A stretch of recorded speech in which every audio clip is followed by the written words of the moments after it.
Morning. See you. You know, my parents were from Pittsburgh. My parents were from Pittsburgh. So,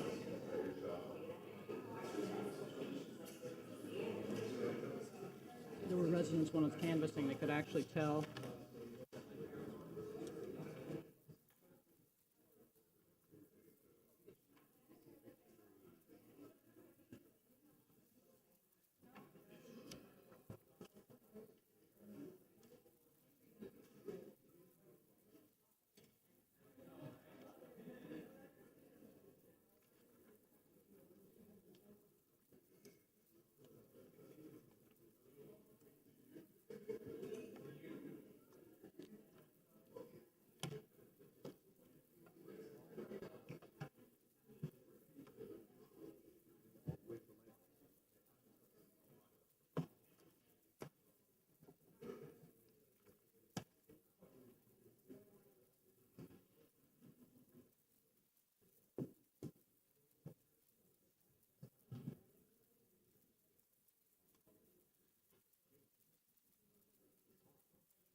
Right?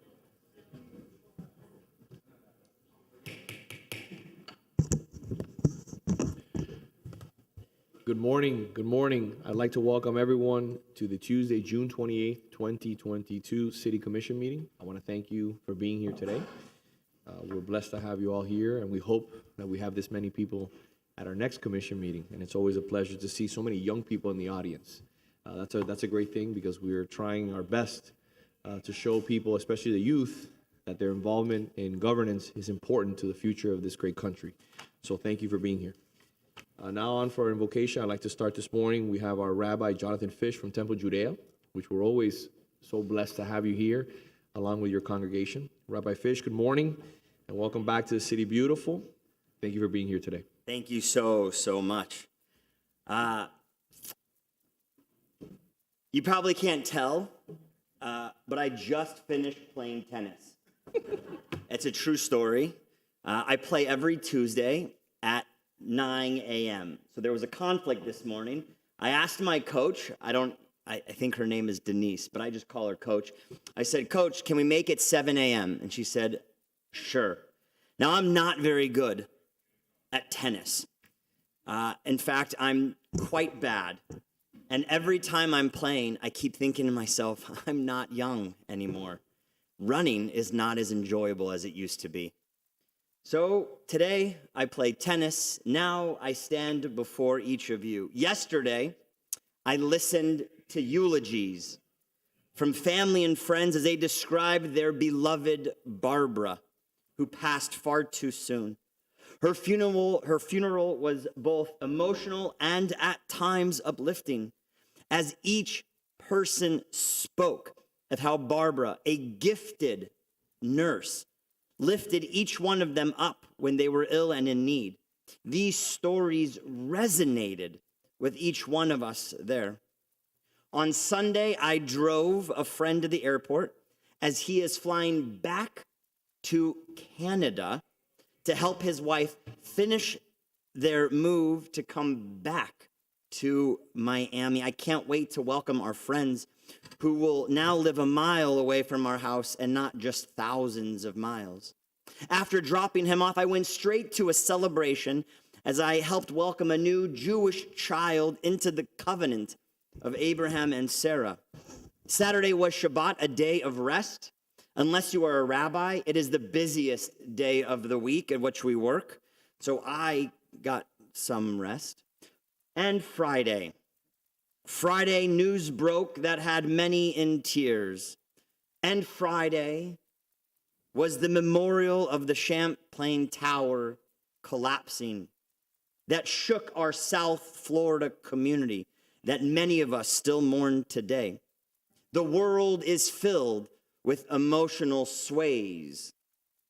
From one extreme to the next, from one holy moment of welcoming life and the completion of a family to the dreaded moment of saying final goodbyes, a feeling as if our family is now broken. These moments define us, make us who we are, and help us build a relationship with the eternal.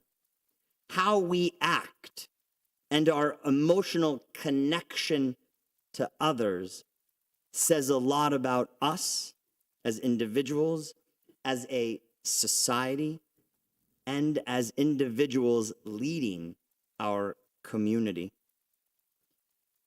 I pray as each one of us navigates the complexities of our world to do so with compassion, humility, humor, vision, wisdom, and sensitivity, and also, and maybe most important, with the awareness that our world functions best when there is space for multiple perspectives. Let us take a moment to pray. Mikor Chaim, source of life, I ask that you bless all of our Coral Gables officials with wisdom and insight to make decisions that will benefit each one of us.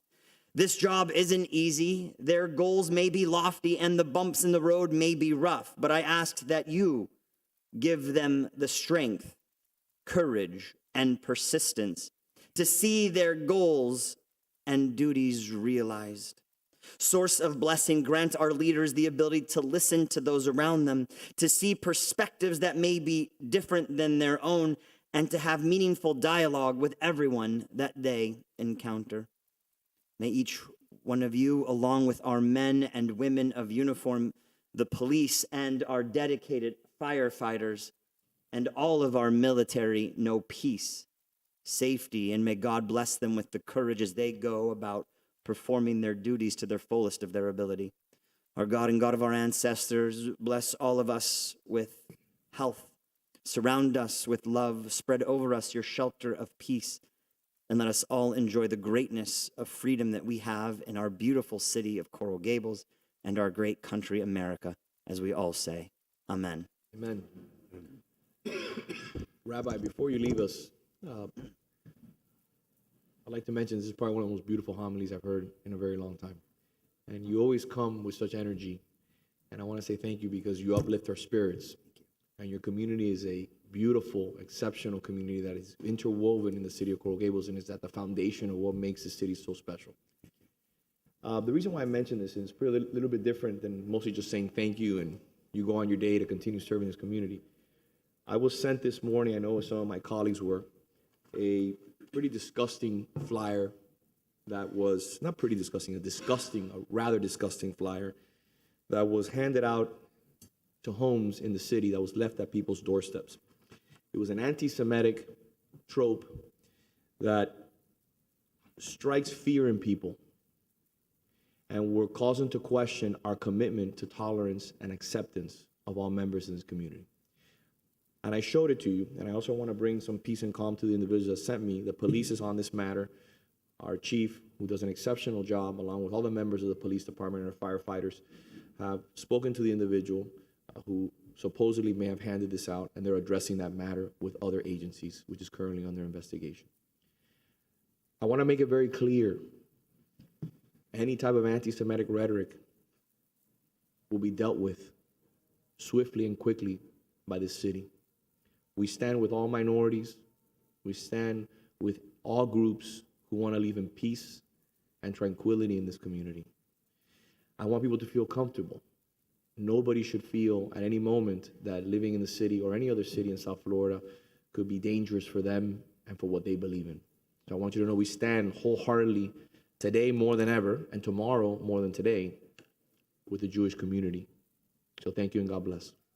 Thank you. Thank you to the city of Coral Gables for those exceptional words. And thank you to the chief who has always had our back and in support of minorities and the Jewish community, which has a very long relationship with Coral Gables. We can sleep a little bit better knowing that this individual has been approached. The fear is real. Anti-Semitic attacks have only risen over the last few years, which really sparks fear within our community. But in Coral Gables, we do feel real semblance of peace. So thank you to our dedicated police department, our chief, the assistant chief, and certainly to this group of individuals who leads us to righteousness and to into a life of wholesomeness. And so thank you. Thank you, Mayor. Thank you, Rabbi. As always, please, we send our best wishes, not only to you, but more importantly to the congregation as a whole. I appreciate having gone and spoken before the congregation. I look forward, and I ask you that when you get a chance, not only just invite me, but invite the rest of the members of the commission. I think it's important that we continue to build. Even though our bond is strong, it can only get stronger. I'll see you at Friday, 6 o'clock. You're all welcome. I can't wait, so I don't have to register. Thank you, Rabbi. God bless. Moving forward to a more beautiful moment, I'd like for the Vice Mayor to lead us in the Pledge of Allegiance. Thank you.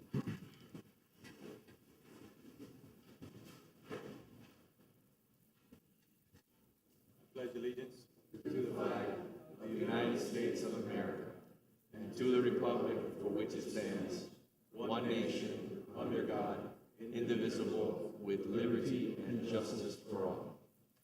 Thank you, Vice Mayor.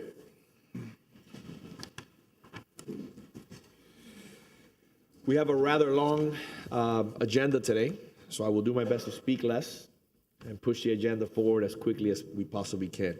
Moving on to presentations and protocols. A1, a presentation of a resolution of condolence to the family of Nino Pernetti. Mr. Mayor, since there is a resolution, if you don't mind, I'll read it into the record right now. Please. A resolution of the City Commission designated the 300 block of Aragon Avenue as a Nino Pernetti Way in honor of Cafe Abbracci owner Nino Pernetti. That is item C5. Perfect. So we have a proclamation, but before we read the proclamation, and I'm going to have the Vice Mayor read that, I'm going to put a few remarks, because Nino was and will always be a great member of this community. As everyone knows, Nino was the ultimate host. His clients became his friends because he knew the importance of developing relationships and making a connection with others. Despite running a very busy restaurant, relationships, whether with his team, and that is why many have been with him for more than 30 years, or with his guests, never took a back seat for Nino. In the restaurant business, like in life, the quality of a person's relationships is an unequaled measure of how good they are. So Nino, my friend, you were certainly great. In addition to presenting the certificate of condolence to the Pernetti family, his daughter Tanya and Katrina, both of whom he was so proud of, and his former wife Marlene, I ask we take the co-designation of the 300 block of Aragon Avenue, which is item C5, as our city attorney just mentioned, at this time. But before we do, I would like to run a short clip of Nino that our team produced just a couple of months before he got sick. Please do us a favor and play the video.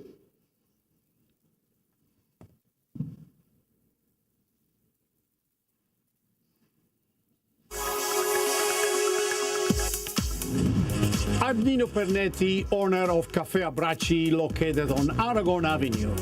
For over 3 decades, my team and I have served the best Italian food to both old and new friends. The formula of our success is simple. Treat everyone who walks in the door like a celebrity. So that is just a simple glimpse of who Nino was. And to be honest with you, just incredible. He will be missed.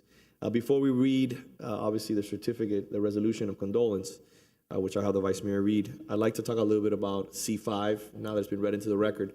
I'd like for my colleagues if they have any comments, any questions, please, this is the moment to discuss that. Anyone?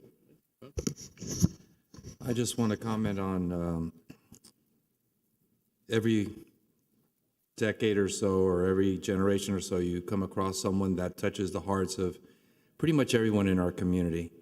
And when you come across a person like that, you really have to cherish them and celebrate them. Nino clearly was one of those special individuals. He touched the hearts of many families, young and old. His Cafe Abbracci, for many generations, including in my family, it was their second home. That felt that they were part of his family. We're always welcomed. And these days, less and less we have those experiences, and less we have those opportunities, and less we have those special kind of people. So we're honoring one of those community leaders, community special people here, and well-deserved. And hopefully we'll have other Ninos step up in the future to fill the void in our hearts. Thank you, Commissioner. Just a quick comment. His welcome went beyond the doors of Cafe Abrace. It was not unusual for Nino to stop me while I'm walking around the neighborhood and greet me with a hello and how are you doing.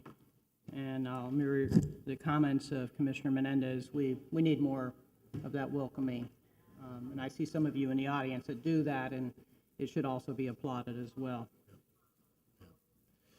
So, any other comments? Very briefly, I remember one of my first commission meetings as a commissioner was when the mayor at the time, Valdez Fowley, awarded the key to the city to Nino. This is a place where, I think all of us can say we spent very special occasions. One of the first dates with my wife was at Cafe Abrace, and he's a truly special individual, a asset to our community, and somebody that I know, I think everybody can say will forever live in the heart of Coral Gables for decades to come. Yeah, when Nino passed away and, you started seeing things on social media, it was incredible, the amount of just really heartfelt messages that were sent. It's kind of an example that whatever you do in life, whether you're an accountant or a lawyer or a restaurant operator and owner, you can touch the lives of people and do it in a way that's really special. And I think he's an example of that. There's many restaurants in our community, but there's very few that get the affection for not only the restaurant, but the restaurant owner, the way that this restaurant had. And it's a testament, I think, to his spirit, his values, and what he did there for so many years. So he'll be missed. We extend our condolences, obviously, to the family. We congratulate him, though, for a life well lived and really making a big impact in our community. Yeah, he will be missed. I think all of you said it best. We send you our condolences. We thank you for allowing him to be immersed in this community. He gave everything he had to this community. And one of the things I wanted to say before we read the resolution was, a lot of people know Nino and Abrace for being one of the best places to eat on the planet, right? Everybody loves the pasta. Everybody loves the atmosphere. Everybody loves the bar scene. People used to get together after work. They used to conduct business. They used to have bar mitzvahs. They used to have baptisms, weddings, celebrate special events. I think the last time I was there, I actually saw Commissioner Menendez celebrating an anniversary with his wife there. But what a lot of people don't know, except for the people that were touched by Nino, was that Nino gave a lot and never told anybody. Nino donated a lot of food. Nino donated a lot of his time. And Nino donated a lot of his treasure. A lot. And he never sought the accolades or the limelight. And that's genuine. And we need a lot more of that, like the Vice Mayor said. We need a lot more of that in this community and across the board. And we could all learn a lot from that gentleman. So I just want to say thank you. Thank you for allowing us so many years of pleasure and enjoyment with your father, with your husband. And we hope to honor his legacy in the right way. We hope to do at least something small. We'll always fall short, but it's something small. Vice Mayor? Yes. I'll read the resolution. Whereas Nino Pernetti was born in post-World War II Italy in the tiny town of Campione, which was a 30-minute bicycle ride from the nearest town. He was one of 8 children who lost his mother at age 3 when both contracted typhus. He was a self-made man who worked to pay for 3 years of high school in a town 8 miles away from his home before enrolling in hospitality school at a small bed and breakfast town in the tourist town of Limone. Nino spent the next 15 years working in some of the top hotels in Europe, the Middle East, and Latin America, learning new languages everywhere he went, and eventually setting up business in Coral Gables in 1987, launching Cafe Baci, followed by Cafe Abrace in 1989.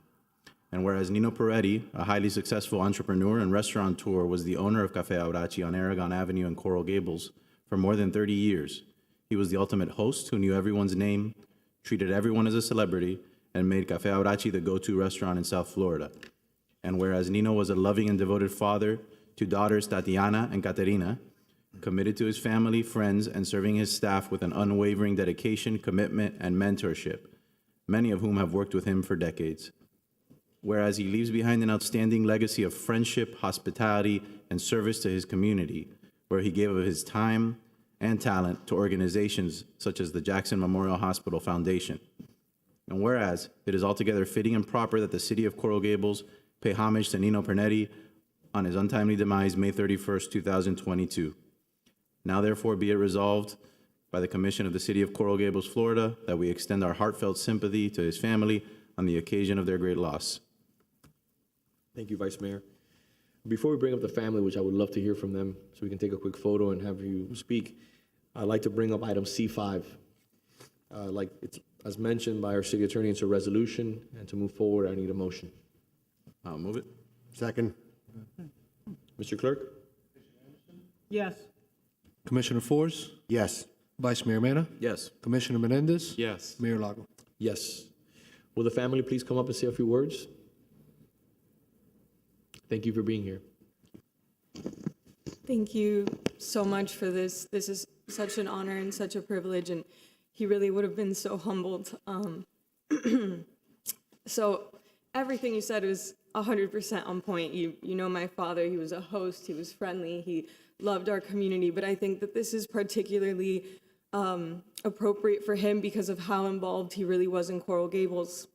He once told me that when he first opened Abrachi, across the street was just a bus station, and there was nothing there. There were barely any tourists, and maybe it's just because he's my father, but I would say I want to attribute a lot of the development in Coral Gables to perhaps Abrachi. He also, this is just a funny story, I said it in the eulogy for those of you that were at the funeral, but something that I loved about him was he wanted to make Coral Gables better for everyone, not just, the people who could and would frequent Abrachi. He, every time he saw a pothole, would call the city right away and say, this pothole needs to be filled, so that the streets were easy to drive and go over. That was just something I feel like no one would do that. But also, we donated meals to families during COVID-19 along with the Coral Gables Fire Department. They helped us distribute to low-income families. We did a cooking class during the festival right outside here of City Hall, and he just loved Coral Gables and always wanted to make it a better place. So this is an honor, and I really appreciate it. It's our honor. Thank you. Thank you so very much. And we will continue to develop Coral Gables, and all of us here we're right behind you, and everything you're doing is just amazing, and we're all along here with you. So thank you so much. Thank you. Let's take a quick photo, please.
Item A2, a presentation or a proclamation declaring June 3rd, 2022 as Founders Day in Coral Gables.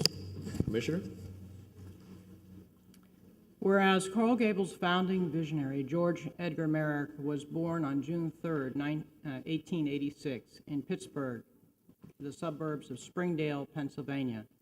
The Merrick family moved to Miami, Florida from Duxbury, Massachusetts in 1898 when George was 12 years old. He attended Rollins College in Winter Park, Florida, and upon graduation, moved to New York to study law until 1911, when his father's death impelled him to return to Miami. And whereas the legacy of George Merrick is reflected in every aspect of what is today the city of Coral Gables. As the founder of our city, he is recognized foremost as an urban visionary who developed one of the nation's most iconic planned cities. And whereas in October 1915, Merrick was appointed by the governor of Florida as a county commissioner in District 1. He spent the next 15 months on the commission championing the building of roads in South Florida, including major arteries that would later serve to connect his well-planned community of Coral Gables with the fast-growing city of Miami. And whereas on February 5th, 1916, Merrick married Eunice Isabella Peacock, daughter of Coconut Grove pioneers R.A.S. Peacock and Lillian Irene Froh. Merrick built a home for his bride, located at 937 Coral Way in Coral Gables, a designated historic landmark known as the Merrick Cottage. Whereas beginning in 1922, on 3,000 acres of citrus groves and land covered in pine trees, which his father had left him, Merrick began carving out a town along the lines of the City Beautiful. He designed the new town in detail, featuring wide, tree-lined boulevards, delicate bridges, and serene urban golf courses. Merrick's secret was his passionate devotion to aesthetics. He wanted to focus on the finest details of this town, not just on the major ideas behind the project. With Spanish architecture influence seen throughout the city, in 1927, Merrick was decorated by King Alfonso XIII of Spain with the Order of Isabel Católica. The order is a Spanish civil order in which membership is granted in recognition of services that benefit the country. Whereas Merrick was a man with many interests who supported a civil society and places of worship. The first church built in the city, the Coral Gables Congregational Church, was dedicated to his father, Solomon Merrick, who was a congregational minister and a poet, donating 160 acres and $5 million on June 3rd, 1925, to establish the University of Miami and a new academic institution within our city. He believed that all great urban areas warranted institutions of higher learning. And whereas Merrick grew into the modern man of the 20th century, an entrepreneur and visionary, he was active in Coral Gables for less than a decade, from 1920 to 1928, and built a brand new city, the City Beautiful, which will turn 100 in 2025. While developing the city, he contributed mightily to building new housing, churches, and schools for all communities. And whereas on Founders Day, the city of Coral Gables salutes the man whose vision, determination, and dedication gave life to our city. Now, therefore, I, Vince Lago, Mayor of the City of Coral Gables, along with the members of their City Commission, do by proclaim June 3rd, 2022 as Founders Day in Coral Gables. So, Thank you, Commissioner. Appreciate it's it. no surprise to me that he went to Rollins College and was probably influenced by the architecture in Winter Park as well. It's quite a beautiful history. Thank you. Thank you, Commissioner. Carelia Carbonell, please join us.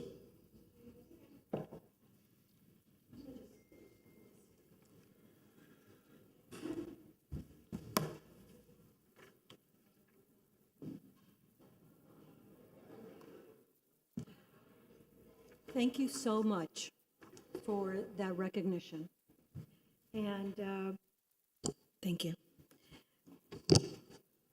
And what I wanted to, when I asked the mayor if I could say a few words, of course, I was so honored that he said please.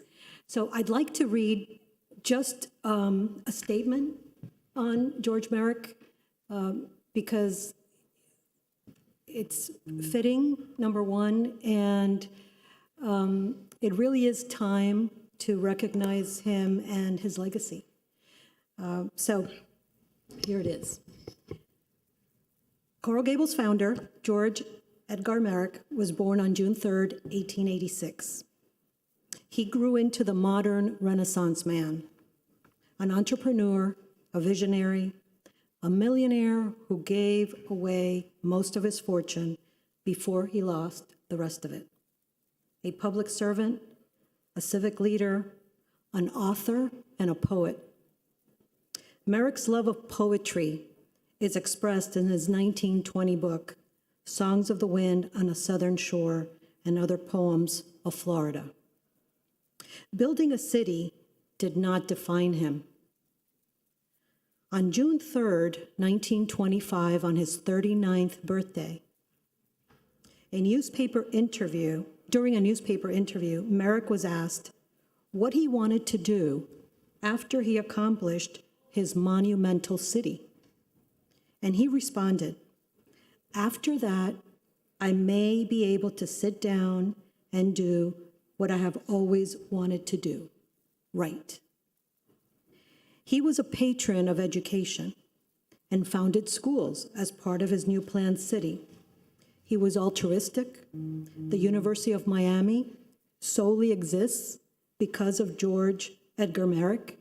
In 1925, he not only donated 160 acres of land, but also committed to a $5 million personal donation. That's 90 million today's dollars. 2 years earlier, he commissioned the Coral Gables Elementary School. He was an advocate of the working people. The late historian Arva Parks was Merrick's greatest cheerleader. Parks said that Merrick was adored as a human being. One of his first moves as postmaster was to give equal pay to women. Parks' final book on Merrick, George Merrick, Son of the South Wind, is a testament to her esteem for the man. Her words help underscore Merrick's true legacy, including his affinity for the Bahamian laborers and his many works helping that community. A mostly overlooked gesture is Merrick's establishment of the 20-acre McFarland subdivision in 1925. Many Bahamian immigrant laborers, particularly Afro-Bahamians, subsequently built homes there.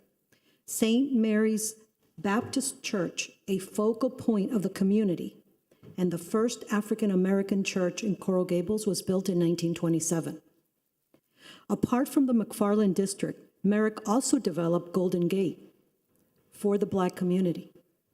Here he again donated land and his own money to build several Mediterranean-style buildings designed by his team of architects. The Ponce de Leon High School was part of that development. In 1927, Merrick was decorated by King Alfonso XIII of Spain with the honorary title of Don of the Order of Isabel la Católica. You'll see the medal right there.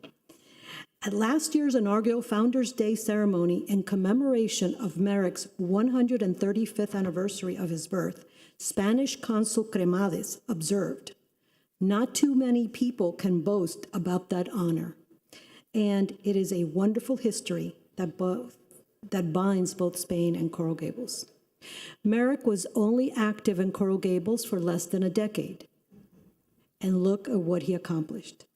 A city beautiful, soon to turn 100.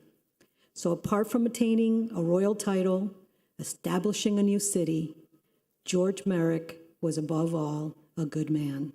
Merrick died at 55. The good die young. So I thank you so much on behalf of the Historic Preservation Association of Coral Gables for honoring him and now and for the future. Thank you, And Garelia. I'd just like to, just make sure that this, as the mayor has approved, will go up, the shadow box will go up at somewhere displayed here in the city hall, and for everyone to see the importance. And of course, the medal is very important. Thank you. Thank you, Garelia. Like I said before, my colleagues and I, along with the manager, will find an appropriate home here in City Hall to make sure we display that appropriately. Thank you so much. I just want to commend Corellia because I've been reading things that, ways that you've educated and provided accurate information in our community. And I want to commend you for keeping the record straight and letting people really understand the true George Merrick. And you've done a phenomenal job. And I just want you to know, keep it up. Thank you. Well, Thank my you. honor. Thank you, thank you. Let's take a quick photo. Okay, great.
Moving on to A3.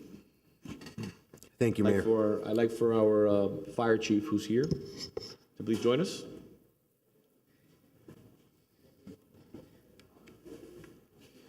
Mr. Chief, the floor is yours. Good morning, Mayor. Why are we here today? Yes, good morning. We're meeting for a very important day. First of all, we pulled it off. I would have to say that's the biggest thing. But good morning, ladies and gentlemen of the commission and mayor. And today I'd like to recognize my colleague, my deputy chief, and my friend, Deputy Chief Dean James, as within the next 3 short weeks, he'll be bidding goodbye to us after over 30 years of service to the city of Coral Gables. So, along with his family, we recognize him today, and it's all yours, sir.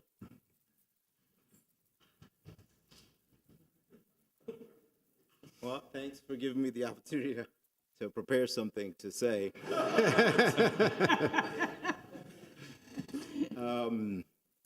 Thank you. Thank you all, commissioners, city clerk. 32 and a half years. I started here as a 21-year-old kid, and I was presented every opportunity that the fire service had to offer. And I took advantage of it. I thank the city. I thank my coworkers. I've been extremely blessed throughout my career to have served in a city like this and to have worked alongside the men and women that I have. I just, like I said, I wasn't really prepared to speak. I've been blessed to work with, not just within the fire department, the police department, throughout the city, fleet, everywhere. The city has done such a fantastic job just with all its employees. I want to thank the fire chief for bringing me on as the deputy. And I just thank you. And you guys have been left, you're being left in good hands. And I'm sure you guys are aware of that. And the way you guys were able to pull this off, like I said, I'm at a loss for words, and I'm really, really humbled, and I just really want to thank everybody. Thank you so much.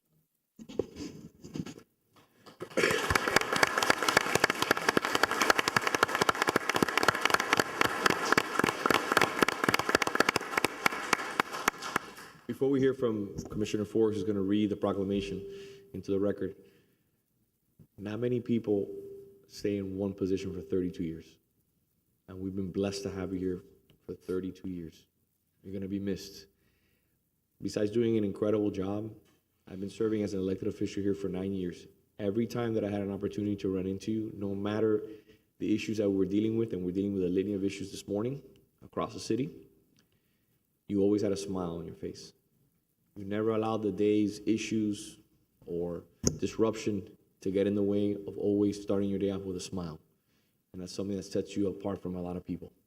And I've learned a lot from that type of attitude. So I just want to commend you, and I want to thank you and your family. Again, your family pays the ultimate price. Your commitment to the city has been unwavering. So I want to say thank you, and I wish you the best in your next endeavor. And I hope maybe we can cross paths again. I don't know if you're going to give me 32 years, but maybe you'll give me some time. Thank you so much. God bless you, my friend. Thank you. Thank you, Mayor. By the way, Chief James, one thing I'll never forget about you is that I'm a pretty big guy, but nobody makes me feel like a pipsqueak when I shake their hand. That's true.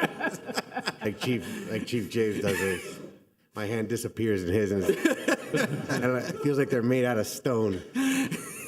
Anyhow, whereas for over 32 years, Deputy Fire Chief Dean James has been proudly serving the Coral Gables community as a member of the fire department.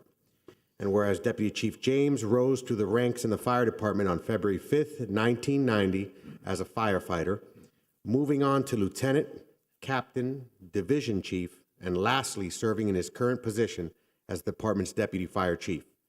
And whereas Deputy Chief James is one of the original members of the Coral Gables Special Response Team, which specialized in victim extrication from motor vehicular accidents, in which he has served for more than 10 years, representing the city of Coral Gables in several competitions throughout the United States and the world, where he won numerous competitions and set the standard for vehicular extraction.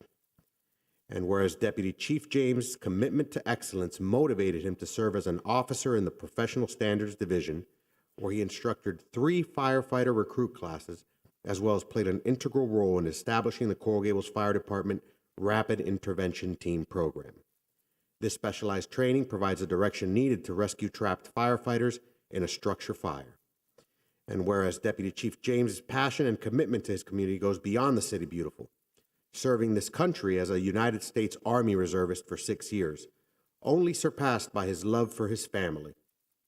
There is no greater role for Deputy Chief James than that of husband to his beloved wife Hilda of 31 years, father to 7 amazing children, and grandfather to 2 sweet grandchildren with 2 more on the way. And whereas it is altogether fitting and proper that we gather today to honor Deputy Fire Chief James Deans upon his much-deserved retirement, in grateful recognition of his stellar career.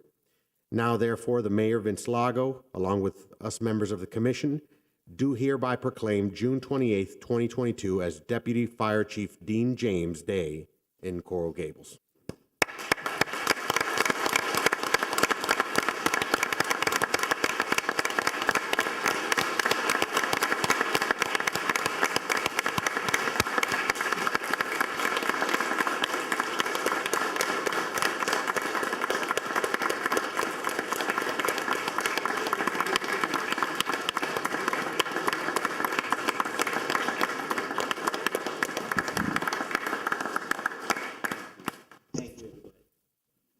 Before we take a quick photo, we're going to embarrass you a little bit more. Is there anybody else here that'd like to say a few words about the chief?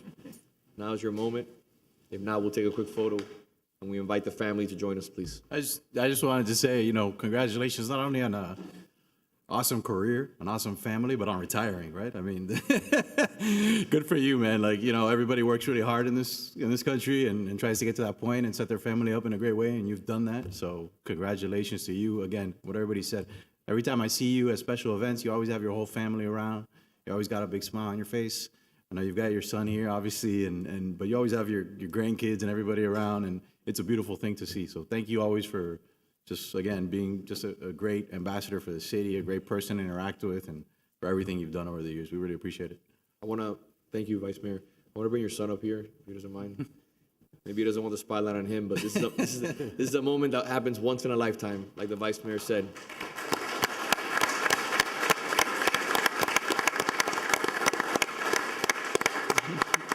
The floor, young man, the floor is yours. You have a lot to live up to.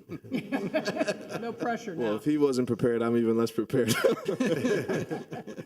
I didn't have anything prepared, but just off the top of my head, growing up when I was a kid, everyone looks at their dad like a hero, you know? And for me, I really knew that my dad actually was a hero, you know? And not only that, he has a larger than life personality and impact on people. That's how he is everywhere. A lot of people don't see that. But my earliest memories, and my siblings can attest, there's something about him that even just kids and other people are drawn to. Kids will be like, "That's your dad?" I don't know why. He hasn't even done anything. I'm like, "Yeah, that's my dad." "Oh, he looks so cool." I'm like, "Yeah, he is." And that's how I've always viewed him. And it's no wonder that I would want to be a firefighter and follow in his footsteps, because I always viewed him larger than life. And I would say that he really does love this place. I've been a firefighter for 8 years, but only worked in the city for 6. And I always wanted to come back to the Gables because of the love I saw my dad has for this department in this city. And that's something that's worth its weight in gold. And it's definitely been worth it, and it's because of the example that he set. So for 32 years, I can say, watching him growing up, that he truly loved this place. He embodied what it meant to be a great firefighter, father, grandfather, and we'll see how he does as a retiree.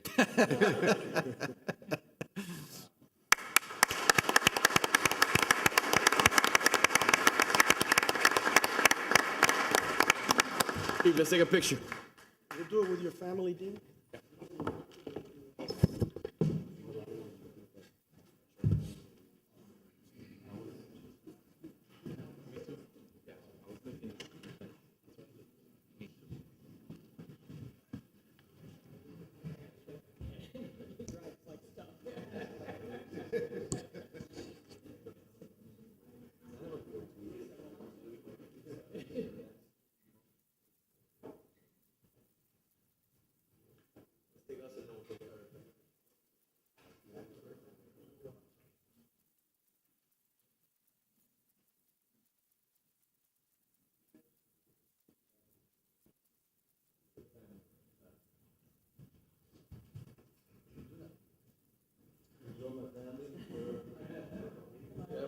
You gotta find something to do, right?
No, go ahead. We're gonna take one outside. It's so funny. No, when they shake his hand,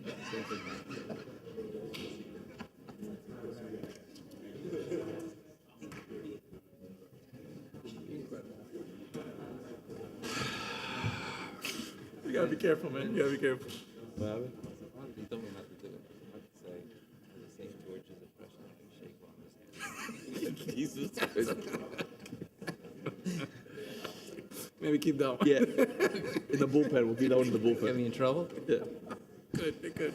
All right, Mr. Clerk, moving on to A4. Congratulations to Officer Christopher Challenger, recipient of the City of Coral Gables Officer of the Month Award for the month of April 2022.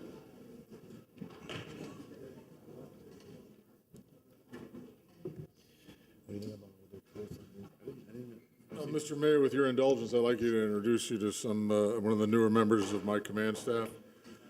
Some of you know, last week, Assistant Chief Nuruddin. Why don't we give the proper, because the firefighters, they just make so much noise and they don't. Well, I got to tell you, in our Throw the building, heavy you can't talk. equipment We're not and allowed to throw- talk on the police side after 5 o'clock because they're usually sleeping. Wow. Let's give That's gonna cost me. this gentleman the proper introduction.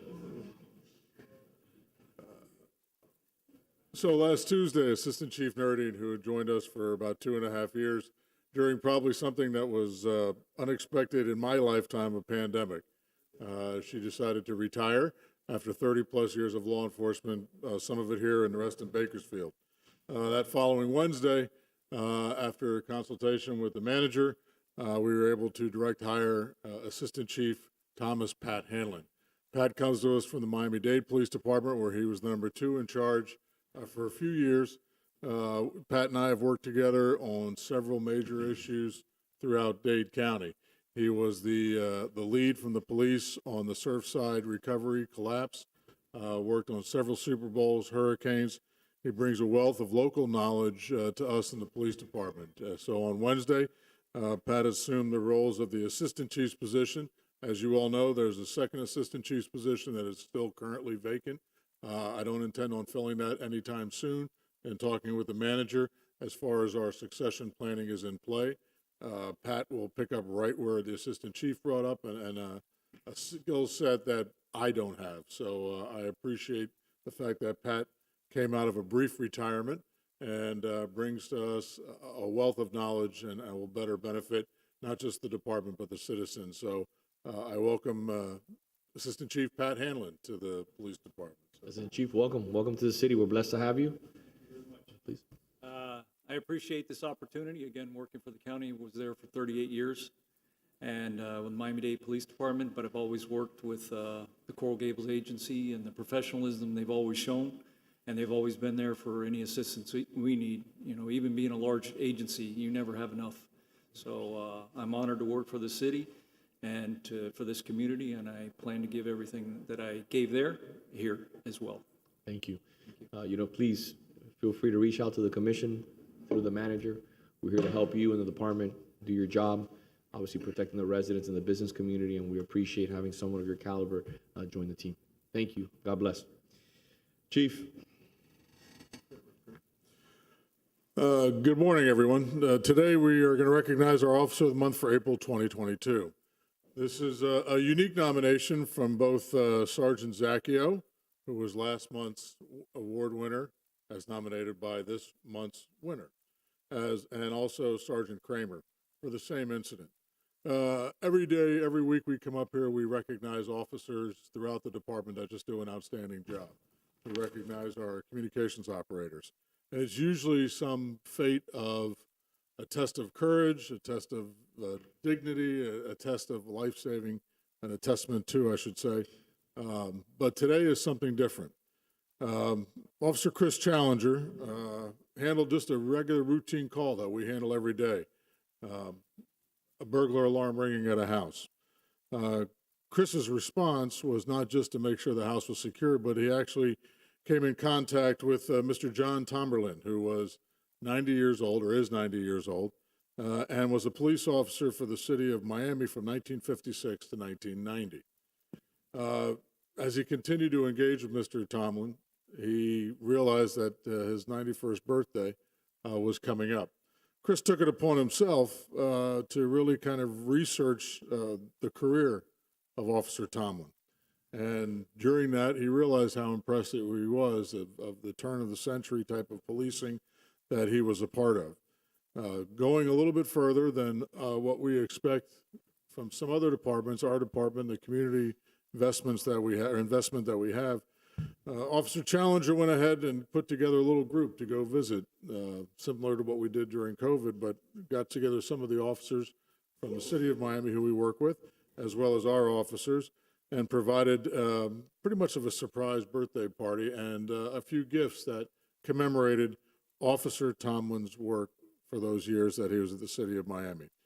Because of these actions, both Sergeant Kramer and Sergeant Zacchio and separately nominated Officer Challenger for this award. And because of his commitment to our residents, and especially in this case, as an example to all the young officers of what our expectations are, he was awarded the Officer of the Month for April 2022.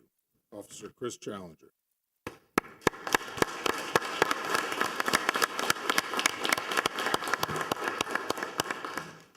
I'd just like to say thanks to Sergeant Kramer and Sergeant Zacchio for nominating me, and also both Sergeant Zacchio and Sergeant Kramer, Officer Coleman, a City of Miami officer, Mike Quintana.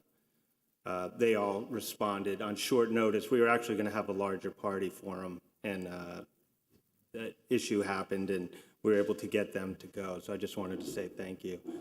But he was going to come here today, and I wish he would have, because you meet him and you just interacting with him, you want to do something for him. He's the nicest man you could probably ever meet.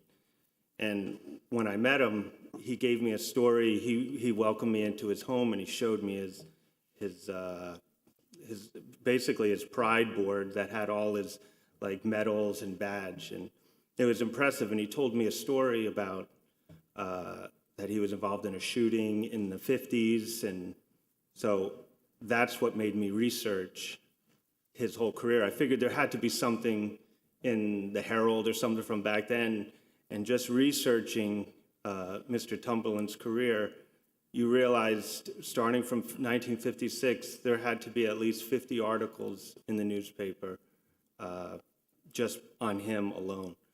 And so I gathered all the stuff, and and some of the other officers, we all put it together, and we made him like a collage of his career. But what was crazy is you go there and you just see a nice old man.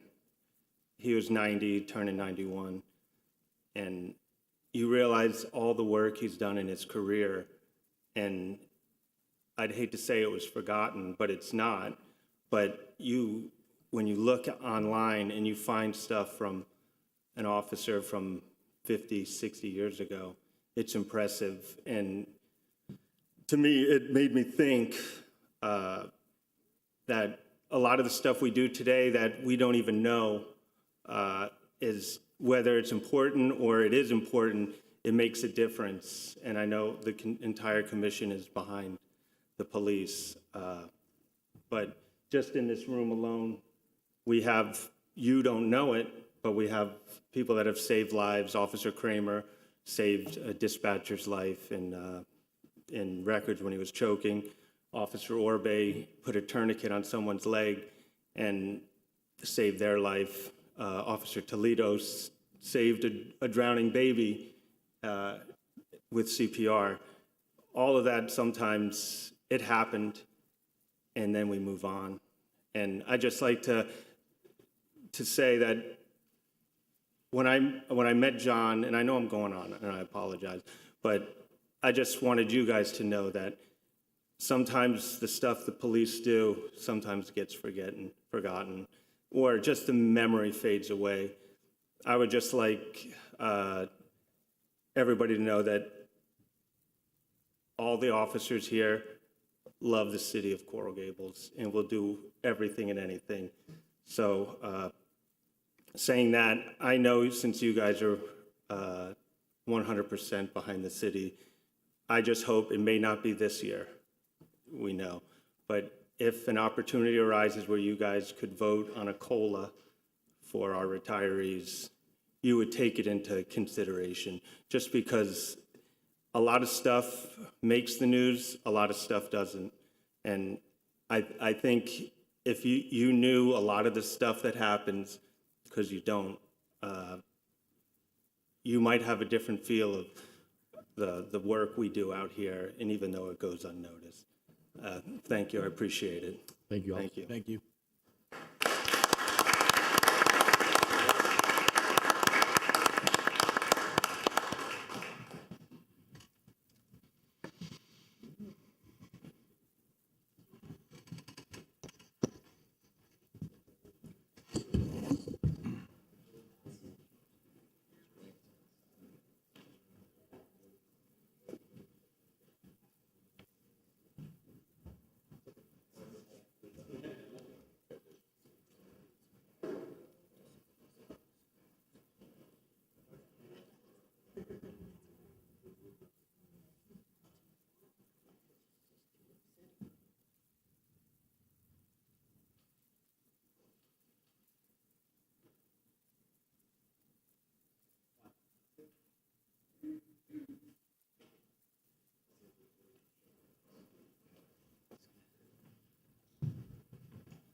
course.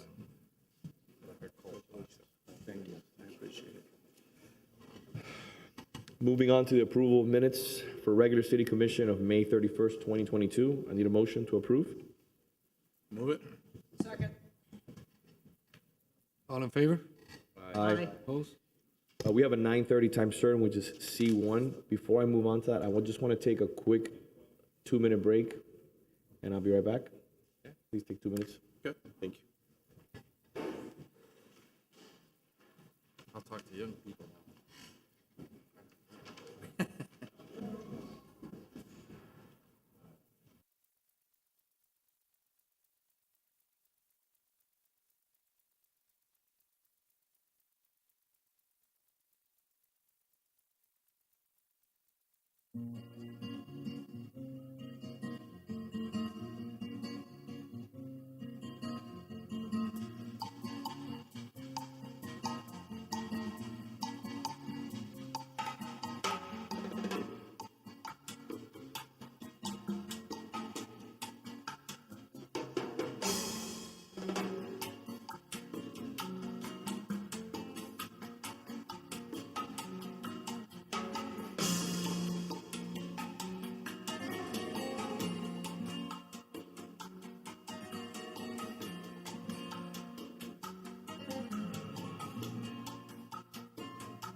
Do you see what they sent about me this morning? I sent it to Twitter. Him and anti-semitic. But then look what I just did right now. It was crazy. I know, right? That's what I'm not. I'm gonna say something. I'm gonna say something one day.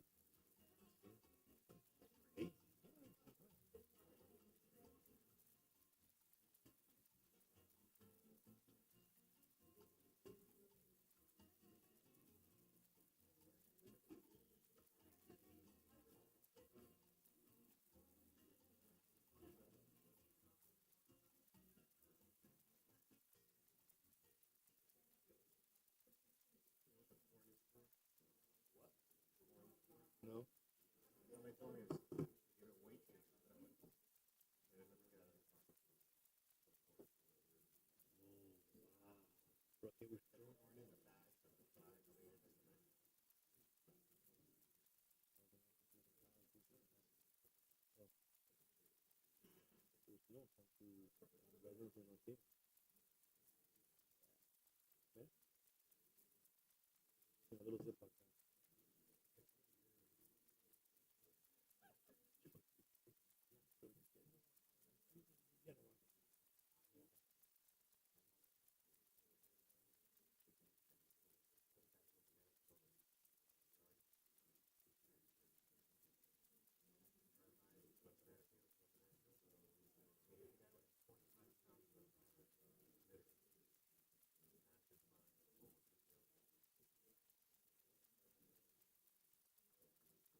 You ready?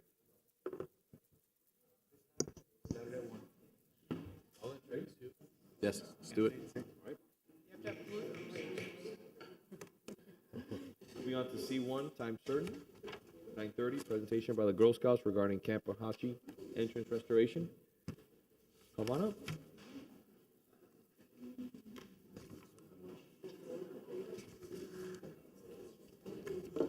Hello, good morning. Good morning, good morning.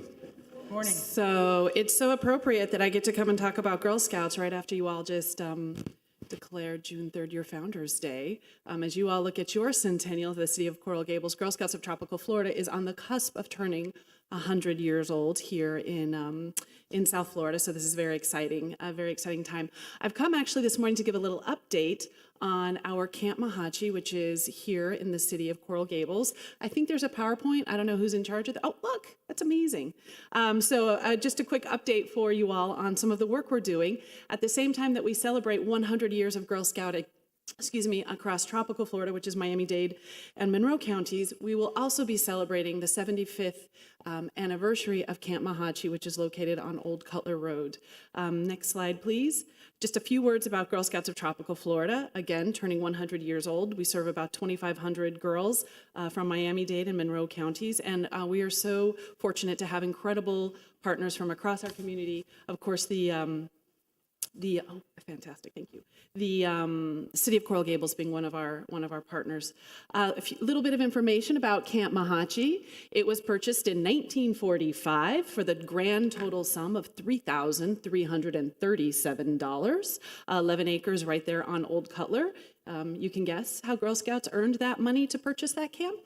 They sold cookies during World War II. Apparently there was quite an appetite for cookies here in our community. The lodge, bathhouse, and other cabins were dedicated in 1948, making 2023 our 75th anniversary. Let me just go on here. So one of the things that we're working on with Camp Mahachi, if you're familiar with the property, if you drive up and down Old Cutler, you may see that like so many properties in our community, we are struggling with the constant bombardment of invasive species. And so we're focusing on addressing those invasives in the front portion of the camp. There's a 3-phase project you'll see here, removing them, doing a restoration of the hardwood hammock, and then working on planting the pollinator garden. There's an aerial view where you can just see that so much of it, it's just, you see that kind of lime green area in the middle of the photo. That is where the invasives are taking over and killing our hardwood hammock. And so it's quite a process actually to do the full removal. This isn't something that you're going to have your 8-year-old daughter go out and do. We've had a lot of people say, well, why can't the girls do this? We need heavy equipment. We need the cherry pickers up there and professionals who know what they're doing. And also we need to ensure that disposal is done correctly. So we're not, rather than trying to do a cleanup, we're not actually just spreading it all over the community. Phase 2, of course, then we'll look at doing a restoration of the hardwood hammock, which will require approximately 2,000 3-gallon trees for this acre and a half area that we're targeting with this initial part of the project for Camp Mahachi restoration. And we are working with some professionals. We're having great professional input from Miami-Dade County, along with some contractors that are also working with the county. And then after we do the planting of those 2,000 trees, we need to water them. And so irrigation irrigation is one of the challenges that we're trying to figure out exactly how we'll work through, and one of the opportunities for partnership with the city that I'll get to momentarily. Finally, we would love to get some pollinator gardens planted once we have the restoration piece taken care of. So that's phase 3. Here's some information on the timeline. Breaking news for those people who have been waiting to hear what's the latest with this project. We are starting work tomorrow. The contractor that's going to come in and start the initial cleanup will be there on property with the special dumpsters tomorrow. And all in, just to give you a little update on the cost for this type of a project, as you know, property maintenance is not an inexpensive activity here in South Florida. So remember, we purchased the property for $3,337 to address the invasives on 1 acre between in-kind donations, services that are being provided, and cash donations. The estimated total project for this 1.5 acres is about $178,000. So certainly times have changed in the last 75 years.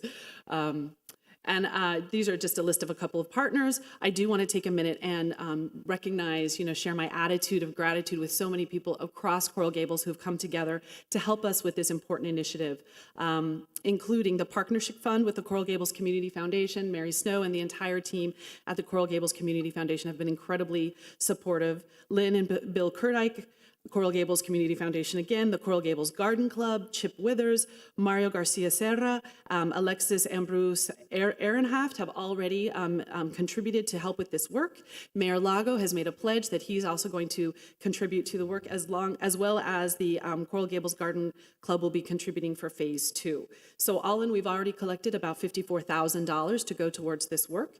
And one of the areas where we're looking for some partnership and from help from the City of Coral Gables, which is why I'm here, is to, one, encourage any of you, if you're interested in helping us with this effort and really helping to beautify that stretch of Old Cutler, please consider contributing if you're in a position to do so. Also, irrigating the trees will be critical. Once we do all the cleanup and get these fresh new trees planted, we have to water them. I think it's about a month where we've got to water them, and we do not have a well there, and so we're working with the neighbors and also looking at opportunities possibly with using some city resources, if that's an option, to get some water trucks out to help water in that area. Additionally, tree adoption. We hope to not have to purchase 2,000 trees.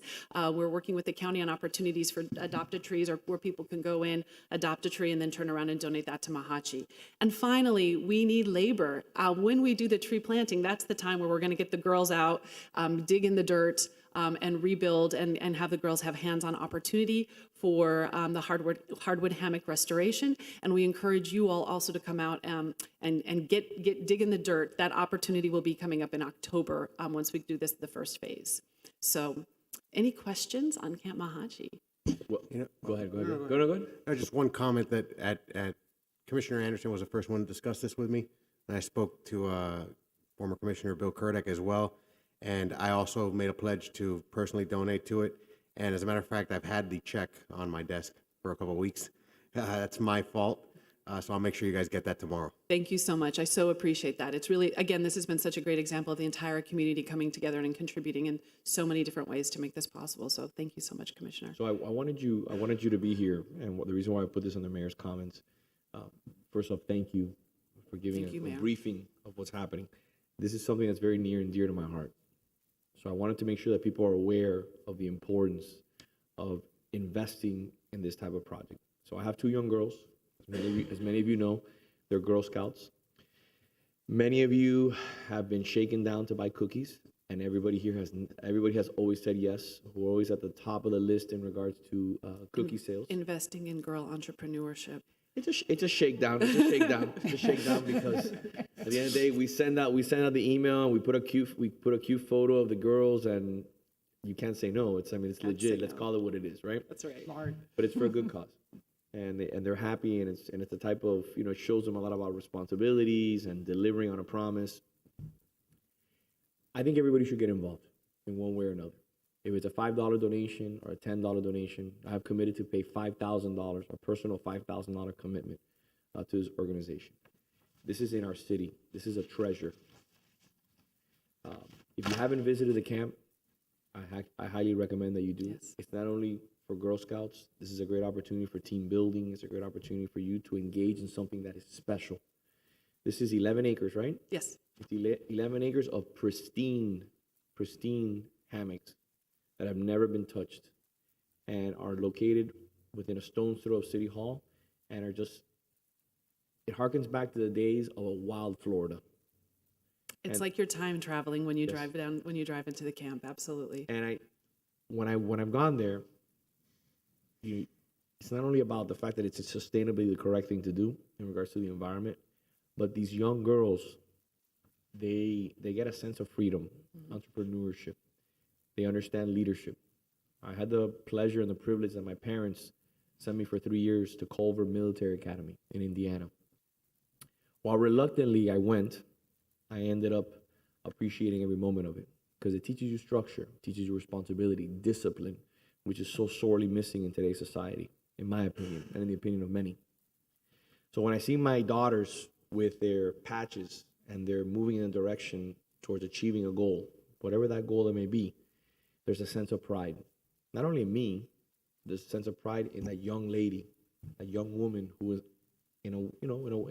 walking in the steps of hopefully being a city attorney, hopefully being a commissioner one day, or a mayor one day, or an entrepreneur, or an executive. So the Girl Scouts is a great building block that takes these young ladies and shows them that the world is their oyster and that they're the future. So I've given a personal commitment of $5,000. I ask everyone who can spare $5, $10, $100, $500 is going to an incredible, incredible cause. A cause that is one of the most well-respected causes in this country and deserves the support of this community. Instead of having a coffee today, send those $5 to the Girl Scouts. Tell a friend to send $5. It's well worth it. This is a wholesome organization that deserves your support. Thank you so much, Mayor. And I think the fact that, we've held this property for 75 years and been stewards of it, I think speaks to the fact that this is a safe investment. We are committed to continuing to steward this very special space and make sure that it is there to continue to serve generations of girls, just like those who were here in 1945 and 1948 did and left that. They paid forward that legacy. Absolutely. Thank you. So, yes, Commissioner. thank you for, I think it was January, February, you invited the Garden Club members down there, and this is an infectious project because everybody wants to be all hands on deck, and we're looking forward to getting our hands dirty, planting the trees. And I've reached out to Solange Lopez, and we're also going to be starting in the fall a air potato removal contest. So I wanted to share with you the growth rate on those vines and why it's so important that we get them out of here. I took an air potato to use as show and tell, and I kept it on my windowsill, and in 1 week, it put on this much growth. Yep. And that was just this little nub of a potato. So this is a critically important project to preserve our canopy. You'll find air potatoes out in our parking lot. Yeah, That's well, and how that infectious speaks they to are. why it's so important that the disposal, this first phase, be done correctly. It is. So we're continuing to raise money for you through the Garden Club. I'm still looking for somebody willing to donate their time to drill a well down there because this has got to be a deep well down to the Floridian aquifer, and we'll continue to raise money. So we'll get it done. Thank you so much. Thank you all so much for your support and your contributions and your commitment. As the mayor said, this is building a legacy of women who are on a lifetime of leadership, and this is where it starts. So it takes everyone coming together to make that happen. Just 2 final points. Yes. I think you made the most important point of the day. This is the safest investment you can make. There is nothing there's nothing that you can find that's wrong with the Girl Scouts. We try very hard. Through and through, it's just America at its finest. Well, we try very hard to maintain that reputation because every decision we make, we put the girls at the center of it. What serves the girls and what ensures the legacy of the organization for the girls that are coming behind the girls we serve today. Yeah, so it's great. On to Commissioner Anderson's point, maybe through the manager, we can ask some of our consultants or the companies that are working with the city in regards to tree pruning and other types of landscaping opportunities. So maybe they can help us. I'm not asking anybody to do anything for free, but maybe they can come in and engage. We have a lot of individuals in this community, not only people who work for the city, but people who live in this community who have been fortunate enough fortunate enough to be successful over years of hard work, years and years and years and years of hard work. I'd like to put something out and say, look, a call for help at cost. People will do things for free. I know that a lot of the lawyers on this commission do things for free all the time, pro bono work, because they've done well. They can afford to maybe take an hour or 2 hours. My father, who's here today, who doesn't come to many meetings, will tell you for the last 30 years, he's been serving La Liga contra Cancer as a doctor for free. He's also been serving at San Juan Bosco for years for free. Why? Because he's privileged enough to be a physician, and he's done well enough in his life to be able to give back to the community. So I'm asking if you know anybody who's in landscaping who can drill a well like the commissioner said, just ask them. What's the worst thing they say? No? That's why I'm here, just to ask. Mr. Bryan, who donated some time earlier this year, planting some trees, has offered to plant some trees down there. And Wonderful. what he wants out of it is he wants the Girl Scouts out there learning, because that's that experience that you get the satisfaction for, that we can pass the torch on to the next generation. So I ask you to do me a favor, please keep the manager in the loop, copy the commission, copy the ACM, so that we know where this is headed. Yes, I'm going to cut you the check. The check's going to be given. Commissioner Force, my colleagues will donate. But I want to see how we can get this to the finish line, and really do this for as cheap as possible. Maybe we can leave some of that money for endowment money.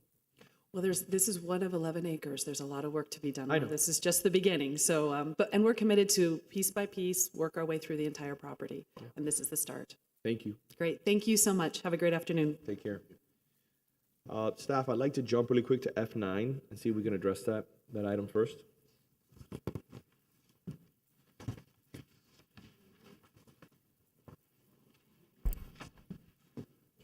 Mayor, I'll read it into the record. Yes. F9 is an ordinance of the City Commission requesting conditional use review for a previously approved but expired building site determination pursuant to zoning code section 14-206.6 building site determination to separate into two single-family building sites on the property zoned single-family residential district legally described as lots 13 through 18, block 236, Coral Gables Rivera, section part 11, 601 Sunset Drive, Coral Gables, Florida. One building site consisting of lots 13, 14, and 15, east parcel, and the other one building site consisting of lots 16, 17, and 18, west parcel, including required conditions, providing for a repeater provision, providing for a severability clause, and providing for an effective date. This is a public hearing item. It's also a quasi-judicial item, so we ask if there have been any ex-parte communications that they be disclosed. And also, Mr. Clerk, please swear in anyone who will be testifying today. Those who will be testifying, please stand and raise your right hand. Do you swear or affirm that the testimony you will provide will be the truth and nothing but the truth?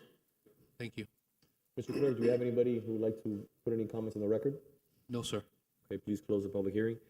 Ms. Cabrera, good morning. How are you? Good morning, Tsunami Cabrera, Development Services Director. We've changed the format a little bit. We're having the applicants present first, and then staff will give the recommendation. Perfect. Good morning. Good morning. My name is Andres Mejia. I'm the owner of 601 Sunset Drive, and I'm very excited to be here. For the past 15 years, my wife and I have been walking past this property, and it has always been our dream to one day purchase it and build our home for us. So today we're here. We have submitted an application to split the property in half. That property was previously approved for the split, conditioned to the plans that were presented at the time. So the only thing that's different today is a new design. The new design was already approved by the Board of Architects, and it meets the zoning code requirements. With that, I'll just go ahead and show you the new design. These are the two houses side by side from Sunset View. And my house is the one on the right, and the left we're gonna build and sell it. Is this both houses that I'm looking at? I'm sorry? This is both houses? Yes, this is both houses. Can I ask you a question? Yes. When I have a fair recollection of when we originally approved this, because I used to live a few blocks from here, and so I'm familiar with the site. I thought originally, maybe I'm wrong, I thought originally the two houses on the prior iteration were facing, not Sunset, but facing the two side streets. Am I wrong about that? So, no. Well, it was a previous owner, but the code or what the city wants us to do is they want to have the face or the front of the house facing Sunset, but they want the garages to be on the side street. So if you see, there's no driveway going into the house from Sunset. Driveway and garages are facing the side street, and that's what they're proposing nowadays. No, the front entrance of these houses is on Sunset, no? Well, the driveway is on the side. Where's the front door? The front door is on. Okay, it's on Sunset. Which is what the city wanted us to do. But am I wrong that the prior iteration had it on the side streets? No, they had the front of the house facing Sunset. They had that driveway and the garage facing the side streets. Okay. So everything is, in regards to the BOA approved it, it meets all the zoning code requirements. Correct. When you go down the street, as you go down the street, do all the homes, do all the lots, are they similar? You know, 2 lots from sidewalk to sidewalk, is that correct? That's correct. Correct. Okay. Do you have anything else you want to present, or? Okay, perfect, thank you. Keep going, please, keep going. View from Sunset, view from the side view, the garage, floor plan. This will be the west side, the west house, front view, side view, side plan, and that's it. Okay. Anything else before we that'll hear be it. from our Development Service Director? Thank you.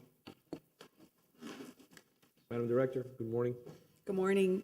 So staff recommends approval of this application with some conditions, and I just wanted to go ahead and read the conditions into the record.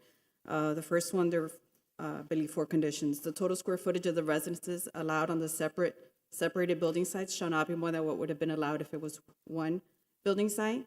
The new single-family residences constructed on the separated building sites shall meet all applicable requirements of the zoning code. No variances can be granted or requested. The plans depicting the site plan and elevations of the residents on the separated building sites and submitted as part of the conditional use application shall be made part of the approval with any instructions or exceptions provided by the City Commission. Any changes to the plans are subject to Section 14-203.10 of the zoning code, and a bond shall be required as determined by the building official to ensure the timely removal of any non-conforming construction that there may be on the sites as part of the separation of the 2 lots. They're, I believe, a little bit over 15,000 square foot each, so they're still significantly big lots. And I believe that the BOA really liked these.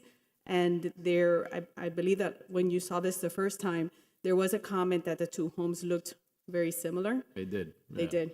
Right. So these are not, and staff recommends approval. Thank you very much. Can you, so I mean, are you in a position, if you know, I don't know if you followed the question I just asked, but. About which way was facing. I was actually looking to see if I could find that. I could not find that, but This will also come back on second reading, so.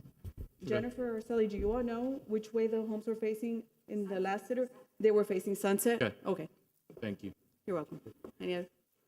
Mr. Clerk, we have after we close the public hearing, there's someone who would like to speak. I'd like Yes, to sir. reopen it to Yes, make sure we give everybody the opportunity to speak. Ana González Abreu. Ms. Gonzalez Abreu, how are you? Good morning. Please, the floor is yours. Mr. Clerk, has she been sworn in? No. No, please raise your right hand, ma'am. Hi. Will you raise your right hand? They're going to swear you Do in. you swear or affirm the testimony you'll provide will be the truth and nothing but the truth? I do. Thank you. Just wanted to make sure that they are fronting Sunset, which I just heard it was clarified. That was my only objection. So, because zoning-wise, it should face Sunset. It's as the shorter side of the lot. So I just heard the explanation, so I'm fine. I couldn't see the plans before today, so I just wanted to put my name, but I'm fine. You're a neighbor, correct? I live across, yeah, on 600 Sunset. Yeah. Thank you. Thank you. Thank you for being here. Thank you. Before we take a vote on it, if there's any other comments, I'd just like to put something on the record. This was a previous approval. This was a previous approval from before this gentleman owned the properties. Mm-hmm. And the entrance is obviously, there was a question about Sunset. I think we as a city need to do a much better job, and I'll take responsibility. But we need to start addressing things that don't take 3-4 years to come before the commission. Because time is money. Time is money for everyone involved in the process, including the city.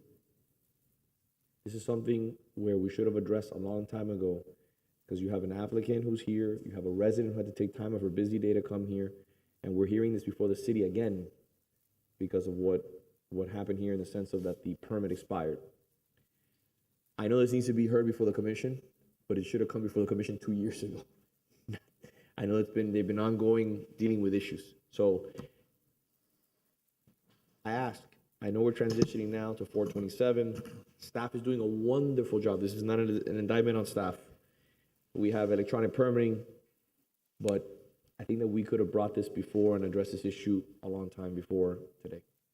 Yes, ma'am. Just in case you have a question. No, there's no question You're at all. just making comments At that all, at all, at all. I don't think I have an answer for. No, but at all. Yes, moving to the 427 building should be very helpful because Yes. we will have the new technology actually in place. So we'll have approvals at the beginning. It's going to be very rough.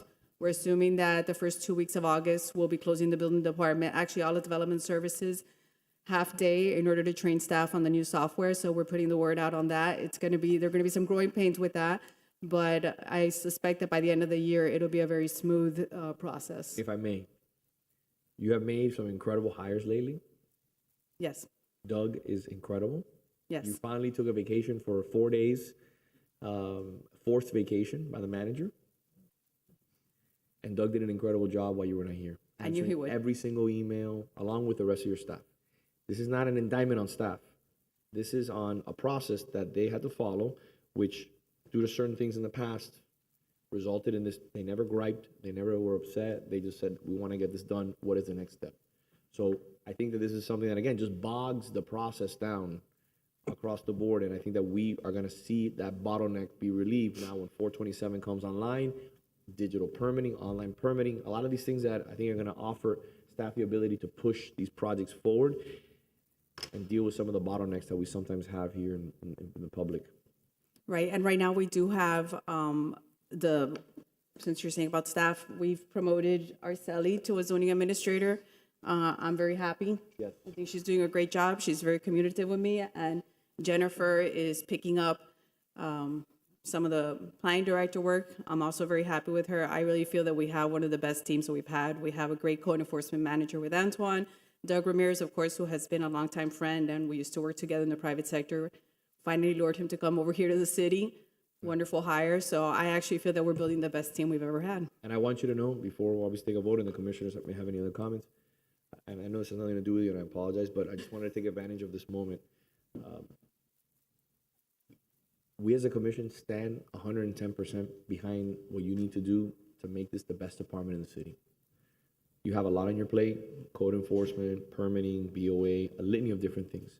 I want to make sure you're happy along with your employees who are here. And I've told that to the manager, and the manager have had extensive conversations. If you and your employees are not happy when you're dealing with residents, you have a lot on your plate. Let's just leave it at that. And I want to make sure that this is the most pleasurable experience for you to come to work every single day. I know things are tough.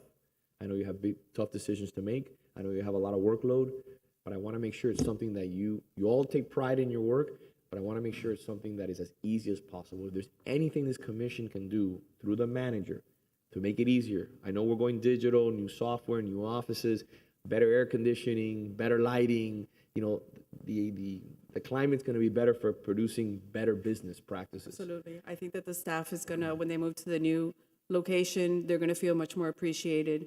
It's always better to work in a better environment. I believe that wholeheartedly. 100%. And the software upgrades that we're making with IT, I think are going to be fantastic. We're working, there's going to be unexpecteds, but we'll work through them. And the personnel that we have, I really feel that we've made some great hires and some great promotions as of late. Just count on us for whatever you need. I appreciate that. Thank you. Anything you need. And Mayor, we have our financial enterprise system is coming in at the end of the year. So that is the last enterprise system to take care of the entire city. So next year we'll be doing business in a different way. Yes. I just wanted to say on the issue of the lot split, I think it's important anytime we deal with one of these to say this. This is a good example where it's appropriate. If you're familiar with the neighborhood, and you go down Sunset up along the north side, it's 2 lots, 2 lots, 2 lots, 2 lots, because we're really talking about, I guess, 6 lots here that are being split to 3 and 3. So it's consistent with the character of the neighborhood as you go down the street, et cetera. Many times, not in your situation, lot splits, and most times I would say, are not appropriate. And so I say that because I don't want the next person to come along and say, well, you just approved the lot split. Here we are with the lot split. Not all requests are the same.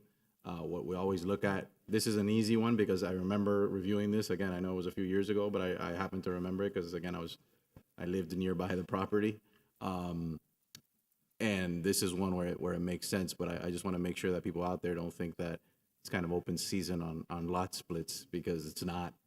You know, we're never, at least in my opinion, going to approve a lot split that the result is something that's not consistent with the current character of the neighborhood. So there's always exceptions to things, but this one is one that I think makes perfect sense. And I appreciate the new design. I do somewhat remember the prior, and I think this one is an upgrade to what we saw previously. So thank you for your time and effort on that. Well said, Mr. Vice Mayor. Right. If there's no further Last comment, I was, Bring up one thing, two things. One thing is, thank you for your comments, and yes, it's a property that has been abandoned for the past 15 years. So, and second of all, just want to take a second to thank our Sally, because she has really been really helpful in this process with me and explaining me and helping me go through it. And then there was one thing, I think, in the staff recommendation. Yeah, the staff recommendations, where it said that the total square footage of the residence allowed to be built would be the same as if it were a single structure, which the numbers as presented, there's a minor discrepancy. I think the max FAR right now would be 10,450 square feet, and I think the combined is like 11,000 and change. I think there's a discrepancy between the two of them of about 1,000 square feet, 1,024. It complies with the zoning code requirements, but it will not comply with the staff recommendation one that they put in there. I think staff needs to Ms. address Cabrera? that. Yeah.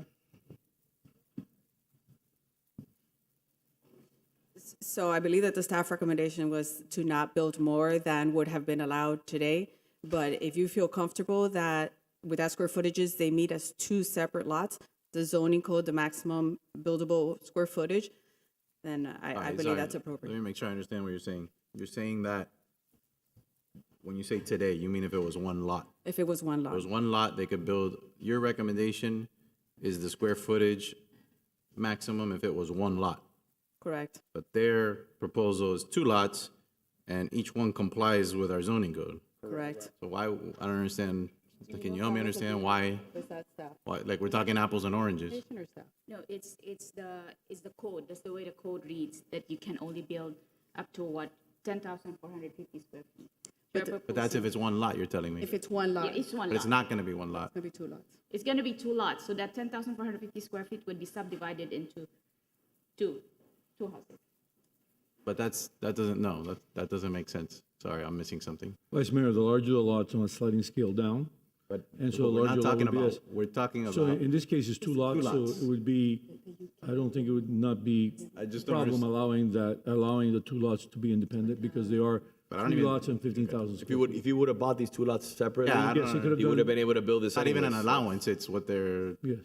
So you split the lot, they're allowed to build X on each lot, right? That's it. And that's what they're doing. And he's complying with the code. They're complying with the code. They're not asking for an inch Yeah. or anything further in regards to what's permissible by the zoning code if you split these two lots. it's compliant. I remember this when it came before planning and zoning before. I applaud you on the design change because I think it's better for the neighborhood. I'm ready to move forward. If there was a lot split, then they could, after the lot split, they'd be able to add an addition, adding the additional square footage anyway, right? Because there'd be two separate lots at that point. That's a good point. Is it? The total site area before it was split is 31,000 square feet. So now they're splitting it into 10,450. But then when we calculate the building area, would be based on the 31,000 square feet. Why? That's the way the code reads. So let's do this. But it's So we conditional can. use. I'm totally like confused, but I don't. So let's. It's too I got to tell you, I would, Yes. my understanding is that you can approve it that way. So let me tell you what I would like. Conditional use, correct? What I would like to do. Let's take a vote on this today. Let's move forward between first and second reading. Let's cure that issue, the discrepancy between the square footage of one lot versus two. And then we have to amend the zoning code to ensure that, by the way, when was the last time we did a lot split? How many years has it been? Like the vice mayor said, we don't do this frivolously. We're very thoughtful and methodical when we approve a lot split. But this is something that's pretty simple. If you have one lot and it's two lots now, allow them to build the square footage that's permissible by the zoning code for two separate lots. It's pretty. Like, we're not approving 2 front doors and 2 swimming pools, right? We're approving One? one house with 1 front door and 1 swimming Understand. pool and another. So I don't know why the square footage would be. I'm ready to take a vote. I just need a motion based on. Yeah, I'm moving. Mayor, we can look at that. I agree with what the Vice Mayor said. This is a bona fide lot split that really complies with the neighborhood. There's 3 lots, and we'll be happy to take a look at that for a second read. All right.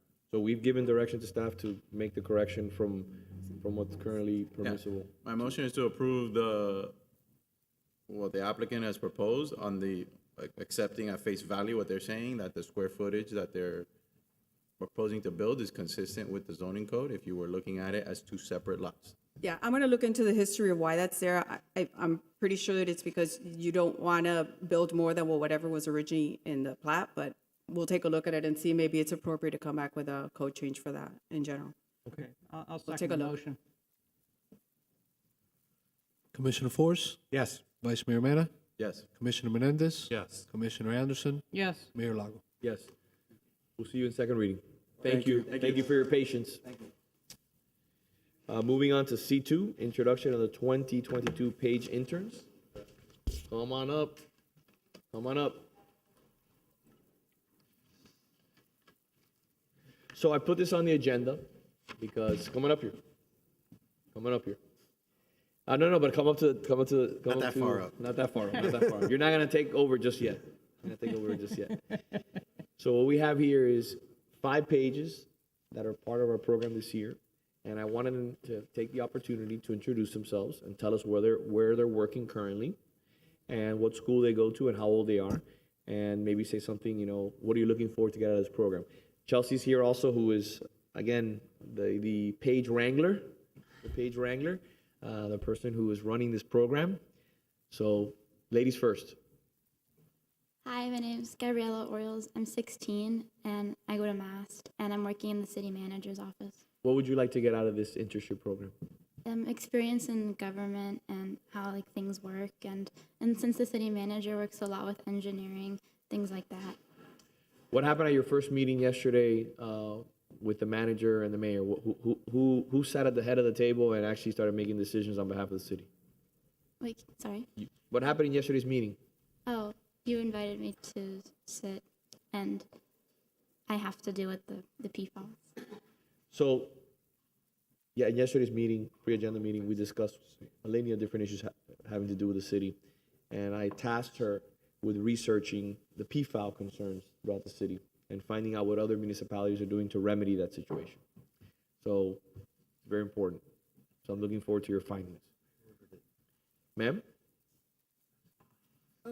Hi, my name is Nicole Schneider. I'm 15 years old. I'm a student at Lord's Academy, and right now I'm working in the city clerk's office. What do you want to get out of this program? Mainly the experience and working in government and all that. Perfect.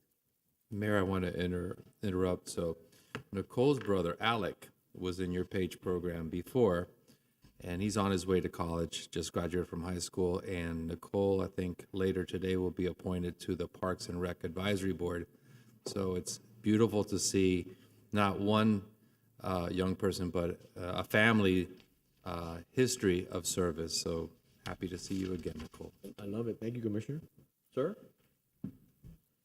Hi, my name is Matias Manzano. I'm 16 years old. I go to Belen Jesuit, and this is actually my second year with the PAGE program. I was here last year when it first started.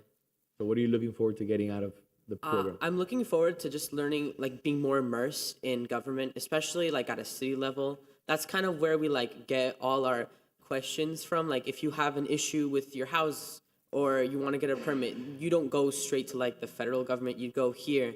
And in the 2 weeks so far that I've been here, I was with the city attorney, and this week I'm with the city manager. I've learned a lot about the inner workings of how our government works. We're lucky to have you. Thank you. Sir? Hi, my name is Matthew Rodriguez, and this is my second year doing the PAGE program as well. I'm 17, I go to Palmer Trinity, and one thing I really want to gain out of this was just seeing the daily work of government, just seeing how everything functions. And last year, my house had to go through lots of permits, so I wanted to see what's the process for getting all these. and how does small government solve all these issues and connect to people locally?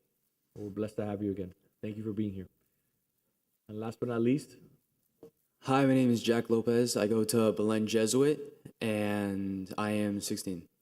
and what are you looking forward to getting out of this experience? Well, overall, I want to learn a lot about local government because I really didn't know anything about local government besides the fact that I lived in Coral Gables, and overall, this experience has been incredibly a gift. From my experience, I learned how overwhelmingly qualified you have to be to have a position in city government. Like I've only been to two so far fully, and I've already learned a lot of, like, for instance, with the city manager. He knows so much. He'll go straight from a meeting talking about lamppost certifications, and then go to a meeting about budgeting, and from both of those you went. Your manager, how much do you pay this kid? You're safe, man. You're safe. We can do another vote of confidence if you need it, but I don't know what's going on here.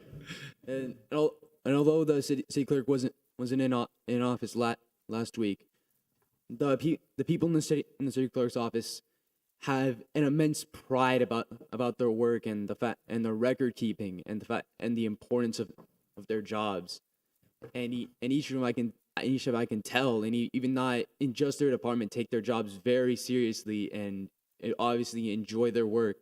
And also for you the mayor, you invite us to come to your open office hours, and I learned how much you really care about How crazy I am, right? Yeah, You're doing those open hours. you care about your job. Like a piece of your property caught on fire, and you brushed it off, and I mean, you just kept working. So listen, don't worry about it. I am beyond grateful to have all 5 of you here. I'm looking forward to when you finish this, you come to the next commission meeting, because you will be presenting legislation before the commission. That's the goal. The goal is to have every page program culminate in your engagement with the commission. That's why I wanted to do it as many times as possible. I think this is critically important because some of you that were here last year, I can already see an immediate change. You're getting older. You're understanding the importance. You're becoming more comfortable in your own skin. And I think it's an opportunity for you guys to really shine and see what the real world is like. And I'm looking forward to your next appearance here. And always understand, if you have a question, like I told all of you, come by the mayor's office, come by the commissioner's office. I get a lot more out of your engagement than you ever will with me. So thank you for allowing me to be involved. I want to add, had the privilege to talk to them during our 2-minute break, and something I learned later on in life. And people think, well, they're going to intern at City Hall and they're going to one day work for government. And I explained to them, in the private sector, there's a demand for people that have experience in government, that understand the inner workings of government, that have friendships, relationships in government. So this is a stepping stone, I think, in my personal opinion, to opportunities in college and opportunities afterwards. It may seem, something you're doing now, but I think it'll pay huge dividends in the future for you, thanks to the mayor's program. Thank you. I'd like to say thank you on the behalf of all the page interns for giving us this opportunity to learn about local government. I appreciate it. Now get to work. Thank you, guys. Have a wonderful day. And also, again, thank you to Chelsea and her team for really organizing the program and keeping the program moving forward. Moving on to item I-1, 10:30 time certain, city's lobbying report.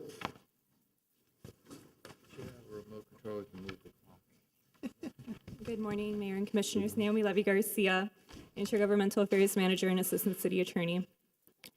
I know we have a long agenda today, so I just want to jump right into it and introduce our lobbying teams. Southern Group and Ronbrook, PA, we have Nelson Diaz here, Kate DeLoach, and Ronna Brown. And if I could just take a moment to sing their praises, because as much as the Commission's engagement is so critical to our success in Tallahassee, so too is this lobbying team. If I need a meeting with the governor, I can call on them and they can deliver. If I need a project sponsored 24 hours before the filing deadline, they make it happen. If I need 5 projects funded in the budget, this team can work miracles. So I just want to, say that, thank them. I couldn't do what I do without them. And I welcome them up here to give the presentation, take you through our journey in Tallahassee this session, and tell you a little bit about our successes.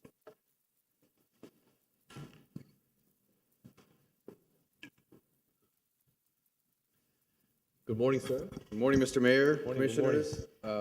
Thank you, Naomi, for those kind words. It really is a pleasure working with someone as competent and as hardworking as Naomi, and really working with a commission as hardworking and competent as you all are. You guys made a lot extra effort this session to engage and talk to legislators and talk to your legislators and to build those relationships.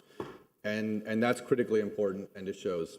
I want to introduce, well, first of all, Mr. Book wishes he could be here. He's not here today, but he sends his regards and his best. I want to introduce Rhonda Brown, who works with Mr. Book, and Kate Deloche, who works with the Southern Group as well. These two ladies, you need to come up here. You guys worked really, really hard on behalf of the city, and we really appreciate everything. So you do have, it's not up there. So I did send you, there we go. So I know that you guys are pressed for time. The presentation does include a wrap-up of the last 4 or 5 years of our representation of the city. But in the interest of time, I'll kind of skip to the money and to 2022. It was a record year. There was a good deal of money in the budget, but there was a lot of hard work that went into these incredible successes. This year alone, the city got about $2.5 million. Yeah, $2.5 million in budgeted items. Only one project was vetoed. And I understand it was an important project for the city, but you fared a lot better than others. So for example, the average dollar per resident that Coral Gables got this session was $72. So each Coral Gables resident got about $72 from the legislature. If you look at your sister city next door, City of Miami, theirs was $20 per resident. So Coral Gables fared very, very well. You can see the septic to sewer conversion assessment got $375,000 from the legislature. The sewer system repair got $500,000. The stormwater master plan got $500,000. Even though the legislature doesn't really like to fund plans and assessments, we got it funded. And a lot of that is the hard work that the entire team put in. The gondola building got $750,000. The mobility hub got almost $1 million. Of course, that ended up getting vetoed, but that was another $1 million that was there. And then there were 2 parks that were funded through the FERDAP program at $200,000 each. That total came to $2.5 million, which we went back and did some math, which was never my forte, but we did the math over the whole time that we've represented the city, and we came to a return on investment of over 1,400% on what it's cost you to get these returns and what you've delivered for the city. So those numbers are pretty good that you can go back to your constituents and talk about that. The last thing I want to say is that you guys have incredible representation in Tallahassee. Senator Garcia and Representative Busara Cabrera work incredibly hard to get your projects in on time, properly submitted, and funded. And they really do. And I've seen it when I go see chairmen of this committee or of that committee, and I talk to them about Coral Gables projects, and they'll pull out their list and say, yeah, Representative Busara Cabrera put that at the top of her list. Senator Garcia put that at the top of her list, right? These are just personal requests that they make, and they fight for the city. And we owe them a debt of gratitude as well. So with that, I'm happy to entertain any questions, thoughts. Well, no, I think your presentation speaks for itself. This commission, along with your help, have worked in tandem to ensure that we can bring home the most money that has ever been brought home that I'm aware of to the city of Coral Gables. I want to thank Naomi. I want to thank Chelsea. I want to thank Martha, who also went with us to Tallahassee, and my colleagues. This is the first time that an entire commission has been to Tallahassee. We didn't just go once, we went 4 times. 4 times to Tallahassee to ensure that we sat down with our legislators and that we explained to them that why they should reward good behavior, why they should be grateful that they have cities like Coral Gables, which play by the rules, which do not indebt themselves by spending money that they do not have, and why we deserve to have a per capita of $72 per resident be brought back to this community. So we've made that commitment. We are beyond grateful for your continued effort, your leadership, your guidance throughout the process. Having gone up there 4 times during session, it was a heavy, heavy lift, but it was well worth it. And the proof is in the pudding, as they say. You can see it right before you. I want to just very quickly say thank you to Representative Duran for always opening his doors, along with Senator Garcia. I mean, incredible work. Representative Cabrera, she has been, incredible to us. She's been very, very gracious in her leadership. Senator Avila, which was Representative Avila, now is Senator Avila. Well, it pains me to say that he's not going to be in the county commission, which he was running for, but he's going to be up there. So he's an ally for us, and he always advocates on our behalf. Speaker Danny Perez, we are blessed to have him serving, and hopefully as the speaker in 3 or 4 years. 2 years, excuse me, I apologize. We'll have an advocate up there. Quick. Well, it comes up quick. You're correct. We'll have an advocate up there who understands the needs of our community. Governor DeSantis. Not many cities can say that they had a meeting with the governor. He listened. We sat down at another meeting with members of his staff to drill down on issues, along with the lieutenant governor. Tallahassee opened its doors to us, and it was because we went up there and we've committed to helping and to coming to an agreement with Tallahassee and playing by the rules. And I want to thank you again for your leadership, for your unwavering commitment, and for guiding us throughout this process.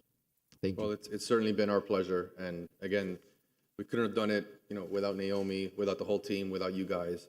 And you're very blessed. I would venture to say that Coral Gables got the most money of any city that's not in the district of a presiding officer. It's more than likely that that's true. I haven't confirmed it, but thank you. You probably did. So thank you, guys. It's been an honor to work with you all. Here, oh, by the way, just really quickly, I know that Naomi's working on it. I had a conversation with Representative Duran.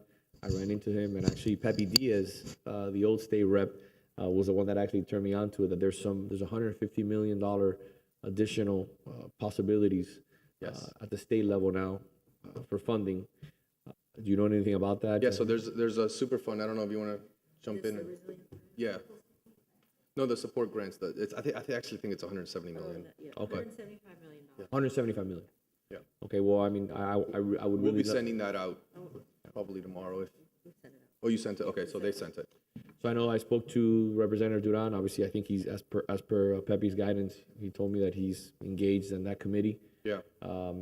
Any other representatives that can help us? I told Naomi to let's put forth our best foot forward in regards to a project that obviously the governor would really appreciate. Let's not put up the mobility hub knowing that he's not a fan of certain things. That it won't. It's not.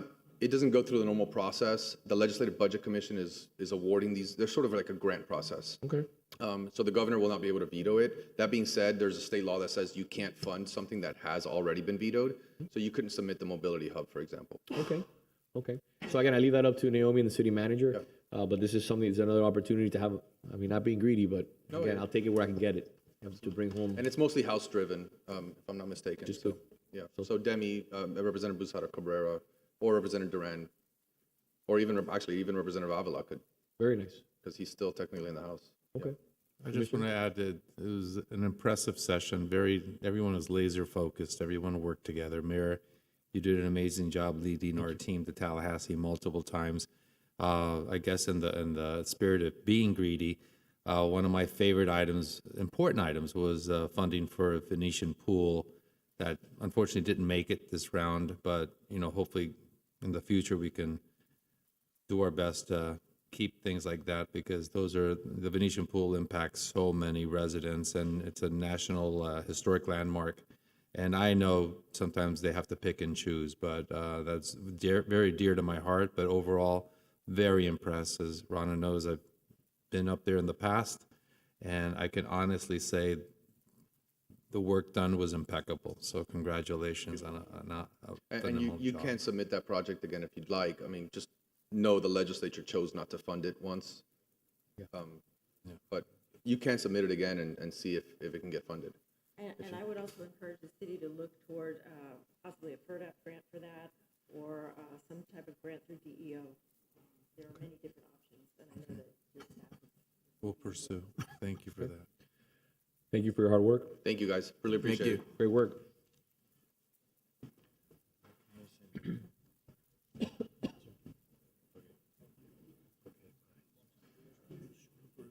I-4. Okay. At 11, correct? Let's do the 11 o'clock time certain, H1. You want to do it after, or you want to do this now? Yeah, of course, of course. Which one, I-4? Okay, perfect. Good morning. Good morning. Good morning. Mayor, I-4 is, I'm sorry. We're going to do H1. Okay. H1 is a resolution of the City Commission approving concept proposals from artists Janine Antoni and George Sanchez Calderon for a temporary public art exhibition extending through winter 2023 and to submit an event application to Art Basel. Good morning, Mayor, Vice Mayor, Commissioners. I'm Catherine Cathers, Arts and Cultural Specialist for the city. And first, I respectfully would like to request language added to the title of the resolution to clarify that this is a request for concept proposals. So the Cultural Development Board is making a recommendation to the Commission to approve development and submission of concept proposals by 2 artists for the city's 2022 annual temporary public art exhibition that is also affiliated with application to Art Basel for an official event, Janine Antoni and George Sanchez Calderon. Following brief remarks, appointed members of the Arts Advisory Panel and Cultural Development Board are here to speak on behalf of their respective boards.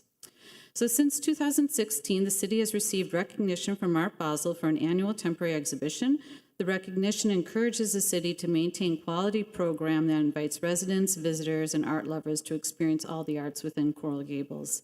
City staff worked closely with the Arts Advisory Panel and compiled a list of artists who fit the city's artist criteria, along with the profile of artists affiliated with Art Basel and their represented galleries. It should be noted that this process included review of approximately 20 artists over the course of months and included ongoing discussions about timeline, budget, availability of the artists, and also their connection to our area. On June 16th, after thoughtful consideration, the panel ardently recommended artist Janine Antoni with George Sanchez Calderon as an alternate.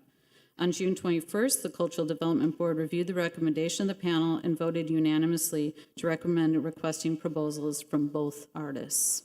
So just to provide a little bit of information about the artist, Janine Antoni was born and grew up in Freeport, Bahamas, and moved to Florida at a young age. She received her MFA from Rhode Island School of Design. She currently lives and works in New York and Miami and is represented by Luring Augustine. The artist works in sculpture, performance art, and photography and shows nationally and internationally. In addition, she's been represented in several biennials and festivals, including the Whitney, Venice, Johannesburg, Gwangju, Istanbul, and Documenta 14, among others.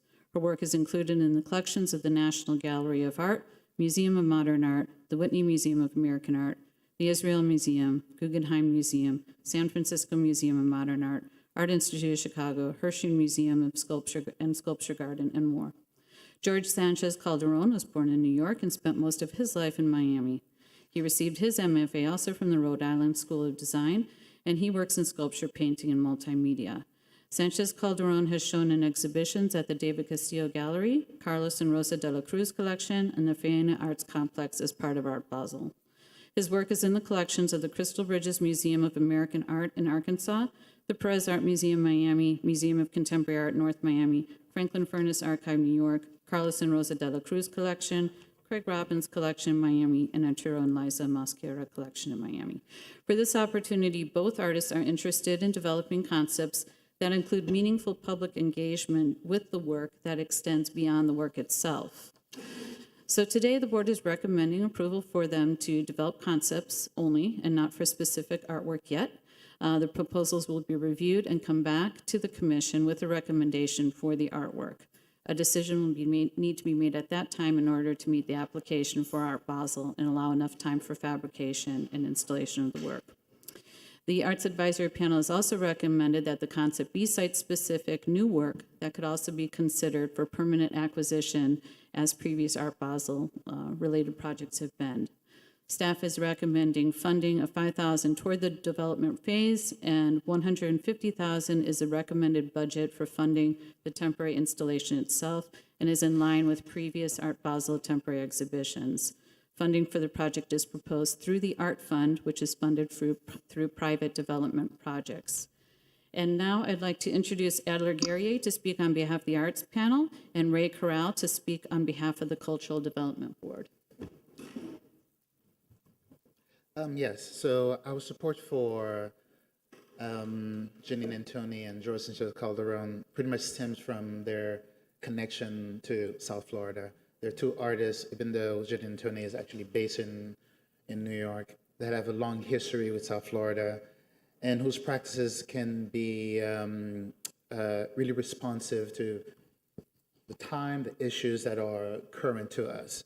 Janine and Tony is an artist whose practice can focus on very specific issues. She's famously has made artwork about being a mother or a daughter. She can create work that will be immediately received by the art world at large and will be totally embraced. Joseph Sanchez Calderon, he is from Miami, grown up here, practiced here. He's worked into link South Florida to Spain and various architecture and carnivalesque tradition. And these are themes that are still relevant and still could be a great proposal if that's the channel he wants to pursue. So the Art Advisory Panel, we originally recommended Janine and Tony as recommendation and George as an alternate, but we fully support the board's elevation of both artists to get proposals from them because we will be in a good place to receive good ideas. Good morning. Sir, how are you? My name is Ray Corral. I'm representing the Arts and Cultural Development Board, and I've been appointed to speak on behalf of the board as a whole. The board as a whole is hoping that you'll approve the two artists, that they can prepare proposals for Art Week coming up. Thank you. Perfect. I just had a question to make sure I understand correctly. Are we requesting two proposals for one exhibition, or are we? Yes. Okay.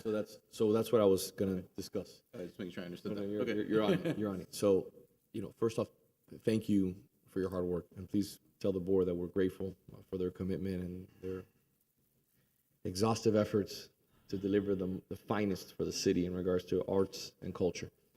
I've been doing a little bit of research on both artists. I was familiar with one, not with the other. I think they're both great artists. But I have reservations with moving forward on two. And I'll tell you why. We have limited resources. Every dollar counts. And I want to make sure that this is not only temporary. I want to have an understanding if we're going to make a significant type of investment in regards to this artist.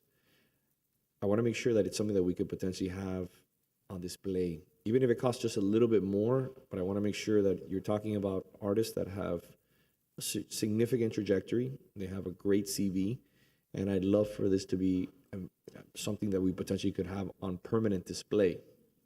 So that's something that I want the commission to think about, not only just temporary. By the way, it doesn't have to be a significantly massive sculpture. It can be something, again, some of the best works are small works. Scale. It's all about scale. You look at a Jasper John flag, and it's not about the magnitude of the work. It's about the beauty and the intricacy of the work and what is conceptualized in the work.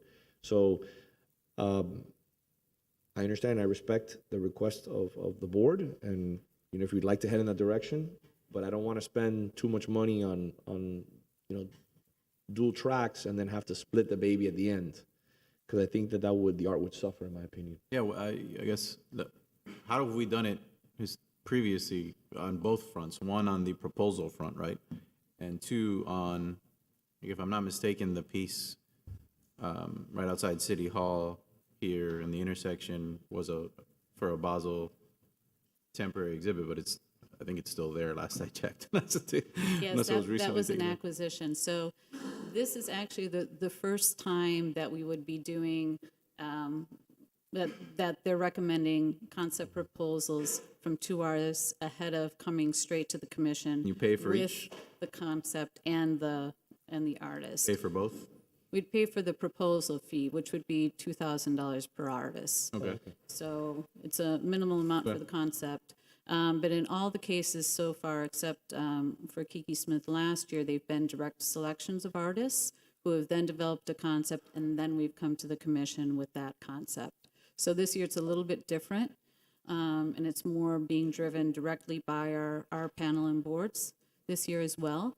They've both been told that if they do develop a concept, it should be with the intent of potentially procuring it for permanent acquisition, and that amount would be to be determined. I don't know what that amount would be until they include that with their proposal, but we have asked them to do that, so we know what the temporary fee would be, and we would know what the acquisition As fee part is of the proposal. As part of the proposal. Good, okay. I could add that $2,000 is in line with how municipalities tend to get proposals for public art. And sometimes there's 4 or 5 artists on the panel. So this is not that far of a range to get good ideas that can be productive. Also, if you, listen, we're probably going to get 2 great proposals, right? And you're going to have to make a decision.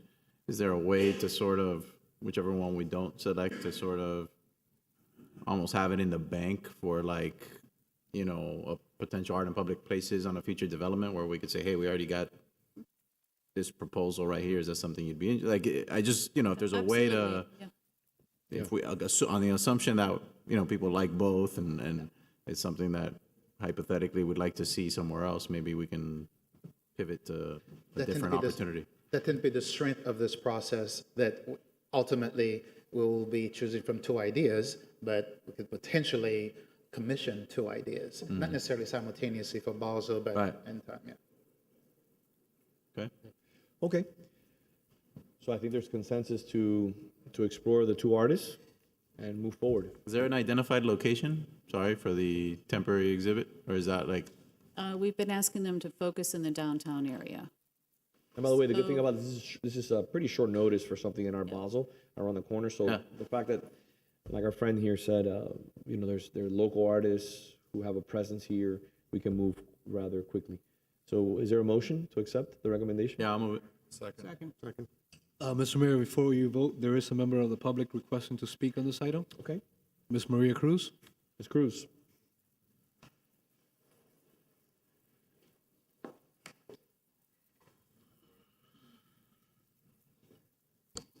Good morning. Good morning. Maria Cruz, 1447 Miller Road. I just have some concerns. At first, I read that it was a temporary thing. Now I hear that we probably could make it permanent. And the reason that I'm here is to remind you all what happened with several items that we did this process, and then we were saddled with maintenance that only the artists could do and were very expensive. I love the possibility of having this become permanent, but we need to be conscious that we're not going to be paying $1 million every year to maintain whatever it is that we buy. That's Thank you, Mrs. Cruz. I think that's a good point. It's a point we've talked about in the past, and I've asked for any of these processes, especially if there's a real desire for it to eventually be permanent. I don't know what the criteria are that are provided for them in terms of their proposal and in terms of the ultimate selection, but to me, that point should be a significant factor, whether or not it's something that can withstand the elements over time with minimal maintenance. And I've asked even our city attorney's office to make sure, and now this is the lawyer in me talking. I know this is not the way to view the arts, but you know, I expect people to come in with reps and warranties about whatever it is we're paying for. You know, if you buy a car, you expect it to work. If you buy a laptop, you expect it to work. If I buy an outdoor sculpture, I expect it to be able to last outdoors. And I think that's a reasonable thing to ask of the artist, because yes, we have had some experiences in the past. So I just want to make sure, I know we've talked about this before, but at every step of any of these things, it needs to be, I think, a real factor that is a priority. So let me just add something to the Vice Mayor's comments. Okay. I think this is important to memorialize. We are also responsible We are responsible. You can't buy something, or you can't build something like a fire station and let it fall apart for years. You've got to hire somebody, like we're doing right now, which the manager's bringing somebody back, to make sure that, for example, our public safety building is kept in immaculate shape. That person's job will be from head to toe, just making sure that building is in immaculate shape. Or we could not hire that person and then in 15 years have to pay $3 million in delamination and stucco and paint and a litany of different issues. That's called maintenance. At the end of the day, we failed as a city, so we have to be honest with ourselves. Number two, I think it was the vice mayor that requested, I can't remember, I think it was the vice mayor that requested that we take some money from the Art and Public Places budget as monies that can be used for maintenance. And I think that was brought up as a result of the 3 sculptures that are located right off of Lejeune on the Frank Casala Park. What's it called? You know what I'm talking about? The three. By Cartagena Circle. Yeah, by Cartagena Circle. You know what I'm talking about, right? The Ingram 3 Park. sculptures, the Ingram Parks. That's where it came up because those were dilapidated. Those sculptures weren't kept up. So it's incumbent on us to maintain this. Number one. Number two, I think we've learned you do not put sculptures, colorful sculptures, out in the hot sun all day. Okay? You have to find a shaded area. You've got to maintain those sculptures on a monthly basis. You got to go by them, make sure they're clean. That's what we're doing with the Hank Willis sculptures that we have. We're not letting them fall apart. We're addressing them every 3 or 4 years to make sure that they're in tip-top shape and putting them in positions where they'll be successful as sculptures. So I agree with you 100%. We got to save money. We got to make sure that, for example, if a developer comes and puts a sculpture, that we visit that sculpture once a year and make sure the developer is upkeeping that sculpture. Just like we're doing with the landscaping starting June 30th. A lot of people in the downtown didn't upkeep their landscaping, and I hate to go on this diatribe, but it's up to the employees and to staff and to the commission to make sure that people are held accountable. Landscaping, streets, curbs, sidewalks, art, everything needs to be kept up. Just because you install it, you can't forget about it. So I agree with the vice mayor. Let's make that a point. Okay? I just got one more comment to add to that, and that has to do with choice of materials. If you have a painted sculpture, it's not going to hold up as well as one that has natural surfaces and materials. It was within 6 months that the flower sculpture went from a colorful one to a dull one. If our cars powdered out the paint quality on it that quickly, would be back to the auto dealer right away. You know, again, claiming on the warranty, as the Vice Mayor aptly noted. Not only do we have to have the contract terms, but do we really want that kind of expense in the future on the maintenance? So we need to choose materials that hold up better. Thank you. Thank you. Can we take a Vice motion? Mayor, we have a motion. I moved. Vice Mayor Mena? Yes. Commissioner Menendez? Yes. Commissioner Anderson? Yes. Commissioner Force? Yes. Mayor Lago? Yes. Okay. The next thing we're going to take, but I need to address 2 issues, and I want to be as expeditious as possible, is the presentation of the Mayor's Strategic Priorities Plan, but there's 2 things I want to put on the record first, okay? I should have said this in the beginning. Are we aware, and we have to be more diligent and more careful when certain things happen here in the city in regards to elected officials and people who have served this community. I just found out, one for Commissioner Force for bringing to my attention, and the other one for Mark Trowbridge bringing to my attention. We had a commissioner who passed away who served this city. I was not aware. We were not prepared today. And we also had an individual who served on multiple boards. Property advisor. Property Advisory Board, Ed Mazary? Ed Mazay. Ed Mazay, excuse me, who also passed away. So I'd like for Mark to come up here just one quick second. And I'd like to do the best that we can to at least acknowledge this individual who served the city. His name was Ronald W. Robeson, and he served as commissioner from 1982 to 1985. And before Mark says a few words, because he was also very active in the chamber, I want to read his obituary. Ron Robeson, age 86, longtime resident of Coral Gables in South Miami, passed away peacefully at home on June 9th, 2022. He was born in Birmingham, Alabama, and lived in various cities throughout the Southeast during World War II before settling in Miami in 1946. Ron graduated from Coral Gables Senior High and attended the University of Florida, where he earned a bachelor's degree in architecture. In 1970, he founded Robeson and Associates, an architectural firm in Coral Gables specializing in commercial interiors, which was considered a relatively new field of practice at the time. His company provided a complete range of architectural interior services to commercial clients locally and worldwide. He became an active member of the American Institute of Architects, the AIA, in 1965 and was appointed vice chair of the National Committee of Interiors in 1979. During his subsequent tenure as chairman, the committee composed the first interiors chapter of the AIA handbook. As a City of Coral Gables commissioner, he co-authored the Mediterranean Architectural Ordinance, providing the building incentives to developers who maintain or construct buildings with the city's Mediterranean architectural theme. And he played an essential role with the Coral Gables Chamber of Commerce Renaissance Committee, which reviews the city's future development. Ron went on to serve as a member of the Historic Preservation Board, Code Enforcement Board, and Board of Adjustment for Coral Gables. He also served on the Greater Miami Chamber of Commerce New World Action Committee, which is charged with the planning of a major building projects in Miami area. In 1985, Ron was awarded the Coral Gables Robert B. Knight Award for Outstanding Citizenship in honor of his dedication to and successful implementation of numerous activities geared towards the betterment of the Coral Gables community. Ron was an active member of the Rotary Club of Coral Gables beginning in 1970 and was a member of the Board of Directors from 1971 to 1980. He was elected president of the Coral Gables chapter in 1975 and served 2 terms as Rotary International Group representative for his district. Following his retirement from the architectural profession in 1991, he was asked to take a position of the president of the Coral Gables Chamber of Commerce, where among many things, he focused on the annual publication reaching over 15,000 individuals, the annual 5K run through the city to raise money for local charities, and the successful book, Coral Gables, The City Beautiful, an original publication about the history of our great city. What has made Coral Gables so exceptional is the vibrancy of its citizens, the quality of its institutions, and the traditions from which they have grown, Ron told Chad Cohen of the Coral Gables community newspapers. We have woven a tapestry of neighborhoods, businesses, and culture in the pursuit of the perfect place to live. Ron appreciated fast cars and was a member of the Sports Car Club of America.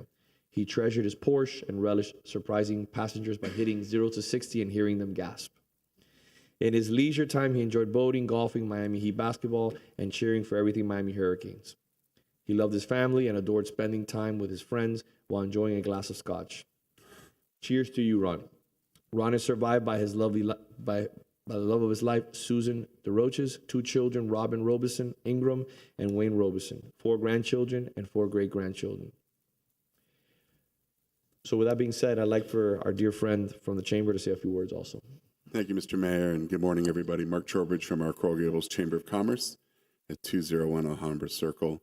As the mayor has shared with you, Ron passed away a couple of weeks ago, and he not only served as the president of the chamber from 1991 to 2002, he also served as the chairman of the board back in the late 70s. And so he got to try both roles, the paid role and the volunteer role. But before that, he was a city commissioner. And so he served the chamber with distinction for nearly a dozen years. And as you see, many of the things which he instituted and accomplished, we continue to work with today. And we just celebrated actually the 25th anniversary of our Doctors Hospital 5K, 10K, something that he was part of in its earliest days. And we just really want to send our love to Susan DeRoches, who is his longtime partner, and of course his children, Robin and Wayne, great-grandchildren and grandchildren. And on behalf of our chamber, our board of directors, and of course all of our past chairs, send our warmth and love to the family. So thank you for this opportunity for acknowledging Ron. But I think if you go back and look in the annals of history of the city, you'll see that even in his short time on the city commission, there were a lot of things happening in the early 80s that remain relevant today and that you all continue to discuss and are part of the history of our great city beautiful. So thank you, Mr. Mayor, for the opportunity to celebrate Ronald Robeson. Yes. Please don't leave. I'd like for Commissioner Forrest to just recognize Ed. Yeah, and I'll just say, and I don't mean to interrupt Commissioner Forrest, but Ed was a 20-year member of the chamber as well. We learned this last week of his passing. His viewing is tomorrow evening. And thankfully, he came and visited the chamber about 2 months ago. And for whatever reason, we took a picture of that moment, and we were able to find that. And I recall that, and we'll be taking that and presenting that to Gina, his daughter, and their family. But what a great guy. We had a chance to chat when he visited the office. He'd not been there before. And I didn't know about his other service to the city, but he was certainly a great member of our chamber, Mr. Edmund Mazzei. Commissioner? And I'll just add that he was also a retired U.S. Marine Corps captain. He enlisted in the U.S. Marine Corps in June 1956, was stationed at Camp Pendleton for combat training. His early service included 1956 to 1958 afloat the USS Breckenridge, also in South Weymouth, Massachusetts. He had tours of duty in Okinawa, was stationed at Camp Lejeune, and was afloat the USS Algo on blockade for the Cuban Missile Crisis. In 1963, he was commissioned as a warrant officer in Quantico, stationed until 66 at MCAS Cherry Point. On one fateful day, his battalion suffered widespread casualties, both wounded and killed many members of that ship, but it was not his day. The Lord gave him another chance. The direct mortar attack, having claimed the lives of many soldiers in his foxhole on either side of him. During his tours, his body suffered from exposure to Agent Orange while serving as a combat infantryman in Vietnam, and he served our country with distinction through 1971. Wow. Amen. Amazing that today we got to celebrate the lives of three incredible gentlemen, including Mr. Pernetti, and thank you for the work that We did. And you all one thing did. that we didn't do for Nino, and I want to do for all three of these individuals, just have a moment of silence to remember their great legacy.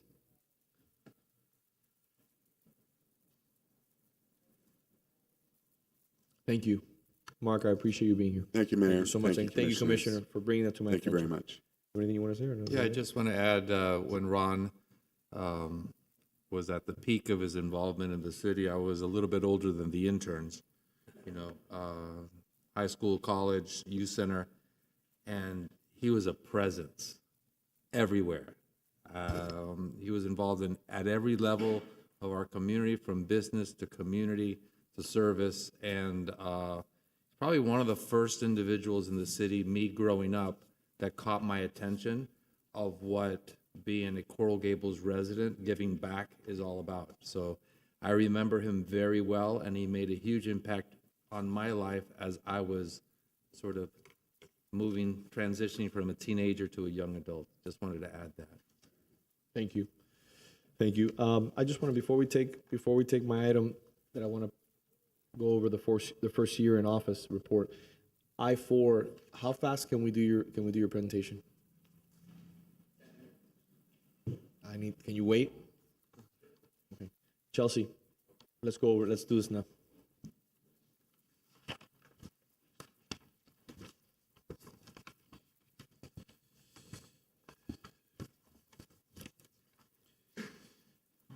Item C3, a presentation of the Mayor's Strategic Priorities Plan and our accomplishments since April 30th, 2021.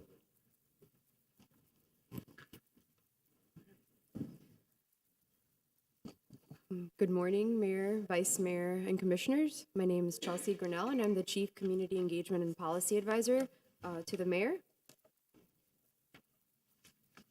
I'd like to start off by saying that this is an update for the first year in office for the Mayor's Strategic Priorities Plan.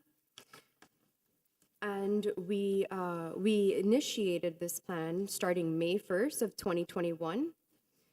At that point, we launched a listening tour, and the listening tour was a time where the mayor, during his first days of office, first 100 days, met with over 300 residents, city employees, neighborhood associations, and member of the business and business community and civic organizations. This lasted until August 13th, and during that time, we used the information from the listening tour to fine-tune our Mayor's Strategic Priorities Plan. And we were able to develop 8 different priorities from the feedback that we gathered. Each one of these priorities are denoted, each one of these have a goal, and each one of these goals have action items. The green check mark depicts items that have already been completed, and the orange circle are items that are still in progress.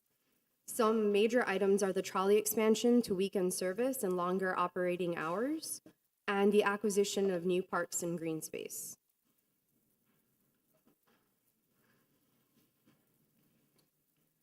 And so part of the way that we track the priorities plan, it's actually a dual approach that we take.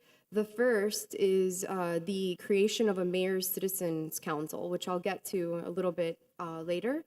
And some of the members are here today. And so this mayor's council is the accountability checkpoint for the strategic plan. And in addition to that, the mayor meets monthly with his team and the city manager's office and their staff to go over each one of these items. So I'm proud to say that 89% of the plan has actually been initiated, which is a really huge accomplishment in such a short period of time. Chelsea, may I add something before we go to the next slide? Yeah.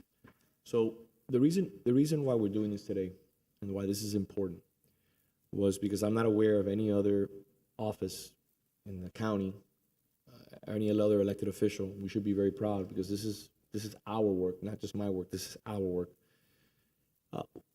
You know, most people when they get elected with an idea of accomplishing something. I want to do X, Y, and Z. Why did somebody run?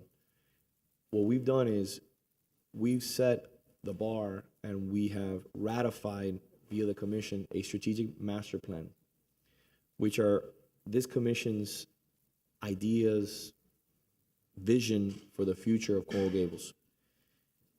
Then what we did was, like Chelsea mentioned, we have the Mayor's Council, which meets on a monthly basis with the help of the manager and our office, and we are accountable for what this vision is. And what you see scrolling there is an example of what we meet with the manager every month to make sure that our vision is carried out. So this is not just about getting elected and saying we're going to do X, Y, and Z. This is about showing the proof that we're actually getting things done. This is the way that we do business in the private sector, in my business, and this is the way that you should do business in the public sector. There will be accountability, and when we fail on items, we will come back, dust ourselves off, and find a way to accomplish that goal. And the purpose of doing this today is that this will be put on the internet under the mayor's page, and anyone can review it, and anyone can come to the mayor's council meetings, give their ideas, speak to the representatives, which are 7 on that board, and have their influence be heard, and hopefully the vision of the city push forward. So this is something that I'm very, very proud of, and Chelsea deserves a lot of the credit, along with the manager's office, and obviously the mayor's council for bringing this to life and really pushing forward this vision. Thank you. So thank you, Mr. Mayor. To add to that, the document that is actually rolling is our spreadsheet that we go through each and every single item with the city manager and his staff. And as the mayor said, we are working to upload that on the webpage. And the strategic plan is presently there. Yep. So the first item on the strategic plan is transparency. In everything that we do, transparency is really paramount. It is the focal point of everything that encompasses the mayor's vision. We host open door office hours every Friday from 2 to 5 and been doing so for about 8 years. We're very active on social media, and we have monthly newsletters that are disseminated to thousands, over 20,000 contacts that we have in our list. And so the photo that you see there is an example of a memo that we do every year that outlines the financial expenditures for the mayor's office. Every year we are allotted a $5,000, and the other commissioners as well, a $5,000 discretionary fund. And at the end of every fiscal year, we write a memo outlining each one of our expenses. And we also post that on the city webpage under the mayor's page as well. The second item on the plan is accountability. As I mentioned before, we had one of the first things that we did was the creation of the Mayor's Council. They meet once a month and sometimes a few times a month to discuss the priorities and to hold the plan accountable. The mayor worked on an ordinance recently revising lobbyist protocol, which says that all people or all lobbyists or anybody tied to a certain project must be on the commission agenda. And we are working to hold people accountable to their development agreements. And the third item is community outreach. The mayor attends city advisory board meetings on a regular basis to hear feedback from the boards and any input that they may have. He meets with business leaders and homeowners associations. He conducts site visits and hosts ongoing meetings with residents. Biannual town hall meetings. This year we hosted one on September and another in April, and we're going to be having another in October. We disseminate a newsletter and are very active on social media. And as I mentioned, we have over 21,000 people on our constant contact email list.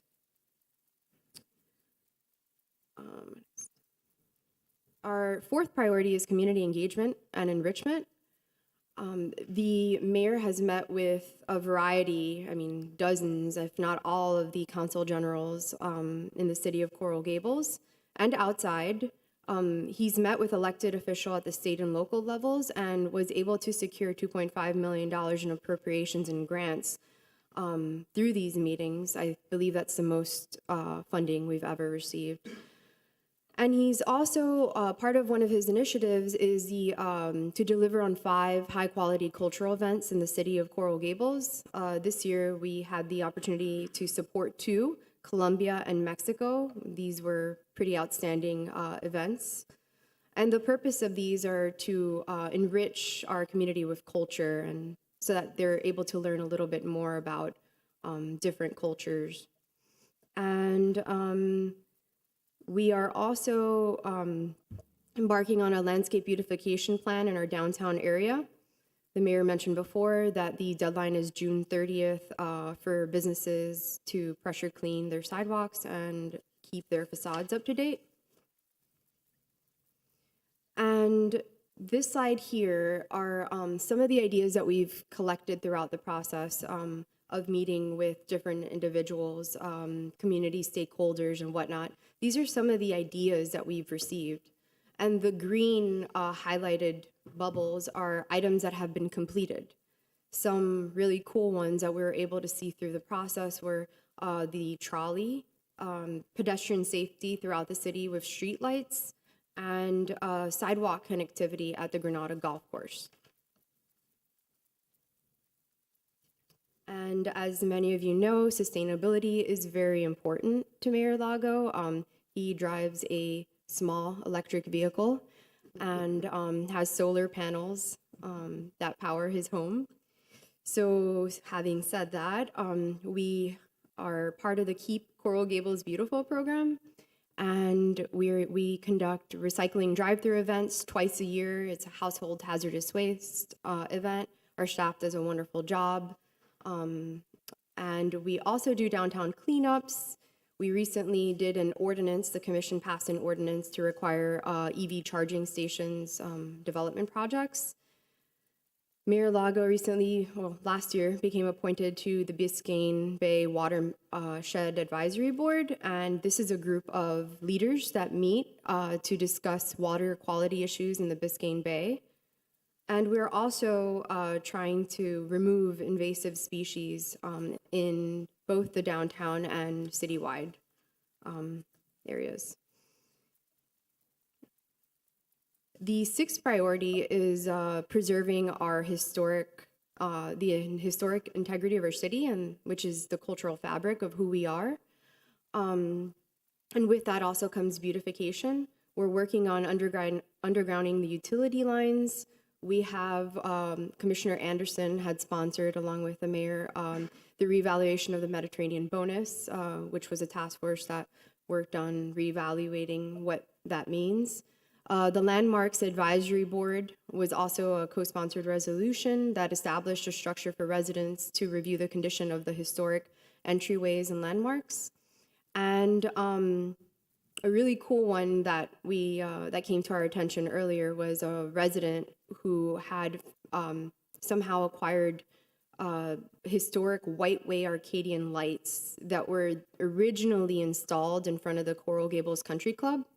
So we worked, or the mayor worked, to secure funding for that, to restore the lights and to have them in the original location, which the photo in the slide is an image of a 1920s, it's a 1920s photo of the original lights, and they are placed there today because of that effort. We are also working on completing the restoration of the Fink, or we have completed the restoration of the Fink Studio and the Merrick House Coral Rock Wall. And earlier today, we celebrated Founders Day, so it's a new tradition that that honors our city's founder, George Merrick. The seventh priority is a safe and healthy city. This is very important. And during the height of COVID-19, our police and fire, or our first responders did a really good job at homebound testing and vaccination for our seniors and compromised population. And for the first time in 30 years, our police, fire, and communications departments are fully staffed. And a really, really important milestone and piece of legislation that that the mayor had sponsored several years ago was also being piggybacked by Miami-Dade County, neighboring municipalities, and he's going to get into that a little bit more. But this is a very huge accomplishment because this bill, or this piece of legislation, worked to divert hourly rentals and to curb human trafficking, anti-human trafficking efforts. Yeah. So if I may add to that, because we're coming to the end of the presentation, and I think it's important just to talk about that here. So yesterday, this has been a very important issue for this commission. It was brought to my attention by a few residents in the North Gables that they would see the prostitution on A Street, and I led with the efforts of my colleague, the vice mayor, to proffer legislation, which is a joint enforcement task force legislation agreement between the city of Miami and the city of Coral Gables, and our police department deserves all the credit under Ed, the chief and the manager, to really make this work, allowing the city of Coral Gables to be able to arrest someone 100 feet into the city of Miami, and the city of Miami to do the same thing on ours. That type of cross-pollination, it's just another layer to secure our borders, number one, which is critically important. But we also outlawed hourly motels. We tried to do that in multiple different municipalities. As you can see, this is the meeting that I went to in the city of Miami with Oscar La Rosa, who was the vice mayor for Hialeah. He recently retired to pursue private practice. And we failed. We failed here in the city of Miami after a few hours of back and forth explaining why this is an important piece of legislation. We attempted to do the same thing in Hialeah. We had support, but we never brought it past first reading. But I'm proud to say that as of yesterday, after a lot of wrangling and a lot of discussions with the governor, the lieutenant governor, our senators, and our state representative, SB 898, which is called Maya's Law, after 5-6 years of trying, is finally law. So you will no longer be allowed in the entire state of Florida to rent a room in a hotel per the hour. And that is something that is a big win for everyone in this community, especially women, who are the majority of the individuals that are human trafficked, that are enslaved by pimps, drug dealers. I've seen them with my own eyes. I've gone over 12.5 times with law enforcement, with the chief in the city of Miami, the chiefs in Hialeah, to see the poor state that a lot of these women are treated. And it's a big win for this community. And as the father of 2 young girls, this is something that this commission has been fighting for a long time. And I want to commend the courage of the governor and the lieutenant governor, Avila, our state representative, Cabrera, who led the charge and made sure that SB 898 became law yesterday, June 27, 2022. So I just want to make sure that I thank all the state legislators who really supported us in this effort, and my colleagues in the commission, the city manager, the police chief, our city attorney, for finally bringing this to fruition, not only in Miami-Dade County, but through the entire state of Florida. We had no other choice, but we had to use preemption law. But at the end of the day, this is one of the cases where preemption law makes sense. And so our eighth priority is customer-focused service. Later today, Martha Pantine, the communications director, and Raimundo Rodolfo are going to be presenting the new interface for our city website. We are planning to launch that soon, but we really value the feedback that we receive from our residents and users. And part of another customer-focused service initiative was the launching of our e-permitting services, which was launched last August, I believe. And so the goal of this is to really streamline the permitting process electronically and making it efficient for everyone. And the ninth and final priority is the newest priority, which the Mayor's Council worked really hard to add to the strategic plan. One of the items that the Mayor's Council worked on and came before the Commission recently was securing funding for the mobile app. They were able to expedite $150,000 of funding, which would be necessary to deliver on a state-of-the-art mobile app, which will really help get more information across to residents in the community in a very quick manner. The time that they're expecting to deliver this is the beginning of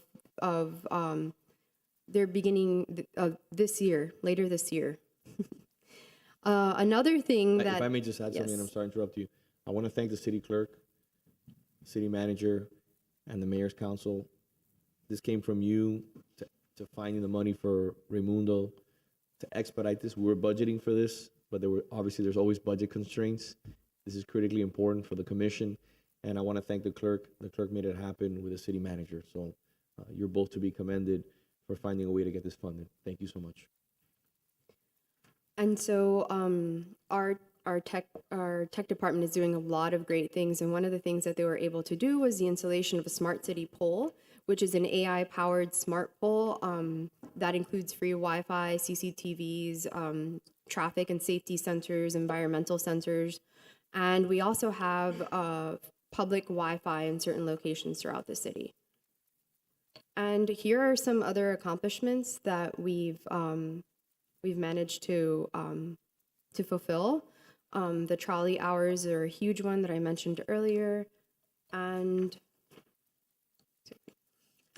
These are just some highlights that we wanted to make sure that we've memorialized, because we're proud we're proud to have worked hand in hand with city staff and a lot of the residents who brought us ideas to bring a lot of these accomplishments to the table and get them actually done after years of effort. And the second farmers market in the North Ponce community was another resident driven idea as well. And we are still continuing to look for purchasing new parks and open space, even though we have done so already over the last year. I mean, we're still always looking for that to improve and enhance the quality of life of residents. And these are some community interactions that have happened over the course of the year. There's the mayor's met with city boards, the disability advisory boards, the city employees, the cleanups. I mean, it's hard to really to capture all the things that we've done. So every month it was very hard to select the photo for that month because we had about 30 of them.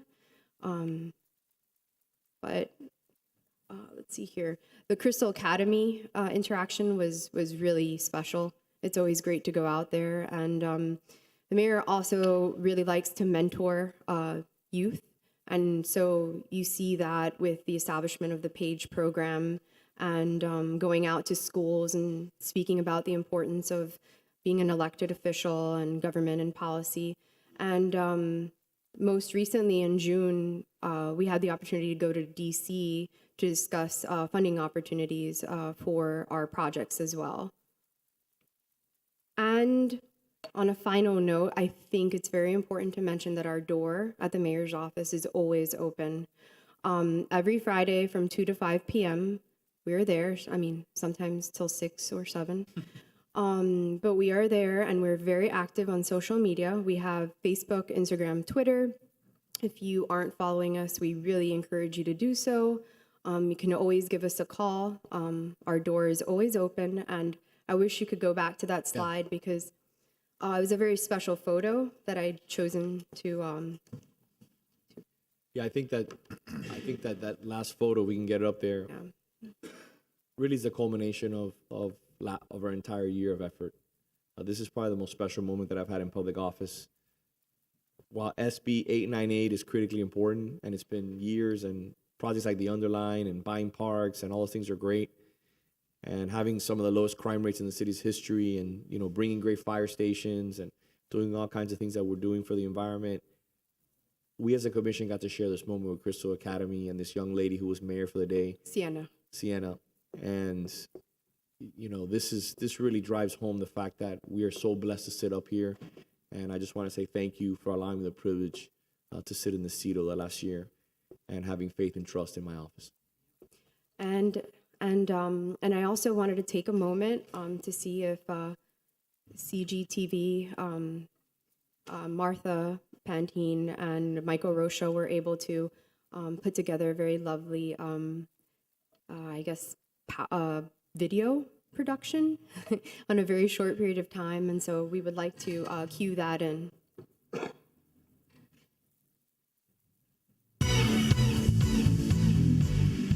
To my colleagues and to all those I represent and serve. To my colleagues and all those that I represent and serve. I pledge fairness, integrity, and civility.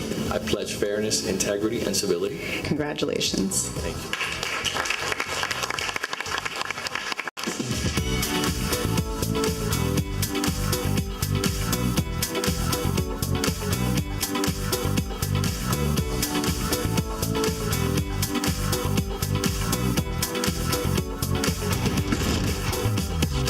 That is why we break the box. Please recycle Coral Gables.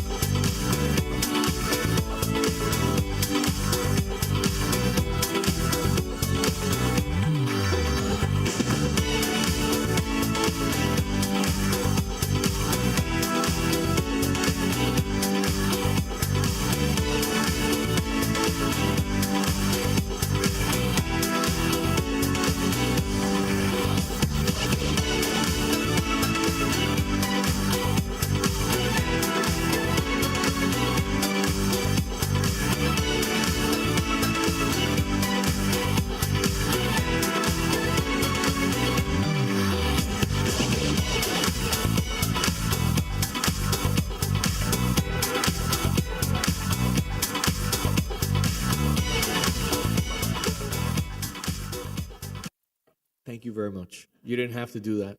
That was very nice of you. Yeah, it was. Thank you to Michael Rocha. Thank you. I had to fit those photos in there Thank somewhere. Thank you. But I really wanted to give credit to the communications department for doing that, Michael Rocha and Martha Pantine, but also the PowerPoint presentation couldn't have been possible without giving credit to Patricia Herrera and Gabriela Quintana in our office, who did a wonderful job. You guys do a wonderful job. Thank you, and I look forward to doing this again in 1 year. Thank you for this. All right, congratulations. Chelsea, Good great job. work. Thanks. Thank you. Moving on, C4, we're deferring, and we'll move on to I4, and then we'll take the next item. I4 is a resolution of the City Commission amending ordinance number 2015-17 as amended to revise various fire prevention permit fees and solid waste collection special pickup fees, providing for severability and an effective date.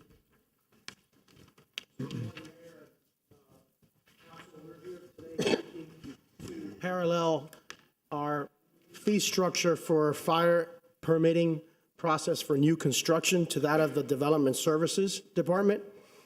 We believe that providing for one structure will enhance consistency and transparency to the process. We look to JRD and Associates to provide the analysis and recommendation for us, and they're here today with us to provide their findings. We reviewed their recommendations. We're fully in agreement with it as to meeting the objectives that we were trying to set forth. So with that, And let me say, Mayor, Commissioners, the state has established an enterprise fund for reviews, inspections concerning construction. We've already established the enterprise fund for development services. which, and we would also like to do the same thing for fire.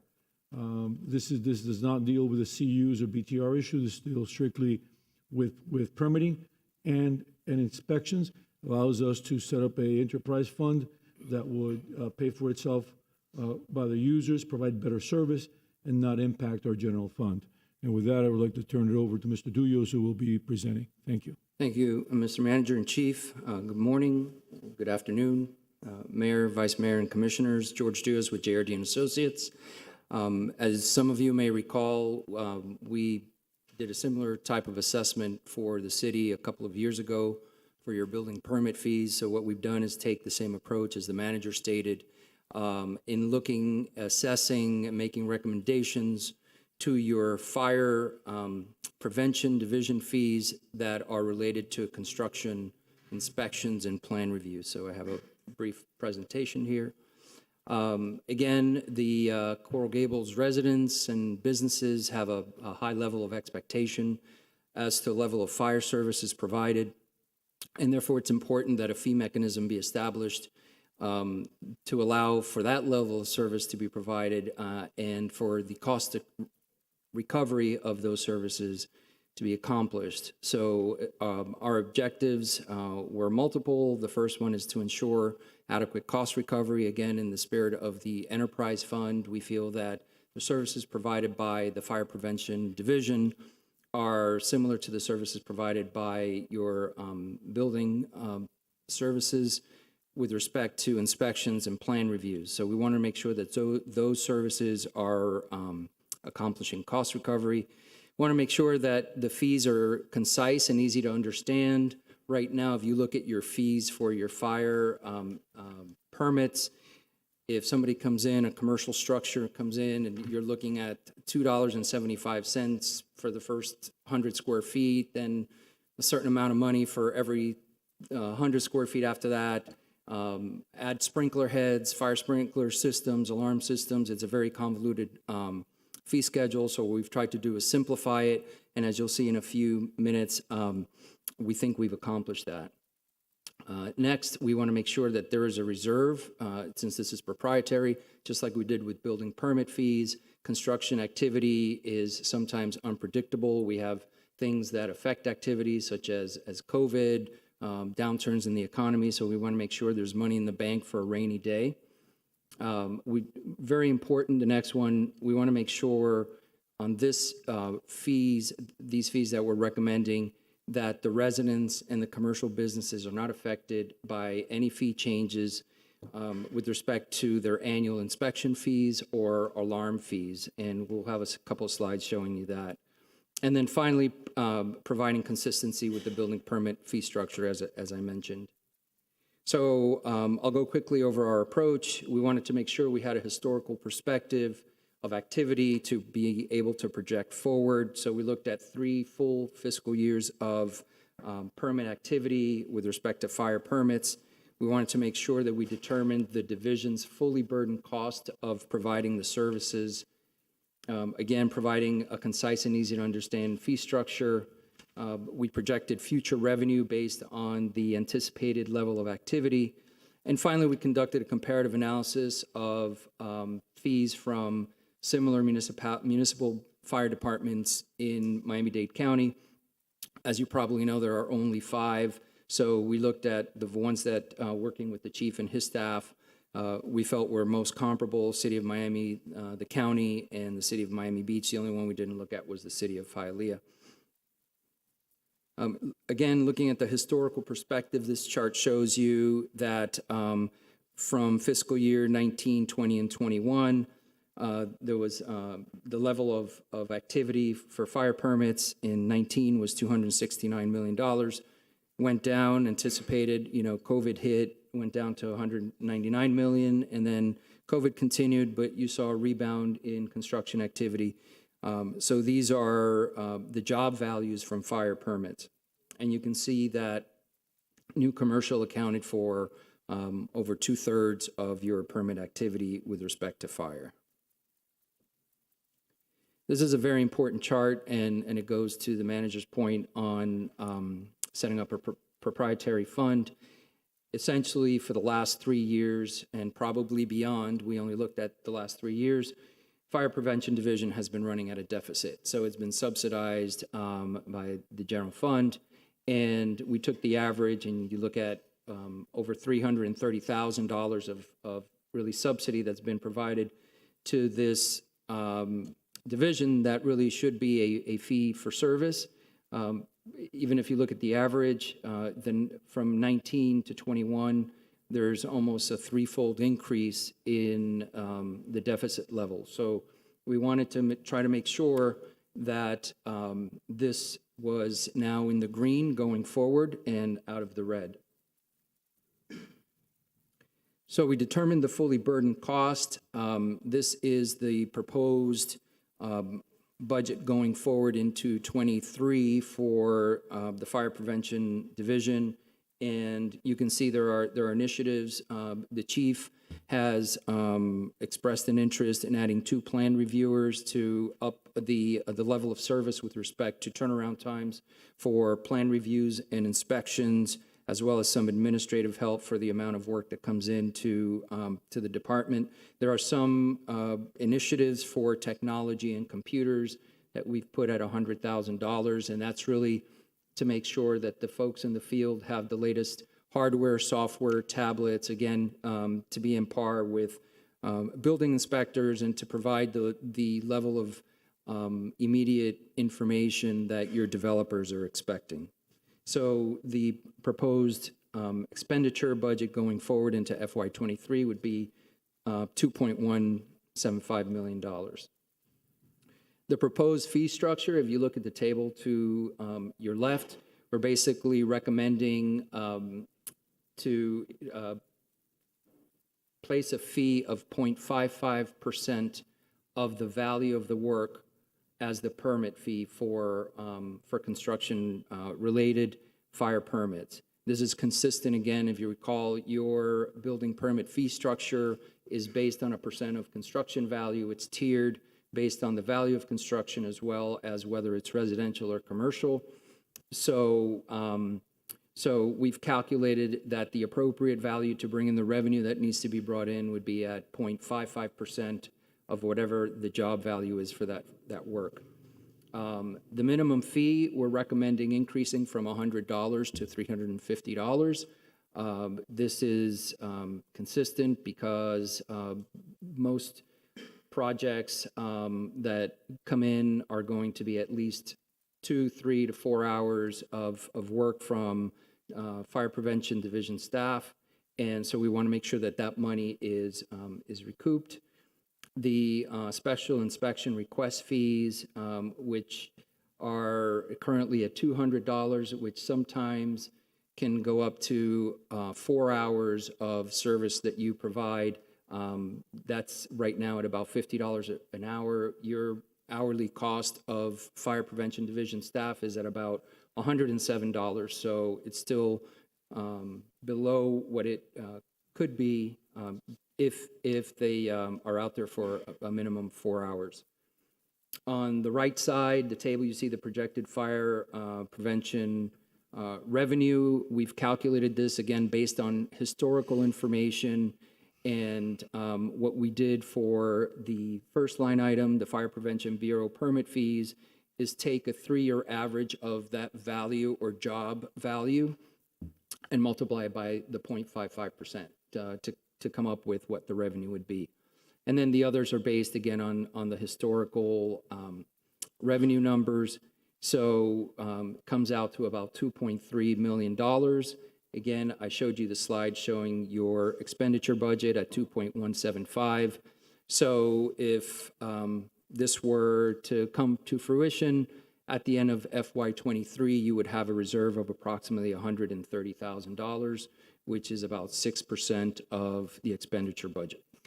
Okay. Finally, as I mentioned, we conducted a comparative analysis of the other 3 municipal fire departments.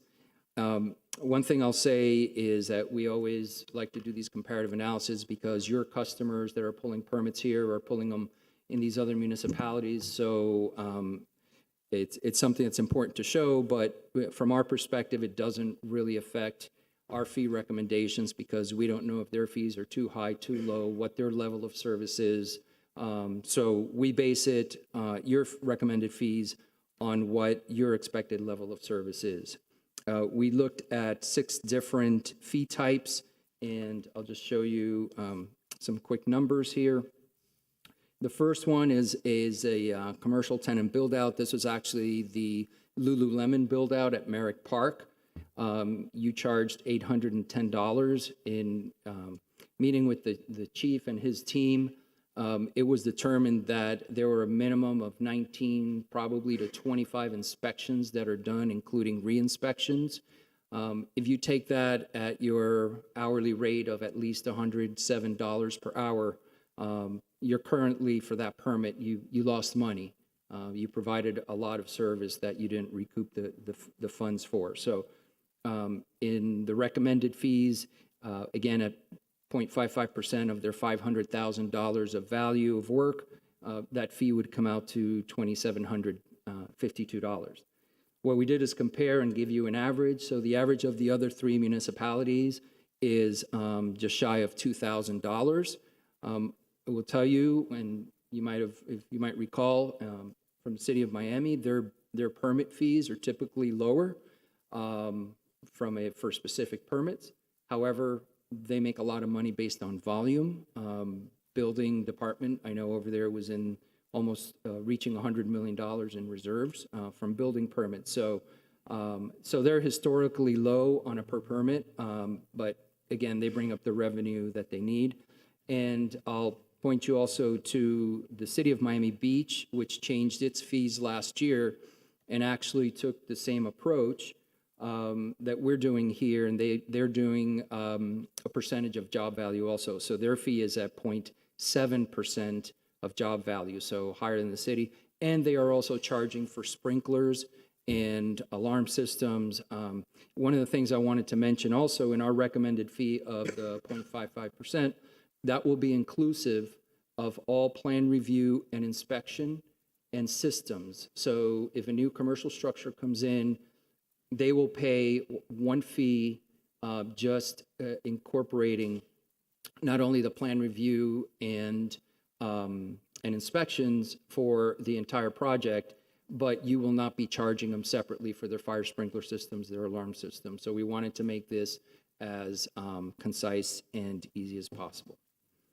The next example is the fire alarm system and final acceptance test. This is at 1515 San Remo, and you can see the job value at $90,000. If you apply the percentage, would be again just shy of 500, a little bit below the average of $647 of the other 3 municipal fire fees. Special inspection request, again, I mentioned a few minutes ago that you currently charge $200, so you're basically charging approximately $50 per hour. Your cost is double that, so we've increased that fee to $350, and again, below what the average is of the other municipal fire departments. The fourth is the annual life safety inspections. Can I ask you a question? Yes, Sorry, really yes. quickly on that last point. Just, I don't know, came to mind. If our cost is double that, why are we subsidizing? Well, the cost could be double that. Your cost per hour is about $100.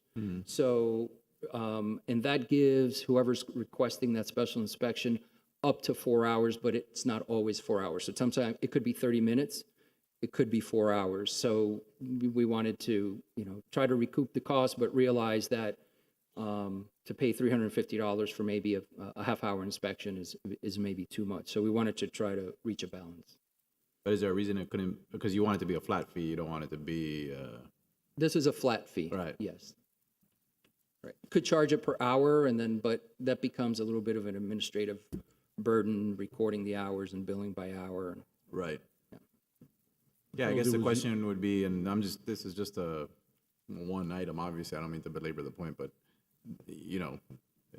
it's a flat fee, but I would, if it's possible, to kind of evaluate it against the total number of hours later and kind of reconcile and see, are you under or are you over? Where are you relative to your actual cost? Because I don't think we should be subsidizing special requests, you know?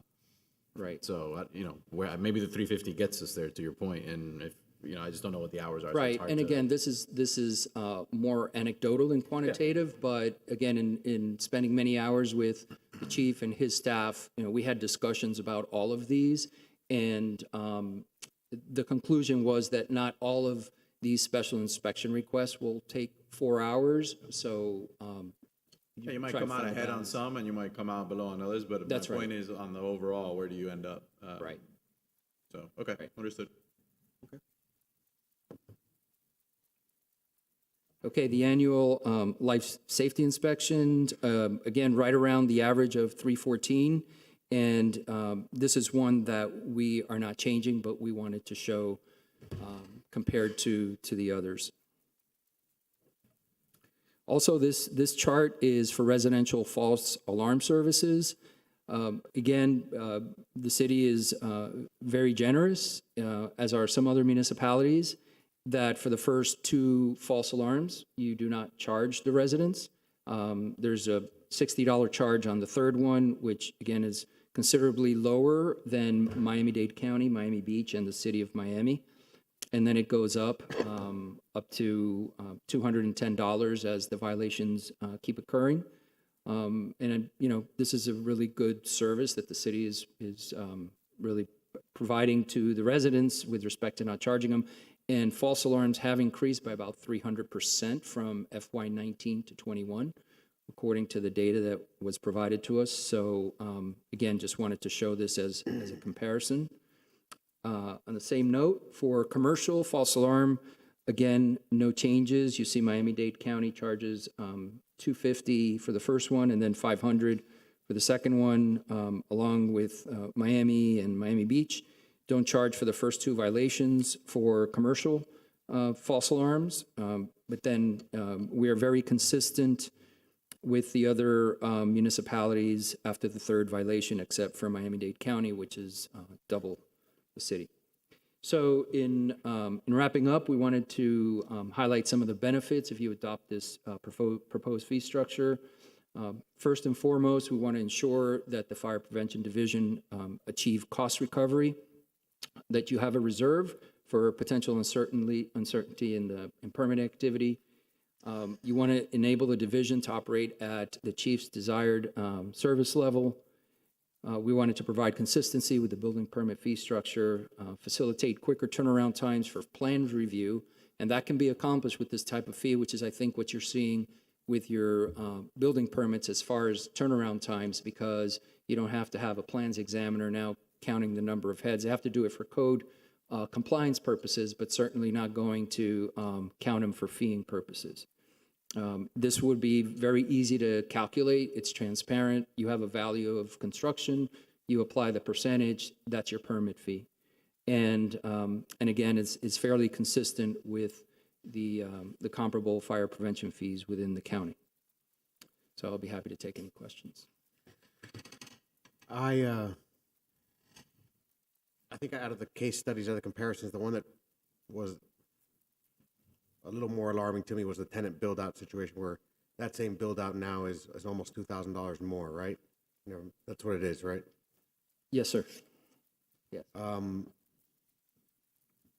Why is, I mean, in other cases, the other case studies, we have increases of, in one case, 150, but let's say fire alarm system plan review and final acceptance test, it's about double the increase. Why is comparison number one? In other words, what goes into the fact that this is the case study that results in the highest increase in fees? Well, simply the higher the value of the work, the higher the fee is going to be, because the fee is a percentage applied to the value of the work.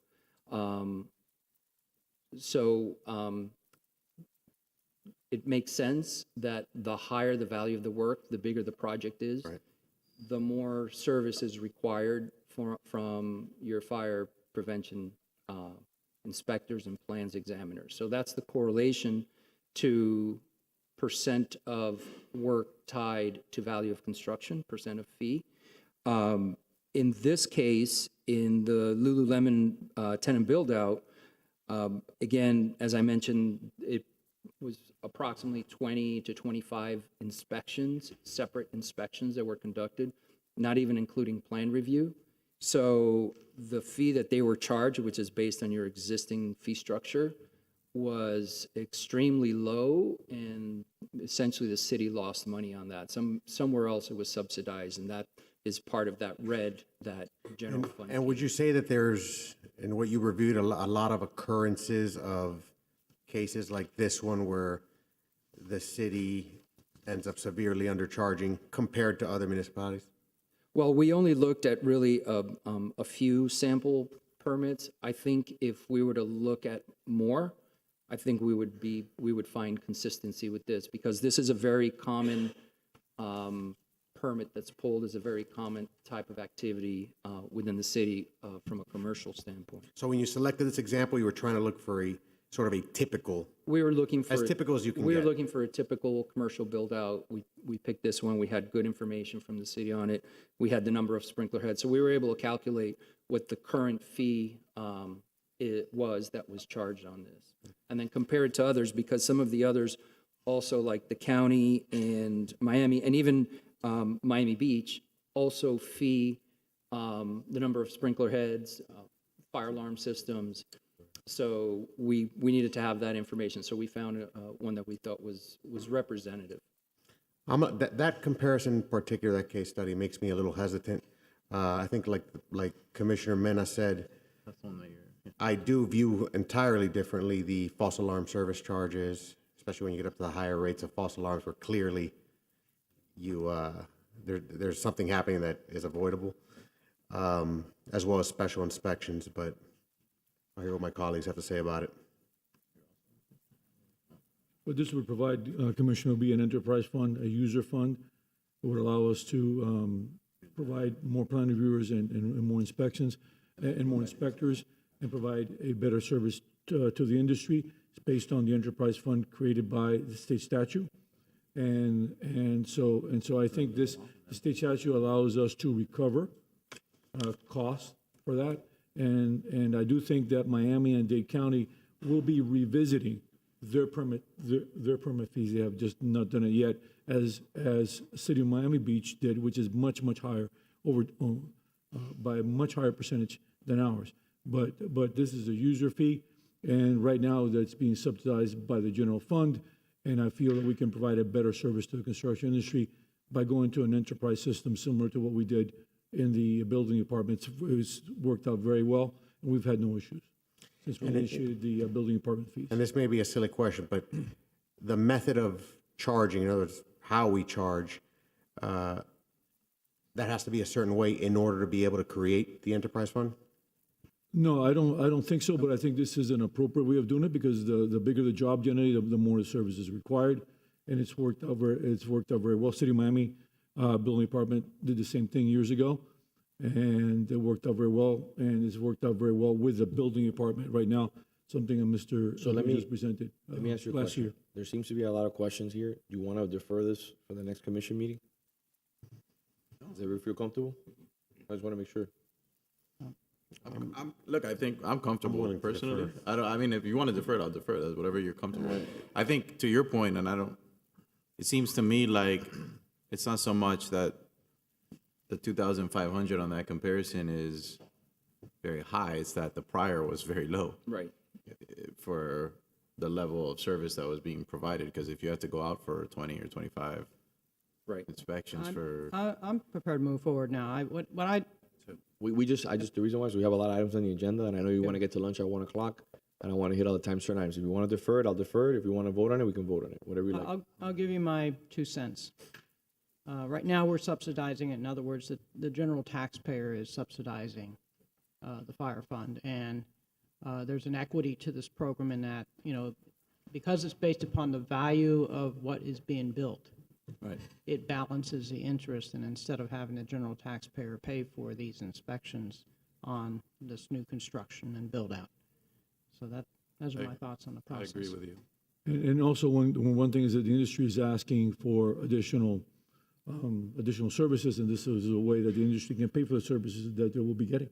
How did on that same comparison, and you may have said this, I apologize, the percentage, I know Miami Beach was the other one that used the same type of system. Yes. The percentage that you're proposing is similar, lower, higher than their percentage? They're at 0.7%, plus they charge for sprinklers, fire alarm systems. Yours that we're proposing is 0.55%, so 0.15% lower. And you're not and charging. inclusive of all the systems that would be included. So is the number that you gave us on what it currently costs in that comparison, did it also include those other fees? Yes. Okay, so that was all in? Yes. Gotcha. All right. I'm comfortable moving forward. Anyone want to make the motion? I'll move it.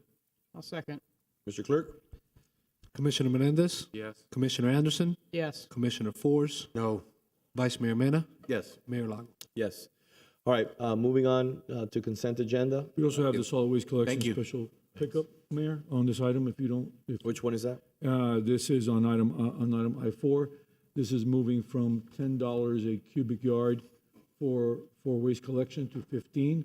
Our trucks are normally 10 cubic yards, so it would be $100 per truck versus 150, Mayor. As you know, in construction, that would be very, very economical. And we just would like to recover That's some of for the- special pickups. for special pickups.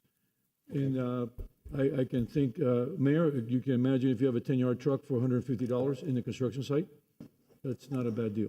So we're hearing these separately, or now? Yeah, I don't understand. It Wasn't was the same item, amending the fee ordinance, so that was just confirming that that was part of the vote, and that. So we have these two items as I part don't of have the an fee issue. ordinance. That's fine. Okay. Thank No you. issues. Yeah, it's in. Thank you. I need a vote on consent, please. Mr. Mayor, before the vote adopting the consent agenda is taken, it is my understanding that we're also pulling agenda item E3 from the consent agenda. Yes. All right, and I'd like to add to the appointment on the But can we Youth be- Advisory Board. So let's pull E3, and let's take a vote on everything else. Is that fine? May I add Nicole Schneider on as an appointee for the Yes. Youth Advisory Board? Yes. Commissioner Anderson, I believe you also wanted to make an appointment to the Youth Advisory Board? That was it. Okay. Can you state the name? I don't think the clerk heard you. Nicole Schneider. Okay, perfect. Thank you. Can I get a motion? I'll move it. I'll be adding one in a little bit. Is that one as well? Who is yours? Yeah. You want us to wait a second? Yeah. You want to do it at the end of the meeting, or? If you Do it give me a separately minute. at the end? Yeah, I'll do it at the end. Okay. So, I'm sorry, who made the motion? I moved it. Okay. Second? Second. All in favor? Aye. Aye. Thank you. All right. Moving on to, are we going to hear E3 now, or we just?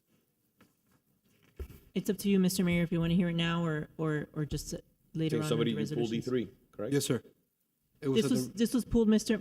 Mayor, this was pulled because it probably shouldn't have been on consent, not because we think it's controversial, just because it should be heard as a standalone resolution. Okay, I'll hear E3 right now. Let's just close. Let's push these things out. We got a long agenda. I think staff was going to be here on E3. All right, let's move on. Let's move on then to H2, which is 11:15, and then we'll hear the 11:30 time certain. H2.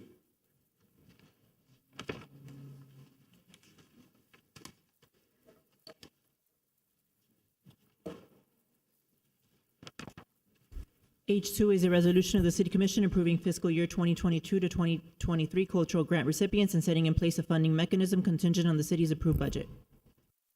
Good morning, Catherine Cathers again. So one of the responsibilities of the city's Cultural Development Board is to recommend to the City Commission the annual allocation of cultural grant funding. I want to thank our members of the Cultural Development Board who have the role of reviewing and scoring each application.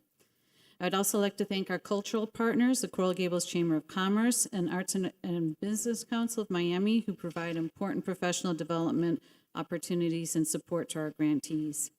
On May 24th, the Cultural Development Board reviewed and scored 35 applications for the allocation of City of Coral Gables cultural grant funding. One application was required by the Coral Gables Museum, which is funded separately. Proposed funding of 34 applicants and their scores, including the museum, have been provided as Exhibit A attached to the proposed resolution. Last year, the allocated funding was $191,228, with gradual increases that have been frozen since 2020 due to the pandemic, and that means that this amount has been the same for the last 3 fiscal years. The Cultural Development Board respectfully made a motion recommending an increase of 5%, which has been submitted for funding consideration as part of the budget process, but has not been approved at this time. The requested increase would be $9,561, bringing the total budget for the grants to $200,789. Currently, the FY23 budget estimate maintains the $191,228 amount. Through the Cultural Development Board's recommendation, staff is respectfully requesting that the increase be approved. And we have a couple of slides summarizing the impact of the program and benefit to Coral Gables residents and visitors. So this is just some of the impact of the number of events that are presented here in the Gables. Over 1,297 are the estimated number of events, with 426 of those being free, and again, the number of organizations represented being 35. There are also some economic impact numbers that just convey, what basically the rate of return is for the city and the benefit to our businesses and residents. There's expenditures for organizations, almost $2 million, expenditures by audiences in our local businesses of over $8 million, jobs supported 317, household income generated, and also local government revenue estimates of $448,294. And those are generated through the Arts and Economic Prosperity Calculator, which is through Americans for the Arts, and it's based on analysis of average of similarly populated communities. The board is recommending funding for these organizations, which you see here, and they represent a diverse range of the arts, including musical, theater, film, dance, opera, literary arts, performance, poetry, gardens, and museums. We have Vice Chair Giannina Burgos here today to speak on behalf of the board and to respond from any questions from the commission. Thank you, Catherine. Thank you, Mayor, Vice Mayor, City Manager, City Attorney, and the Commissioners. As you know, this is a labor of love for the board. We look through these grants very particularly, and we try to bring the best quality of programming here in the city.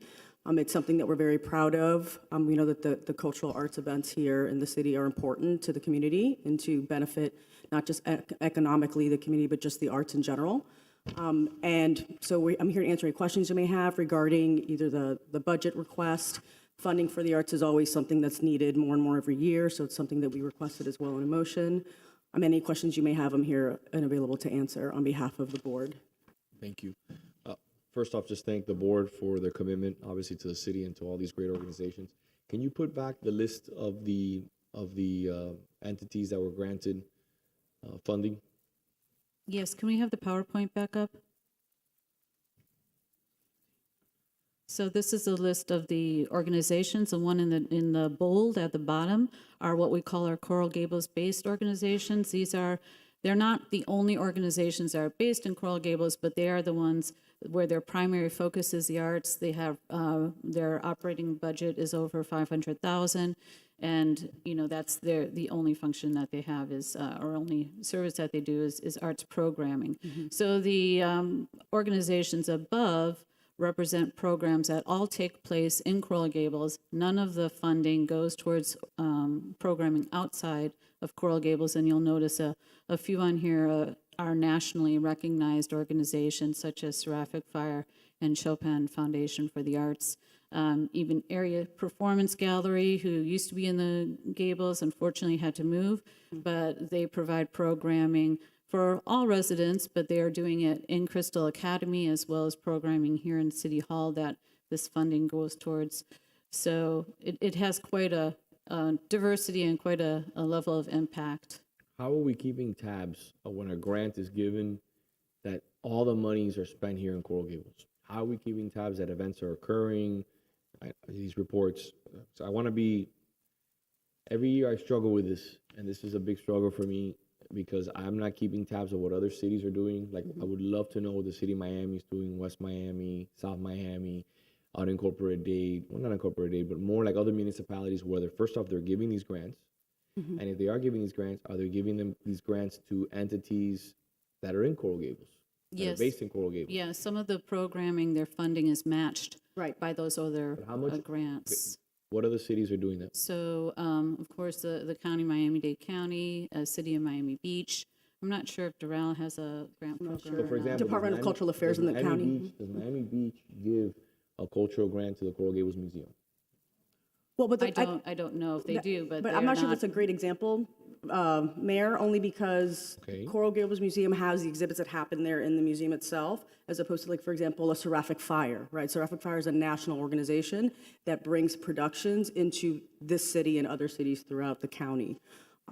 So I'm not, I think maybe asking a question a similar way where it says, does Florida Grand Opera get funded by City of Miami Beach, or does, one of the other organizations So that, listen, that travels with its productions? I'm a huge fan of the arts. I travel for art fairs. I think it's important. Big fan of the museum. I will support the arts. This is a lot of money. And I'm just caught, as we deal with budgets. I'm not in favor of 5% increase this year. I know it's only $9,000, but 9,000 here, 10,000 there, 15,000, 20,000, it adds up. Just like when we were talking about the two previous artists, if it was $5,000, I would have voted no. But you said it was 2,000. It's fine. Let's get the best idea and let's concentrate on having the best artists. Let's do one piece of art that we can maintain in perpetuity and do the right thing. I want to vote no. I want to vote no because I see so much Miami, South Florida. I don't see enough Coral Gables. And, again, I know Seraphic Fire does an event here, but I just see a lot of money leaving the city of Coral Gables, and I want to make sure that we're getting the best bang for our buck. Right, so we do have a final report, so there's accountability. Not only do the board members, do they visit these events and attend the programs, but I do myself. Anybody reviewed that? As Has staff. anybody and on this we- commission reviewed that or no? We Reviewed do what, I'm have sorry? That accountability report? We have I a haven't final, no, I we haven't. have a final report. It's actually mirrors the application that was included with the materials as well. So then we compare the final report, what actually happened compared to what they proposed to happen. We require a documentation of, recognition of the city. We also Ask for numbers. require their, attendance, that sort of thing. We also require bank statements and invoices for everything that they've paid for. It is a one-to-one match. They do have to match it with a minimum 50-50 match. And a lot of these are very robust. So Seraphic Fire, for example, is a very robust series. It's not just one piece that's in the Gables. It's a series. Some of the smaller grant requests are for single events, but we have many that are for multiple events. And an organization such as, like Miami Chamber Music Society, they probably do, I'm guessing, I don't know for sure, but I would guess that if they're doing programming on Miami Beach, they're also requesting for funding from Miami Beach to do their programs there. And by the way, while we discuss this, if you don't mind keeping the list up, just because it's sort of the point of discussion and it's easier for us to see it. So I agree and disagree with what you said in the following way. That's why I appreciate you.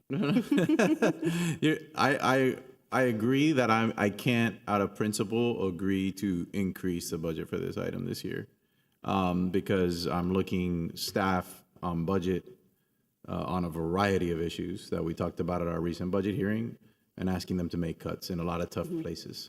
And so, we got to be consistent, I think, in that mindset. So there's that, and I know it's not a huge sum of money, so whatever. I think we'll survive that.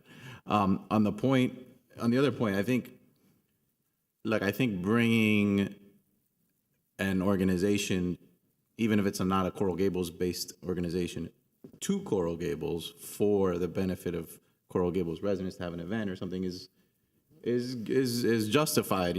So I can understand that. It's if it's like if we said on an art in public places thing, like let's only do a Coral Gables artist. Like we want to bring, the best quality stuff to the city. So to me, it's important that the event be in the city at minimum, which you've They confirmed. all are. They all the events are in the city. So that gives me comfort. Obviously, if it's also a Coral Gables entity, would be better.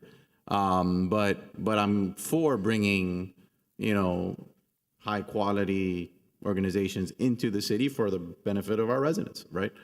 So I'm okay with that from that But I'll perspective. give you an example of something that I'm doing. For example, the cultural events, the 5 cultural events that we have funded for the city of Coral Gables that are supposed to be 5. This year, we were only able to do 2. We hope to grow to 5 next year. We have a budgeted amount of $100,000 a year. That's an entire weekend event. We did Colombia and we did Mexico. Next year, hopefully, we'll go to 4, and then maybe or 3 or 5. We're being very thoughtful and very methodical on how we curate these events. Those are only for consuls, the 20 consuls that are in the city of Coral Gables. I'm not going out there and getting, for example, a different consul that's located in Brickell to come and do an event here in the city.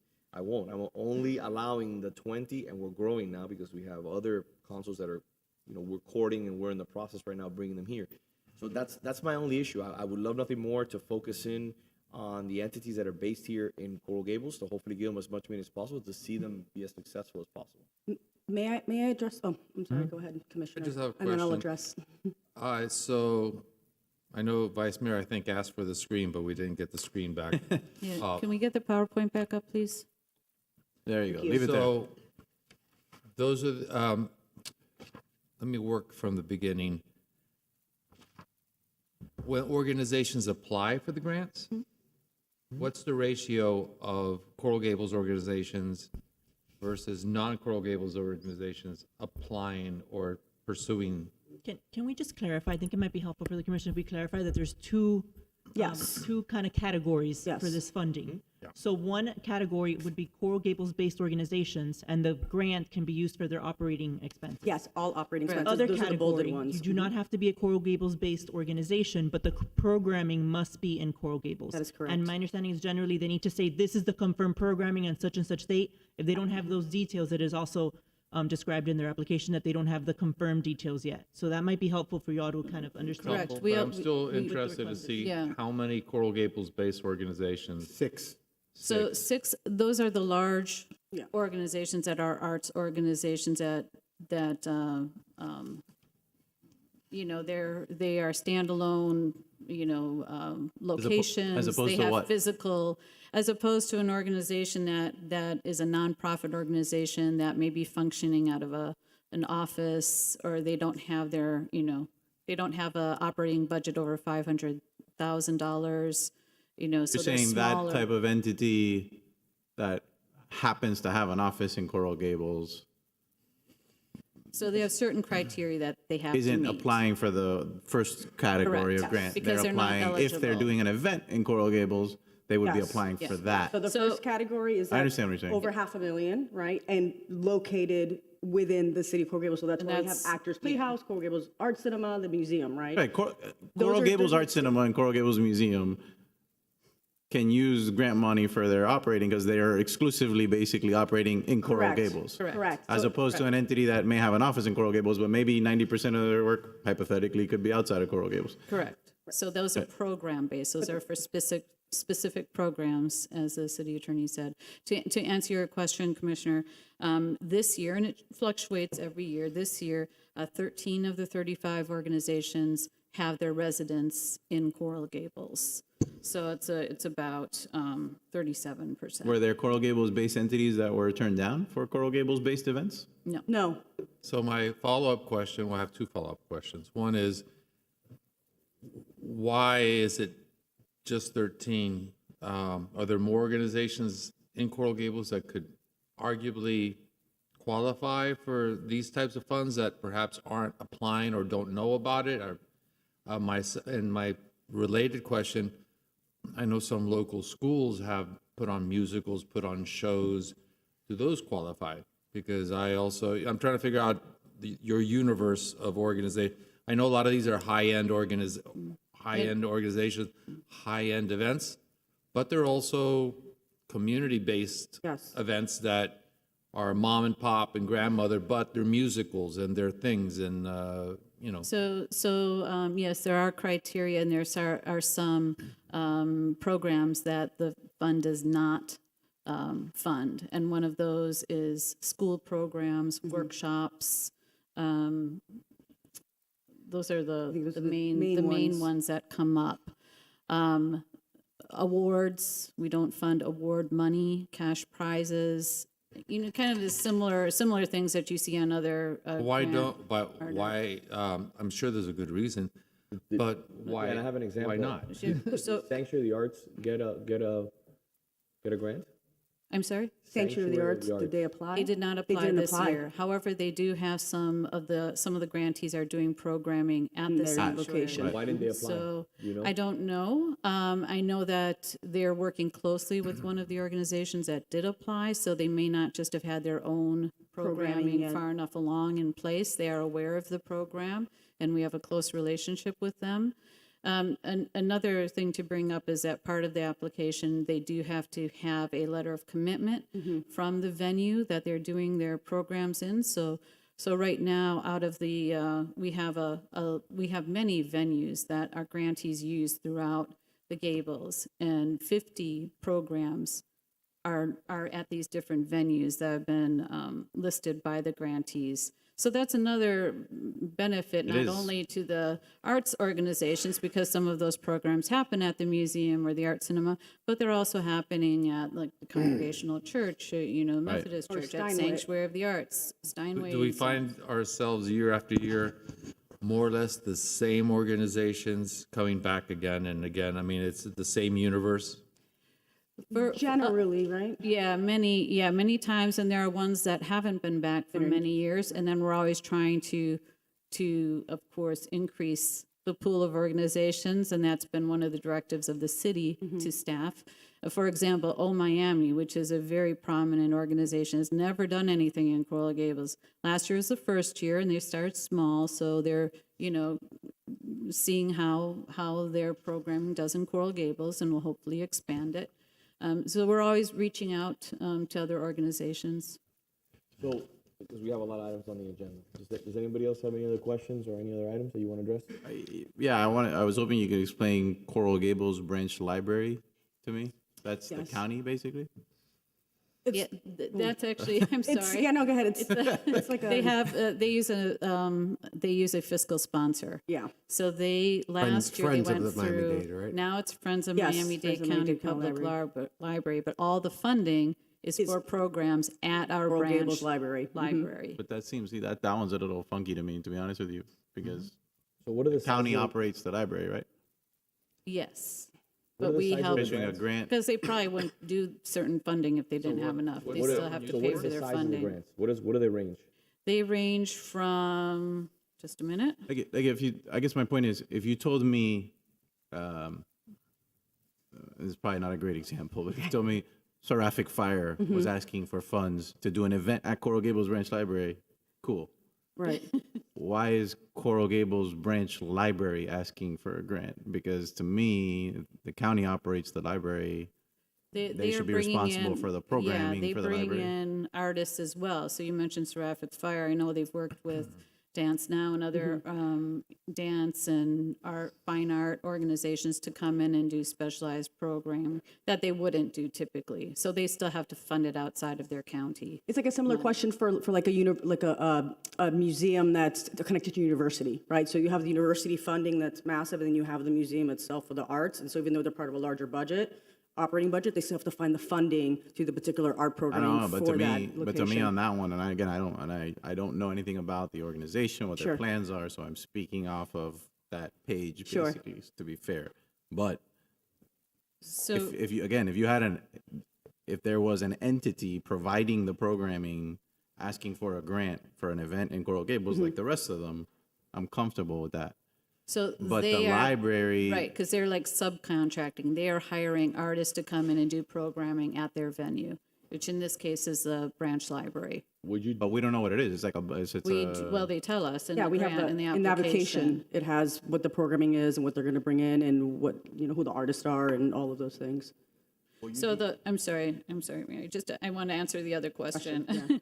So the smallest award this year with the 191,228 is approximately 2,100, and 8,700 is the largest grant.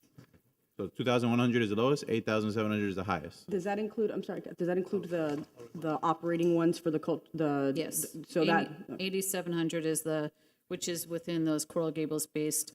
Nobody has that in the programming one. The That highest, was my question. Yeah, the highest one in the programming one is, looks like 5 and change? 55, Yeah. 58? 5,700. 5,700, yeah, Okay, 5,800. so 800. so let me take control again of the meeting here. Mr. Clerk, do you have any public comment? Yes, sir, we do. So are there any other further comments from the commission? Any other further concerns that need to be addressed? Could you refresh my memory? I remember like a year ago, there was an issue about Little Carver.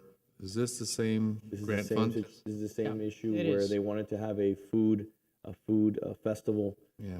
And they weren't granted the funding. Did they apply again this year? I don't know.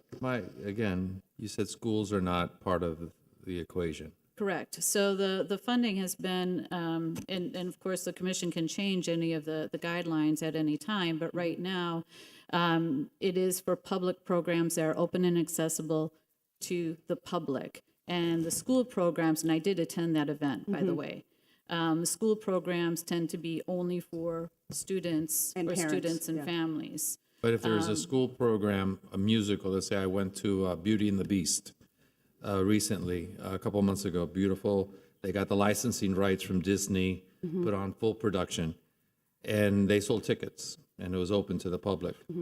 So is there a way that we can try to go back if they do meet the criteria? Because right now, it just seems like we just automatically assume that school programs are closed to the public. Some may be open.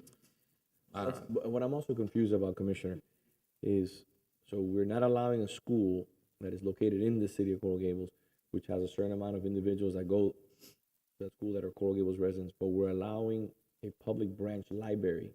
Right.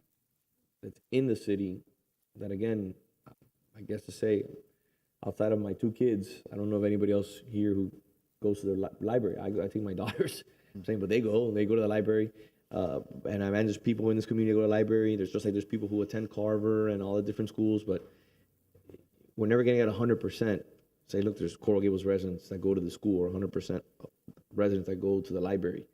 We're diverse. We have people who come in and out of the city every single day. They go to work here, they go to eat, they go to shop, and they stop at the library. They drop their kids off at school. They go to where they live. So my point is, I don't see why Little Carver cannot have an event that's based on food or whatever they wanted to do, and at least be in consideration for a grant. So I don't know if there's any other questions. I'd like to hear, because we have a major item that we need to address that's was supposed to be time certain 11:30. That's going to take a while to hear, and I'm not going to take a lunch until we hear that item. So I want to hear Ms. Cruz. public comment, if possible, please. Is Ms. Cruz? Yes.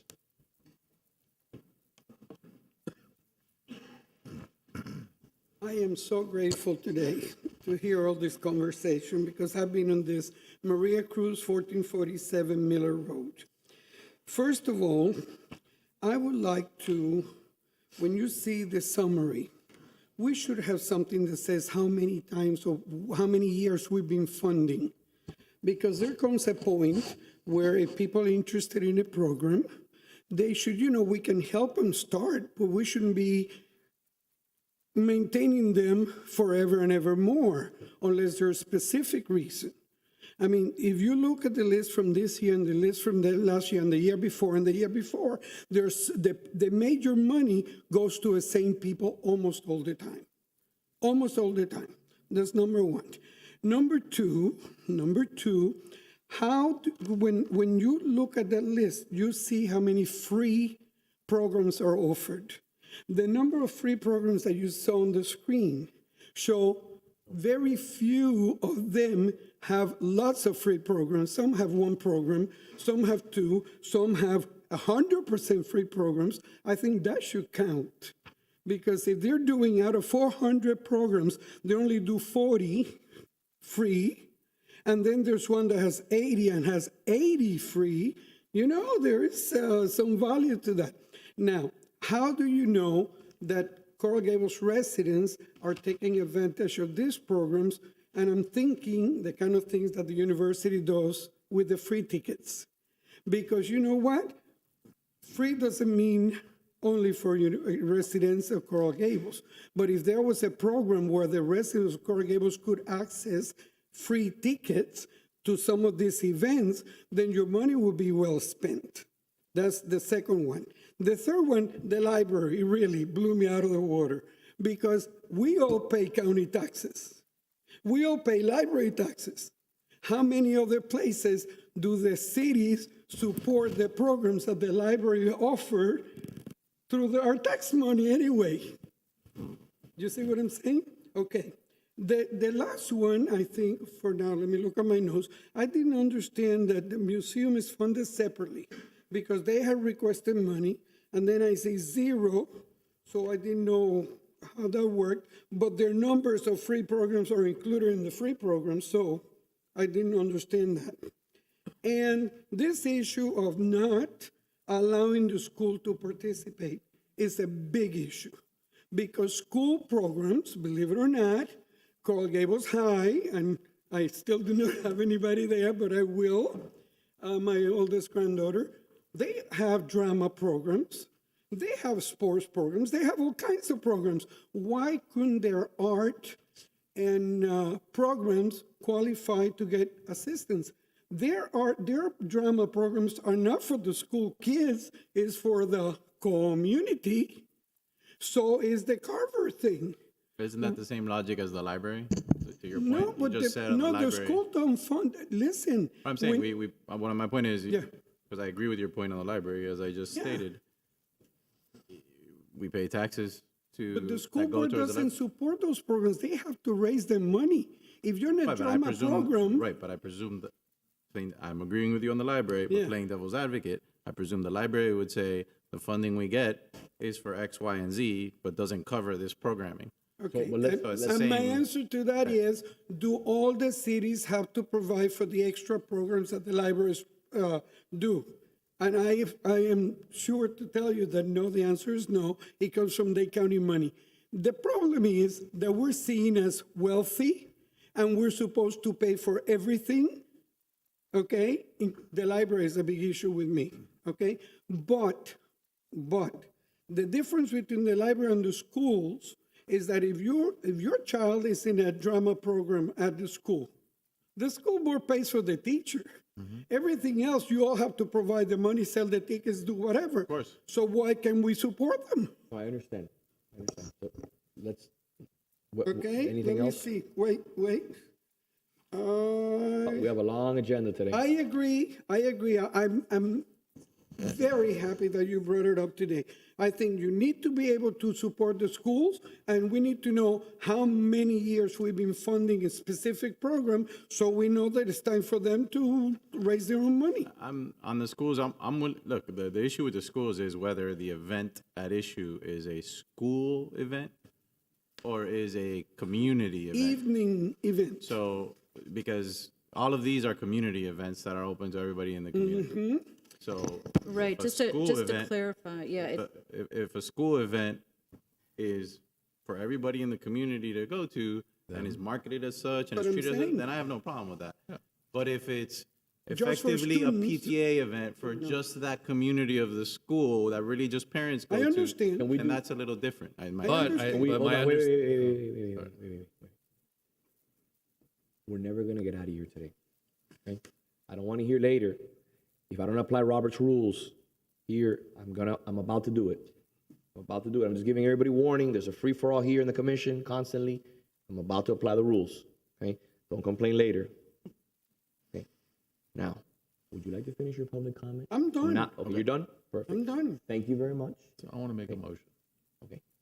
If I may, if I'm allowed Vice to. Mayor, are you done with your comments? Do you have any Well, more I don't know if comments? we reach resolution on the two underlying issues, Yes. right? Okay. So No, I'm saying, but you want to. I'm done with my comments, but I'm willing to. Let's see what he Commissioner. wants to Something like propose. this. I'd like to proffer a motion that schools be treated like any other organization. If the school meets all the other qualifications open to the public, then they should be given the same opportunity as any other organization. That's my point. And we agree, sorry, okay, Wait, we're gonna do Robert's rules. sure. It's the only way we're gonna hold the court here. Would anybody like to second that motion? Mr. Mayor, can I I think just? the answer is that they No, they it would be seems- treated It seems for a that community schools event. just can't apply, or just I don't think that's the because case. of the other thing. I'm sorry, Madam City Attorney. I think if that is something the commissioner wants to push forward, maybe that could be brought at another meeting, because Okay, this is. I don't think there's right now any school Perfect. that's asking for funding, so maybe that item can Okay, be brought this on is the what I'm next gonna do. agenda. This is what I'm gonna do. This is what I'm gonna do. Mr. Vice Mayor, I'm gonna defer this item. I'm gonna have Commissioner, I'm gonna request that the Commissioner, please, I'm gonna make a motion to defer. Along with my deferral, I'm also asking for Commissioner Menendez to please work on a resolution that addresses the school issue and bring this back in the next commission meeting. Can I get a second? Second. Can I get a roll call vote? Can we get, sorry, is there any problem with that we should be aware of? I'm sorry, Mayor, I would just ask that, not that we disagree, but if you would meet with us at some point when you're putting that resolution together to look at what the actual requirements are in the application, so that there's no misunderstanding as to what actually is required as opposed to what maybe is perceived as required to apply for these grants. Like That's I all said, I ask, 'cause there's as specific long as it's definitions a- in the application. As long as it's level playing field, any entity, organization, if they meet the criteria, they're eligible. And it But I is. don't want to even indirectly exclude any entity. I just want, you're an entity, you got to meet the criteria, you have a shot. That's all. Yes, Through the chair, yes. Mr. Chairman, if I All may. right, Mr. Clerk, if we could take the vote, please. Mr. Chair. You already made the motion? No, Mr. Chair, if I may, just one second. To your comment, I have open door Fridays every Friday. You can come by at 2 o'clock and see me. I'll be there till 6 or 7 o'clock. If that does not fit your schedule, I can meet with you for a coffee on Saturday or Sunday, if you'd like I always do. Yeah. And if that doesn't meet your schedule, we can do it on Monday first thing in the morning. Sounds good. Mr. Chair, I'm done. Further, can I? You're running the meeting. You're running the meeting. Okay, perfect. No, I'm kidding. But no, listen, I will say this, like, and I'm happy, I'm gonna respect the request to defer because I respect that. I'm okay. Otherwise, I don't like the library. I would take that out, and I don't agree. Not that I don't like the library. Let me clarify that. I don't like the idea of a cultural grant for a county facility that has a county budget. I have a little bit of a problem with that. I would take that out. I don't agree with the increase in the 5%. budget overall because of what I already said earlier. And I'm fine to defer, but I feel like there's a lot of items on today's agenda. One of the reasons it's long is because we have a lot of deferrals from prior meetings. So I think we gotta kind of internally talk about the agenda and the process for what we put on the agenda because there's a lot of things on and then we end up deferring things. So I'm ready to proceed with this, but if you want a deferral, I respect that 100% and I'm willing to defer. Mr. Chair, if I may. I'm ready to vote on it today. It's very simple. It's a no vote. I've been meaning to do a no vote for some time now, over the last few years, because this has grown, and I feel that we need to focus in on City of Coral Gables entities. And I feel now we're seeing certain things, for example, like the library, the vice chair, the vice mayor chair brought up, and I think we are on that slippery slope. We're on that slippery slope, but we're holding Little Carver accountable when they're an entity that's in the school, they do great things, and we should give them the same runway that we give certain entities that are not even located in the city. So I don't have a problem not deferring today, but if we vote, I'm voting no. I just want to give you a heads up. All right, there's a motion on the floor to defer though, so. I second. And a second. Commissioner Anderson, Yes. Commissioner Forrest, Yes. Commissioner Menendez, Yes. Mayor Lago, Yes. Vice Mayor Mena. Yes. Thank you. Thank you. Moving forward, really quick, before we hear the last item, before we go to lunch, which is time certain, 11:30, 2 points of personal privilege. Number one, our next meeting is before we go into that, there is an item of public comment. There's 2 people that like to speak. Yes, sir. Let's hear the public comment, please. First speaker is Ms. Maria Cruz. No, this is just any public comment. I just want to make sure. If you will be so kind, if your item hasn't come up, what is it that you would like to speak about? Maria Cruz, 1447 Miller Road. I can talk fast. Yes. Okay, this has to do with sanitation. Okay. Okay? I have done research, and the trash routes require a crane operator, 2 trash trucks, and 1 ground person. Okay? That's done. As of now, some routes have no ground person. I sent you a picture of that I got from several residents that now they help rake because the people that come do not have a person assigned to raking. So that's an issue. Anytime, this is what I've researched, anytime there's a shortage of workers for garbage, they remove somebody from the trash. So they end up -1. And that creates a problem. If you remember, maybe last year, 18 months ago, 2 years ago, there was an accident. I remember clearly around Columbus when the trash people were picking up.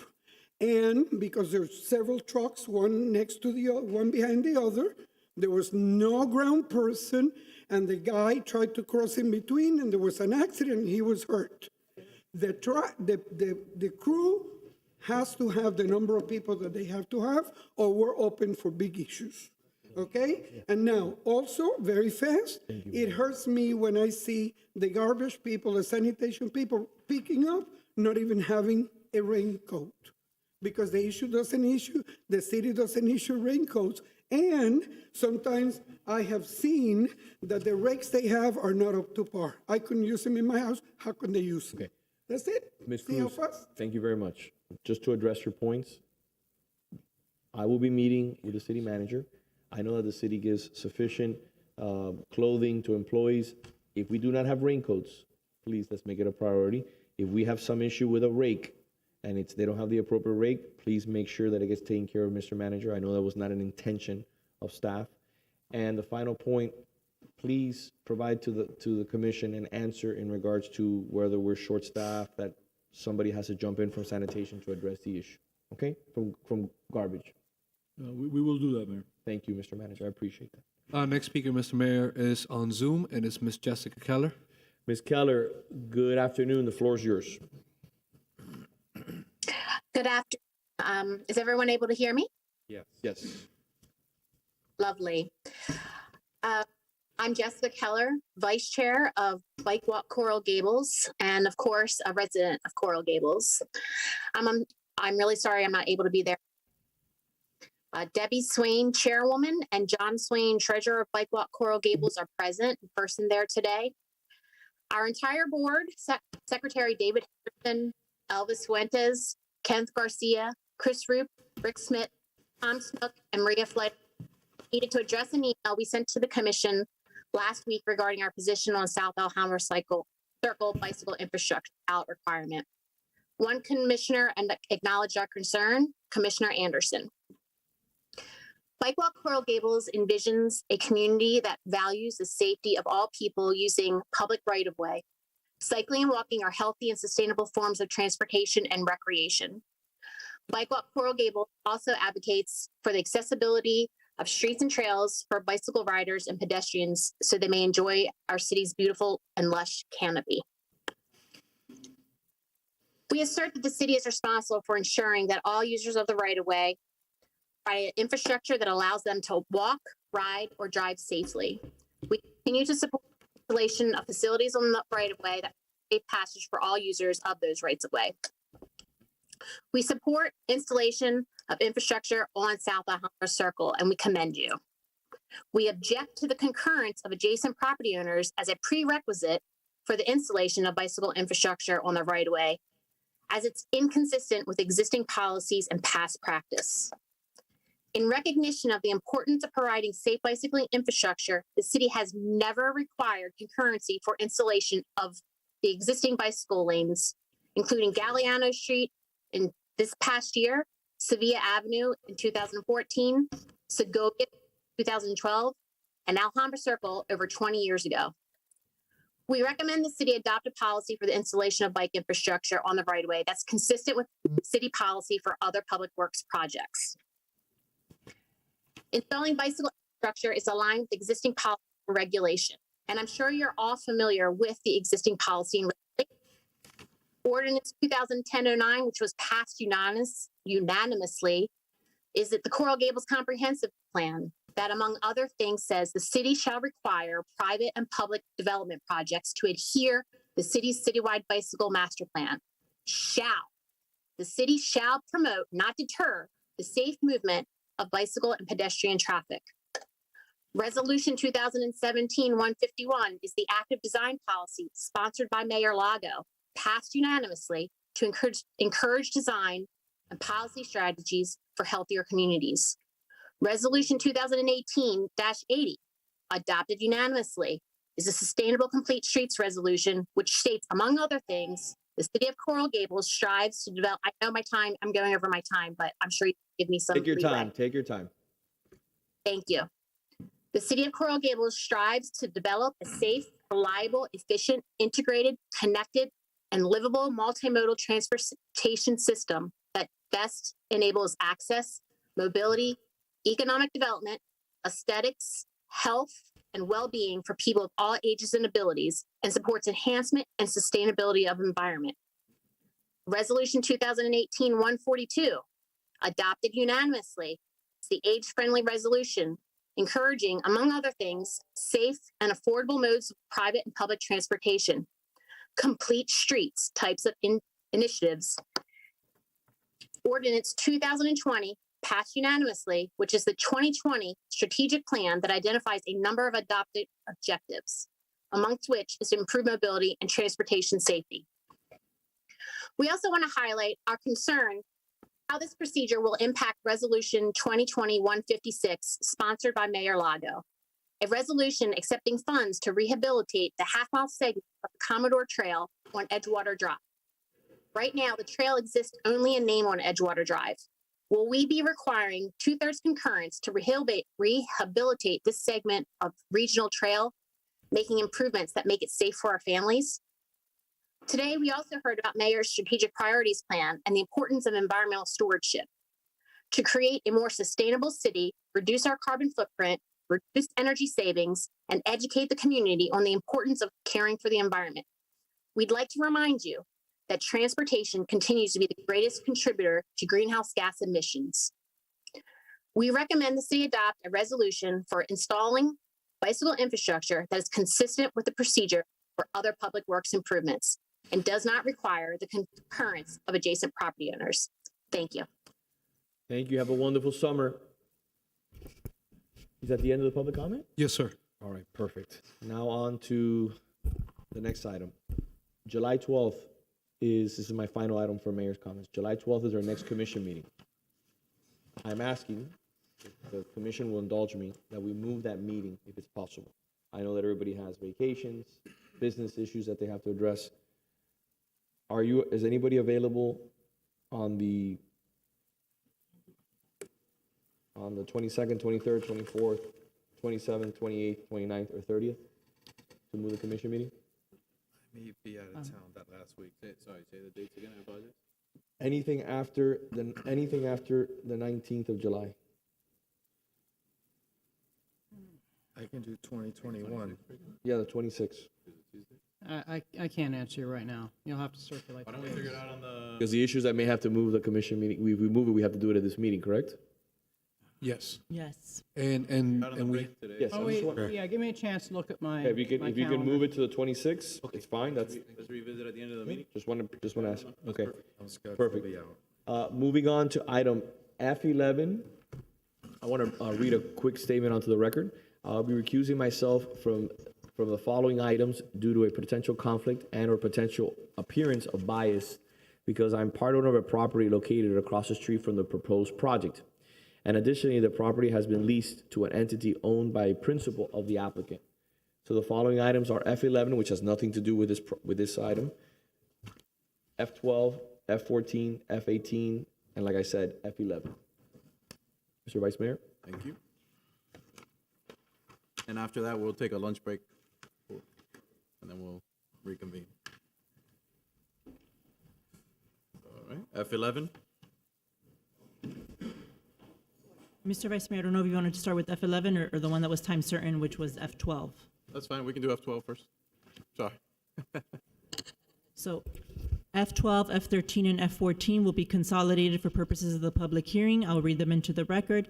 F12 is an ordinance of the City Commission amending the future land use map and mixed-use overlay district map of the City of Coral Gables Comprehensive Plan pursuant to Zoning Code Article 14, Process, Section 14-213, Comprehensive Plan Text and Map Amendments and Small-Scale Amendment Procedures, from commercial mid-rise intensity to commercial high-rise intensity for lots 3 through 5 and lots 18 through 20, and from multifamily medium density to commercial mid-rise intensity for lot 6, block 36, Douglas section, and extending the North Ponce de Leon Boulevard mixed-use overlay district to include lots 6 and 17 of said block 36, 1505 Ponce de Leon Boulevard, 126 and 122 Menorahs Avenue, Coral Gables, Florida, providing for repeater provision, severability clause, and providing for an effective date.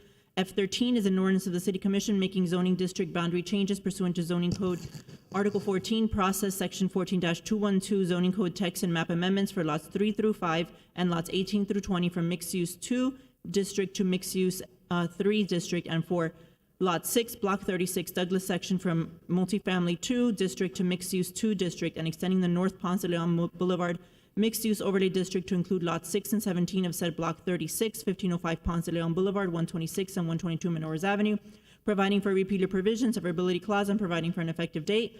F14 is an ordinance of the City Commission granting approval of a planned area development pursuant to Zoning Code Article 14, Process, Section 14-206, General Procedures for Planned Area Development for a proposed mixed-use project referred to as 1505 Ponce on the property legally described as lots 1 through 6 and lots 17 through 22, block 36, Douglas section, 1505 Ponce de Leon Boulevard, 126 and 122 Menorahs Avenue, Coral Gables, Florida, including required conditions, providing for a repeater provision, severability clause, and providing for an effective date. F17 is a resolution approving the site plan. It's not on for consideration at this time. It's just there for informational purposes. These are all quasi-judicial hearing items, so we would ask that you disclose any ex-parte communications at this time. And additionally, the clerk should swear in any witnesses that will be testifying today. Those appearing on the side, those who will be testifying on this item today, please stand and raise your right hand.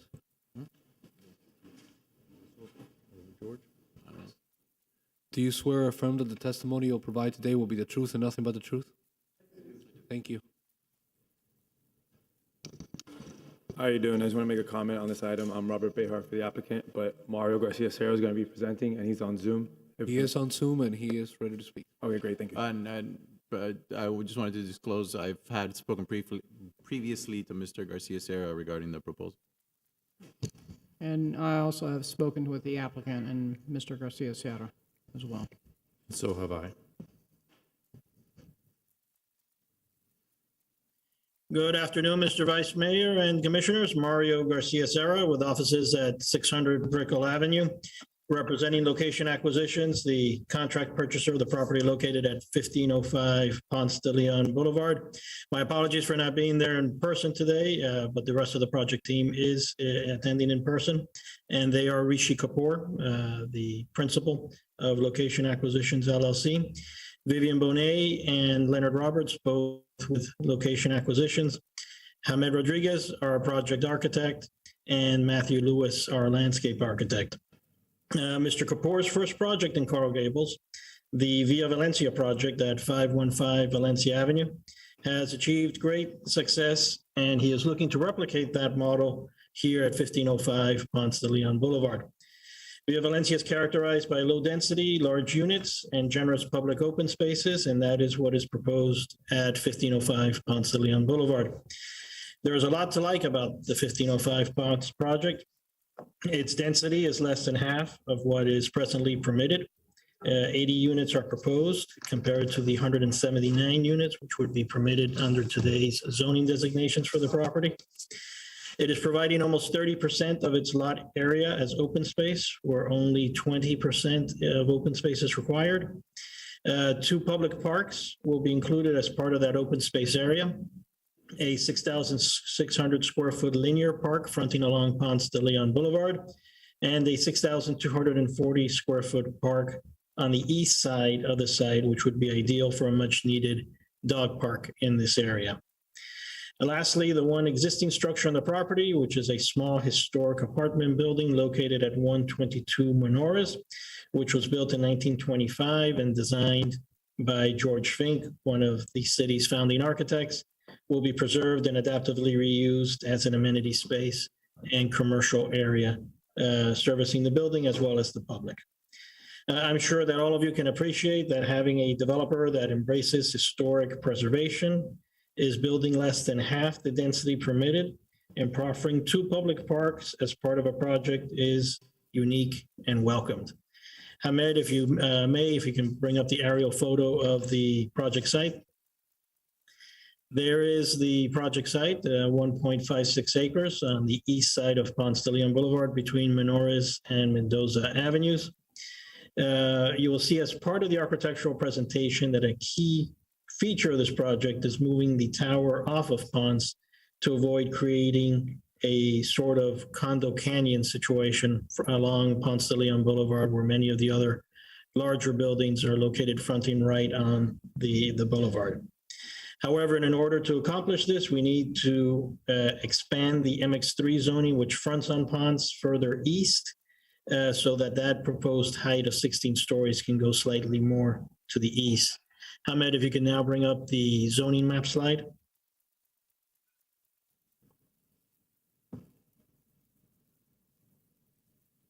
As you can see from that slide, which shows the zoning maps, the existing zoning map and future land use map on the left side, and the proposed changes of designation on the right side. The existing zoning designations of MX3 and MX2 already exist on the property, and we are essentially extending them eastward in order to accommodate the proposed design of the building. Ahmed, if you could go back to one of the renderings now. That change in zoning also results in a slight increase in FAR of about 20,000 square feet, and also allows the easterlymost 2 lots to be part of the receiver site for TDRs. We are essentially taking a property which has multiple land use and zoning designations and making it more uniform to facilitate what we think is a better design, which has considerable public benefit, low impact, and exceptional public benefit in the form of the public parks that are going to be provided. With that said, I would ask Hamed now to sort of walk you through the renderings of the plan and make the architectural presentation. Thank you, Mario. Good afternoon, members of the Commission, Vice Mayor, City Manager. My name is Hamed Rodriguez. Can you pull the microphone a little closer? It's just a little harder to... Sorry about that. Hamed Rodriguez, architect, Hamed Rodriguez Architects at 275 Minorca here in Coral Gables. Well, we're very pleased to present this project to everyone. We took a lot of pride in working with our clients on the last project, and they're great clients. They do exceptional thought process of what the product's going to be, wonderful materials, and it's another opportunity to bring to Coral Gables a stellar project. So moving right along, this is the site pictures here, as you can see. And here's a little massing, but we'll get into the particulars in a second. The idea here is this one demonstrates that we wanted to take a little step back from the edge of Ponce to create a green space and a linear park, as you can see there. We will show in a bit more detail. Let me take you around the building. So the whole idea is to have the podium, which houses retail and parking and amenities, also step back a bit and create a scale jog. And we were also stepping the building closer to the center so that we also create a park on the east side, which you'll see. We are restoring the Menores building, and we're going to keep the rear of it, which was probably the site of another building at one time, as a park and integrate that park into the Menores building. Here you could see in the yellow, this is a requirement of the amount of retail that we need to have, commercial or retail. So on the front here, as you could see, which is stepped back from Ponce, the idea there is to have potentially restaurants. And then the other side would be small businesses. It could be anything from retail to a professional service. I'll get back to this plan. Let's go over the aesthetics of the building. So the idea here is we really took to heart the concept of embracing the Mediterranean bonus and bringing to this building a sense of that.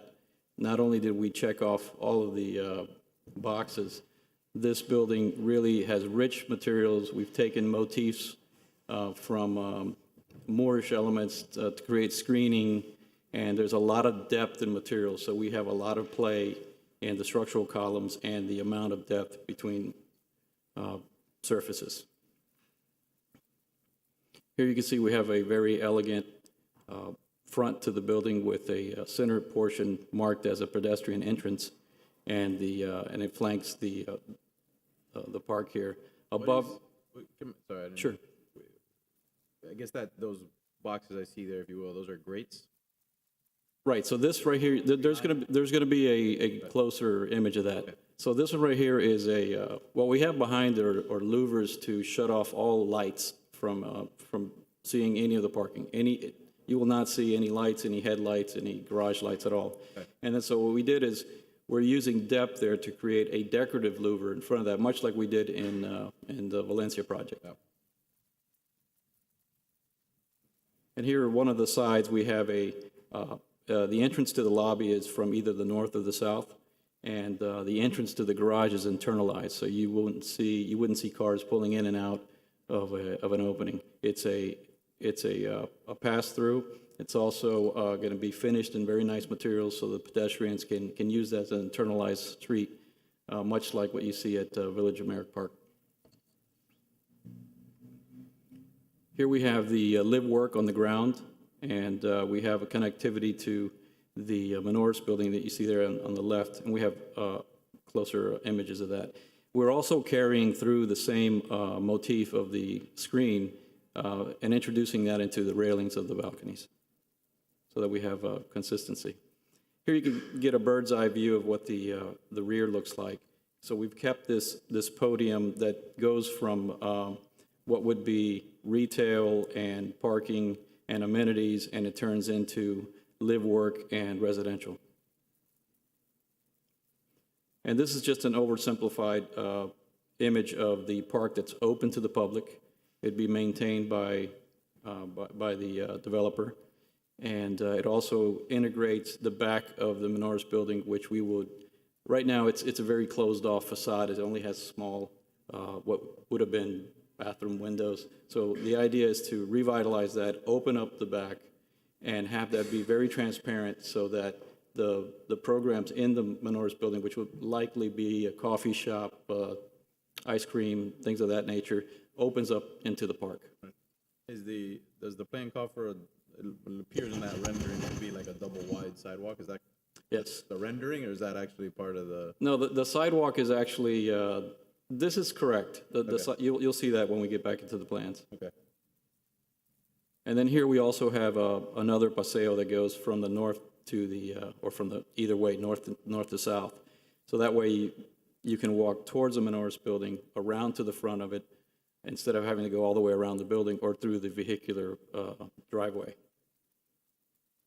And then here you can see the same paseo from the north looking back. Now this would be the front linear park, and the idea here is, again, it's open to the public use. There is a colonnade which is quite wide that could also cover folks from rain and can be used for a few bistro tables for the restaurant. There's room for all. Here's another image pulling back. So here you can really get a sense of the depth that we're putting into all of the detailing, where we have the screen pushed back, we have planters, and we have a lot going on with the retail. We have a 25-foot high first floor, so we have an extensive amount of visibility towards what's going on to the retail. Going through the floor plates, this would be the one sub-level, which is primarily parking. We're leaving the space directly behind the historic building for large trees that are incorporated in the landscape. And this is the program here. We, first floor, you get a sense of how you access the parking. The one closer to the bottom is going up, the other one's going down. We have retail here. We work with the Board of Architects and we took their suggestion of also including more glass around the back towards the inner driveway, so it doesn't become two blank walls. You're actually seeing what's going on in those restaurants. And then we have the live work, which is again, for whatever type of business ends up being there. And then there's a second floor component to that, which would be more like the live component. We have a lobby and a little sundry, a little bit more retail on the internalized first floor. And then we have, we're suggesting for the Menoris building, the historic building, creating a bar, like an ice cream bar, restrooms, and we're going to keep that front area there, which was the old living room with the fireplace, and have an elevator to make it fully code compliant. This would be the next level up, which is the double height apartments above the live work, and then a few units looking back towards the park. And this is the amenities level. So we have the pool deck level here, amenities. We have pool cabanas, and we have a second floor to those pool cabanas. And then we have the beginnings of the typical floors. And here we have a typical floor level. This goes all the way up to the 14th floor, and then the last two would be penthouses, which we are developing. And with that, I would leave it for landscape. Thank you, Pernetti. Matthew, if you could just make a short presentation on landscaping with particular attention to the proposed public parks. Good afternoon. Slight change. Matthew had a family emergency. I'm Marsh Criplin, the project landscape architect. Thank you for having us. It's an exciting project. This team has worked very hard to put together a proposal which we think fulfills both our needs, but also contributes a great deal back to the community. And so I'm proud to be part of this and proud to present this to you as we move forward. Moving from Ponce de Leon to the east in this project, I'll just go over very quickly what we're proposing in terms of the ground floor vegetation and planting. On Ponce de Leon, we have a series of street trees, as you can see, that will provide shade and also break up the parking, that's the street parking there, followed by the colonnade and park, which includes a series of the 4 large Phoenix dactyliferas, which are the date palms, which we also use over at Villa Valencia. Flanked on either end of that, we're bringing in a little bit of excitement with some Guyana chestnut trees, which are a large canopy tree, not a native, but a tree that is pretty exciting and will help to mark both the north and south ends of the property. As we move then down the east-west streets, we go back to more of a standard street tree. Those are green buttonwoods, which are one of our good natives, which are again flanking the street parking. Up against the buildings, we have clusias, which provide a little bit more privacy to those live workspaces as we move to the east. And you can see those as the lighter green adjacent to the building. And then as we move back to the Norris building, again, we add a little bit more interest with another Guyana chestnut, and then down in the South Park, we're bringing in some large live oaks to complete that space. Sorry, because you touched on it. If I could ask, where is it that you mentioned that you had the palms? The palms are down the Ponce frontage behind the street trees. So they will celebrate that frontage. They'll work very well with that colonnade, and they'll also provide us, one of the things you all see when you see these renderings is the architectural is emphasized, and the landscape is relatively pulled back in a lot of them. So one of the things that they'll do is provide some additional screening for the grills that are on Ponce. So are those, and I apologize, did I not see those on the prior renderings? Are they not on the actual renderings? I may have missed it. Correct. On the renderings, we kind of keep them either very transparent or light so that we could show off the building. And then this presentation is for the actual plantings. Yeah. Okay, there was a bit of sort of consternation on, I think it was on Villa Valencia, right? Well, what happened was, Right. I did sit down with the landscape architect, and we moved the palms, we changed which palms they were, and they put in date palms next to the building, where it's a more logical place to put palms. And then you put the big shade trees out to take care of the sidewalks and areas where pedestrians would be walking. Right.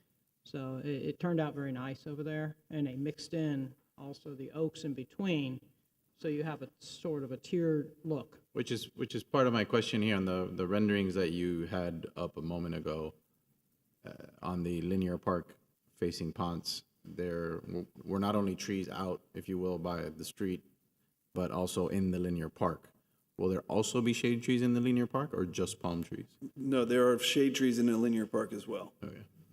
So to your point, it's the same methodology here as we did at Villa Valencia. On the street will be live oaks. One layer back from that, say the back side of the sidewalk, the front side of the park, will be bridal veils, which is a nicer, lighter canopy, very ephemeral, if you will, with a wonderfully textured trunk. In the middle then, or one step back to the east of that, screening the building itself will be the large dactyliferous. And our intent is that the installed sizes here would be similar to the installed sizes we have over at Villa Valencia. As long as they're not in lieu of the other types of sort of, and I'm used the word shade trees broadly, but the non-palm trees in the linear park. Because I just don't want it to be inconsistent with what we're seeing there. Right, and in the last project, we even had a workshop with the city in order to get the landscape done right. Right, and they were very receptive. Sure. Meet No, with no, me and that's make why I'm sure asking. we Right. get the shade. So this is while still- we're interrupting you, I'm going to interrupt you on the It's okay. on the Green Island ficus, because we're moving away from that because it hides trash and bottles and so Okay. forth. We can certainly look at some other shrubs to Not only shrubs, but you might want to look for lower maintenance, something easier when someone dumps a bottle in there. You can easily pick it up and get it Got out it. of there. Okay, something a little bit lower, a little bit tighter possibly that Yeah, that is so that's easier to see. go over with Ms. Ballewin, and I'm sure she'll come, with a great recommendation for you. I have a question, City Manager. There was a prior proposed project on this site, right? Yes, yes, Commissioner. And in terms of open space, green space, how does that prior iteration compare to this one? I don't believe it had as much open space as that linear park in the front on Ponce, but it did maintain the rear park and the existing think structure. And how much less did it have? More or less? Our city planner, I don't know if she recalls, but I don't believe it had that linear park as much in the front. No. So Jennifer Garcia, city planner. So that project that I think we're both thinking of didn't actually move forward to the process for review. It went to DRC and it kind of stopped It right stopped there. right there. That was the Tibor Hollow project. Right, exactly. So they didn't include that linear park that's on Ponce. I think that's 6,400 square feet or so. It's 30 by the width of the lot. 220 or something. Right. But they did include that area in the back. So just think of this project without that segment, the linear green on Ponce. I don't think it had very much. It also had a paseo separating the park from the back from the building. Right. And storefront at that point. Yeah. Again, that wasn't approved. That was just went through DRC and it didn't really move forward from there. They did not proceed with it. Right. On the topic of, and I'm sorry, I'll let you continue in a moment, just a broad question about the landscaping though. What do we put in place in the underlying documents approving this to just make sure that not only that the things that are being proposed and proffered are consistent with what ultimately, because I know there's some leeway later, if you need to adjust something, and that's fine, but we want to make sure that we see the level and type of landscaping that we're seeing proposed now, a year later, 2 years later, whenever, we get to the finish line here. And also in terms of maintenance, right? Like you have this linear park in the front, drainage, irrigation. I'm sure they're planning for all these things, but what do we do there? And then the other question I had was the park in the back or on the east side. East. Yeah. Is that, that will continue to be a part of the project. It's just open to the public for certain hours. It's open to the public. Right. Okay. Yeah. All right. That's on what side? The east side? It's on the east side. Yeah. And it's also a buffer between the other neighbors. Okay. Yeah, that's We've about, lost our presentation, but it's There it is. it's about a half a on our block right. from Phillips Park. That's the historic house on the upper right. And then that's the linear, or the east side park is the south. Yeah, I think it, on the renderings, I think it's something that you can easily lose sight of, but when you look at the east side of the building, it kind of looks like if it's pressed up against the property to the east of it, but the property to the east of it is actually part of the property. It's that historic building and the park. Right. So there is a buffer there. Exactly. So a typical setback, and by the way, the dog park is going to be in that east park. Right. So if we were to start from the minimum setback all the way to the east and do our step backs, we still wouldn't have nearly the angle that we have by placing it where we did. So I think with the... You're saying by stepping it off of Ponce? By stepping it off the east and stepping it off of Ponce. And therefore, the canopy, the tree canopy, as it matures, will also virtually make the tower go away. So since you're talking about that separation between the historic building and the new project, could you share with us the distance between the two buildings? I see Sure. there's a walkway and there's a green area, there's some plantings. But the historic building is your building. It's part of your... That's part of the project. It is, I'm just looking at the No, understood. space. I just want people to understand that, because it kind of, when you look at the rendering, yeah. it's a little bit, you might think it's another property, but it's part of theirs. Yeah, this is the typical 8-unit building that, Oh, I think I have one with the dimension. Hang on a exists in second. that area. It's almost 20 feet. It's about 18 feet, I believe, All right. to the back of the building, and then about 12 feet from the edge of the colonnade. And then here you could see, this is just a schematic section. You could see that there's a clean 60 feet, and then a step back of 65, and then an ultimate step back of 70. Okay, right here we have the dimensions. It's 24.8. Okay. Because the walkway with the trellis that you showed on the southeast corner, does that go all the way through to the north? That's it. That's Okay. the one you're seeing there. Yeah. All right. And we're also using that to hide any back-of-house type doors, so it's really clean. Yeah, it's going to be a lovely area to walk through. Yeah, I'd love to see. Compared to, what it is now. Right. Yeah. Used to be an Oldsmobile lot. Yeah. I love the linear I park lived in too. that. I lived in that block, not in the historic building, but the one next door. I love the linear park on Ponce. I wish we can end up with more of that. Oh yes. So it's actually, so before anybody else except me was here and the mayor, we passed the Ponce overlay, which I think this is within the Ponce overlay. Yeah. This is somewhat inconsistent with the Ponce overlay in concept, because the Ponce overlay somewhat intentionally placed density on Ponce and then scaled it back towards the neighborhoods. To be clear, I voted against the Ponce overlay, so I'm not disappointed at the inconsistencies, maybe not the right word, but I think it's a good thing, frankly, that you have this green space in the front and a little bit of a buffer off of Ponce, particularly with the two buildings to the south of you already creating a pretty significant canyon effect. I've added a third there, and then whatever comes forward in the future is also, so I think it's a good thing, and my main concern was frankly that when you push that height towards the east side of the property, what it means for then the neighbors to the east, but in this particular project, and that's why I continue to highlight, you have that buffer with the linear park and the historic building, which is part of your property, as opposed to if you had an immediately adjacent neighbor, it would be a pretty imposing building, but you have a bit of a buffer there. So all things being equal, I think it's a better trade-off and a better result. Yeah. No, I agree, and I like that openness there in front of Ponce. I think you're now going to have the features like you do in DC, where you have an enhanced walkable front area. Right. Yeah. Sorry, I didn't know if there's anything else you wanted to cover on landscaping. If you're content, I'm content. I think, I agree wholeheartedly. I think not only will the building provide us with shade along the Ponce frontage during the morning, but then in the afternoon, as soon as it comes across, we have the shade that we're going to be providing, but with our vegetation. So that will actually be a relatively wonderful, walkable space, but it's wide enough that it also can be inhabited. So we're looking forward to really. I looked at everything you're planting. So the only one I picked on was the Green Island lichen. I got to give you something, so. So thank you. Thank you very much, Marshall.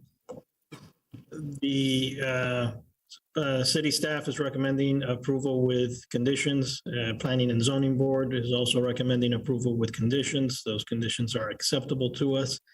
Board of Architects received this project very well also. We conducted a neighborhood meeting where we had support for the project also. Some comments about the loss of on-street parking, which we tried to address as part of the Planning and Zoning Board review of the project.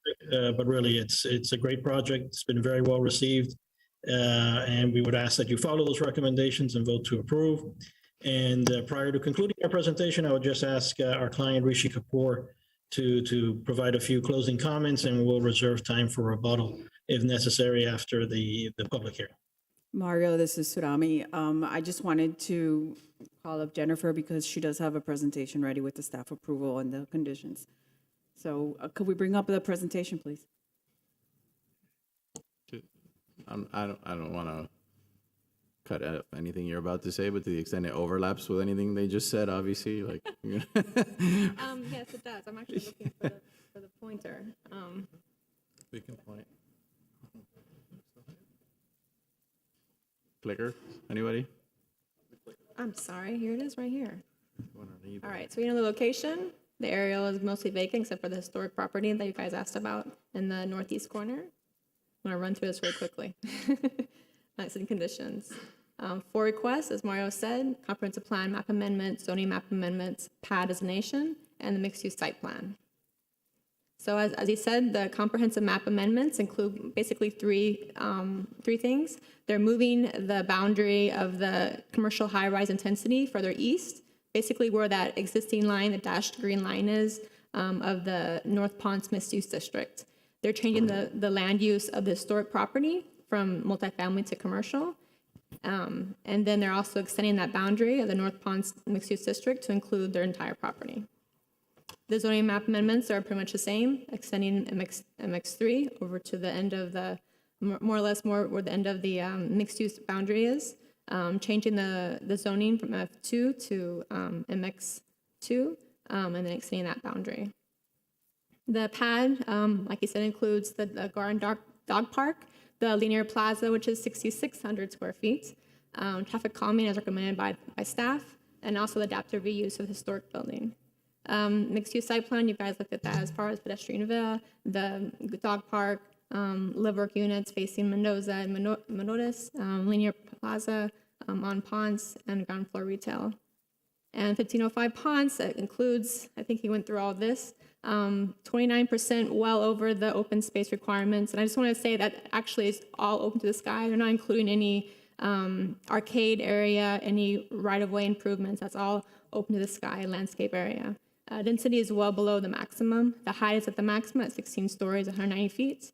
The FAR is 4.375, and they'll be getting that by securing TDRs at a later date. The front setback is 30 feet. They've gone through the DRC from March, Board of Architects in April and May, neighborhood meeting also in May, Planning and Zoning Board in June, and here we are for first reading. Property letters went out to the property owner, 3 times for the letters to the owners, 3 times for property postings, 4 times for the website posting, and 1 time for the legal ad. So this found can be consistent with the comp plan, and staff recommending approval of the land use changes for the comp plan, as well as the zoning map amendments, and then approval with conditions for the PAD designation and also the mixed-use site plan. So the conditions of approval are included in your packet as far as the ordinances and resolutions go, but there's 4 that are more or less very different than usual. 1 is to complete the TDR process within 6 months of the approval. Number 2 is traffic calming. Given past projects, there's been a very strong interest by the commission to implement these traffic calming plans in the area. So this will include some crosswalks, access to Phillips Park, as well as some speed cushions as planned by the traffic calming plan. Sidewalk extensions a little bit north at the intersection of Galliano and Sidonia. And then number 4 is providing remote residential parking within the parking garage at a rate of twice the amount that they'll be losing due to bulb outs on the street. They'll be providing that as a amenity to the neighborhoods. I think that's it. So I had a question for you on the Yes. traffic calming. I noticed you only focused on Mendoza, but Menoris is quite the cut through between Douglas, traffic coming off of 16th, coming across the north side of Publix, past the Phillips Park. You know, you're dealing with a youth zone there, a lot of children there, and all the way through to Ponce itself, which right now is a right turn only, but the traffic coming through at that intersection of Galliano and Menoris is very fast. Right. So this we is can talk some- with Public Works as far as expanding that. Right now, this is just taking from what the recommendation is from their consultant for the 0 block, which is where Publix is, a 0 block of Menotis, and then the 200 block of Menotis, which is the other side of Ponce. Right, because we have the entrance of that Phillips Park right there. This is Yes. a very critical area. It needs some special attention, more so Absolutely. than any other project you would coming through. So I'd ask that that be addressed Okay. at the same time. And as far as the parking demands are in that area, it's, again, we're not just talking about loss of on-street parking for bump outs. We're talking about there's a not only demand from Phillips Park, but you have a number of historical buildings on that block. 102 Menoris, I'm just going to give you some examples, is a 12-unit apartment building and can easily occupy at least 12 to 24 spaces on a city block. You go a little further down to 118 Menoris and 122. Each one of those are 8-unit buildings. Each one of those usually has 2 occupants in it now with 2 cars. Historic buildings with 0 parking on them. So the parking demands here, and I'm not even going to address the other blocks there, are much more intense than we would experience in a typical area that has a garden apartment, because these are all historic buildings there. So I know the original recommendation was for 20 spaces, and then it went down to 10 spaces. I'd urge that the 20 spaces be part of what's included in this project in order not to burden the area and be able to serve Phillips Park as best as possible as well. But, sorry, just to make sure I understand, because I'm hearing 10, 20, what I read on the conditions is it's Twice the amount of twice the loss. amount of the net loss of spaces, right? Applicant requested that it be some kind of mechanism as far as how much they're impacting the streets. Yeah, I agree. Mario can I talk agree with about that. more. Yeah. Yeah, no, the original recommendation was 20 spaces. But what is, Which he had what is, concern. so, sorry, what is 2 times the net loss?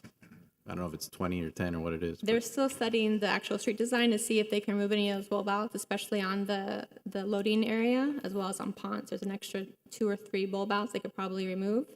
So they're still studying that. And then once parking can review how much that loss is, then we'll know what that number is. Will that be resolved prior to second reading? We can. Yeah, I'd like it to be resolved prior to the second reading and to take into account the parking demand of Phillips Park and the parking demand of the historic buildings in the area. Okay. We should probably vote on that because I don't necessarily agree with that. I don't think the applicant is necessarily responsible for parking the entire, so to me, it should be a factor of the net loss. So that's why my question is, what is the net loss? And it seems like there's still some, Figuring out to do. some uncertainty there. So I'm comfortable with making it a factor of the net loss, but I need to at least understand. No, I'll tell you what it is. Right now, as it's currently designed, there's 31 legitimate parking spaces there around the 3 streets. What are legitimate parking spaces? Meaning there's Just so I curb understand. cuts. There's 4 curb cuts. Okay. People park in front of the curb cuts right now. Gotcha. So if you were to take the definition of the 20-foot long parallel parking space, there's 31 spaces. Okay. As currently designed with the bulb outs, we have 22. If we were to keep the bulb outs on the north and the south, but remove the additional bulb outs we have on Ponce. Can you show me that on the rendering, please? Yes. Can we put up there? Sorry, just so I understand what we're.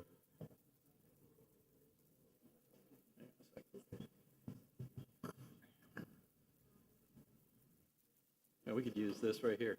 So if, so right now we have, looking at the top here, this one, we left this one alone. We have bulb outs here for the curbs on everywhere that we have a curb cut. So we have one curb cut less than what's currently around the site. And then if we were to remove these, then we pick up 26 spaces. So then our net loss would... I lost your arrow. Where is it? Right over West here on side. Ponce. Okay, west side. So the bulb outs that you're considering removing, are those 3 or all 5? Just the 3. There's 5 on that. Am I right about that? Well, if you count the corners. Okay. Right, so just the 3. So you're talking about removing the 3, and that would add what? That would mean we lost 5 out of the 31. We So would you're get going from 22 spaces to 26. Correct. And you're at a net 5, so you have 10. You have to have 10 then in the garage. Correct. Right. Are And you- then we thought about these because the visibility to the park and to the retail seemed to make sense. And sorry, what you're telling me then on the north and south side is that, We would leave that alone. but you've because already accounted for whatever net loss there was on those sides Right. within that number. That's our number. Our number right now is proposed is 22. With these 3 bulb outs eliminated, we go up to 26. So it'd be 5 spaces. And you're counting all the way through, I assume, Yes, we did an actual all the way to technical the drawing. east property line. Right, to the property line. And we actually have a little extra space that we can't use for anything, maybe another bulb out. But that's the official number. How would that affect the landscaping? We would have to put the shade trees inside that line. Yeah, we would roll them inboard, and we might need to look at the width of that sidewalk, but we could accommodate that. Well, I Those mean, oaks would move, instead of in the bowl outs, they would move into the sidewalk, and we would have to reconfigure. curve the sidewalk. Doesn't have to be a straight sidewalk, right? It doesn't have to be a straight sidewalk, no. Yeah, I mean, if you look at the museum, the sidewalk is the courtyard. Yeah. Which is. Are you not able to accommodate the 2 times factor if you stay at the 22 spaces? In other words, can we leave the bulb outs and still meet the condition? Is the simple question. We do have an overage on parking within the building. And we always start off a design with an overage because we know we're going to lose some as we finish the design. And we have the counts as an overage, this being commercial. Once this becomes restaurants, then the parking makeup is different based on the net area of the patrons. So therefore, that's why we have an overage. So I don't know if we can accommodate the 20 or if we can. It seems close. Let's take a look at it, because, I mean, the site is what the site is, and the site is near Phillips Park, and the site is, in a location with a lot of historic buildings. So what I'm asking for is I want to see the numbers. Okay. What's the parking demand in the area? It's historically been extremely high and tight to get parking. As newer projects come in, it may have brought down the number, but until we do this analysis, I mean, I can tell you what the parking demands are for 3 buildings. And I know there's a high demand because of Phillips Park. We don't want to end up with another J.C. Park. That's what we don't want. Okay? We'll have those numbers. Okay. Thank you. Going back to the conditions of approval, I'm assuming the speed tables and traffic calming that we're talking about are consistent with the quality of speed table we've been doing in other Exactly, places yes. with pavers and the whole thing? Okay. Well, Vice Mayor, everything will be by our standards. Right. Last point. I know there's been some discussion about TDRs and the source of those TDRs and the ability to, create revenue from TDRs for the city to be applied towards neighboring parks or whatever it may be. I understand that that's not done yet, and there's still discussions happening. I'd like to have some more clarity on that before second reading. Because to me, that was, I don't want to say an important factor, but a factor when in considering this project. And so if we can do it that way, I think it could be a good thing. But we can talk about that with staff, and I just want to be updated on that prior to second reading, personally. Right? And as we discussed, Vice Mayor, those TDRs will be used for projects that have a lot of great public importance. Well, look, we have, Phillips Park is a stone throw away. We've talked a lot about Phillips Park. We have the need for budget dollars, which we discussed at our last budget meeting. So I think there's a lot of synergy there that it would make some sense if we could figure that out and do it in that way. I think it would be great for everybody, including the project and the people who are residents there eventually. So, I'm just putting that on everybody's radar if we can try to work something out before, I'm not saying completely and totally have it ironed out, but at least have an update on where that stands and whether that's still a possibility. I think it would go a long way. I just want to add that with regards to Phillips Park, last time I said I'd bring back a funding mechanism. That's part of the discussion. Right. And for example, that's one perfect example of a true public benefit. Right. So I think at the end of the day, a lot of good can come out of this project, and hopefully we can create a process going forward that we benefit the community long-term. So thank you. So, yeah, I would just ask the applicant, I'm a vote in favor today, but before second reading, if those, for me, are the two items, what's happening with that parking condition and what's happening with the TDRs. If we can square that away, I think everything else is in good shape. Again, I think it's a great project and appreciate everybody's efforts. Same for me, parking Agree, Mr. TDRs. Vice Mayor. Otherwise, I'm ready to go. Yeah, same here. Any other, Mr. Clerk, any public comment? Yes, sir. We do have one speaker, Ms. Maria Cruz.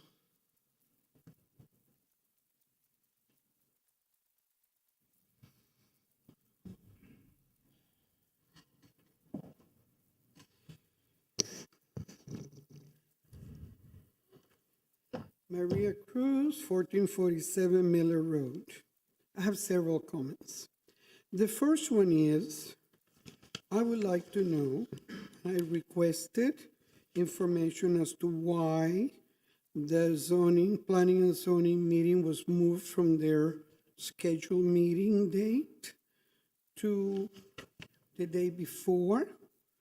I know the reason. The reason was to be able to make this commission meeting for the first hearing, but I guess for transparency's sake, I've requested information about any and all communications requesting the change, because I know the change was requested, and obviously it was a special meeting because Attorney Garcia-Serra thanked the board for the special meeting, and I'm interested to know how do we accomplish moving a scheduled meeting to a different day, because some other people may be interested to do that, and we need to make sure they understand who they need to reach out to change the meetings from meeting dates. Did we, just on that point, and I'll give you all your time, so if you could stop for a time, please. On that point, I didn't know the meeting had been moved. If, I'm assuming it still complied with any notice requirements relating to said meeting? It is my understanding that all mail notices were sent out. It was all provided. It was a special meeting on the 21st that was scheduled. Correct, and the reason why it was done is that the previous planning and zoning meeting, which they had met the schedule to be on that one, already had a very large project that was somewhat controversial, which did run up to after 10 o'clock at night that evening, so we. So you're saying they got bumped from the prior meeting? They got bumped. They were supposed to have gone on the prior meeting and they got bumped, right? Right, Okay, we didn't want to schedule it because we didn't want to have two very large projects in one planning and zoning meeting. Okay, let me correction, because I sat through both meetings. This project was not scheduled, was not on the agenda for the previous meeting. Yeah, they bumped it because they didn't want to have two large Right. projects on the We- same we meeting. never scheduled So it. it was not scheduled for that It day. was supposed to have been, but they bumped it before the Okay, meeting. but how would that keep it from having it the regular day?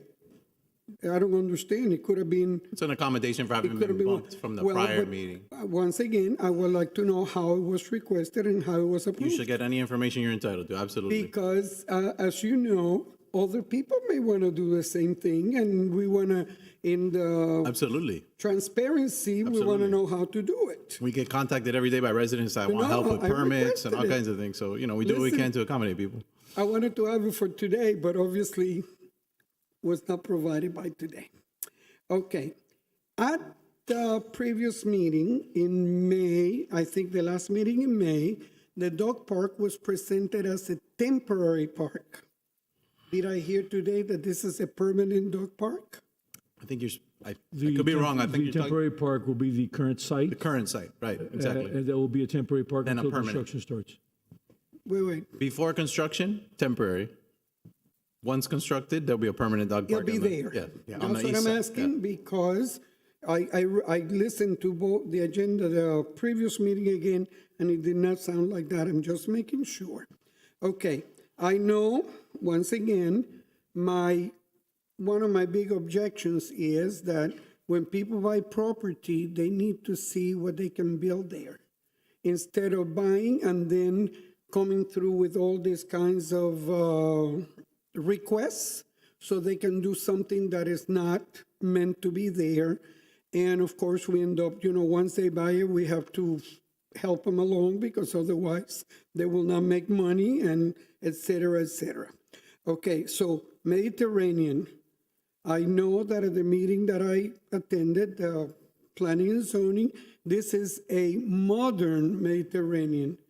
I'm sorry, Merrick must be turning over and over in his grave, because this doesn't look Mediterranean at all. Okay, I also heard there that the Paseo, or Colonnade, I guess it was called today, I don't know what the difference is, so one or the other, on the bottom floor is right next to where the restaurant will be, so they can have outdoor seating there. Then it's not a Paseo. If I cannot walk through it, it's being used as an extension of the restaurant. It's not the same. We have that all over the city, Mrs. Cruz. We have. Yes, but this is a new There has to be building. adequate space. The amount of seating they True, will be well- able to put will be dictated by the size of the space and what's appropriate. Because we were burned before with the A loft or whatever. I'm making sure, because when you make it a paseo, it's meant to be a paseo, not a place to put tables. So this is a new building. If the building was already built, that's a different story. Right. But if we're planning it to make it an access to put tables, then let's not call it paseo. I mean, sure, we could. Because if we call it a paseo, it means the Mediterranean requirement. Come on. That's the key, right there. The But, we can play. Mediterranean requirement is an aesthetic have- thing, and that's one of the many components that could go into it. But it's not meant to be used So you don't for think tables. colonnades in the city should have tables or outdoor seating at any time? I understand, but I'm this is a new project. If we already have the building and then we allow them to put the tables, is one thing. If we build the building using this as to get the bonus of the Mediterranean, then it should not be planned for tables. It should be a paseo. Vice That's what Mayor. I'm saying. Vice Mayor, if I may suggest, we ask them if they're going to have the fold-out frontage doors to accommodate the need for outdoor dining, as opposed to occupying a paseo like it was done on the colonnade, which used to be open for the pedestrians later on. So can we have the applicant respond to that question? Sure, I'll respond to that. The idea is that it's a covered space with shade, and we were going to put more than likely bistro tables, and fire is also going to dictate clear access lanes. Right. So. And that's- ADA? Absolutely. Right. Right, so how wide is that? It's paseo? 15 feet.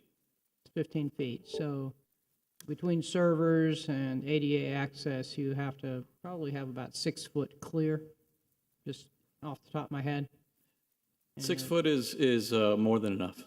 Yeah, so that there's free and easy access for pedestrians. And not to mention, it's open towards the front park. Yeah. For egress. Mhm. Okay, the I'm telling you, the next question, I love to go places where people are sitting down and you have to walk between the servers and the tables. But that's what we're announcing here. Mrs. Cruz, I gotta tell you, I love outdoor cafes. I think they're great. I know. I think the restaurants in the colonnade of the colonnade building are a great addition.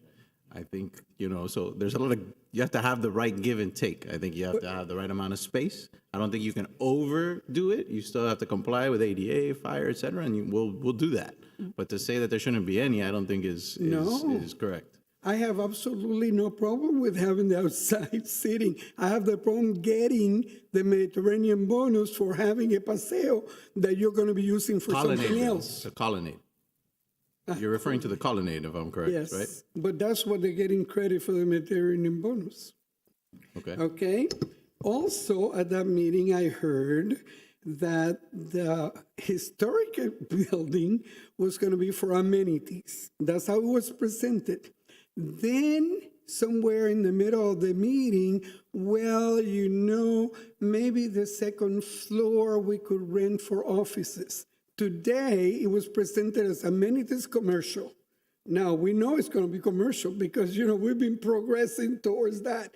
So forget about the amenities. That was the original thought, okay? I don't know how they're going to make offices in apartments that have bathrooms with tubs and et cetera, but that's not my problem how they do it. It's a historical building. Okay? All right. Now, something I saw today that I didn't see before, if you look at the linear park, there are bushes in front. How do people access? They have to go through the building to go to the park? Because if it's a public park, address it in a moment. Yeah. Yeah, if it's a public park, should have access from the street, correct? I believe there's an entrance, if I'm not I don't mistaken. know. But I'm not sure. They can address Are that. you Why don't we do this? Let's let her finish her comments, because you're already over time. So if you could Yeah, finish your sure. comments, and then we'll have them address any questions. Okay, so that, and once again, it's time for people to buy properties based on what they can do and not have to bend all the stuff so they can. You think I guess my question for you on that, and I understand your point. The question is it a better project as a result? Well, for everybody. You know what? I think I would have loved the project someplace else. Okay? That's my idea. I think they do wonderful projects. But the place, because the first thing that I objected to the first time we heard it, and today they were wise enough, they didn't say it, well, there are two big buildings on the other side already, so this will be the third one. Hello? And then the next one that comes will be the fourth one. Well, it's zoned that way. Once you no, build, my question for you is this. Would you have rather, like we talked about it earlier, yeah. if they had stuck to the existing zoning and the overlay that was passed, would you rather have a building all the way up on Ponce, another one, creating a canyon effect? Well, or do we think, I think most of us agree, that the change that's being requested is an improvement because now you're able to set the building off back of Ponce? Yeah, but the change has nothing to do. You could have moved the building and only make it 14 floors. You didn't have to, in order to move the building, you didn't have to make it humongous. You could have moved a smaller building. Well, it's not humongous. It's 16 floors. Sure, but it's 50% of the density, right? So it depends how you look at it. But my point is, there's a request, and the question becomes, we can be cynical about it and say, oh wow, people buy something and then they want to change something. Absolutely. But if what they're changing is a net positive to everybody, I think that's a good thing. And that's frankly our job here to assess that. And I think we've talked about it, and we all feel like setting it back off of Ponce. And so, by the way, so did the boards that it went through, and so did this dais, felt like that's a net positive. That's all right. I just, me, I just ask the questions because when somebody else comes, you do more than ask questions. When somebody else comes along, you do more than ask questions. And they say the same thing, we're going to have to bend backwards again because they come up with a... But you're good. You're good. You don't just ask questions. You imply things very, very smoothly. So we appreciate you. I know. Thank you very much. Experience pays. Sorry, does the applicant just want to address the one question about accessibility to the linear park on the east side or on the west side of the west side? Sure, I'll address both linear parks. The the east side, obviously on the north is the Norris, so that's relatively straightforward. South is the dog park. And as you can see from the diagram, we do have access off of the street from the south, but then there will also be access, I don't think we have that maybe finalized from the west side.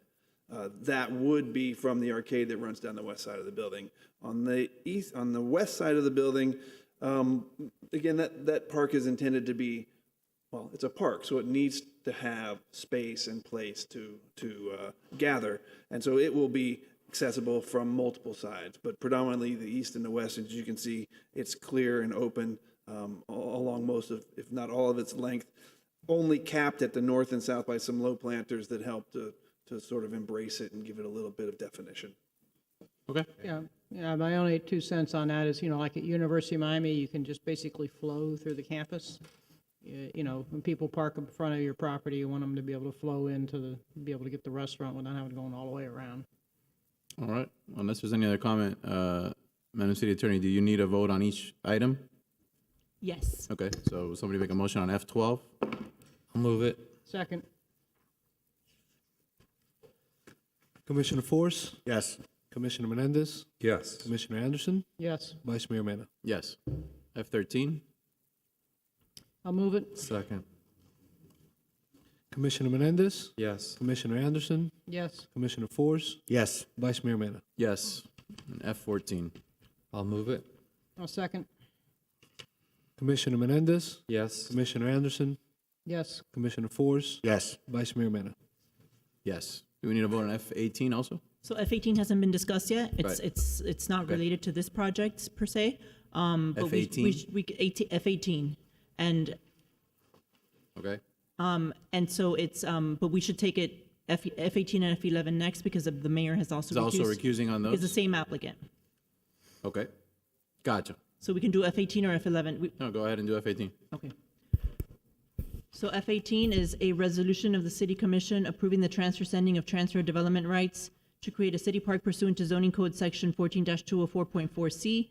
Transfer sending of TDRs to create a city park on the property legally described as lots 25 through 28, Block 8 of Coral Gables, Section K, 301 Majorca Avenue, Coral Gables, Florida, including required conditions, providing for repeated provision, severability clause, and providing for an effective date. Just to be clear, F17 is not up for vote today, right? Correct. It was just on for information. It was not on for, it's not on for consideration. Okay. Thank you. F18 is a public hearing item. It is a quasi-judicial hearing, and so, of course, please disclose any ex parte communications, and any witnesses must be sworn in. Those speaking on this item, please stand, raise your right hand. Okay. Do you swear or affirm that the testimony you'll provide today will be the truth and nothing but the truth? Thank you. Good morning, Mr. Vice Mayor. Again, excuse me, good afternoon. Mario Garcia Serra with offices at 600 Brickell Avenue, representing Location Acquisitions LLC. Was the contract purchaser for the property at 301 Majorca. It is about a 12,200 square foot at the northwest corner of the intersection of Majorca Avenue and Salcedo Street. We are proposing to convey this property to the city for use as a city park. The applicant in turn would be able to convey the 30,600 square feet of floor area to which this property is entitled to another development site in either the North Ponce mixed-use corridor or the Central Business District. The 301 Majorca site is ideally situated for a city park. It is a corner property in an area which does not have a park at present, located midway between Ponce de Leon Boulevard and Lejeune Road, and it has a size which you can make a very meaningful park. This is an innovative and efficient way of increasing the city's inventory of parks. The Parks Department is in support, and the Parks Advisory Board has recommended approval of this acquisition. And this parcel was identified for acquisition as a park by the North Ponce Capital Improvement Plan. Hamed has some slides which we could potentially show you, showing the location of the property as well as street level view, and the fact that it was identified on the North Ponce Capital Improvement Plan as a potential acquisition site.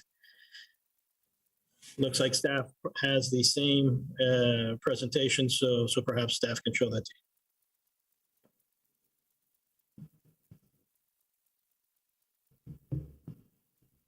Jennifer Garcia, City Planner. Can I have that presentation, please? Thank you. So we're here for implementation of an ordinance that was done for the zoning code, I think 4 years ago, back in 2018, to create a city park. And by doing that, basically having a vacant lot and whatever the development rights of that property could have, in this case, 30,592 square feet, can be transferred, and that property that's vacant or the land that's taken the TDRs from would remain and be transferred to the city as a city park. Today we're talking about this property currently vacant on Salcedo and Majorca, the northwest corner. As you can see, there's nothing there, which is good. It's a corner lot. And that's a street view of it. So the timeline is very short, just as the way the code reads. We went to the Parks Advisory Board early in June, and we're here today for approval. All right. Is there any public comment, Mr. Clerk? No, sir. All right. Any comments? No. All right. Do I have a motion? I'll move it. I'll second. Commissioner Anderson? Yes. Commissioner Force? Yes. Commissioner Menendez? Yes. Vice Mayor Mena? Yes. F11? F11 is an ordinance of the City Commission amending ordinance number 2017-04, which approved a planned area development for the property legally described as lots 24 to 38, Block 7, Biltmore Section, and located at 501 through 525 Valencia Avenue, to allow for the completion of certain off-site improvements and drainage improvements to be completed prior to the issuance of the final certificate of occupancy instead of prior to the issuance of the temporary certificate of occupancy, pursuant to the terms and conditions set forth in the agreement for issuance of temporary certificate of occupancy, prior to full completion of certain off-site improvements and drainage improvements, providing for repeater provision, severability clause, and providing for an effective date. This is also a public hearing item and a quasi-judicial hearing. So any witnesses must be sworn in. Those speaking on this item, please stand and raise your right hand. Is anyone going to present on this item? I believe Mr. Garcia Serra is on Zoom still, and he is. Billy, I'll take the presentation. Vivian Bonet, who I think is in the audience, might be called upon to answer questions, so perhaps she should be sworn in.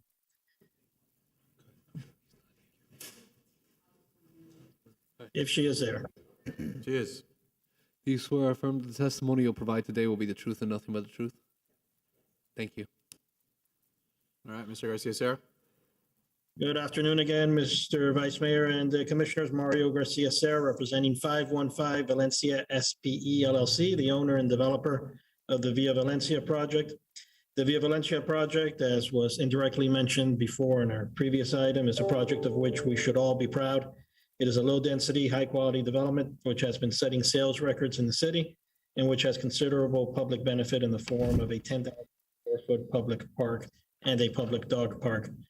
We are nearing completion of the construction, but need a little more time to complete certain off-site improvements and drainage improvements, which we need moved the time of their performance from temporary certificate of occupancy to final certificate of occupancy.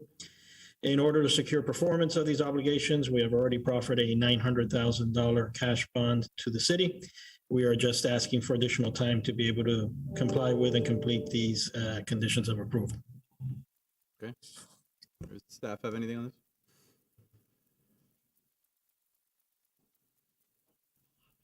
It's basically just that, moving the conditions from TCO to CO, and we do have a bond that should well cover any of the items if not completed by the developer. Okay. Mr. Clerk, was there any public comment on this? No, sir. Thoughts, comments? No. None I'll take a further. motion. I'll move it. I'll second. Commissioner Force? Yes. Commissioner Menendez? Yes. Commissioner Anderson? Yes. Vice Mayor Mena? Yes. If we could please take, I know we promised the lunch break after this, it's 2:30. Let's make it, if at all possible, a quick one. How long? 20 minutes, okay? Can I bring my I'll do sandwich as in fast as here? I can. All right. let's try to make it quick. Listen, I think as a comment, like, I think we need to like have a discussion about how many things we put on these agendas because we keep deferring things and we keep running over. But that's an internal housekeeping item for us, not all of you. Can we The problem eat? with the sunshine law, you know? I'll bring the food in here. Just, we'll eat what they. This is gonna.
I know. All right. Yeah, I'm gonna do it right now. Can we just get it done really quick? That was E5, right? I know. E3, right? Yeah. Okay.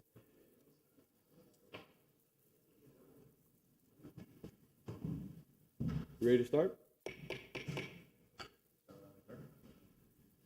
We gotta get started.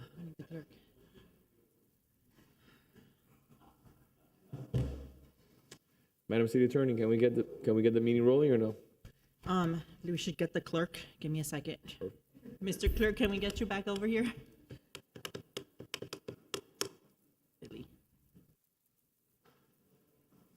Chief, we're gonna do E3. I'm sorry, we're gonna do E3 really quick a minute, and then we'll do G5, yours right now. Thank you. Yeah, then Colina right after. Now we have G9 too. I gotta take care of. Which one is Armando is which one? E3, the one that was on consent.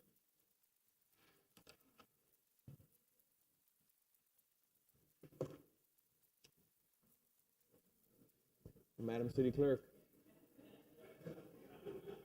You ready? All right. We're going to start with E3, which was left out of consent, and we want to bring it back up. E3 is a resolution of the City Commission authorizing Shadow Market LLC located at 4704 South Lejeune Road to add the sale of alcoholic beverages for consumption on premises as an accessory use to the retail of high-end meats as permitted by state law, provided that total receipts from the sale of alcoholic beverages not exceeding 25% of the total annual gross receipts and permanent bars or counters not exceed 45 square feet in surface area subject to a valid certificate of use and local business tax, providing for an effective date.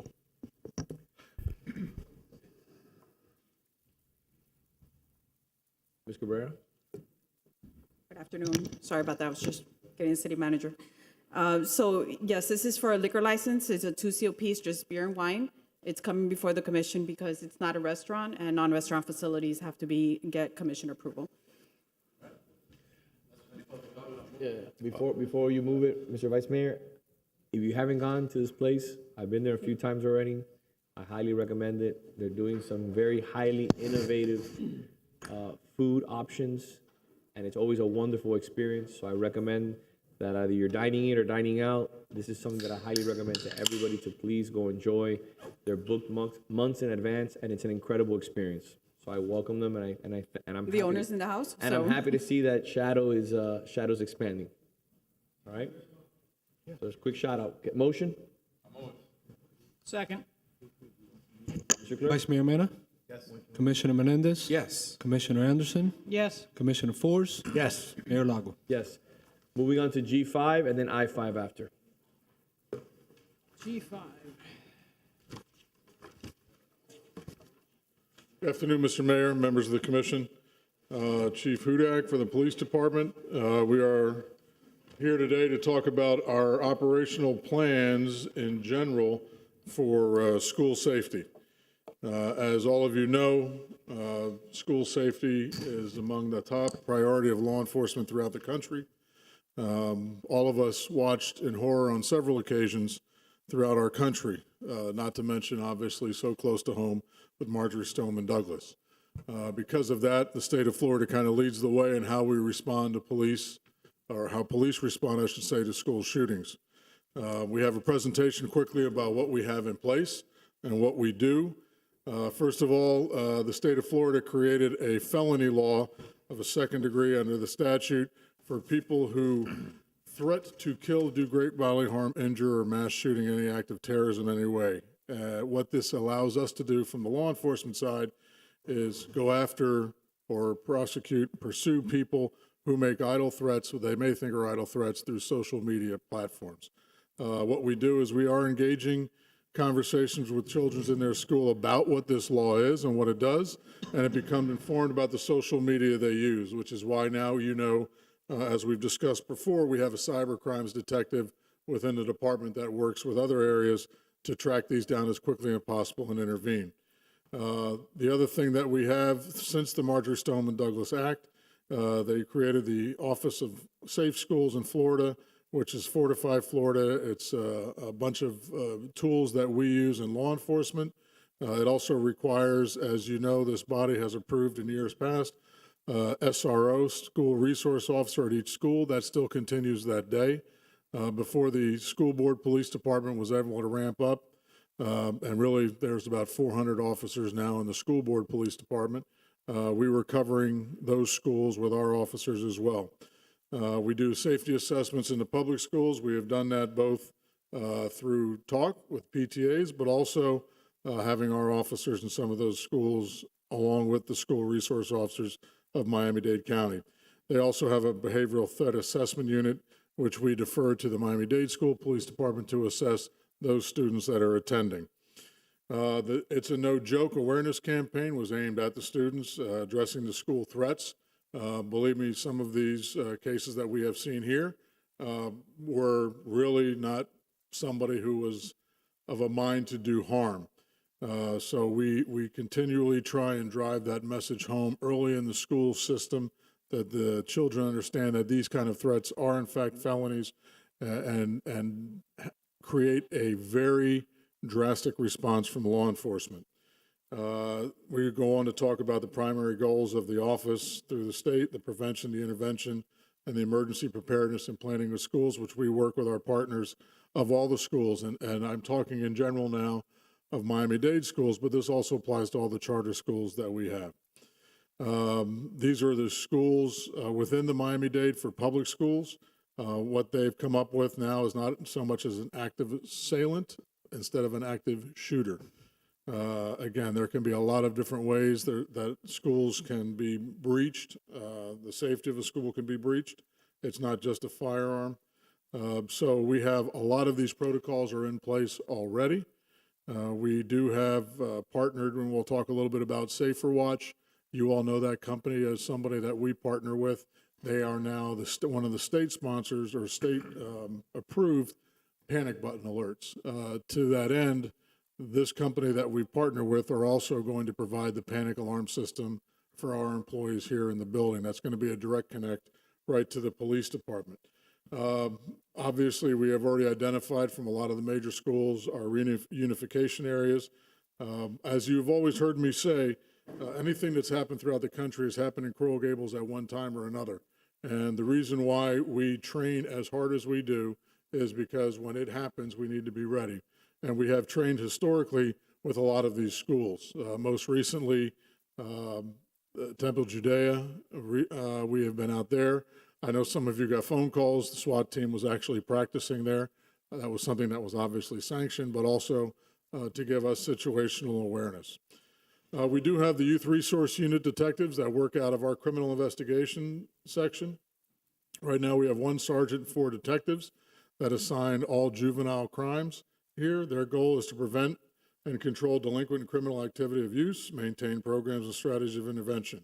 They are spearheading conversations with students and parents and encourage them to provide information when indicators are observed. Another part of that right now is we have our summer PAL programs that are going on with the students. We're able to mold them early on in the ways of safety through sport. And we also have a very successful Police Explorer program that is run through these detectives. Detective Esqui, as you see here, is responsible for Coral Gables Prep, 2 locations because it's a little unique. 105 Minorca and 39 Zamora, Banyan Day School, Crystal Academy, and St. Philip's Episcopal, which also has an off-duty officer around the clock. So that is part of her responsibilities. Detective Chavez has Washington Carver Elementary. We also kind of lean over to the middle school as well, even though that jurisdictional issue is a little different, but it goes back to how law enforcement responds to these kind of threats. He also has Granada Day School, Ponce de Leon Middle School, which also has a school resource officer assigned, as well as security on campus at all times. Riviera Day School, which is a private school, has a Coral Gables off-duty officer. The KLA schools in Coral Gables, which is 4573 Ponce de Leon Boulevard, is also on his rotation in the mornings. And Temple Judea, which has a permanent off-duty officer when school is in session and other things that go on as far as the congregation and their events. Detective Antonio Migueles is St. Teresa's Catholic School. They also have off-duty officers present there. The Growing Place Preschool on Coral Way, the International Christian School on Velarde, Coral Gables Senior High School. He is one of the SROs on campus, as well as a Miami-Dade officer on campus at all times, and Coral Gables Congregational Early Childhood Center on DeSoto. Detective Sotolongo has West Lab, St. Thomas Episcopal, along with an off-duty, Somerset Gables Academy, along with an off-duty. Gulliver has an off-duty on campus, as well as traffic and security guards. International Studies Prep Academy on Madruga has security guards and SROs on campus from Miami-Dade County. And the University of Miami School, Canterbury School, Police has their panic buttons there as well. Our Public Information Officer, Officer Kelly Denham, who you all know, has performed several school safety assessments.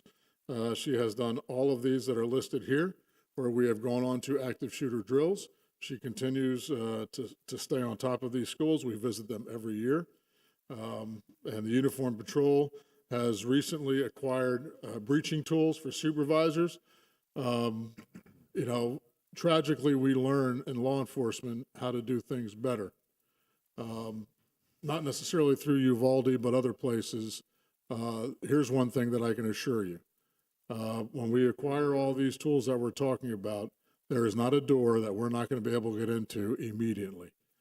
We train cohesively with all of our members, but as well as all the other police departments throughout Miami-Dade County. And it could be an officer from this jurisdiction, an officer from Miami, an officer from school board. We are going to go. We have made that very clear. It is clear in our rules and regulations, and the expectations are set by the officers that there is a distinct difference between a barricaded subject and an active assailant. And if that is in fact the case, it doesn't make a difference who goes there. You're never going to hear me make a decision to hold up or to go. That is not my role in these situations.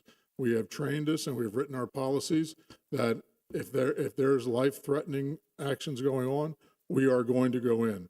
Our training on the proper use of the tools will come from the SWAT team, and our SWAT team has, once again, they can take it a little bit farther if we have to, but their techniques and our officers can use the explosive hydraulic devices that we use to gain entry into some of these areas.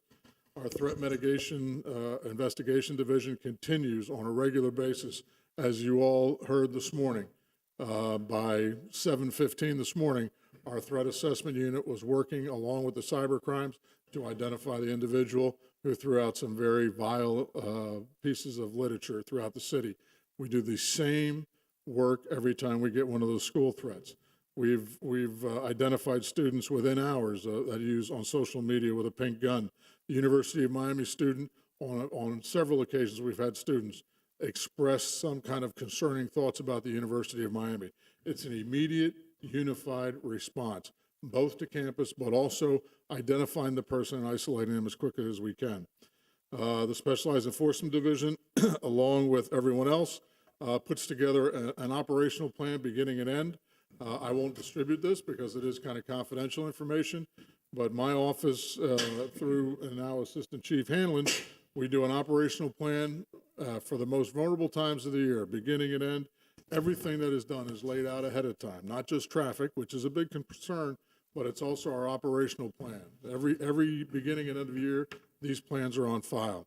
The second part that we put together, and you all have a copy, and I'll leave a copy with the clerk, is we amended our best practices manual for the use in private schools. This is something that we use in all of the schools that we have, all of the private schools.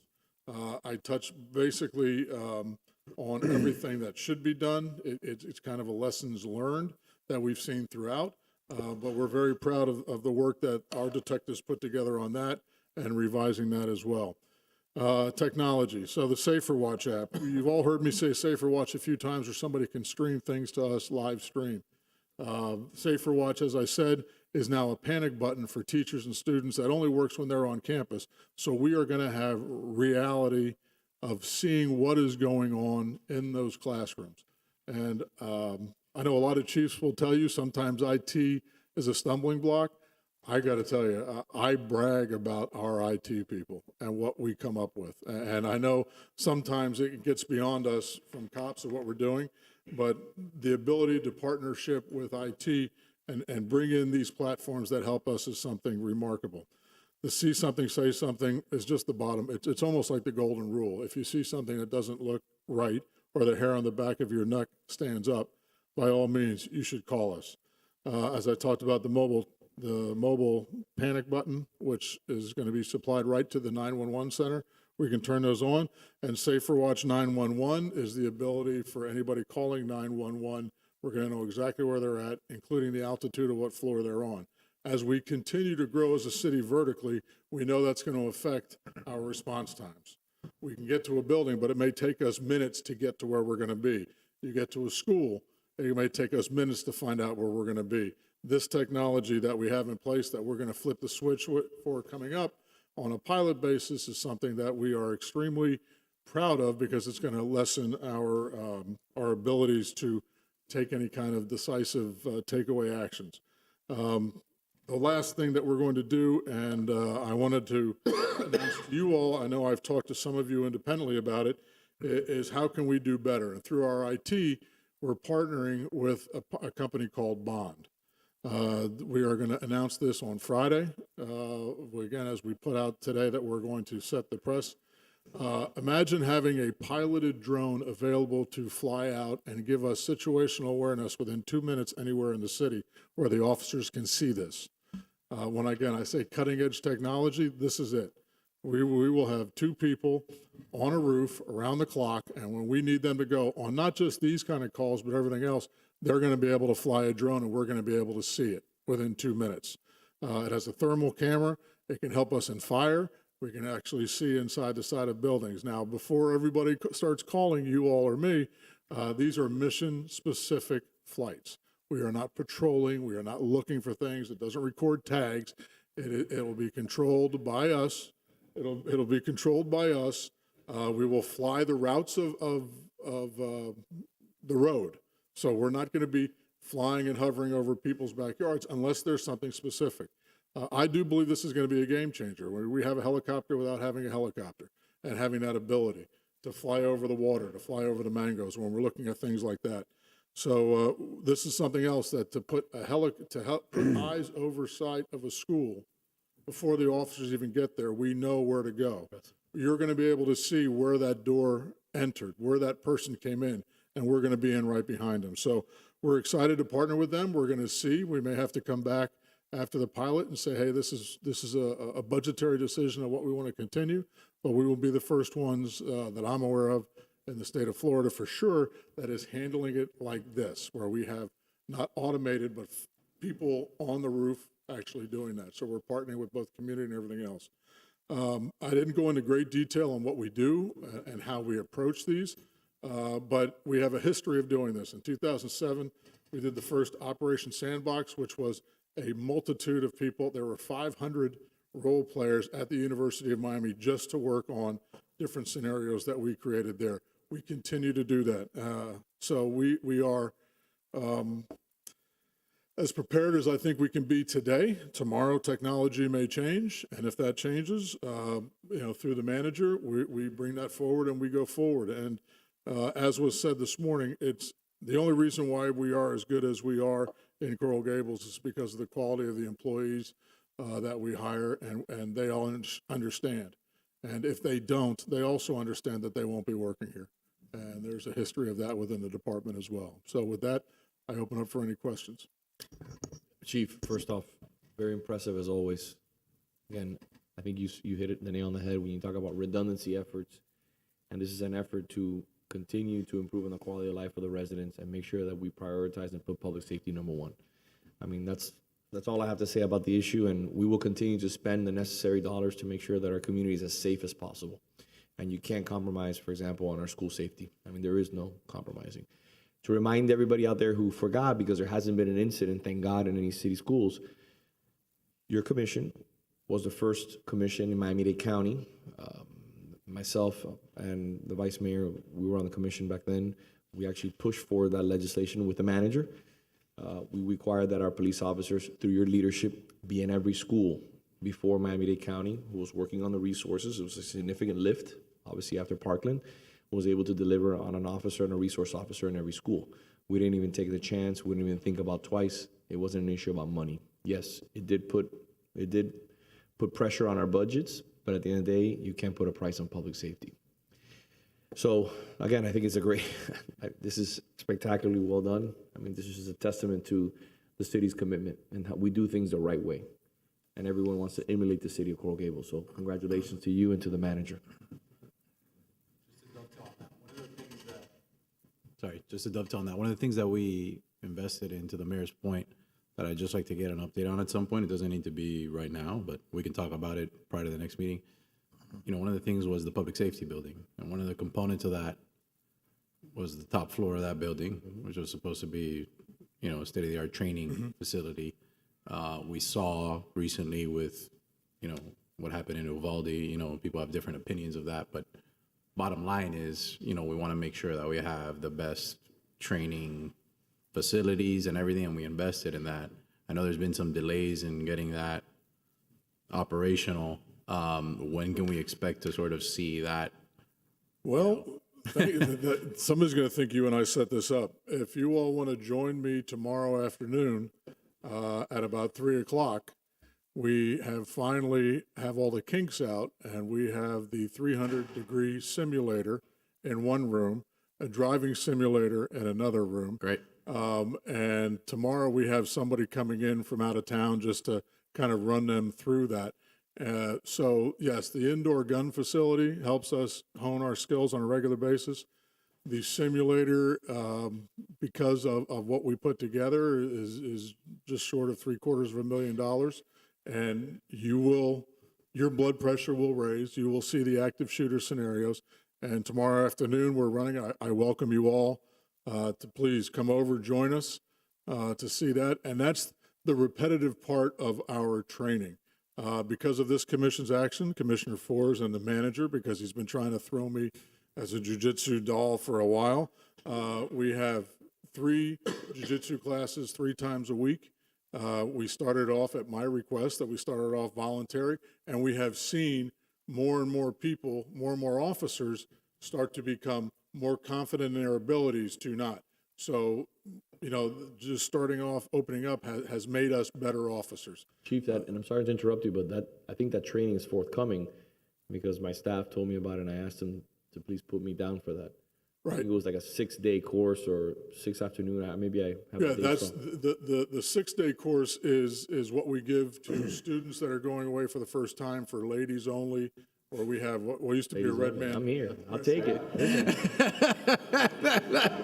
I'll take it. It's not quite the way it was supposed to come out, but right now I just don't want. I got to be ready to grapple with force because see that's as an open invitation. Anybody that wants to wrestle, I'll go to let me that know. class with you because I don't want to go with the manager and Mr. I can't go, you know, head to head with toe to toe with Force before I get at least some training. Right. No, but those 6-day classes are what the department puts forward with teaching active resistance, and they really get to beat up a cop because we put the red man suits on, and the women have at it. The whole point is to be able, like you said before, and we had this discussion, is to minimize the type of force that sometimes causes someone to lose their life.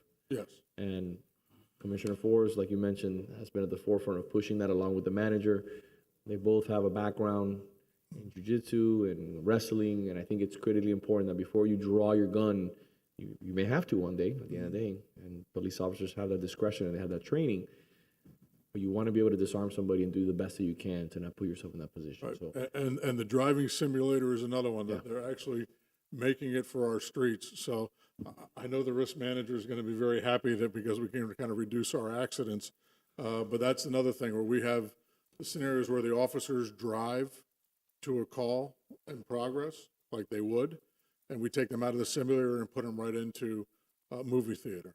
And, you know, for the VR, the virtual reality things, it is an amazing time. What that center does is allow us to train regularly instead of taking people offline.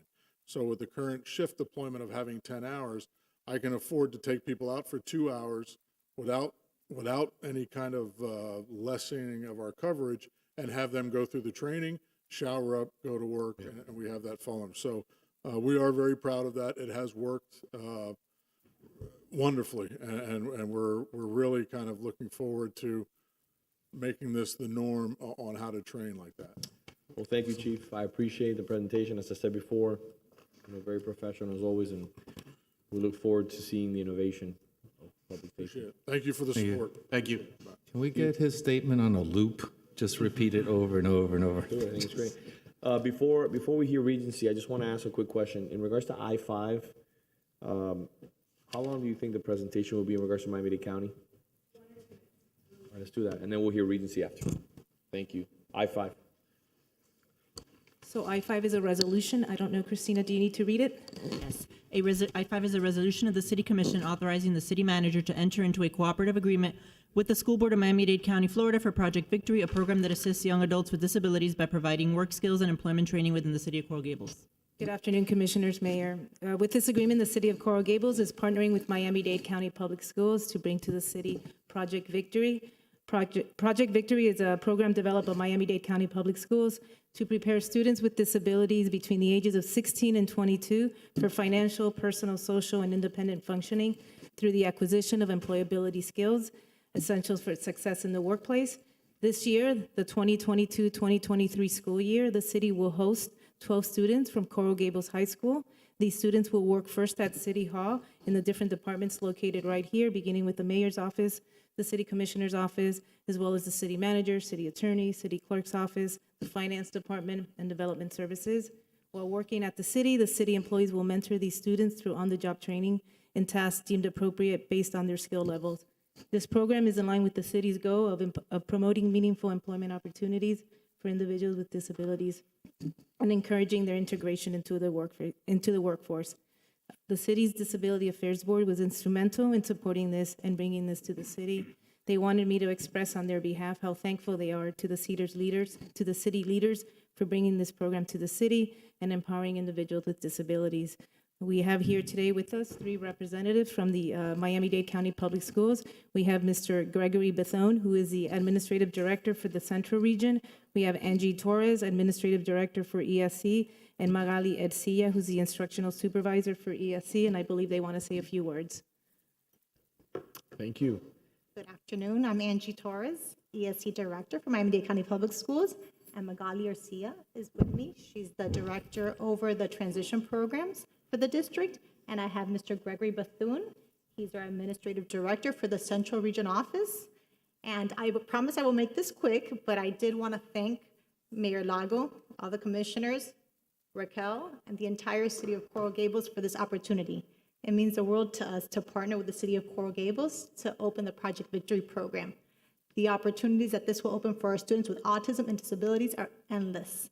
And I'm very proud to be a part of this inclusive community now. On behalf of the Central Region and a former high school principal who had Project Victory in the school, the experience that the students will get is invaluable. It gives them life skills, it gives them confidence, and you'll see its benefits in the long term by implementing this program. So thank you again for this partnership. Thank you. Well, listen, we're blessed to have this program coming to the city. You talk about the benefit for the students, but the benefits are going to be really reaped by us. You know, I try to visit as often as I can. I know my colleagues do the same to Crystal, and I know Mary was hoping to be here today, but she was with her mother. And this is going to be a great addition to the city, and it's going to continue to elevate the city and what we're known for. We're known for being a tolerant community, an inclusive community. So I'm just super excited that we have this program and it's coming to the city, and I can't thank you enough for having faith in us to really provide these students with an opportunity that at the end of the day, we're the ones that are going to really benefit from it.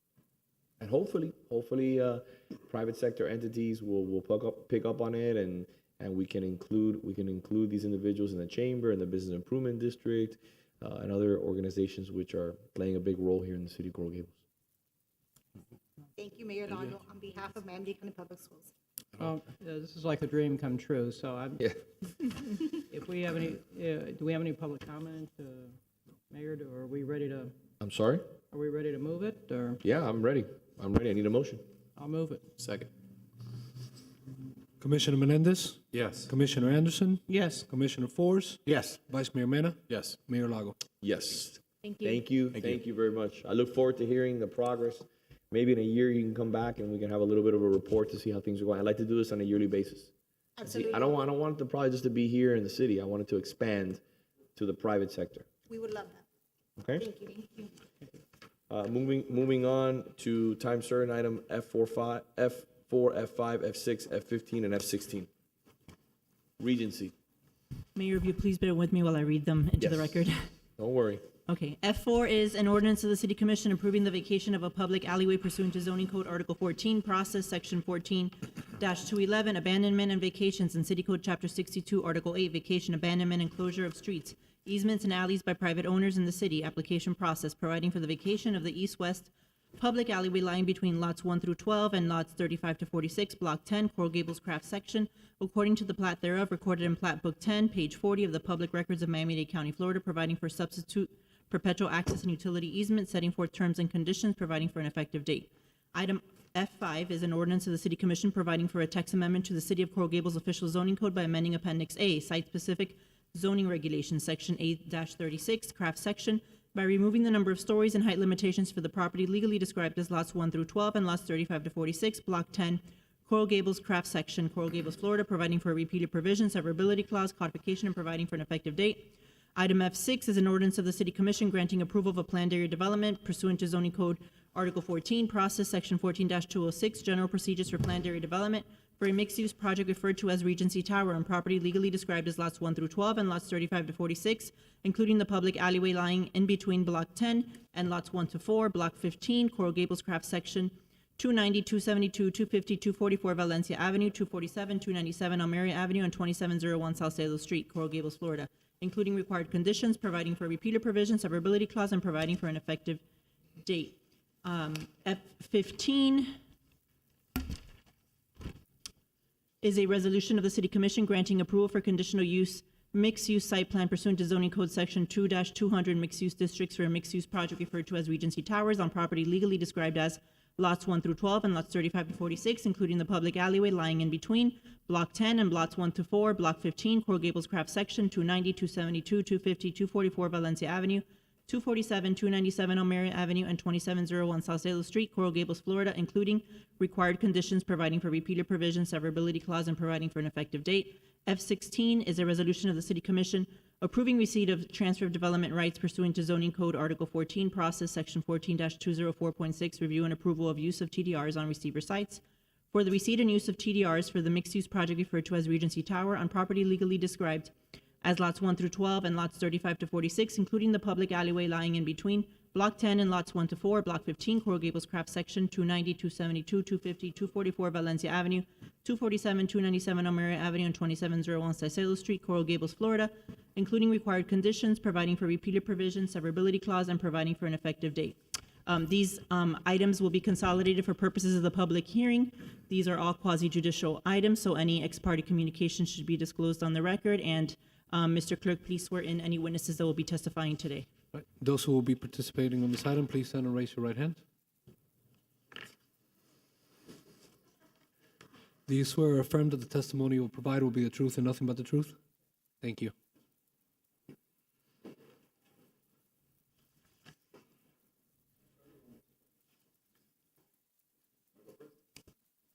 Yeah, so surprised, we changed the process so that the applicants go first.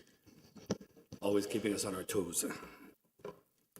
Well, thank you very much, Mr. Mayor, members of the commission. Joe Jimenez, Executive Vice President, General Counsel, Godina Partners, joined by Mr. Armando Godina, Mr. Manny Cadre, Lily Alvarez, and Luis Castellon. So, the items before you, the ordinances are obviously all on second reading, so you've all seen them before. I don't want to waste your time going over everything. We're happy to answer any questions, but there was one thing that came up that has changed between first and second reading that I would like to address for the record on the alley vacation. We have, in working with the city manager, originally we had proposed running the utilities, both the water, which belongs to the county, and the sewer, which belongs to the city, through a vacant parcel that we also own. It's a non-contiguous parcel that we own along Almeria. The city manager wanted us to rework that, which we happily did with respect to the sewer. The county has not authorized our placement of water on that site. So while we are now proposing to run the sewer through the easement that would serve as the continuation of the vacated alley, if we can't work that out with the county, we will have no choice but to run it down that site.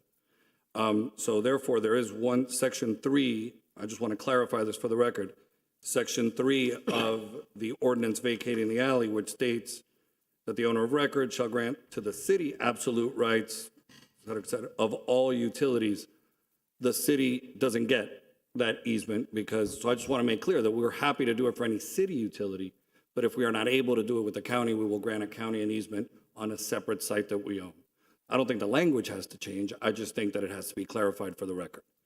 Mr. Jimenez, just a quick question for the record, as we discussed prior to this meeting.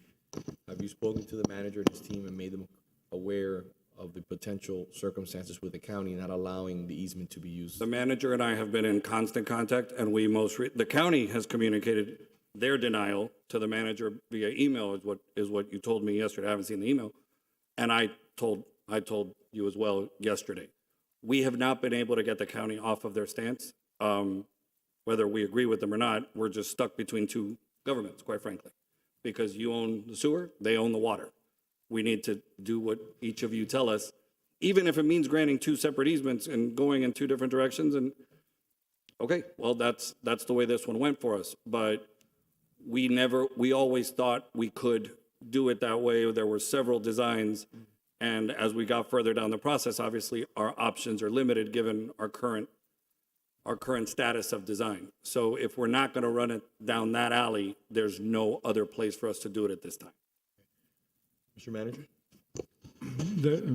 What Mr. Jimenez said is correct. We're working with WASA. WASA actually denied it in an email to me yesterday. However, there's other things that we need to look at before we completely go away from that concept. And I think that we can certainly work it out, I believe. And again, I'm happy to keep working on it. This doesn't need to be, we don't need to put a bow on this today, with the exception of this provision needs to recognize that the county has jurisdiction over that line.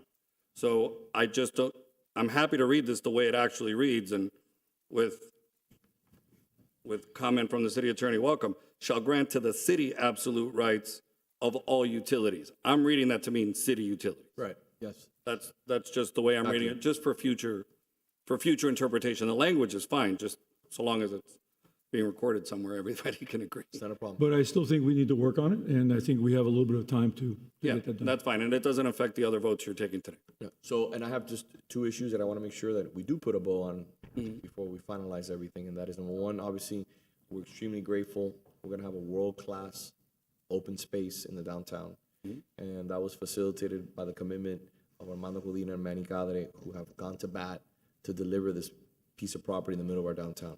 This is going to be the future of what's going to define our city as a world-class city. This is not the first, and this is not the last. We're having Villa Valencia, which is providing something very similar, Madeira, the Agave project.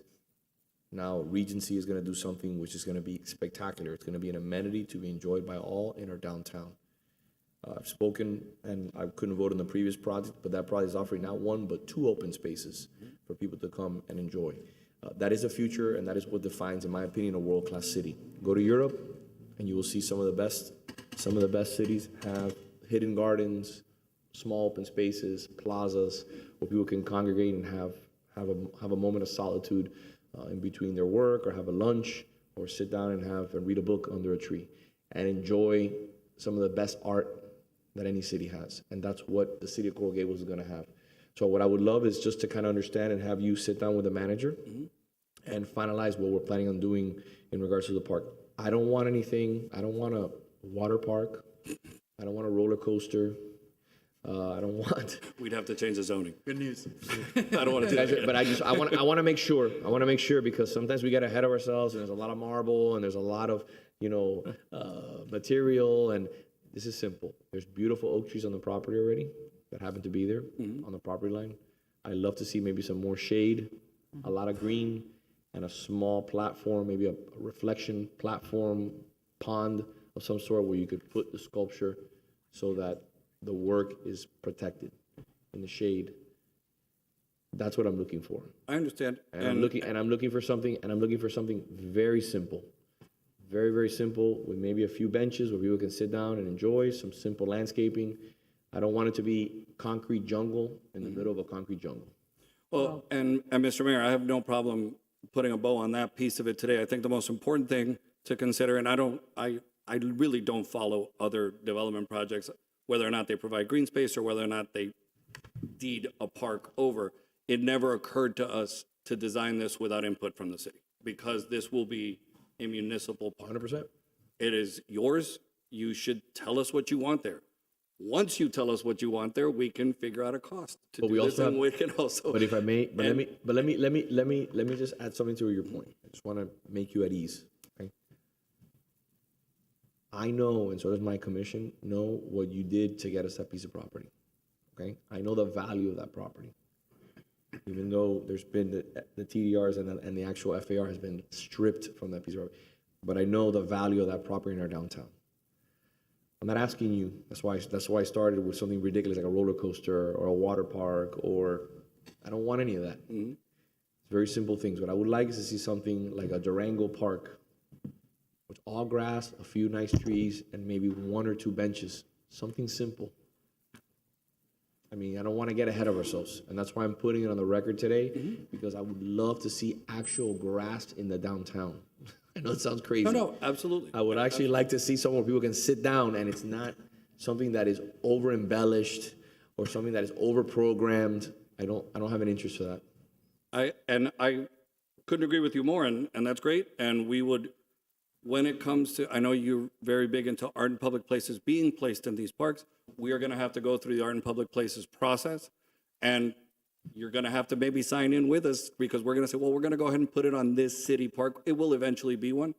Whatever protective design we need to make for that, whether it's a water feature around it, a shade structure to protect it, all of those things. We're happy to work with the manager. We're happy to work with staff and see where the design ends up and bring it back to you, quite frankly. I think you'd want to see it.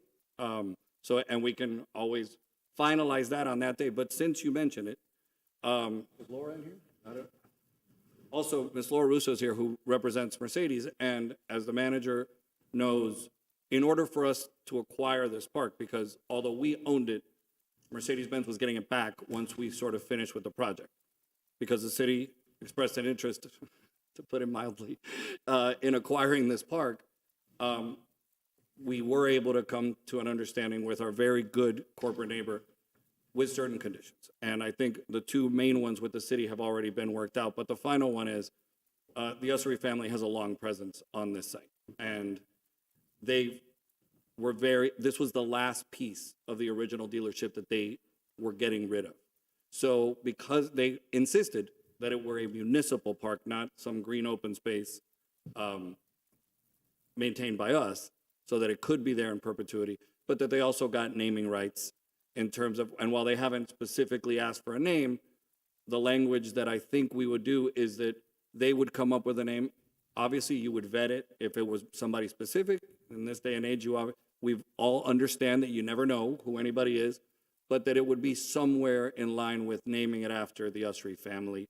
And we've never thought that would be a problem, but I'd like to make that proffer now and have an acknowledgement of that for their comfort and for their, because it is a requirement for them to finally give it to us and our ability to then give it to you. If I may speak on behalf of the commission, I don't think we have an issue in regards to that naming. I think it's perfectly appropriate. We have a long-standing history in this community of doing a lot of good things, just like the Codina brand and the Cadre brand. Those are brands that stand on itself. So if they would like to have that named after Ussery, I don't have an issue with it at all. I don't have an issue with it either. And just so the public who's listening is fully aware, the language in adoption of this park does require it to be 75% green space. So it's not going to be a roller coaster or marble or stuff like that. We're going to have some true green in the part of the downtown that's been suffering for a long time with lots of asphalt and parking lots. So it's going to be wonderful. And like I said, we'll absolutely bring back any design so that we can get a stamp of approval on it, and then we can sort of figure that out from there. The final issue would be, and I think staff has the presentation with respect to the comments that were made at the last meeting on the Basel. Right.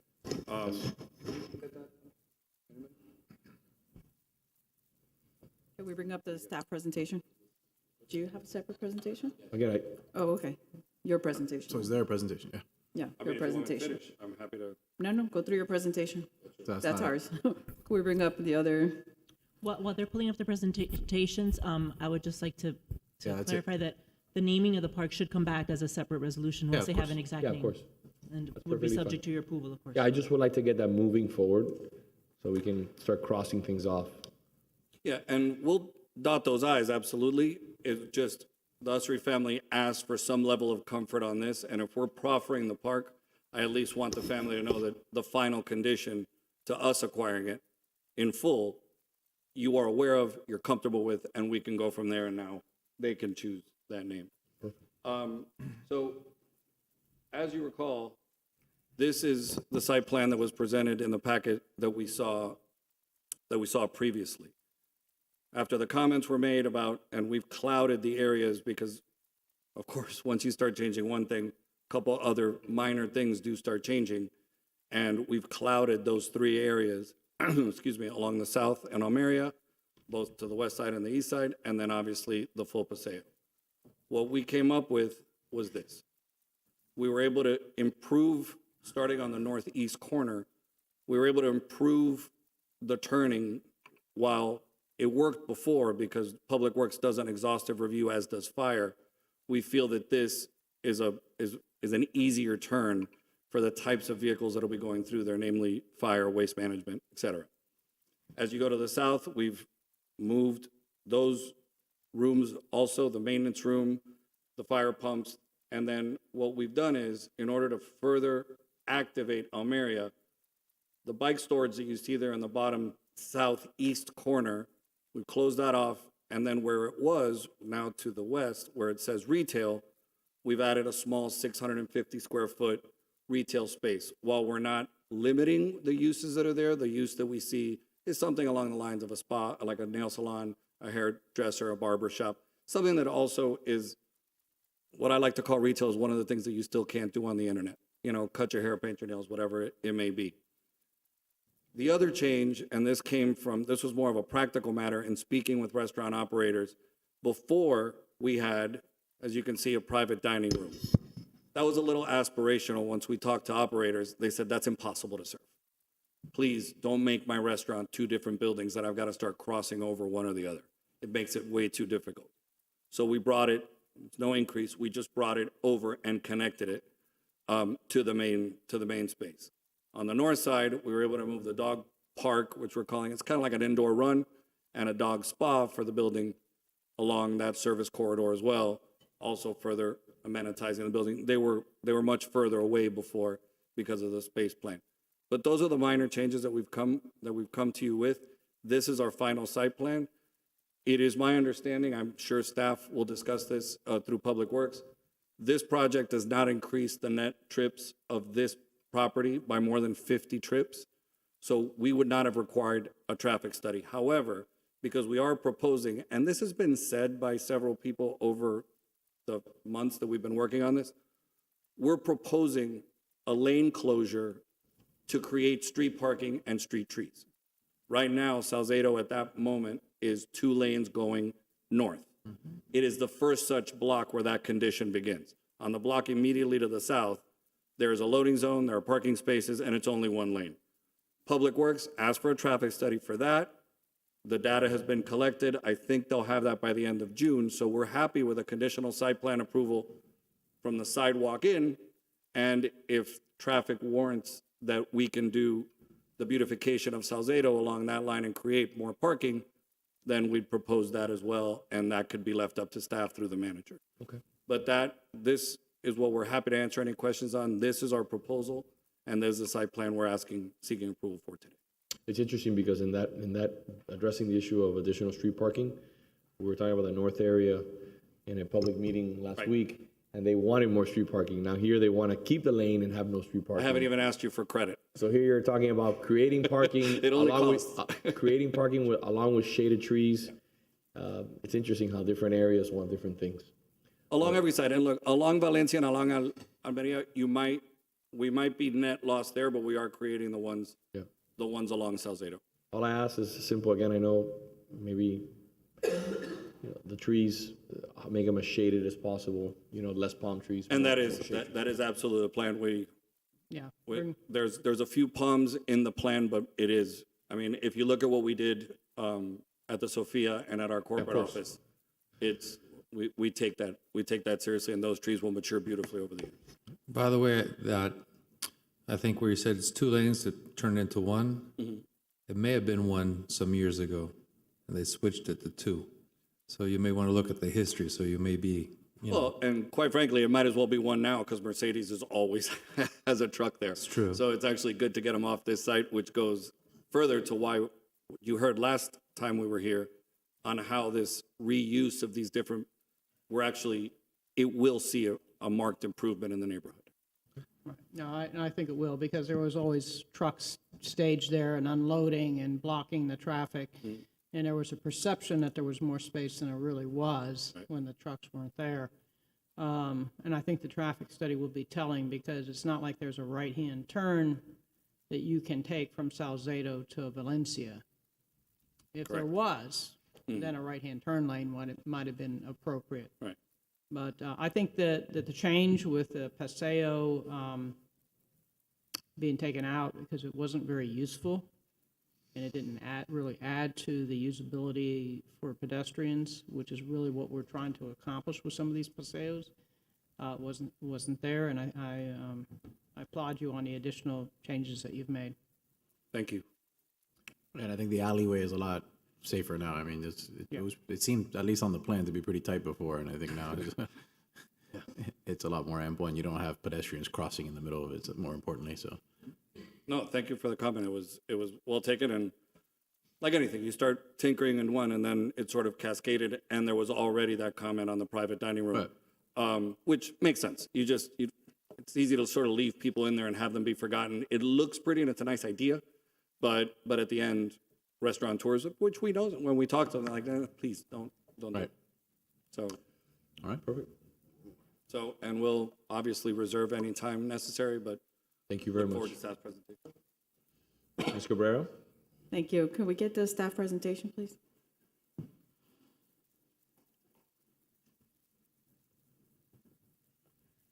So just to refresh everybody's memory, the applicant is requesting the vacation of the alley, text amendments to our zoning code.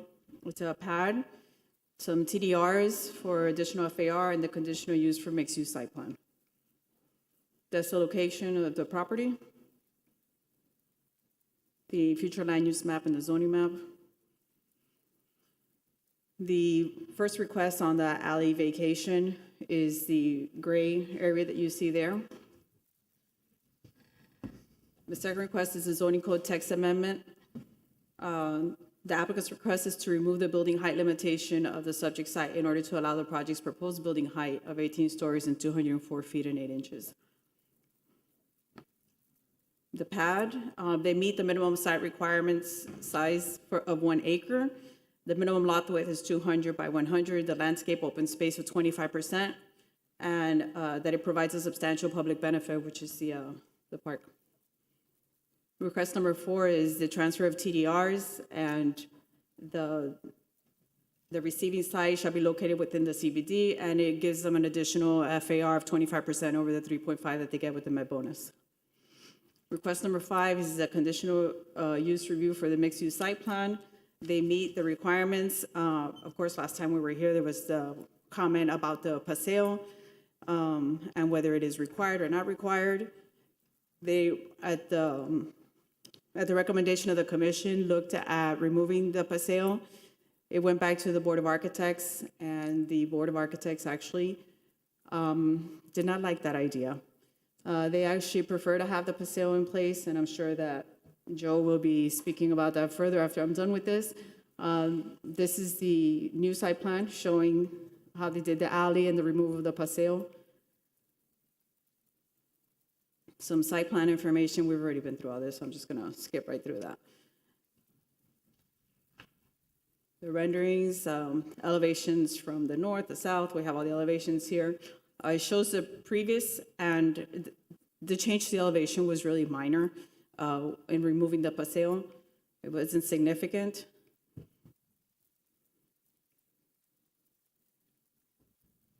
That's the revised one without the paseo. Again, you really can't even tell the difference. The review timeline, it went to DRC in October of 2021. They went to the BOA in November 21, in December of 21, and then just recently after the last commission meeting on January 20. Is that date right? This date's not right. It should not be January 27, 22. It went last week to the Board of Architects for the removal of the paseo. Sorry about that. The neighborhood meeting was in February 2022, and the Planning and Zoning Board saw it in March of 22. The letters went out to other property owners within 1,000 feet of the project. Public notifications were 4 times they sent letters to property owners, 3 times the property was posted when it went to DRC, to BOA, and Planning and Zoning Board. That might actually be 4, because it may have been posted again for BOA. 5 times it was posted on the city website, and 3 times it was advertised in the paper. There's a request again, the vacation, the text amendments to the zoning code, the PAD, the TDR receiving, and the conditional use for the mixed-use site plan. Staff recommends approval with conditions. There are quite a few conditions. They're in the staff report.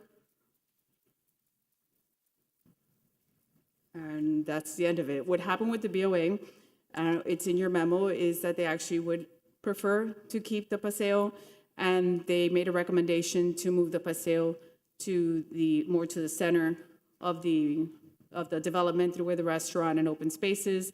And I believe Joe sort of touched on why that's not viable to the applicant, but that is what BOA recommended for the commission. Perfect. All right. Thank you, Ms. Cabrera. I appreciate it.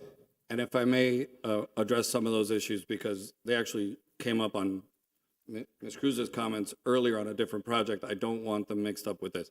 Our Mediterranean bonus was based on our meeting the required criteria under the city code. We were over. So by removing it for Med bonus, we still legally qualify under the requisite number of criteria.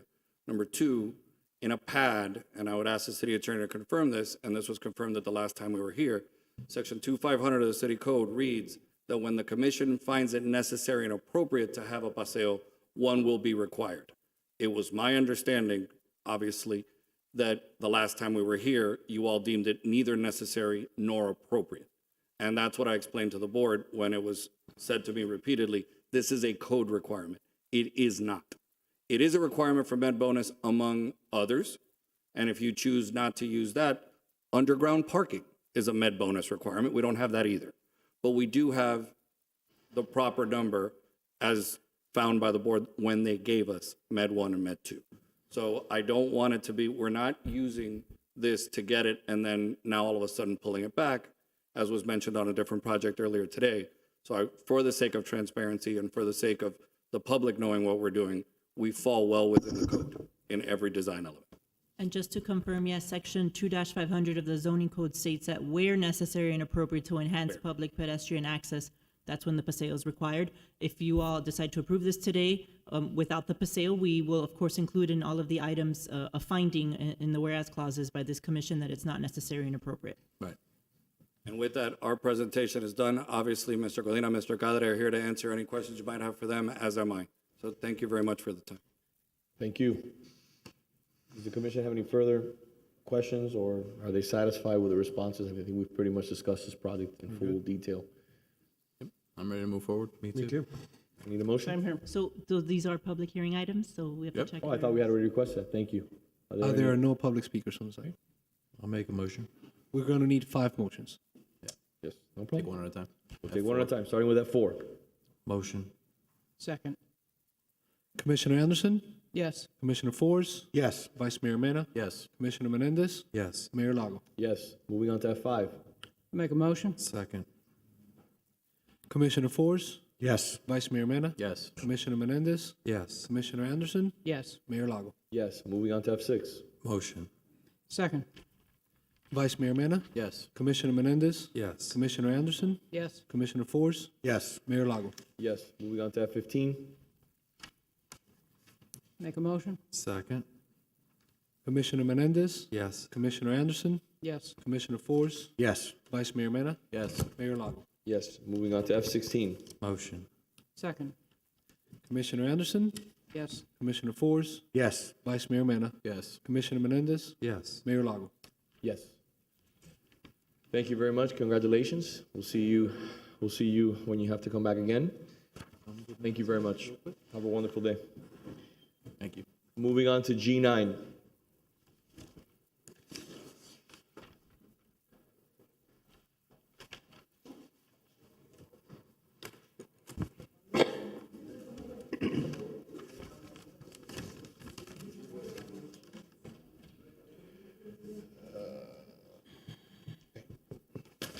G9, discussion regarding the Business Improvement District's petition language and petitioning procedure.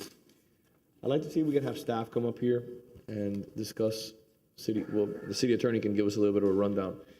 I put this on the agenda along with Commissioner Anderson because it's been brought to my attention some concerns in regards to the balloting language. And I wanted to make sure that we were very clear and concise on the record and get both sides of the issue to really understand moving forward what's acceptable and what is not acceptable. So I'd like to have our city attorney give us a little bit of background in regards to their opinion and what they believe is the correct thing moving forward. So, Mr. Mayor, there was a concern raised by a property owner within the geographic boundaries. This particular owner is the owner of a condominium unit. And the concern that was raised is that while the petition is sent to in the case of a condo, it's sent to the condo association. The individual unit owners are not provided with the petition, but the individual unit owners are assessed. And so we've reviewed this, and while we don't believe that it is contrary to the plain language of Chapter 170, the commission may have a different view as to how it maybe should be done. And so I know you all wanted to discuss this and hear from both sides. I understand that the petition process is currently underway, and it is set to close on June 30th. So one thing that can be done is if you wanted to make it the petition consistent with the assessment, is that you could, when this comes back, because there will still be 2 public hearings on the assessment rolls, there'd be the preliminary assessment roll and then approval of the final assessment roll. You could decide or direct that be done, that the condo association be the ones that are assessed. That's one option, if you all wanted to change the way it's done. Do you have the last time we discussed, they hadn't met the necessary threshold. Do you have an update in regards to the petition threshold? I'm sorry. Do you have, the last time you and I had a discussion about that, I think it was 2 days ago, they still hadn't received the necessary threshold. I think someone from the bid is here, and they can answer that. And I think, Mr. Clerk, I think we heard that they have. They have. They've received 91 already. Okay, perfect. Commissioner Anderson? As with everything in life and here in the United States, we like to have representation and have a vote. It's, I think, unfair when someone doesn't have a vote but yet has to pay the bill for the item received. So the suggestion that the condominium association receive the bill is something that I think would be more consistent with the transparency requirements and voting requirements. So at least that the condominium association has some skin in the game. Because what requirements are there otherwise for them to notify the unit owners that they will receive an assessment, but yet not have a voice in whether or not they want it or not?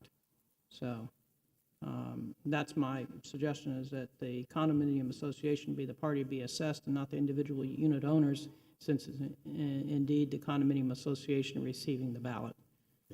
And the association will I mean, because to play devil's advocate, I mean, the owners of the condominiums do vote for their association representative, but I think it does make more sense to send it to the association, which presumably will divide it amongst the owners accordingly, right? I'm assuming they would divide it according to whatever Right. procedure they determine for apportioning that fee. I mean, I don't know how they would do it, each condo association. It'd be according to their. My concerns fall in line with Commissioner Anderson's comments, and obviously I have the privilege of serving on the bid, but I want to make sure that we're very thoughtful and careful, because we're talking about a lot of money here. Talking a lot of money, and we as a body have to make the right decisions, as we always try to do, the right thing. And this is not the first time this is brought up to my attention. So if my colleagues don't have anything else to say, I'd like to hear from the public in regards to their concerns. Okay, we do have two speakers requesting to speak today, Mr. Mayor. The first one is Estrellita Sibila. Ms. Sevilla, how are you? The floor is yours. Good, thank you, and thank you again for putting this on the agenda. I have several documents that I'm going to hand out to you all at the end of this, but I really want you all to listen, because this is a very important issue, and this is a taxation issue. And really what we have today is an issue where there's a tax assessment roll, and that tax assessment roll has 346 parcels. There are 346 people that needed to be noticed about this petition who did not get all those people noticed. 175 of these 345 owners did not even get a petition or a notice. And these aren't just condo owners like myself. There's other people on this tax roll that did not get a notice, that did not get a petition, and does not have an opportunity to vote. Now, what does this mean? If you're required to have half of the property owners voting to allow you to assess us a tax, to give you the privilege of having us be taxed additional monies beyond what we already pay in tax to the city for a special benefit, why don't we get to vote? Now, the petition was one thing. We didn't get a notice of the assessment roll. I myself, along with 51%, the majority of these people that you're looking to tax did not get this. We're talking about $230,000 of these particular voters that were not included. Now, the city will tell you that all the condo owners received a notice. I will tell you the notice that was presented to the condominium, first, doesn't include the correct condominium name in its entirety. Second, it doesn't even include the list of the assessed parcels that are subject to this tax. It doesn't even include correct language, giving us an opportunity to say yes or no. And mind you, that changed at some point, because at some point when this process started, we all had a choice. We were given a petition with neutral language on the ballot, which simply stated what the purpose of this tax was, how much the tax was, and vote yes if you support or vote no if you don't. So now what has happened to that language? Somehow it's turned into a ballot that says, we support it all. Sign here. I don't know what we're supporting. If you read the plain language of the petition itself, it's completely unclear. And then if you look at the petition, not only are they giving us propaganda that goes along with it, those who did receive it, of course, not all of us. The petition itself has inconsistencies throughout. And these inconsistencies are tax dollars that you're charging us. It's not just about whether I'm a condo owner or somebody else has a land parcel. That's not distinguished in that state law. And that's what we have to follow here.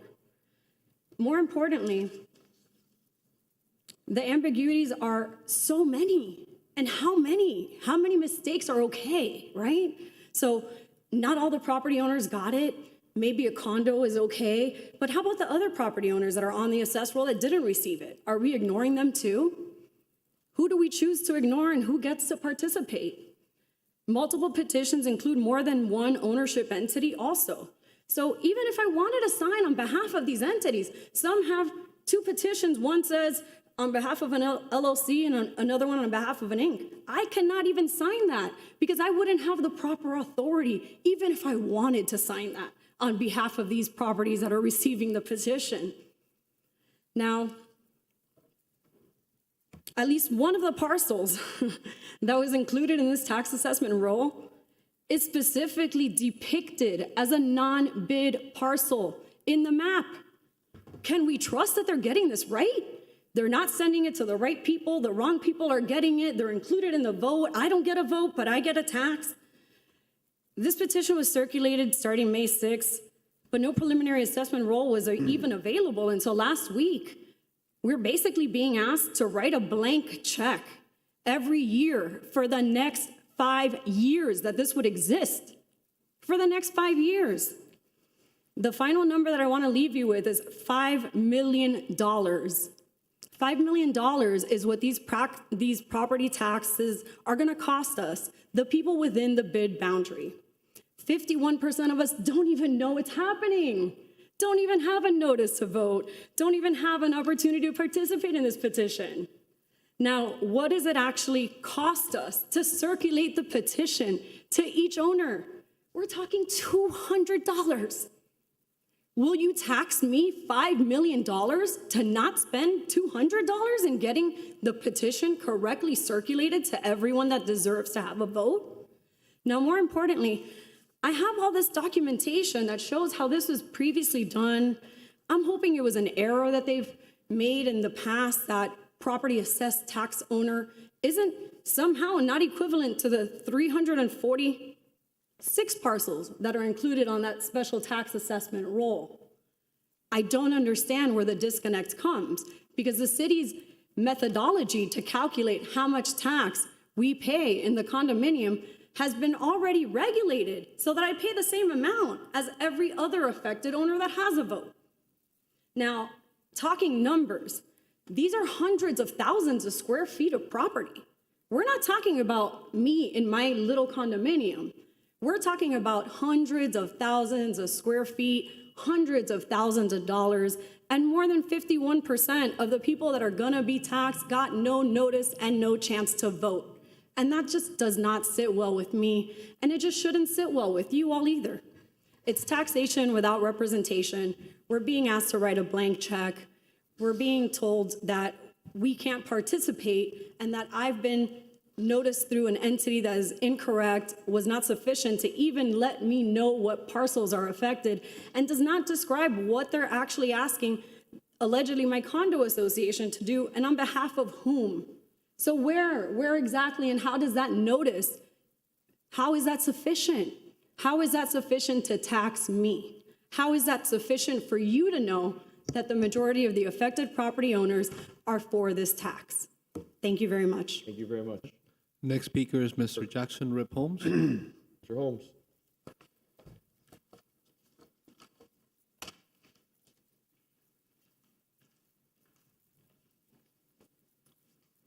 Good afternoon, sir.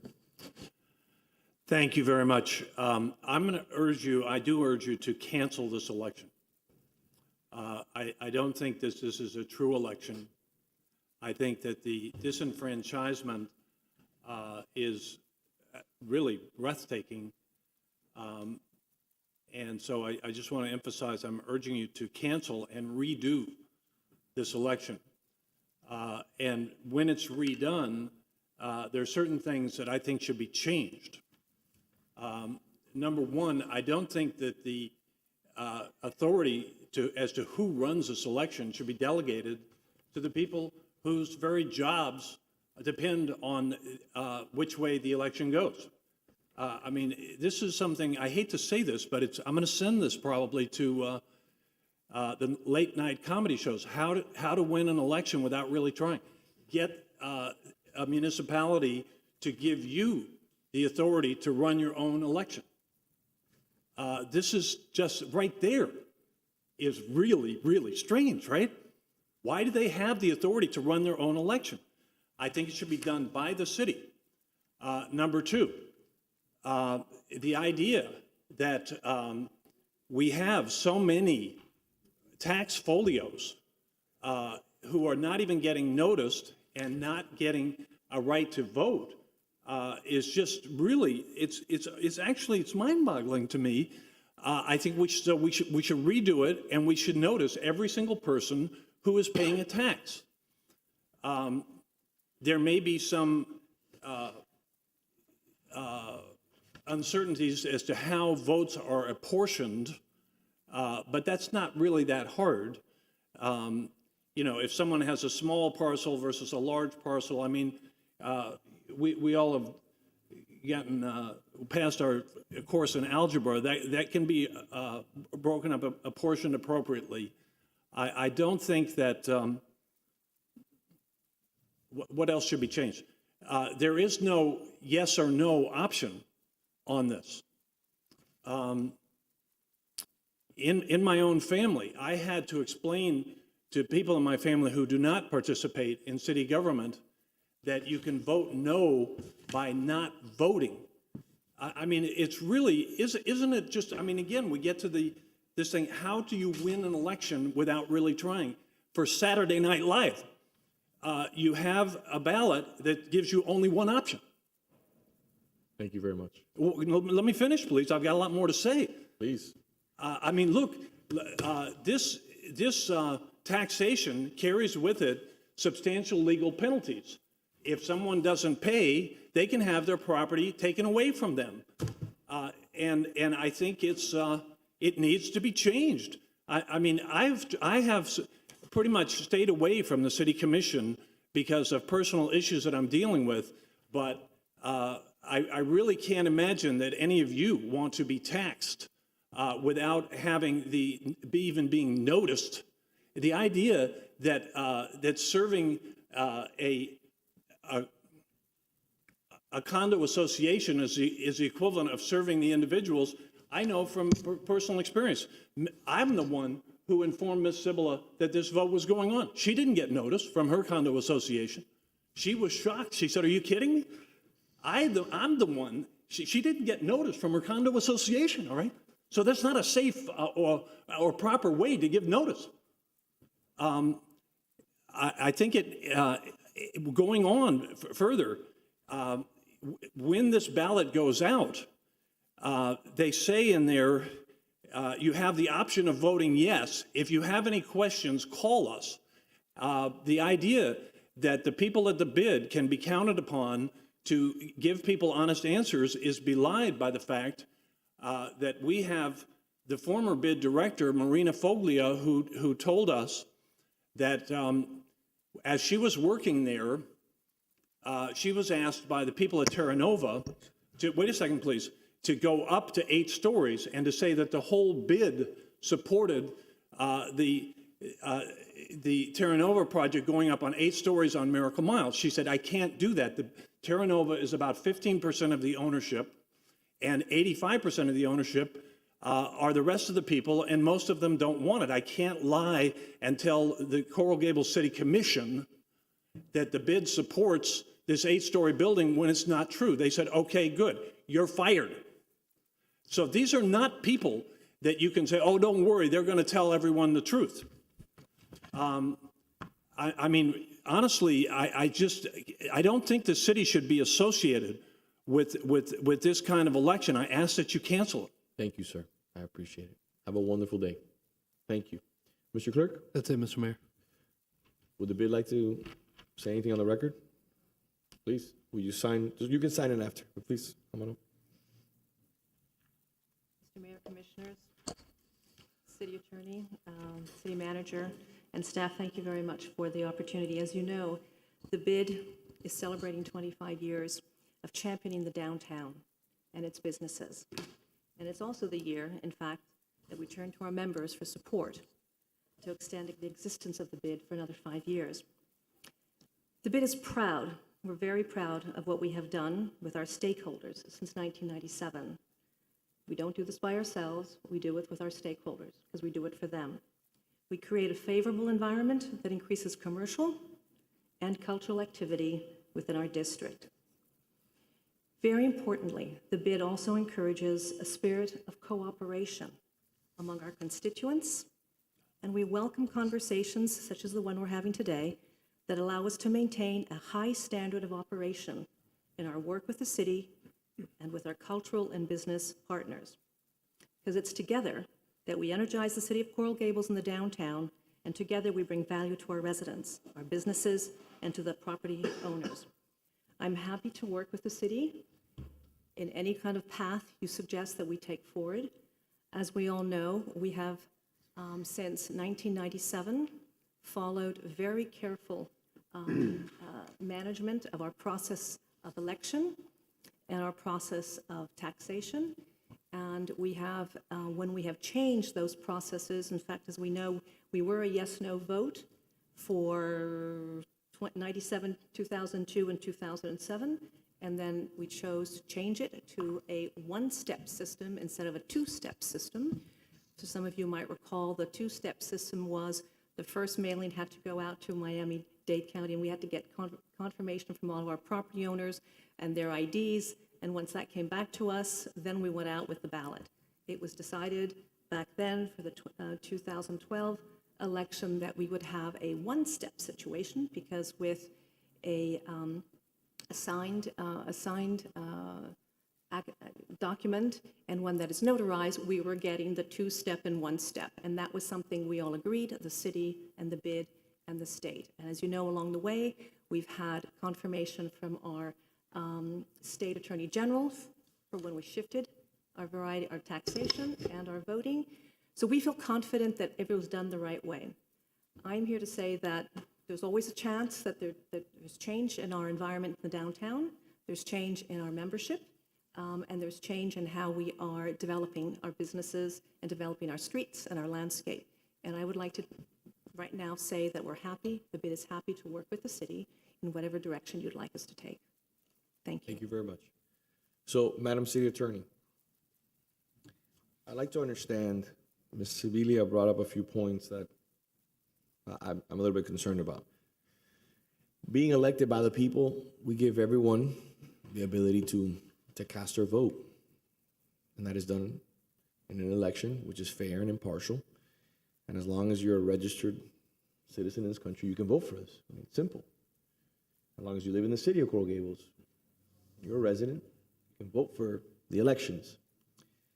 I'm perplexed in how this is going on. How are 51% of the individuals, because I got to face this person, and this is not going away. This has been going on for a while, and this is why it's on the agenda today. How are we allowing that 51% of the potential voters to not vote in this election? So, Mayor, the statute doesn't prescribe who needs to vote when it's a condo association, when it's a condo building. Okay. So, again, it hasn't been done contrary to the statute, but if the commission wants to change it, certainly the commission can do so. If you would like it to be that because the condo association is the one that gets to vote, you can make that consistent, so then the condo association is the one that's assessed. And my understanding is that for a condo building, it's for all of these, it's the assessment is as to the ground floor square footage, and then that is apportioned. So when it's a condo building, it's apportioned among the unit owners, so they're only really paying a portion of that. So 2 points, 2 questions. Number one, when you look at other bids throughout Miami-Dade County, throughout the state, what are they doing? I don't know the answer to that, Mayor. We can certainly research that for you. I think that's critically important to find that answer. Number one, and number two, as our attorney, what would your recommendation be? Is this just a policy matter, or is this an actual legal issue that you think that we need to get in front of? So I think that This is the moment where I thank God that I have five lawyers up here. So I'm looking for my lawyers up here. And we got Gus. Gus, come up here. Get up here. Give us some coverage. Come on.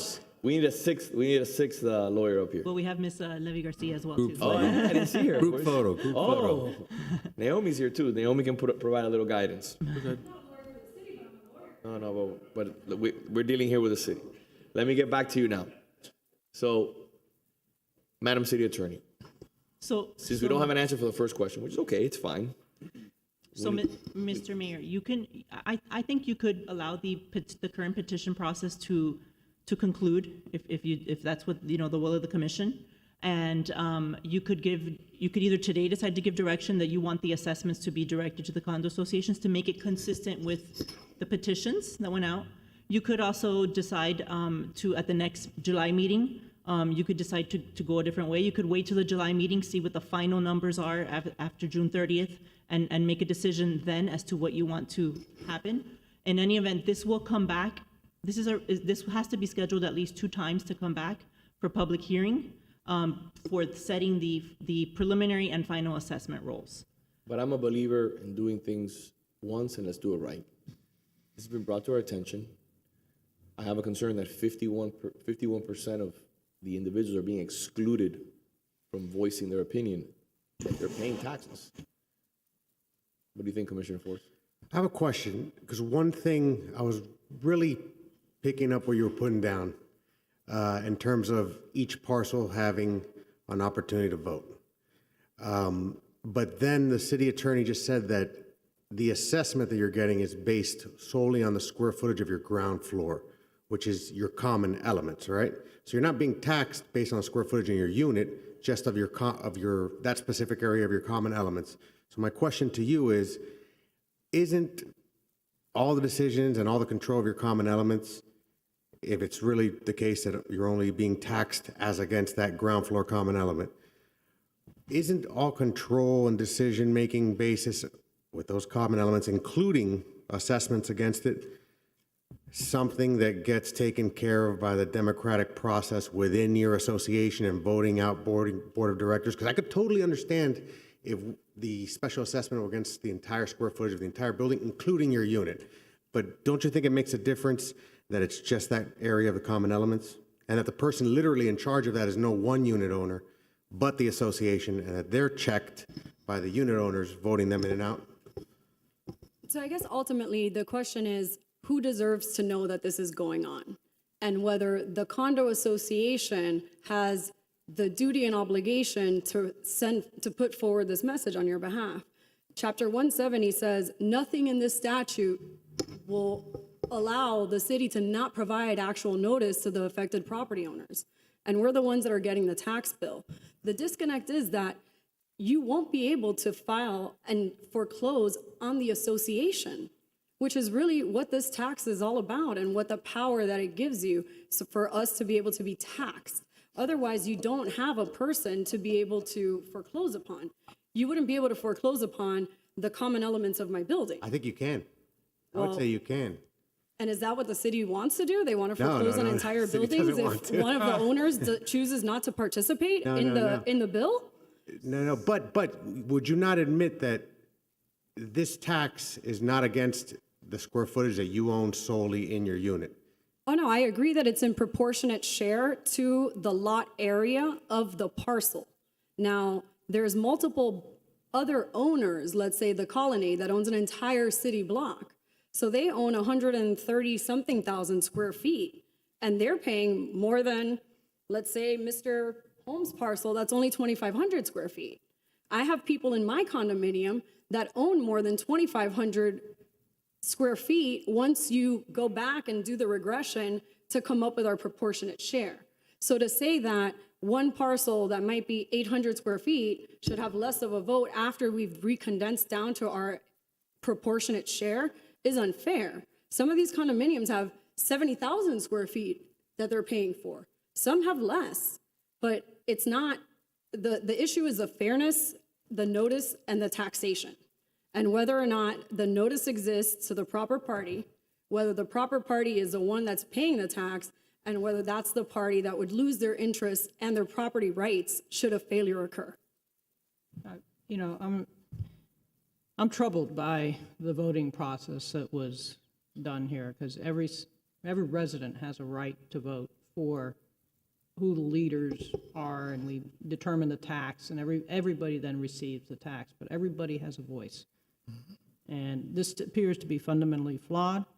I don't know if the BID has looked at some of these comments here. The petition was provided to the Condo Association, which is not a tax-assessed parcel. 14 tax folios are not included. And, you know, and then another parcel here that is not on the, is on the assessment roll but did not receive a petition. You know, I applaud you for the homework you've done on this, but when you look at the original 1997 ballot, you know, you have a total budget amount. It's pretty clear. you don't even know what you're voting for here, it appears, because you don't know what your tax is going to be. And then with the disinclusion of some that are being taxed and the inclusion of some that are not going to be taxed, it really skews the results. One vote. Oh, sorry. Yeah, one I vote. think the kicker, as I'm analyzing this out loud, is that although the tax may be based on your common elements, it ends up on your folio ID tax, and therefore, if you don't pay it, your unit can be foreclosed on, whereas the one next to you may not be. That is correct. And I'm that's the pretty kicker. certain that's why the city's been hesitant to create the tax assessment on the condo parcel rather than the individual owners as they've been taxing us. So I just want to add, based on other items and other issues we've dealt with, when state law is gray, a gray area with regards to a topic, even when state law addresses an issue, we can go above and beyond. And where there's a gap in information, guidance in state law, then we can step in as a city to lay the ground rules for petitions and votes and everything else. Also, with regards to condo associations, my concern is not every condo association is made the same or run the same way. So it could be a hit and miss for whoever's in that unit. And going back to what the mayor said, all residents are entitled to vote. So we have folks that are residents that live in condos. And when it's time to vote for our local elected officials, the condo association doesn't vote for them. The individual residents in those units vote for them. So what makes this any different? Yep. So I feel and I'm not putting the blame on anyone, because quite honestly, this is probably something, if it wasn't brought to the awareness of the city and the city commission before, it should have, so that it could have been dealt with now. So I'm not pointing fingers. I think we're in a situation that the state law is silent, and the responsibility is on us to set the ground rules to make it fair as we can. I don't even think I don't even think the state law is inconsistent. It all ties to the property that you're taxing.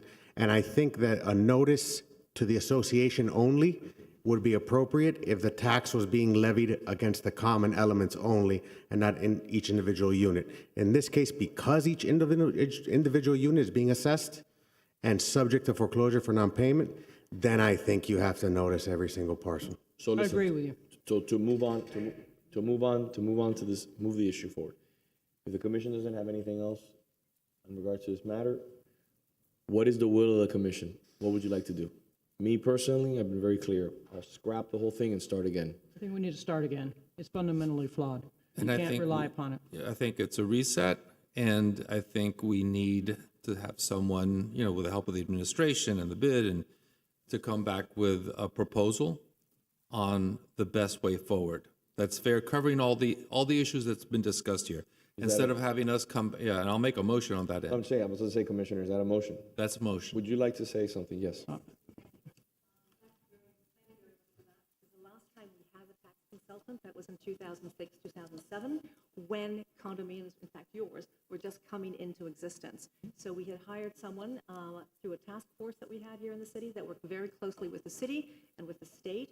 And when the tax consultant came back with recommendations of how to address each one of those folios, that's what happened. He managed to talk to he included all of the condominiums, and we had all of their individual units, and they were given folios, and it was done that way. Clearly, at no point did we communicate and tax the condominium directly. Okay. So, So having a consultant again is not a bad idea. We have a second. Would you like them to come back at a certain meeting, or? Well, we need to identify who in the city. My preference, the city attorney's office, to work on finding the proper wording, the proper process, and then bringing it to us. And I'm perfectly fine with, you all seeing the draft form, but let them work on it, and then you can comment, and then it comes to us for our decision or our guidance, one way or the other. So we have a first and a second, Mayor. All right. So we have first and second. Let's get a vote, please. I'm sorry, who seconded? Commissioner Anderson. Commissioner Force? Yes. Vice Mayor Mena? Yes. Commissioner Menendez? Yes. Commissioner Anderson? Yes. Mayor Lago? Yes, thank you very much. Commissioners, would you like that to come back next meeting, or do you not have a preference when it comes back? I know there's timing issues. I would let's move it to the August meeting. Yeah. Okay, is that fine? I think she has something to say about that. Can you please speak into the microphone? Sorry, I do have a question. We have an election process, and we can go ahead and do all of this work, and do we do this as we move forward? All these things will take time. They could take weeks, they could take months, they could take 2 semesters until we have a new process. What is your recommendation about the election that's being done as we speak? And we already have, as I said, we already have the majority in for the extension of the bid. I believe they said that We said we're Yeah. canceling. So you're canceling. That's what I And wanted. my recommendation canceling. is that tomorrow morning, you schedule a meeting with the city attorney and you commence work in regards to the guidance provided by this commission. Got it. Okay. Thank you. I don't think it's going to be that complicated. I don't see it as complicated at all. It's pretty straightforward. So by August, we should have clear direction. Yes. Thank you very much. Clear language, clear information, so everybody knows what they're going to pay. Yes. Thank you all, and I really appreciate you listening to this issue. It's really important for all of us to get this right. Thank you very much. Take care. F1. Ordinance on second reading. Give me a second, Mayor, sorry. No worries. Take your time. Here we go.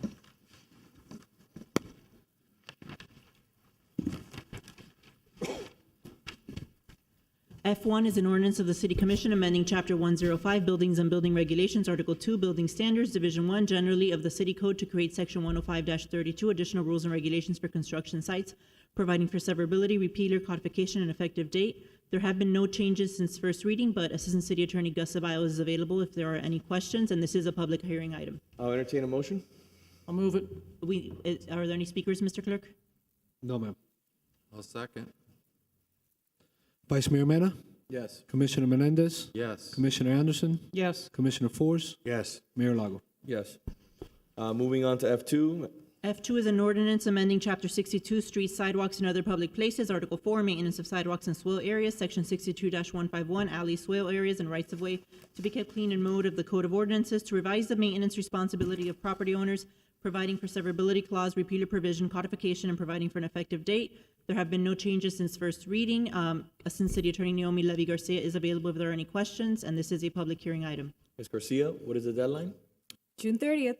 What additional requests or measures has your team taken to ensure that, I want my colleagues to hear this, so that when they get the phone calls, how long have you been working on this?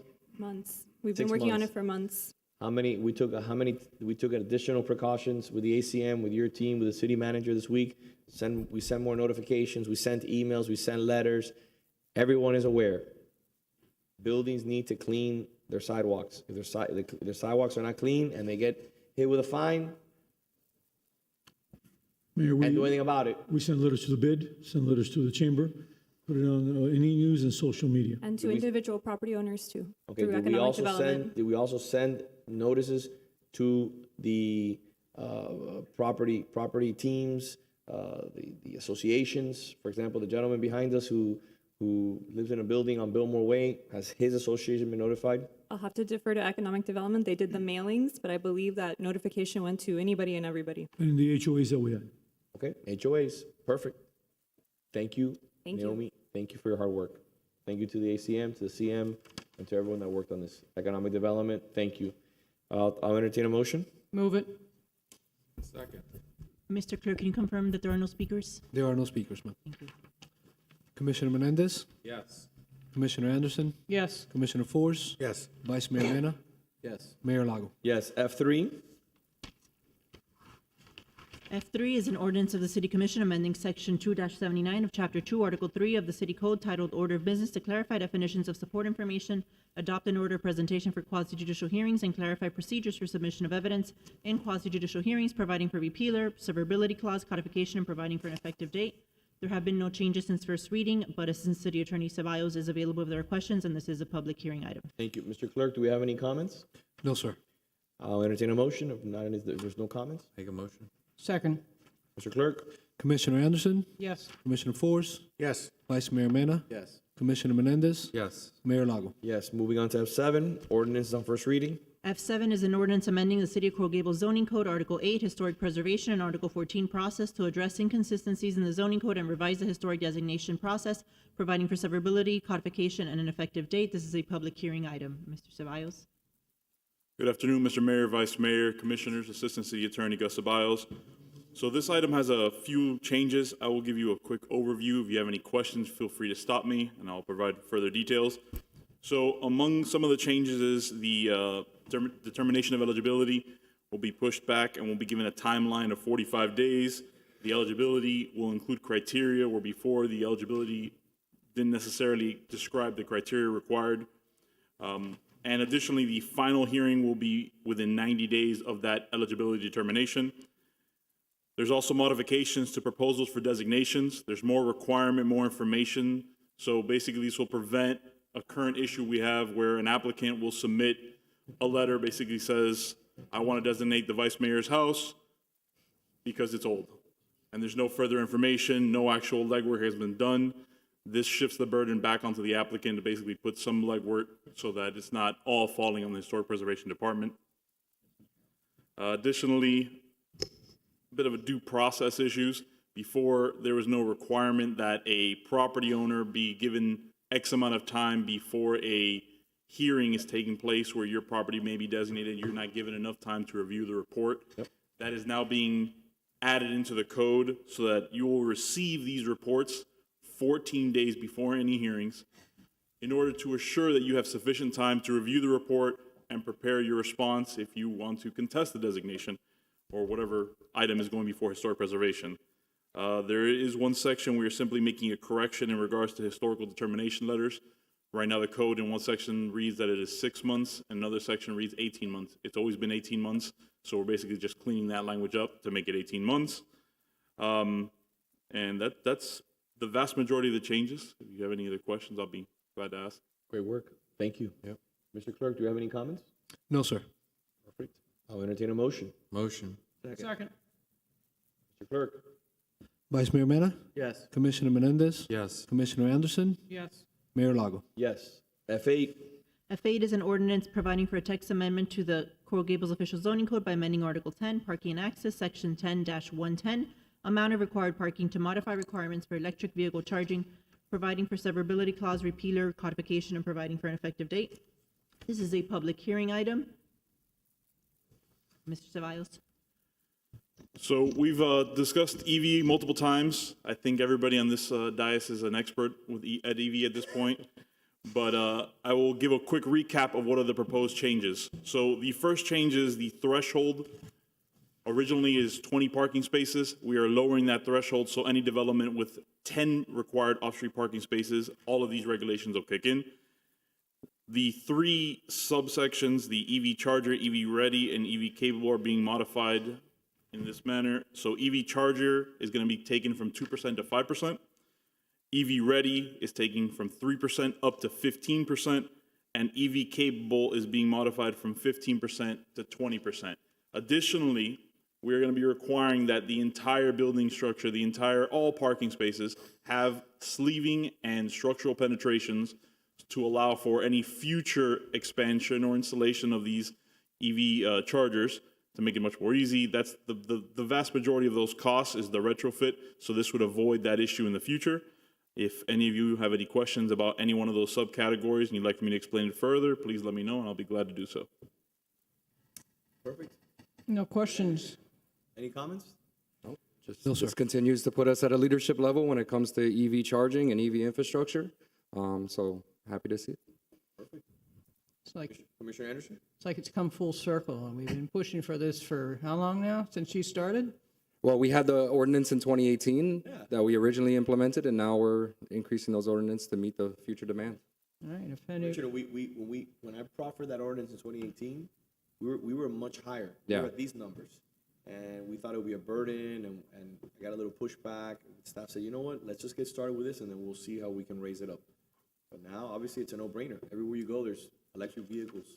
yeah, well, we knew it was coming. I was on planning and zoning. I was trying for the higher numbers then, but now I'm happy that we're here. So if no one has any public comment or questions, I'm ready to Mr. go. Clerk? No public comment, sir. I'll entertain a motion. I'll move it. I'll second. Commissioner Menendez? Yes. Commissioner Anderson? Yes. Commissioner Force? Yes. Vice Mayor Mena? Yes. Mayor Lago? Yes. F10, did we do F10 already? Not yet. Okay. F10 is an ordinance making zoning district boundary changes pursuant to zoning code Article 14, process section 14-212, zoning code text and map amendments for the property located at lots 1 through 4, block 34 of Coral Gables, section K, Coral Gables, Florida, from special use to district to mixed use 1 district, and lots 42 through 48, including 20-foot alley lane between block 34 of Coral Gables, section K, Coral Gables, Florida, from special use to mixed use 2, to restore prior zoning districts, providing for repeal or severability and an effective date. Thank you. Mayor, Commissioners, this is the museum structure, museum building that was inadvertently changed to S zoning. Yes. And it's being changed back to what it was originally before. Just for the record, Mr. Mayor, my apologies. This is a quasi judicial item. It is a public hearing item, so if anyone will be, any witnesses need to be sworn in. Anyone from staff presenting on the item? All right. Do you swear or affirm that the testimony you'll provide will be the truth and nothing but the truth? Thank you, ma'am. Do we have anyone from the record? No, sir. Okay, I'll entertain a motion. A motion. Second. Commissioner Anderson? Yes. Commissioner Force? Yes. Vice Mayor Mena? Yes. Commissioner Menendez? Yes. Mayor Lago? Yes. Moving on to city commission items. G1, presentation by staff of a comprehensive plan and analysis on metal roofs in order for the commission to make a decision regarding same. Okay. I put this on the agenda. I want to try to run through my items as quickly as possible. I've been getting calls nonstop in regards to metal roofs. This has been a discussion that has been ongoing for years. For years. I'm ready to make a decision. I think the manager has some very good points in regards to ballast and existing structures. Obviously, historic buildings I would never consider, even discuss for metal roofs. But I think we need to come up with an idea or a plan of action to start considering this. I want to understand your opinion in regards to the building code. When you have an existing roof that has tile or concrete and they're transitioning to a metal roof, how are other municipalities able to do it? Is it compromising the structure? Is something that is accepted by the Florida Building Code? What are you seeing out there right now in regards to this possible transition to metal roofs as an option? So for the other structures, it may very well compromise the structure since you're removing all the ballast. But as for what other cities are doing, I don't think they have I'm not sure they're doing anything.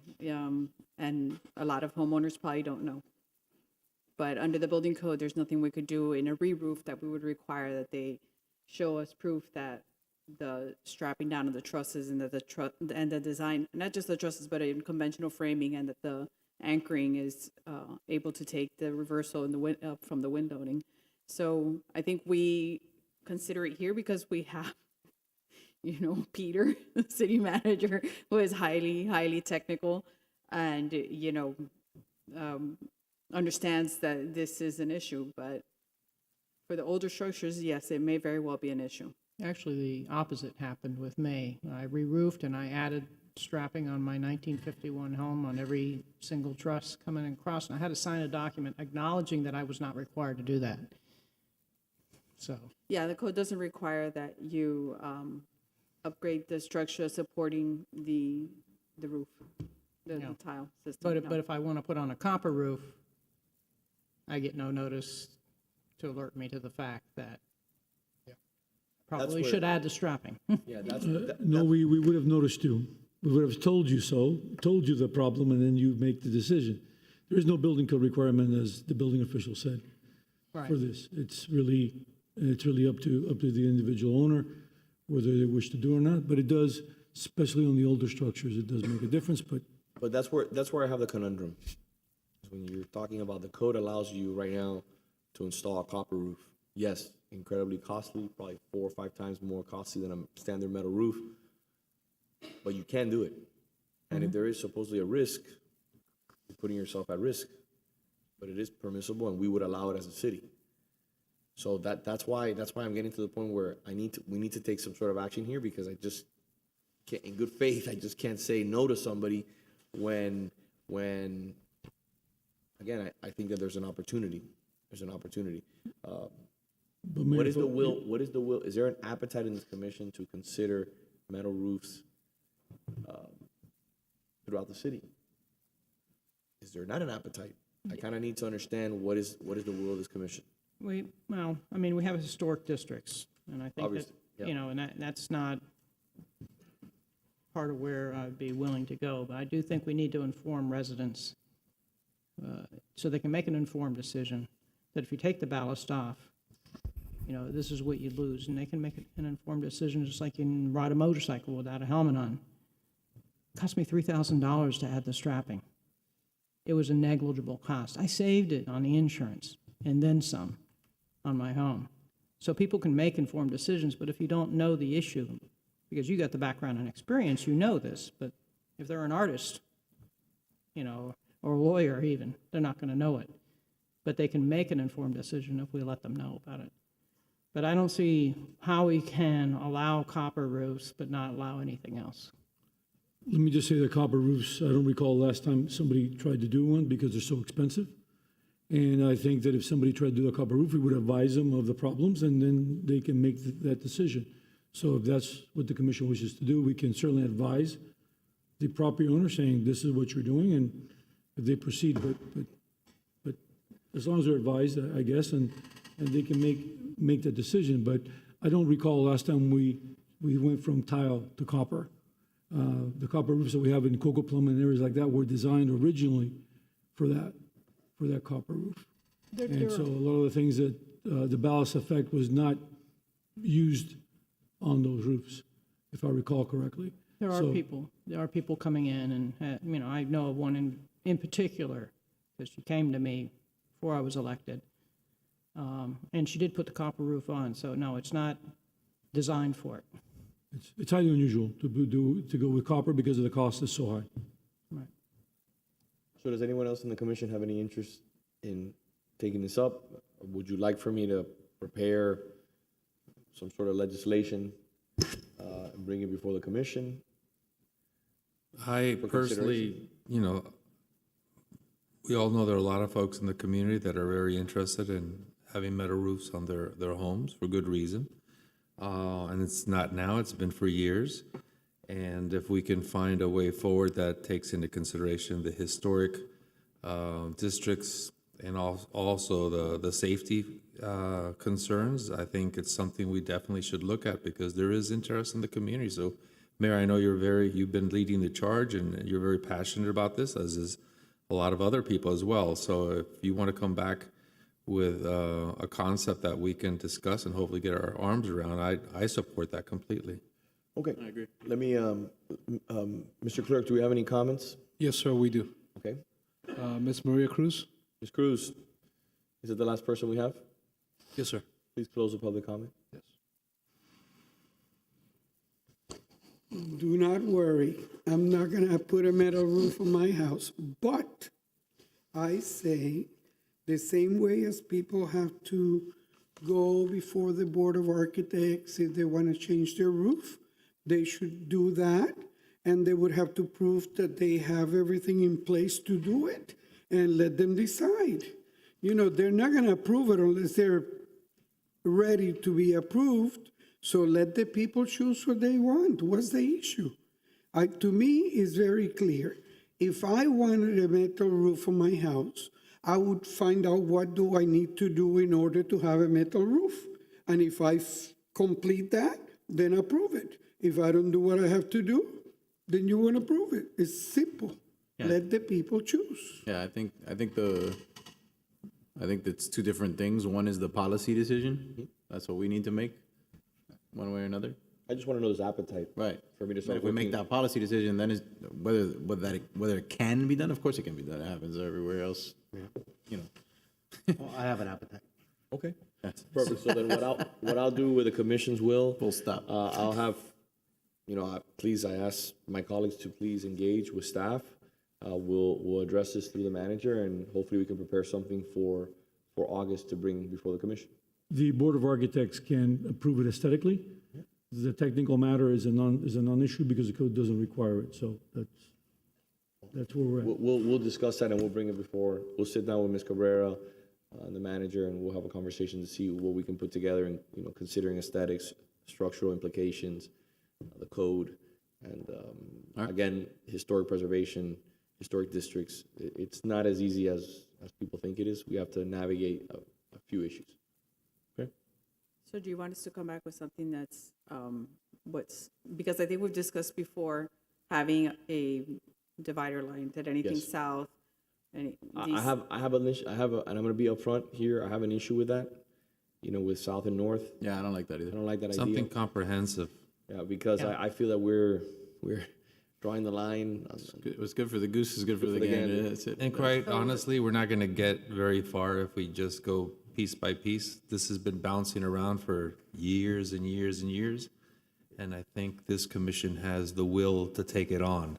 Yeah, I'm good. Right, I mean, we have sections north of US 1 that, in fact, the home that I was referring to was north of US 1, that copper was put on it. I made a suggestion, design-wise, to the woman to make it aesthetically pleasing, and she took it to the Board of Architects with those revisions, and it was accepted by the Board of Architects. Now, whether it was copper or some other metal, it still was the same basic design.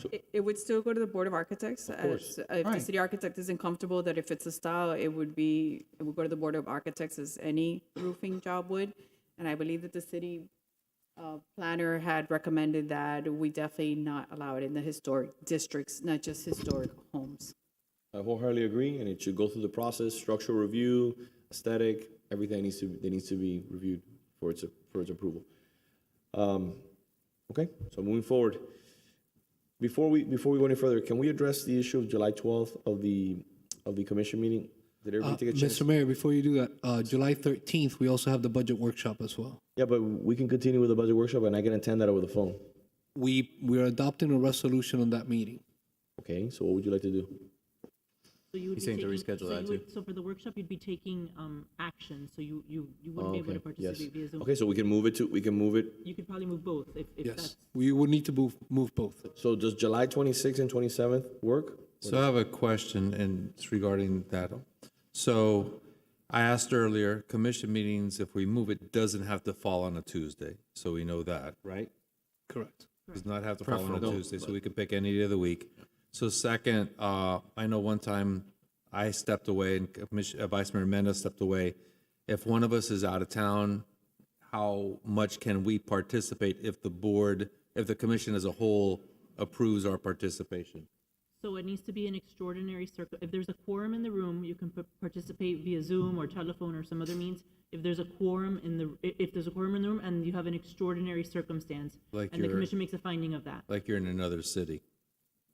It depends. If you're going to another city because you're going to, for an emergency reason, such as attending a funeral, or some emergency reason, is different. I would say it might be treated differently than a pre-planned reason. So we can decide if it's extraordinary or not. So that's pretty good. It doesn't sound like it's defined. Here are 5 examples. There's some guidance in Attorney General opinions, guidance. that we can discuss. If you have a particular circumstance, we can discuss it. Okay.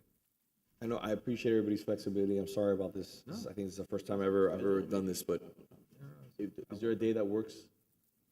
We're talking about the week of July 25th?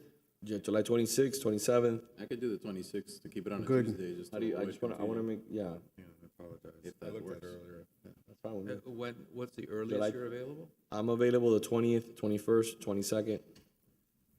Most likely that those 3 days are best for me. Because the further we go into July, the more I don't know if I'll be in town or not. But I'll work around anybody's schedule. How are you those days? The week of July 25th, I don't have a problem any day. It's better for me too. The week before, things could get hairy with how's the potential trial. 25th for you? Yeah, the week before is troublesome for me. Right now it's up, I might be in trial. The week before is troublesome for me, too. So how's the 25th? The 25th is okay? Yeah. How are you? Is the 25th better? better than later in the week. What about the 26th? Yeah, Keep it's it on a 25th Tuesday. versus 26th is the question. Yeah. Oh, 25th would be better for me. Then 26th. Yeah. Okay. Okay, do then the we do 25th. it the 25th then? Okay. And then what about the budget meeting? We can do it at 5 o'clock. Can we do it on the same day?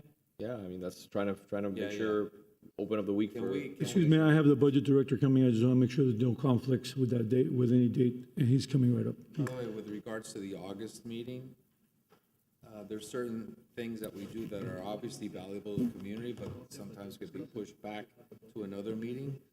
Like some of the stuff we do, certain protocol.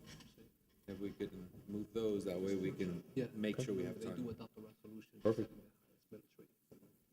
It's Monday at 5 p.m. Is Monday fine at 5 o'clock? The budget workshop Yes. for the 25th at 5 p.m.? Yes. Thank you, There's sir. no restrictions. I appreciate it. Thank you very much. As long as we do before August 3rd. Thank you. Thank you, sir. All right. Thank you. So we'll. Do you need a motion on that or anything? We need a motion on that or no? That would be great. Can I get a motion? I'll move it to move the July 12th meeting to July 25th. Second. And the budget workshop. And the budget workshop to the same day at 5 o'clock. All in favor? Aye. Thank you. Thank you. Thank you so much. Moving on to G2. Ms. Bell, always a pleasure to see you. Very quickly, how are we looking for a start date? For North Ponce, we just finished the bid review.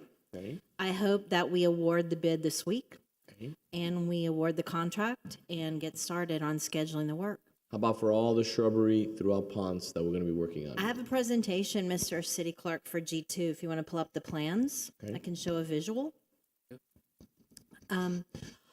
This, what you're seeing, is a design we did from Miracle Mile north to Menorahs. And this is all the medians and the right-of-way on the side. Okay. Scope of work, removing the ficus green island, replacing it with 3 or 4 different plant types that naturally stay lower than 18 inches high. Very nice. For visibility, and offering some interest and color. You know, because I think we're overloaded on the ficus green island and it has many problems. It grows aggressively very tall, blocks visibility, and collects a lot of trash. Perfect. So we're going to take care of that problem. And this is just a blow up of what one typical median would look like. We're leaving all of the palms that are there, and we're replacing the ficus green island with a combination of low-growing juniper, liriope, purple queen. We're trying to add interest and color through the district, beautify it. And recently, we just went up to Ponce and 8th Street and replanted that whole island and added color. You can hear about that later. It was a community volunteer activity we did with Keep Coral Gables Beautiful, where we had volunteers help plant flowers. Very successful. I don't want to steal the thunder of the Keep Coral Gables Beautiful people that are going to talk about it. But this project is the first one we're ready to get going on as soon as we award the bid. Perfect. Any questions? What about going south? Going south, Going we have south. written a new needs request for budget Okay. to move from Miracle Mile south to Ponce Circle Park, and then skipping over Ponce Circle Park area because that's a current project under design. Okay. Then Ponce Circle Park down to US 1. We recently come in and re-landscaped the area at Bird Road. Okay. In the median. I think it looks very nice. It's the same plant material palette as you see in these drawings here.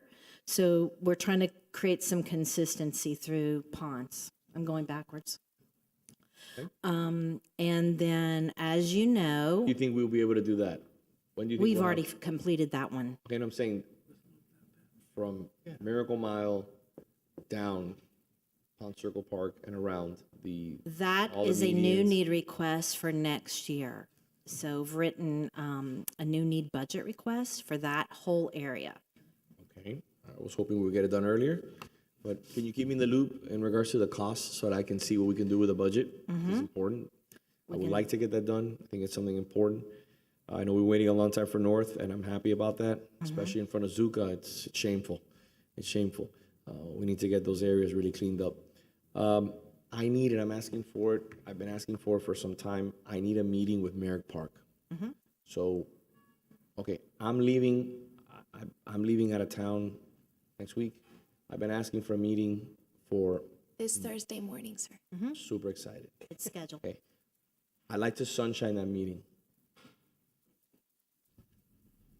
Because I like to have my colleagues come if they're available. Conflict on the schedule, but I need more I'd love to firepower. be there. Maybe we can have you on a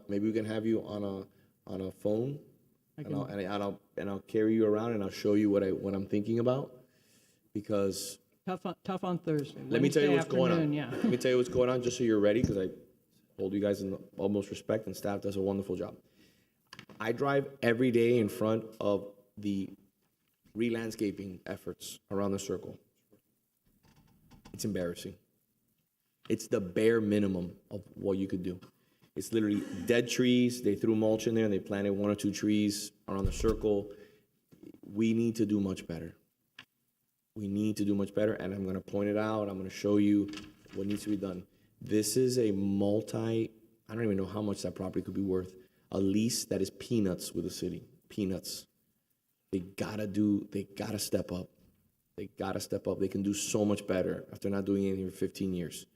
We need to understand who is responsible for the circle, who is responsible for where the palm trees are. They're keeping all that landscaping, which is probably 20 years old, that is all half dead.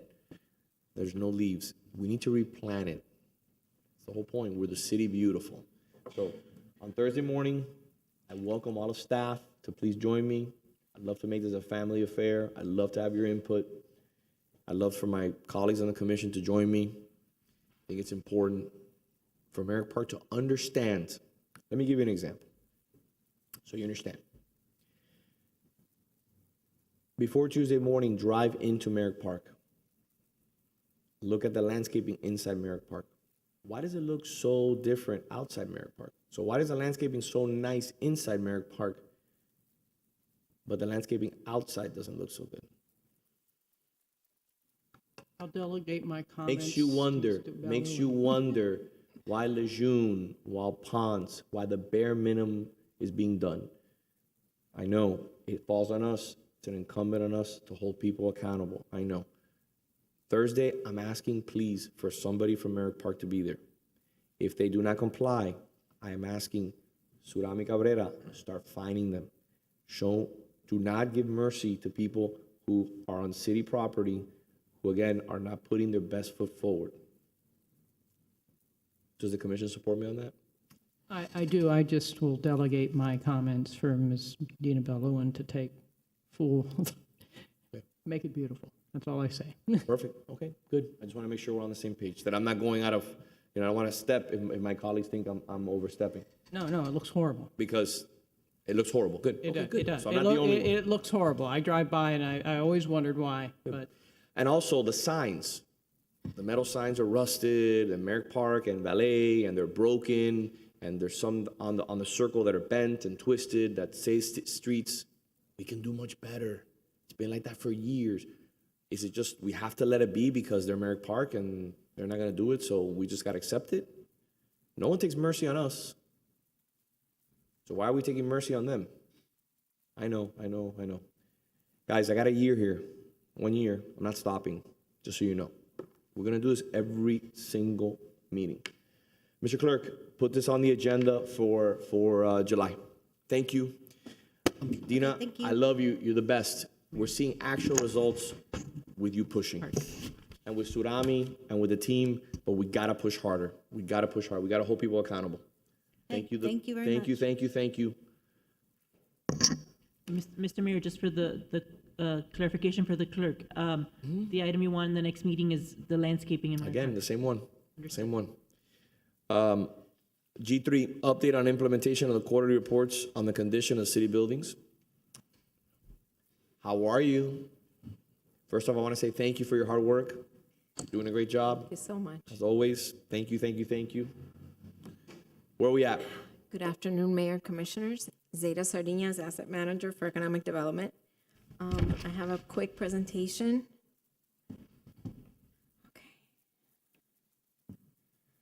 Okay, so property condition reports, who, when, and how. The condition reports can be conducted by architectural engineering consultants from our approved vendor list, who will charge obviously comparable fees given their expertise and specialized knowledge, or they can also be conducted by our city public works facility management personnel where these are applicable. Initial property condition reports will establish a baseline for each property. Subsequently, the city can contract a certified commercial building inspector also through a competitive bid process to update property condition reports every 2 years thereafter. The city asset manager can also conduct biannual customer experience inspections that will follow up on any issues established by the property condition reports and ensure compliance, and will also determine any cosmetic aesthetic issues that may need to be addressed. So what are the goals of these reports? To review documentation available for the property, anything that's available from surveys to building plans, certificate of occupancies, recertification certificates, construction permits, studies, assessments, maintenance records, and any compliance citations. The reviews and the inspections establish lifespan and repair and or replacement costs of any of the major building systems, such as roofing, structural, electrical, plumbing, heating, cooling, HVAC, and fire safety systems. It's important to note here that our fire department does do yearly inspections on fire systems throughout the city and commercial properties.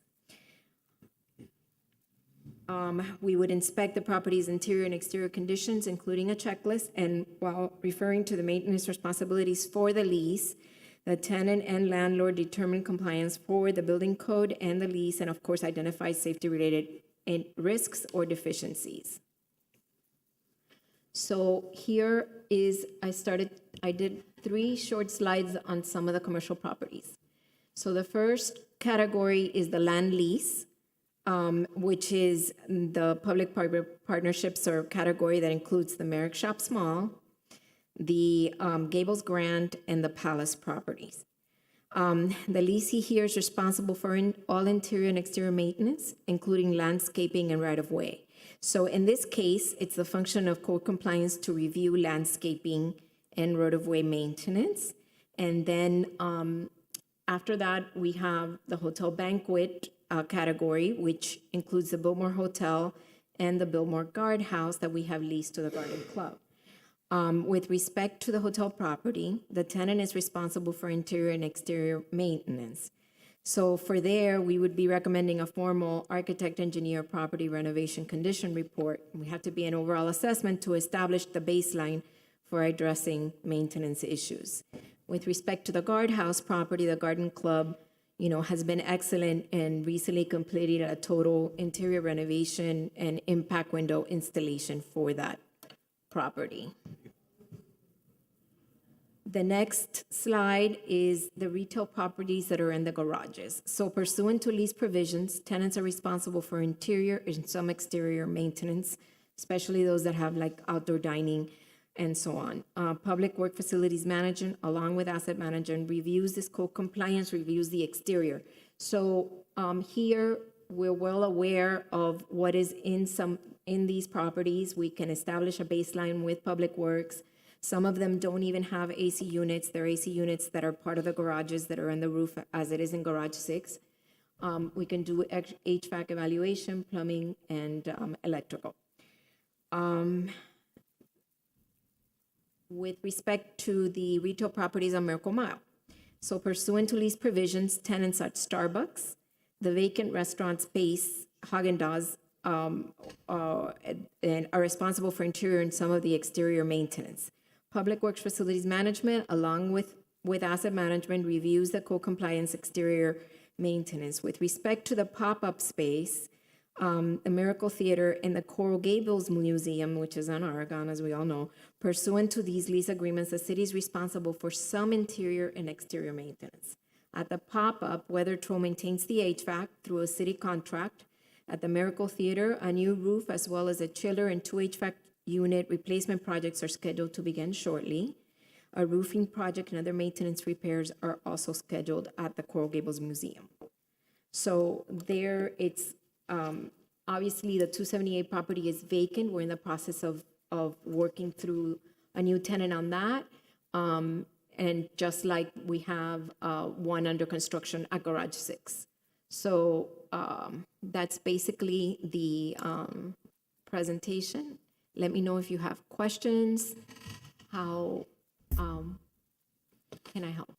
Well, first off, thank you. I appreciate it. This is going to pay significant dividends in the future. By staying on top of these properties, we're going to avoid, obviously, tenants falling asleep at the wheel and not basically providing the necessary care and attention to these properties, because again, it doesn't belong to them. It belongs to somebody else. So why not look at a condensing unit that is leaking on a slab that results in the concrete basically buckling or cracking? Oh, it's somebody else's responsibility.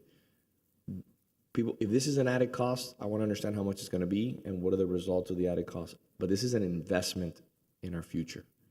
Instead of looking at a property in 15 years and saying, case in point, the Coral Gables Country Club, hey, our roof is shot. Hey, there's termites, we have structural damage. Certain things we can see and certain things we can't see. But we're going to be able to understand if someone is cooking without a fire alarm, or someone is doing something that, again, could jeopardize the building as a whole, or could eventually, cause the flooring to rupture as a result of a pipe being leaking, or some other issue to that effect. So my point is that this is exactly what we need moving forward. And I want to congratulate you and your team for really, taking this on. The manager understood immediately when I brought this up why this was something that was important to us, because these are our investments and it's going to pay dividends in the future. So just tell me how much, what the costs are associated with this, the time. Maybe you can, we don't have to bring it back at a commission meeting. When do we start this? When are we kicking this off? What's the plan? That's what I want to understand. We can, I think this is a plan that we can initiate quickly. Okay. We're going to get some costs, especially on the bigger buildings, such as namely the Billmore, which could be a big cost. But once we initiate this, then we'll have a baseline, that baseline information that we need. A lot of small structures we can actually do ourselves. When do you think we can have like a report? I don't need a quarterly report. I'm going to ask our asset manager to go out and with the help of Public Works, get some costs involved for some of these reviews, and we can get back with the commission, I would say in August. And I think we can do this every 6 months. You can give a report to the commission every 6 months. I think it's important. And it shows and it sends a message to our tenants. Stay on top of the ball. Stay on top of the ball. Just like Merrick Park, stay on top. Just because nobody knows for 15 years that you were maintaining the landscaping and your signs were all busted, there's a new sheriff in town. And it's very simple. And it's the city manager. We may be able to get some costs for the July meeting, the latest August, Mayor. All right. I appreciate you, Zeta. Thank you. Thank you, thank you, thank you. All right, moving on to G4, Commissioner Anderson. Picture's worth 1,000 words, so I'm going to ask that a few of the photos be brought up. And the real purpose is of this for us to have a discussion about the willingness and the direction that we're going to take. On parking of scooters on sidewalks and the ticketing, that one was up from last time. Just keep flipping through them. We have to determine where these types of motorized scooters are going to be parked, so they don't block parking. That's an example of somebody Monday on the mile that wasn't ticketed. And another scooter on Monday this week, just yesterday, going right back, where there was an incident. That's next to Publix. You can see it's impassable. And let's go to the next one. Do we have more? That's the same one. Okay, we're missing some pictures. There were some additional pictures I had in there with a wheelchair, with a blind person coming in. And scooters are a problem for a number of reasons. One, where they're parked. They're all over the sidewalk areas. If you look at our current language on the ordinance, it requires for the scooters to be parked on the sidewalk, even in the residential areas. And they're parked any which way, all over the place. So I want to assess the appetite to have designated parking spots for scooters in areas like Merritt Park here, where you're going to have obvious heavy use. Assess the appetite for having them parked on swale areas as opposed to blocking the sidewalks for people to get across with, strollers and wheelchairs and all devices. And if this is the direction that our commission is willing to go, I can start working with staff in the city attorney's office on devising some solutions. And let's put it through planning and zoning. It is a little bit out of control. I've seen it myself, even close to where I live, just multiple scooters on the sidewalk. I have a gentleman who's in an electric wheelchair, and he goes about the sidewalks, and sometimes it blocks his path. So it is a concern. Right. So if that's the will of commission, Mayor, Listen, your thoughts? I support you wholeheartedly. So- Wholeheartedly. We just got to find, obviously, we have limited parking spaces in the downtown. We need to find areas where we can appropriately dock or kind of set aside these scooters. One of the big issues that we're having, and it's blatantly obvious, as you can tell behind Hillstones, and we had it adjacent to the Aragon Theater, where Mark Trowbridge and I, along with Solange, I think was there, we took five-gallon buckets of garbage outside of the trees in those bushes because they were being thrown from the delivery drivers at Uber Eats. And I know everybody has to do a job, but at the end of the day, let's respect the city that we're pleased and that we're blessed to live in and also work in. So I'm with you. We welcome everybody. We ask people to take alternate modes of transportation, but let's be respectful, especially people who have disabilities, who, when you clog up an entire sidewalk, if you walk by that, I wouldn't leave it like that. I'd fix it. Right. I mean, it's our responsibility. It's an incumbent on us to be civilized. And that, to me, in my opinion, is just it's a recipe for disaster. I've moved them a number of times, but this is just out of hand. So we'll work on it, okay? Okay, yeah, I just wanted to mention that we do have the vendors here from the pilot program that we have. Spin and Bird are represented. They're both online, and Hazel is here from Spin, listening to the conversation. I know in other cities they have done in certain locations parking corrals, because I think most of those pictures are probably related to somebody that, like a group that rented a scooter and then they ended up going to Merrick Park and didn't park them properly. I know I've worked with both vendors that, have put in the requirement to where people need to take a photo when they're finishing their ride, of how the scooter is parked to make sure it's parked properly and not looking like that. And we've also refined, as Commissioner, as I updated you, we've refined the GPS on the no rides areas that we have throughout the city. And I know that's working effectively. I had spoken with the police department because I know that they were out on Miracle Mile doing enforcement this past week. And from what they had told me, they didn't see any of the rental scooters, the Spin or the Bird scooters on Miracle Mile because of that geofencing. And I know a few of those pictures look like it was either a private scooter or a private bike is what it looked like that was up on the mile. So I can fully work with you on that as far as the rental scooters go. I mean, the pilot program that we have on micromobility. I also wanted to update you that we did lower the signs down to 7 feet. There was 10 signs located throughout Miracle Mile and on Ponce, and we had lowered those down to 7 feet, which is the minimum height by Miami-Dade Public Works standards and FDOT standards. I know, I heard from, that's why I got the pictures from violations on yesterday. Still with a persistent problem because there are private skateboards and so forth going up and down the mile and on Ponce as well, where it's supposed to be a no-ride zone. Yeah. So, By the way, what are the no-ride? The no-ride zones are on the sidewalks all along Miracle Mile, It's 3 where blocks north posted, and south right? along Ponce of Miracle Mile, like going down toward Giralda Plaza and then going south. On Giralda Plaza itself, within our city parking garages.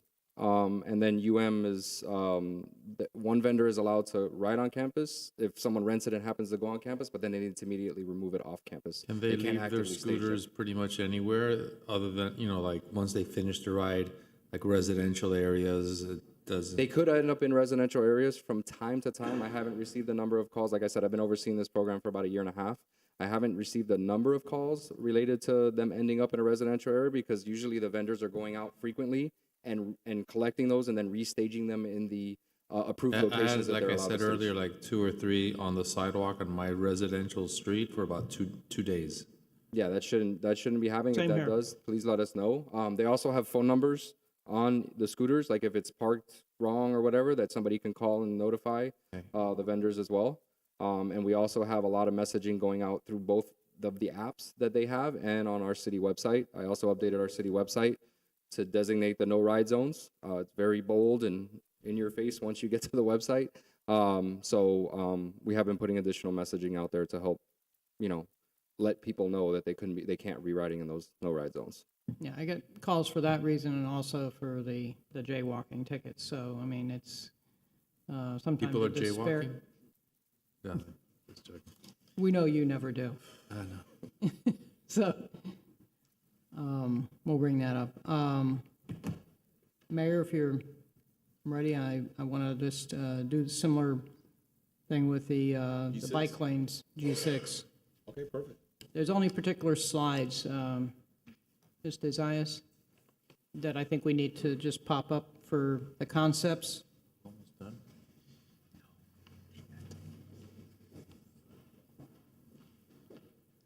Well, there were some pictures. No, Melissa Desai, Senior Judge. How you doing? How are you guys? Good, thanks to you. Good, thank you for being here. I know it's a late Christian. one. Okay, no problem. So I think we only need slides 2, 3, and 5. Oh, well, that's Those are another, pictures. that's another story. That was supposed to be up. Just for planning purposes, I wanted to warn you all. I told my husband to get himself an electric bike so he can ride with me. I should have known better. We celebrated our 35th wedding anniversary this past year. This is a man that used to have a Harley. So this is what I got. But for planning purposes, when you're doing bicycle parking, these electric bikes kind of get big if you have someone that wants one of these beach cruisers, like my husband that, is dreaming like he was riding a motorcycle again. So you need a little more space. It might need a car parking spot for that thing. Those are off-road bikes. Yeah, they. With a battery. So With a battery, yes. They're fun. And it can go 28 miles per hour and get about 60 miles range. So, anyway, that was not the picture. We were going to go through your slides. When you're referencing the numbers of the slides, were you referencing the original presentation or the revised based on your comments? I didn't see the revised one, so. The aerial views. The aerial Aerial views, That's Yes, the ones but you want I to. revised it Yeah. based on your comments, so. Yeah, just, Okay. it's just the blue and yellow, orange lines. So if we can go to slide There we go. 2. When we were discussing the mobility hub, we talked about having a bike lane to it. And since we're dealing with Dover Call, with the Biltmore Way streetscape, That would be this one. okay? And because Villa Valencia has in its development agreement a requirement for either a bike lane or a median, now's the time for us to have this discussion. Because if we're going to put a bike lane on Biltmore Way or on Valencia in that area, I think it would be helpful if we had Dover Cole help us with the conversation with the residents in the area so that we can determine, how we can start bringing people in from these highly dense areas where you have lots of traffic into the mobility hub. Now, I've only run this example from Cardena to the mobility hub because this is where the traffic gets more difficult for bicyclists to navigate. On the residential streets, you don't have parallel parked cars opening up their doors, presenting that type of a hazard in the volume and the speed of the traffic and the density of traffic that you do in those 3 blocks. So I focused on that. Again, looking for the commission's appetite to move forward with discussions with residents in these sectors so that we can plan for the future. I wholeheartedly support you on this matter, and I think that's something that we also need to consider, and I've had these conversations with the manager, is hopefully when the Publix is redeveloped, which is, they've been in discussions for some time, I think it's time to take advantage of their engagement and make sure that they design accordingly and that they also provide a lot of these improvements for the street. I think it's going to be a benefit to their project and to the community as a whole. So let's keep that in mind. And I've already had multiple meetings with Publix in regards to design issues that they're having, and the manager and I had a meeting probably about, what, 3 weeks ago? Yes, Mayor. We had a meeting with him 3 weeks ago, and they're working through multiple different iterations. They should be coming back in the next 2 months. So now's the time, and I made it very clear that we want activation at the first floor. We want bike lanes. We want to understand exactly what they're going to be proffering. So let's keep that in mind with the mobility hub, with Publix. I'm all in. I support you 110%. So my question to the city attorney was, do we need to do a motion, or is this already within the scope of work that Dover Coal can do? Well, before we go further, I just want to add my 2 cents, 3 cents. Please. It's inflation, so it's probably 4. This, like the metal roofs, this is something that's been kicked around, bounced around, discussed in the community for a long time, and I too think we need to move forward as far as we can so we can make a educated decision at the end of the day. But we can't get there unless we take the necessary steps. So I'm totally in support. Let's see what we can come up with. Let's see what designs and plans would work. And that gives us the opportunity to make a definitive decision one way or the other.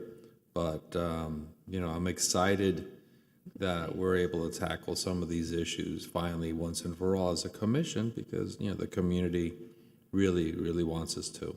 So you have my support. Okay. Commissioner, this is outside the scope of the current work, so we would have to include the scope. So we'll bring it back for another commission meeting. When would it be appropriate? As soon as, I guess, staff has, the scope of work set forth, and they can bring it back as it would be a resolution. Well, what we can do is add this scope of work to the Biltmore contract, because it's all continuous, and we can bring that, and we can bring this back to the commission. Should be, I think we could probably do it in the July meeting, because it's been changed to the 25th. The scope for the. Scope to include this new work by Dover Coal. Yes. So take the work from the Biltmore all the way to the mobility hub, and include the. Extending the limits. Correct. From Lejeune to. There is a little bit of overlap. The area on Biltmore Way, it is within their scope, so that will have to be part of the discussion when we go through the Biltmore Way. The reason why I think we may need a resolution is because it's either going to be, if the residents don't want it on Biltmore Way and want to use Valencia, then you may need an expansion of the scope of work. Either way, we're going to be talking parking adjustments, angling of the parking, all that. I think that they're well equipped to handle. Commissioner, not only are we adding Valencia, but we're extending the scope to the mobility hub and to just really to Ponce de Leon. So this is a change in scope. Right, you're correct. The second set of slides that we need to look at is, I think it's just slide So this is Salcedo. Salcedo north of Coral Way. It would be Okay, so here's the slide 5. And You asked to terminate it at Zamora. So that's north of Alhambra. okay, conceptually, what I'm talking about here is future planning. If you drive up and down Salcedo from 8th Street to Coral Way, there's a section where we have, the residential infill district. And as future buildings come in, if the parking spaces in the highly dense residential infill district are incorporated into the buildings, we can build a bike lane north and south between 8th Street and roughly north of Bacour somewhere. Whether we stop that on Madera or Zamora is, something that can be open for discussion. But before we have more and more projects coming forward for future vision, I think we need to do the visioning now so that we can design for the future when those buildings come to us for looking for that. We're just basically talking about 2 parking spaces per building on the end that would enable us to slowly build out a bike lane in this dense area. Lots of folks have come to me that, love to avoid bringing their car out for such a short trip down to City Hall or a short trip to, you know, the Miracle Mile, the Miracle Theater, or any other amenity here, because it's less hassle just to jump on the bicycle and come in and ultimately be able to get to the mobility hub. I don't know if it's wise to continue the bike lanes further down to the mobility hub because it's such a highly dense district, and maybe it just makes more sense to have the bicycles take the lane because there's just not enough space. But throwing it out to you all to see if we should start working this into future plans for new buildings that are coming in the North Gables. Listen, I'm interested. I'm always interested in learning a little bit more what possibilities we have and how we can incorporate different modes of transportation, especially safe modes of transportation. But my question is, are you talking about eliminating some of the parking on the right-of-way? If it's eliminated on a right-of-way and incorporated in the buildings that are next to Salzedo, okay? Okay. Then we can slowly build out bike lanes there. You're talking about a dedicated bike lane? Dedicated bike lane. You know, to take a ride on it. Listen, I don't have an issue with it. I don't have an issue, especially in this area because of how wide Billmore Way is. The issue is the cost. I mean, this is a major. This is Salzedo. Sorry, This is Salzedo, I apologize. this is I don't know why I said Salzedo. Billmore Way, I apologize. No, I'm not talking cost. I'm talking about the next building that come, you know, let's say we have another Madera project come in. Okay. Add 2 parking spaces to your place. Those 2 parking spaces are now available for a bike lane in the future. And as we start to connect it, That area has all bump outs on both sides, a lot of it, Right. and parallel parking. So we would have to somehow either or remove the small landscaped area, but I think we have to look at that right away. I believe it's 60 feet, is it not? I believe so. It's about 60 feet. So if we're looking, are we saying that we want a study done, the contract a study done in this Salzedo area? Is that what the commission is asking to do? Listen, I'm willing to support you on that. That's what you want. yeah.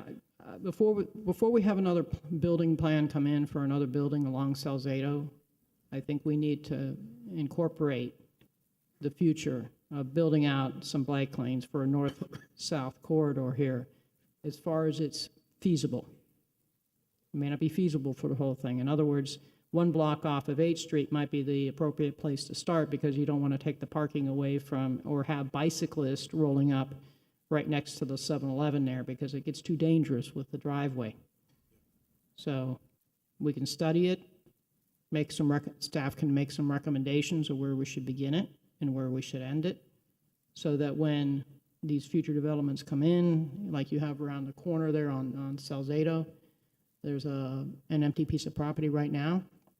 When they come in to build, they can incorporate those 2 parking spaces into their building. And then that's freed up for a bike lane in the future. It's going to take time, and I understand that. But if we don't think about it now, it'll never happen. Well, I think if we want to do that, we'd have to master plan it and take a look at Salzedo, get a consultant, and take a look at as to how we want to handle Salzedo right now, because I'm familiar with that area. It's got bump outs. Right. It's got parallel parking. It's got the grass area where the shade is, where the trees are, and then basically a 5-foot sidewalk. So that's what we're working with there. There's not a lot of bump outs there. You'll be surprised. Some of those bridal veils are kind of shoved into a very tight area, and they're busting up. A few of them are busting up the sidewalk, and one is even raising the asphalt The bump out outs into the commission street. seem to be at the corners where They're bump just out at- the corners, and then you've got continuous parking through there. Yeah, so as part of the improvements to the area that the development does, they can help take care of those issues and put in trees that are better suited for that space. Well, Okay. listen, then I think I'm fully on board.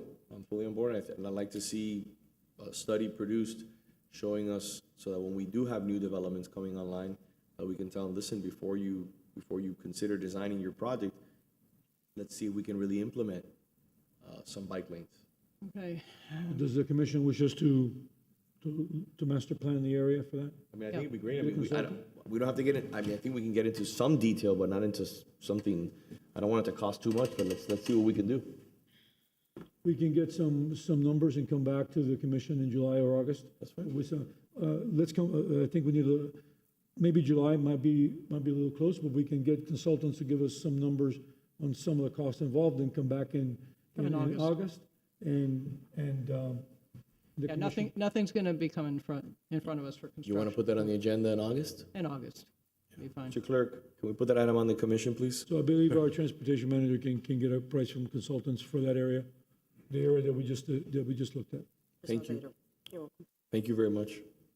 And then the next one. Commissioner, you have anything else on that item? You want me to move on to G8? Let's move on to G8. Okay. It's really for a staff update. Hi, good afternoon. Hermes Diaz, Public Works Director. So as I'm sure we all know, we got a grant it's a 50% matching grant to cover planning level for a septic to sewer conversion on the city, on the areas that are still on septic. Based on our conversations with the grant office and their interactions with the state office, the new fiscal year starts on July 1st. And then we basically have between July 1st and September 22nd to enter into an agreement with the state, a proper agreement which the commission will have to approve. That's something that we're going to be working with the state attorney's office and the grants administrator.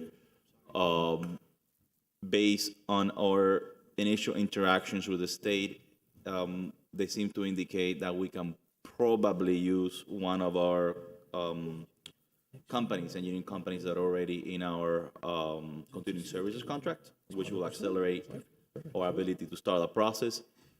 However, they will once we get to that point, they're gonna wanna see the agreement, they're gonna read through the fine print, and then at that point, they will really tell us whether we can use those books to Perfect. Thank to you, do the actual assessment. You know, absent that, we'll have to go full bid, but so far it looks like we probably should be able to use one of our companies, which we have a few that are very qualified. Okay, do you need us to take some action to help you move this along? Not at the moment, but we will. Like I said, we have to wait until after July 1st, because that's when it becomes official. I believe that's the new fiscal year for the state. The agreement needs to be implemented, and that will have to be approved by commission before September 22nd. Okay, so you'll bring it back to us in September? Well, before September 22nd, I mean, we'll bring it as soon as possible. I don't see why it should take up to September to make that happen, but that's the deadline that they've given us.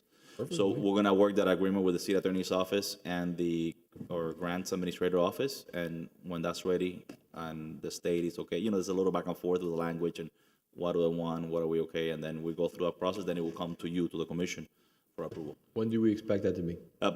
It has to be done before September 22nd. Mayor, I think Naomi is very good at that. She'll be handling this contract. It's a matching grant for 375, which means our total minimum cost will be that we have to 650,000, and Naomi will be working on that contract to make sure it's ready while we work on one of our continuing services. I believe you, the director, want to use We reach out to them and they indicated that it's probably okay, but it's subject to the fine print. Once we submit to them the contract, they'll read through it, and if they have any objections to the language, then we'll it looks like it's okay, but I wouldn't want to say within 100% certainty because it's subject to their review. Okay. Commissioner, how do you want to move I forward? think what we're trying to do is avoid a long procurement process. If we can. Do you want to deal with Naomi directly and then come back to the commission in August with an update? Yes, we can do that. Whatever you Thank like. you. I mean, That'd be good. I'd like to just make sure we keep the ball rolling. Oh, no, absolutely. I'm very excited about this. This is a great job. This is a great. Not everybody is so excited about sewer projects. I'm excited. I think it's great.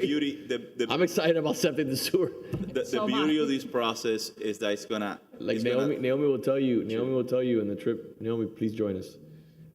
Ms. Garcia, please join us. We in the trip that we took to Washington, we met with, I don't even know how many legislators we met with and organizations in regards to funding. We talked about septic to sewer conversion. I don't even know how many times we talked to. So Absolutely. it was a hot button issue, and again, it's something that This is something that I've been anticipating for a long time. It's a It's good thing. critical for our water quality, so You wanna I'm bring it- excited that you're excited. You want to bring it back in August after Yeah. you've coordinated with Naomi? Okay. Yeah, so the grant has to come back to the commission for approval, and then we also need to do a budget adjustment to show the funds as revenue, incoming revenue. So those items can come back. They're usually done on consent. We don't need any commission action at this time. It's pretty standard. We deal with this every year, so. Okay, terrific. Commissioner, I think I skipped G7. You did, I'm sorry about that. I you apologize. did, but that's okay. Mr. Morales has been waiting patiently.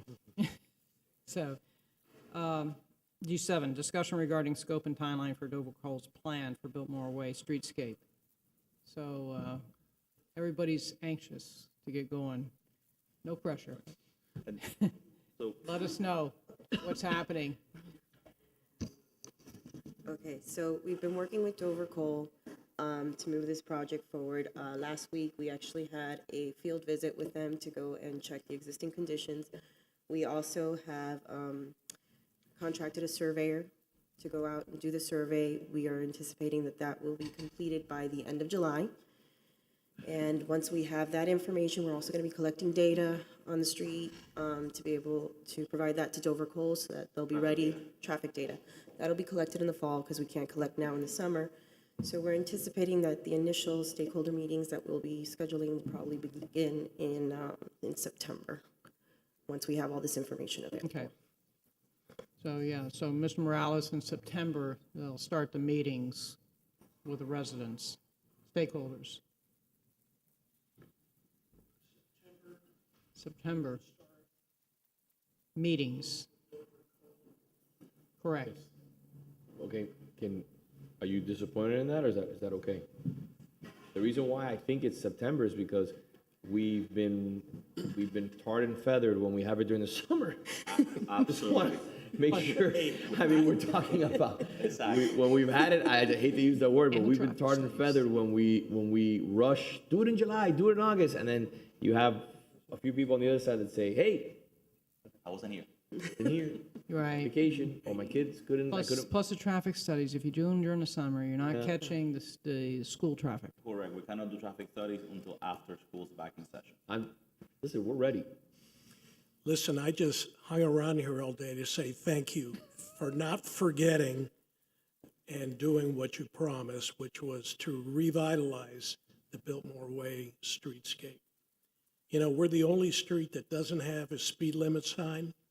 We don't have trees. You know, we don't have properly painted stripes on our parking slots. So just, you know, every once in a while we feel forgotten. But we thank you for all the services you provide. And I wanted to ask, I thought there was a thought of putting up a website of some sort on the streetscape that would communicate the progress, the milestones that are being defined with Dover Coal. Is there I believe such a that, thing? that Dover Coal is very apt at doing all this. That we also have a contract that has a lot of stakeholder input. And I think what we, as the director said, if we do it in September, we get criticized because people are on vacation. And also September is not a good time because of our traffic counts. So that's why, but I do think that the contract is done. I think that we have our traffic, our manager of traffic engineering as the project manager, and as I mentioned, the contract has a lot of stakeholder input. So there will be a common focal point for communication via the website, so all the residents can see what's being done, when it's going to be done, all that. Dover Coal will be establishing that as part of their contract, and there'll be, as I mentioned, a lot of stakeholder input, and we'll take it from there, right? Terrific. I want to thank you. Thank you. Just one last question. Do you know when that may be communicated via a website? So that's part of phase 2. We're currently in phase 1, but they'll be developing that soon. We hope to have that up and ready to go very soon. I don't have a date yet. They're currently developing the schedule. We're going to be having a meeting soon with them to go over all those details and everything, but I know that the project website is something that they'll be working on, and they'll be posting information on past meetings and all future meetings. But that will be communicated to residents? Yes. Because I get asked a lot, and I go, I don't know. But there's going to be a website Yes. that will deal with this project. Okay. And Thank you very much. And by, Thank you for your patience. I'm sorry you were here all day. I would have called you earlier. and by the way, for being here almost 9 hours now, you and Ms. Cruz are eligible for a key to the city. Your names are being thrown into a hat, so. Hey, sincerely, we all thank you, everybody that lives in this. Looking forward to working with you. Next. Mr. Mayor, we have one additional speaker on this item. It's Ms. Cruz. Ms. Cruz, please join us.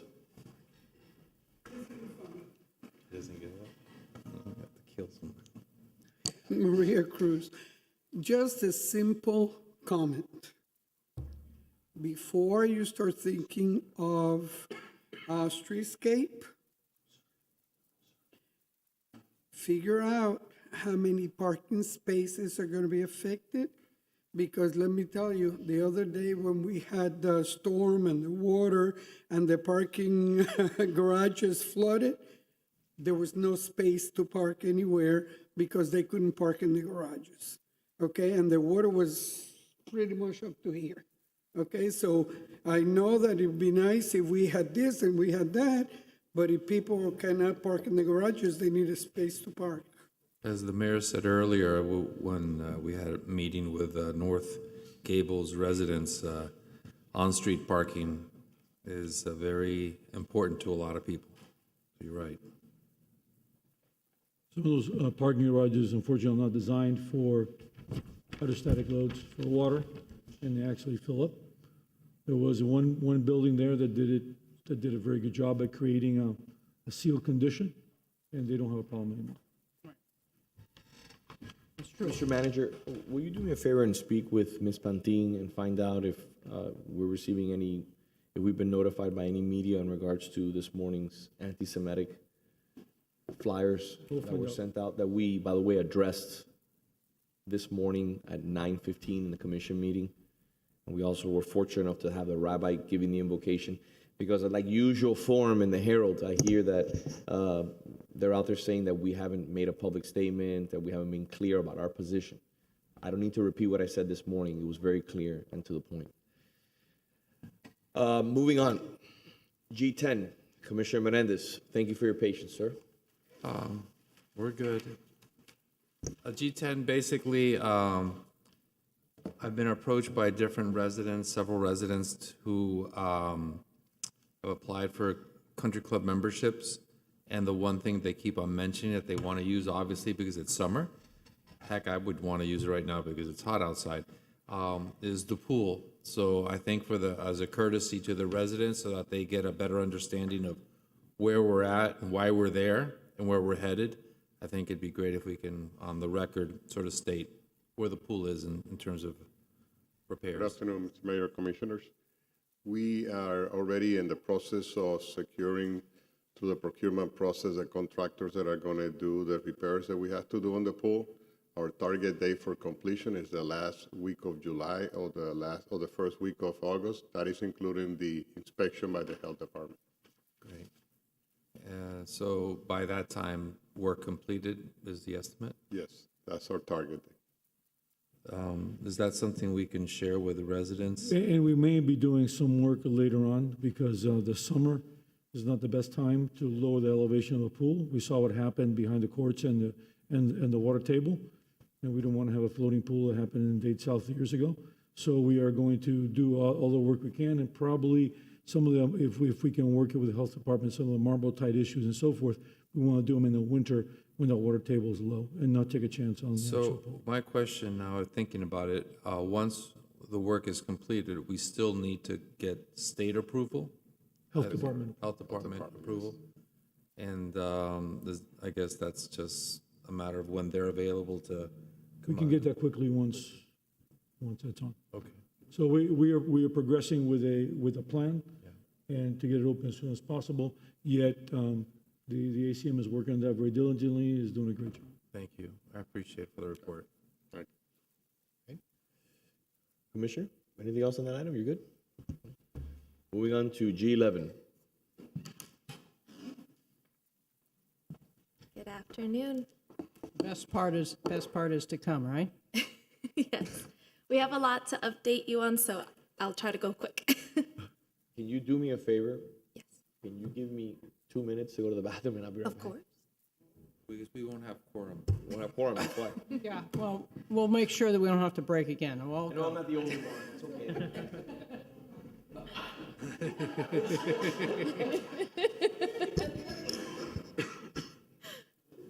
It's gonna be a line at the bathroom. Yeah.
I thought she was in my office. She was in the office. She's in my office, I told her.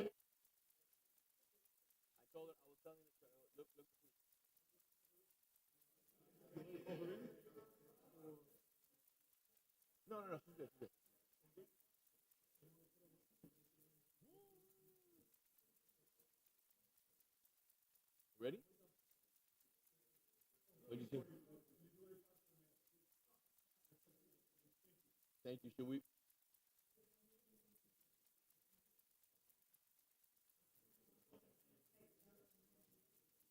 Yes.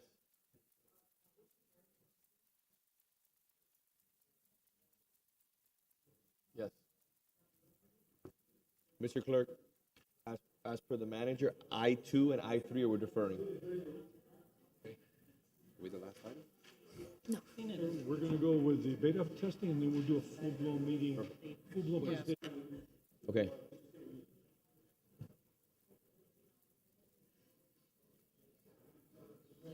Yes. The website will be going live on a beta format starting after today. So maybe a short presentation from I don't have a problem with that. I was just, I'm perfectly fine with having a presentation. Okay, let's do a short presentation. Okay. Mayor, would you mind a short I presentation? don't have a problem at all. I think it's great. I vouch, it's very good. All right. Speaking of short presentations, I will try to go quick. Yes. If Take we your can time. get I'm sharing the PowerPoint via Zoom, if we can get it in the chambers. No? Okay. So good afternoon, Mayor, Commissioners. Thank you for having us. We're going to be updating you on our Keep Coral Gables Beautiful program and all of the events and initiatives that we have done since the last update, which was in March 10th, through our current date. So we wanted to start off with circling back to the Christmas tree recycling program that we did in December. At the last update that we gave you, we didn't have those numbers yet, so we wanted to quickly go back to that. So in total, we collected the Christmas trees from December 27th, right after the holidays, through January 14th, 2022. We collected 1,771 trees and mulched them over at the Public Works facility, which was roughly 88,550 pounds. This picture here shows a comparison of the mountain of trees next to some cars for a visual. I also want to mention as we move forward that next month we'll also be celebrating 2 years as affiliates. So we'll be celebrating our 2-year anniversary soon. Time flies. It does. Yes. The next event that we wanted to highlight was we set up a station at the farmers market and did part of when we were distributing the new blue recycling bins.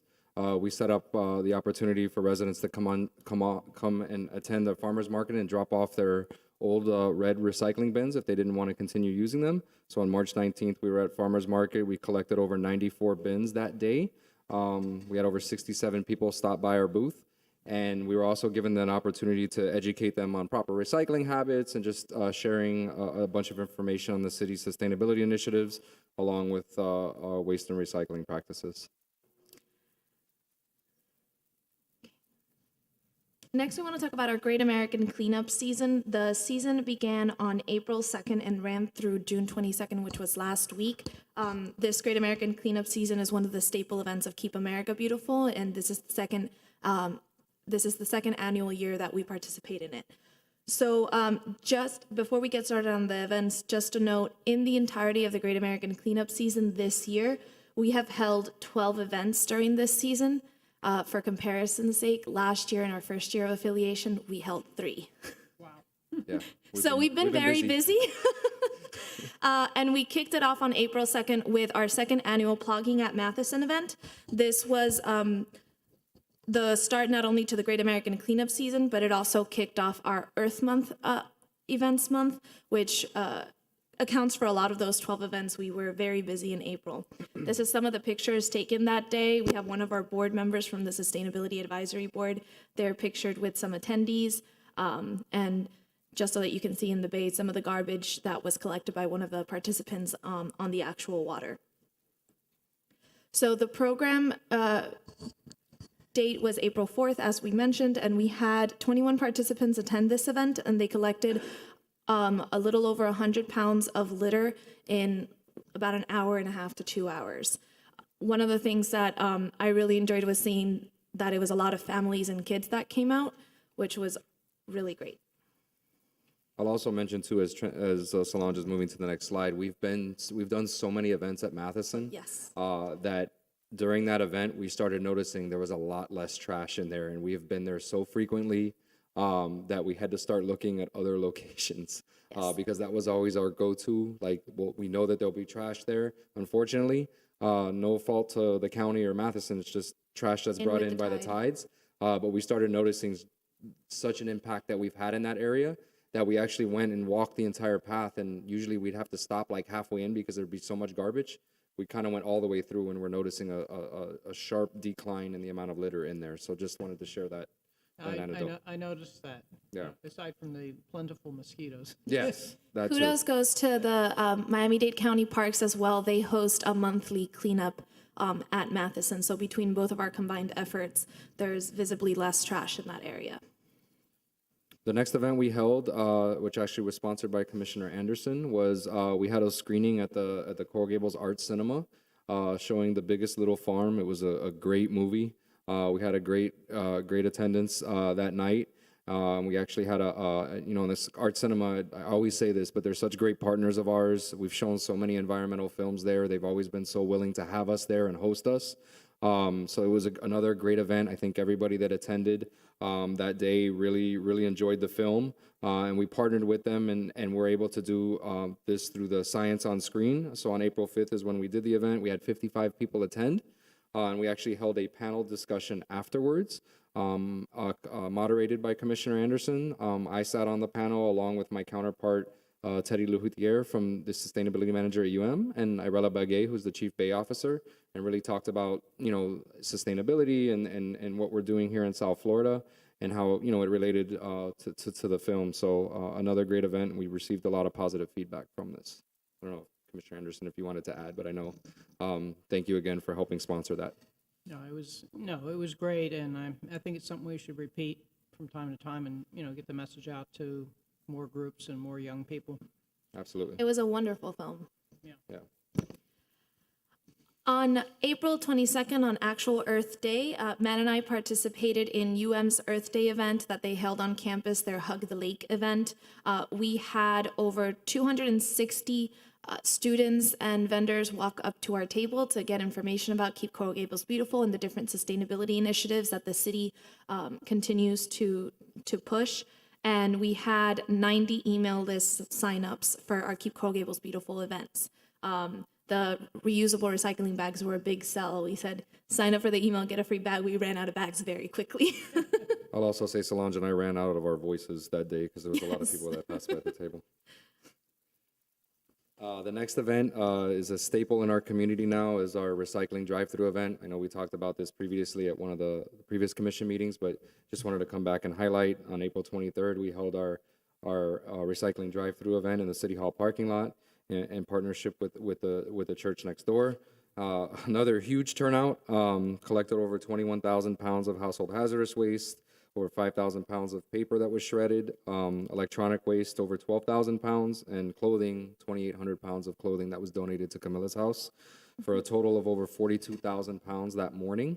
And it was our third largest event by attendees to date. We had over 580 cars drive through, over 1,100 attendees in just 3 hours. And special thanks to Coral Gables PD, who always helps us managing the traffic flow, because this has become a very, very popular event over the years, and we want to continue to make that a part of this community. Our next event is actually a little earlier this year. It'll be October 22nd, is our next recycling drive-through event.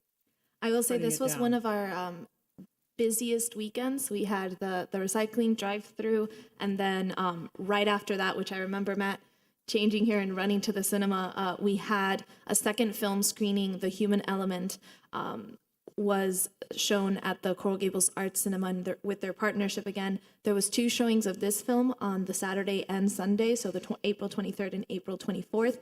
Between the 2 showings, there was a total of 85 participants, and so they had a great turnout, and they had a small Q&A session afterwards with our board member Craig, who was there from the Sustainability Advisory Board, and some other well-known sustainability activists.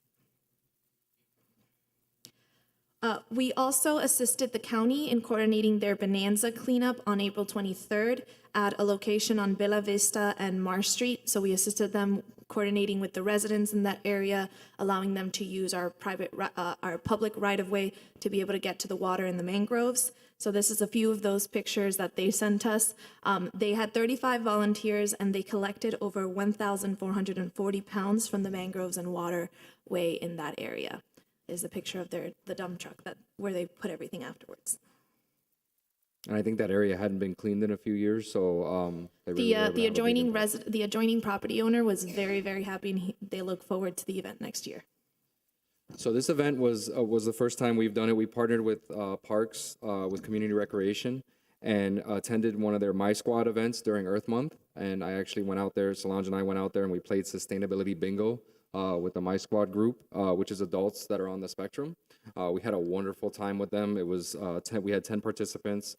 This was actually after one of our board meetings. We went over and attended this event, and it was just a great interaction. Like I said, we played Sustainability Bingo with them, had prizes. Like, it was a really, really great event, and it's something we're looking forward to doing future partnerships with the My Squad group. We both had a lot of fun with them. Yes. The event was at the old Girl Scout house, which is now being renamed to the Squad Lodge. So it's become their area where they host these monthly events, and we were very happy that they had us and had a lot of fun. The next event was on May 23rd, which was our spring cleaning downtown community cleanup. This is the 4th downtown community cleanup that we host in partnership with the BID and the Chamber. We had a total of 34 participants and collected 286 pounds, which broke our record. This is the most that we've collected in a downtown community cleanup event. We had some wonderful cash prizes. Thank you, Mayor, again, for always supporting and donating for the prizes on this. It really motivates people to get out there. And to Clutch Burger this is the second time that they donate one of their VIP cards for the individual prizes category as well. Clutch Burger's the best. Yes. The food is delicious, and they're just a great community partner. Yeah. These are some of the pictures from the event. This is the all of our volunteers afterwards with that mountain of trash that we collected. We want to give a special thanks to the city's partners at the Chamber of Commerce, the Business Improvement District, Clutch Burger, Forte by Chef Adrian that actually hosted us after the cleanup event for the light bites and refreshments, and for Baptist Health South Florida, who sponsored the bites and refreshments afterwards as well. As you can see in that picture, if you go back, you'll see my youngest daughter. She came with me that day, and we didn't win. We didn't win the cash prize, but we gave it our best shot, and I think we did pretty well. I think we got like 15 pounds or something, 13 pounds of garbage. She wanted to keep going up. She was very Everybody competitive. Wanted to keep going. Everybody gets super competitive out there. And the reason why I bring that up is because, we saw so many kids out there involved, and it's great to see people bringing their young kids and their grandkids and just teaching them a little bit about sustainability and keeping our city beautiful. We had a big group from the Granada Presbyterian Church. They're always present. Who actually won first place. These are two of the members here on the right. And the Hyatt group was there. They had about 5 of their employees, and they actually won second place in the group contest. So they had a lot of fun and are looking forward to future events. Here are some more pictures from that day. One of those bags looked like there was something inside moving. It's like a scene from Goodfellas or something. I don't know. You never know. So the next group of events that we want to talk about and bring to your attention is our Businesses in the Communities program.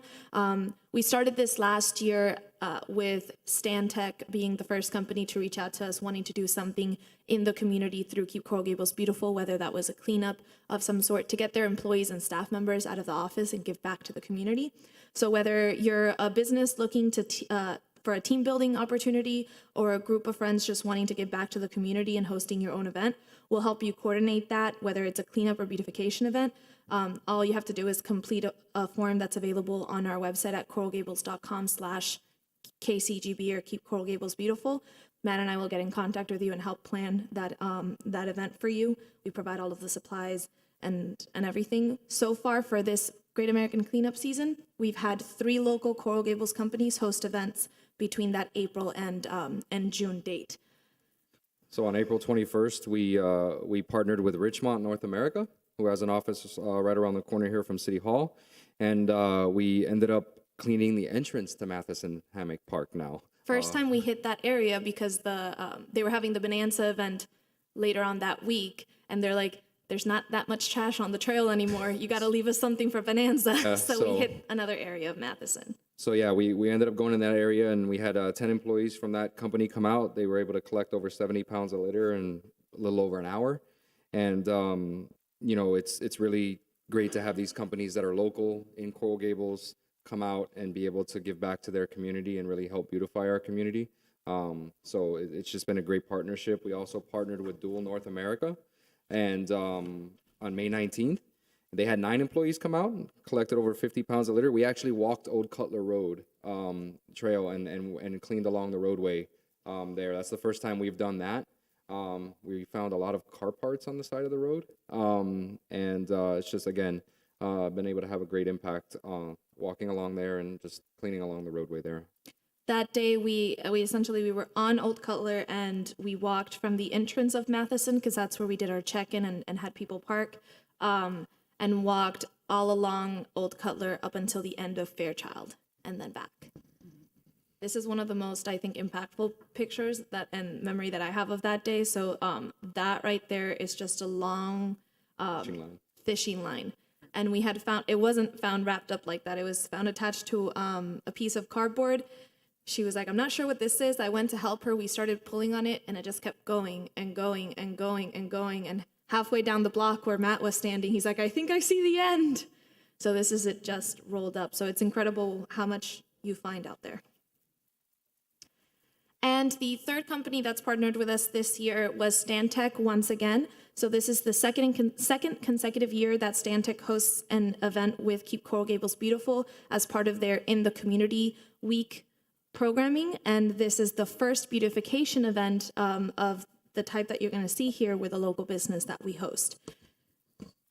So how can we get more people engaged, more companies to do this? What can we do to get the word out, to get the chamber engaged? And because this is, when you told me about this, I made it a point to tell you, please showcase your effort, showcase your leadership, because you guys are the ones that did this.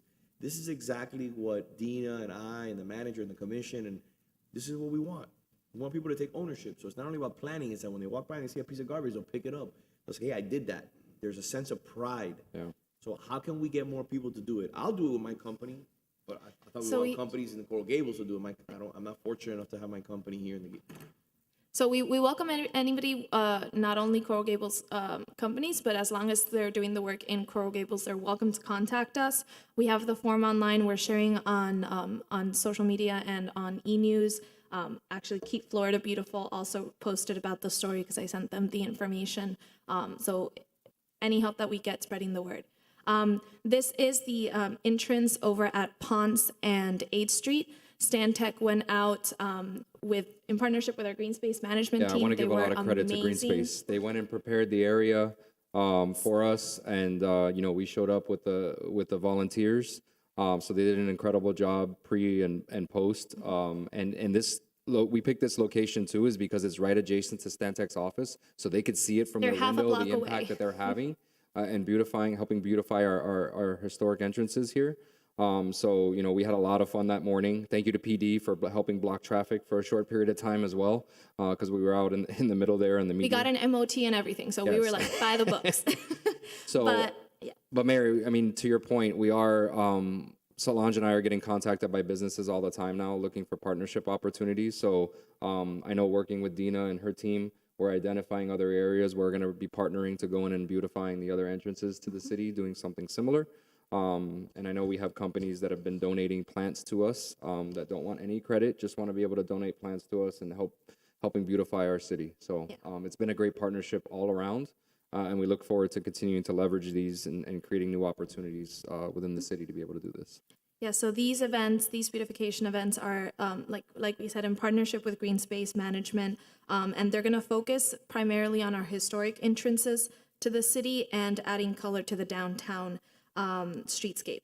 We welcome any business or group that wants to host their own beautification event to reach out to us directly or visit Keep Coral Gables, coralgables.com/Keep Coral Gables Beautiful for the form and information. For this particular event, it happened on June 21st, so last Tuesday. We had 16 employees from Stantec join us and planted over 850 flowering plants in that area, medium on Ponce and 8th Street. The flowers for this and future events of this type are donated by a local nursery that, like Matt said, wants to remain anonymous, but we're very thankful for them for donating all of these beautiful flowers. And again, a big thank you to Green Space Management, to the rest of the Public Works team, and for police for assisting us with this event. Perfect. By the way, if you remind me, Matt and Solange, there's an individual who lives in the city of Coral Gables, and he has the rights to sell flowering plants to Home Depot throughout the country. He's done very well for himself, and I think it would be a good opportunity to potentially get in contact because that family is very generous in regards to philanthropy and donating trees, and maybe we can get them to sponsor an entranceway or an island, and they can take ownership of that. Yeah. And we can have that in coordination with We'll coordinate with team. Dina. Yeah, absolutely. Just please remind me, Yeah. Dina, you helped him out with a tree, with 2 trees where we instead of cutting down the oak trees, we moved them. Remember? Oh, okay. Same company. And by the way, that family, they could have easily cut those trees down. They said no. They spent a ton of extra money to relocate those beautiful oak trees. So I thought I was gonna do something good, but They beat you to it there. it's okay.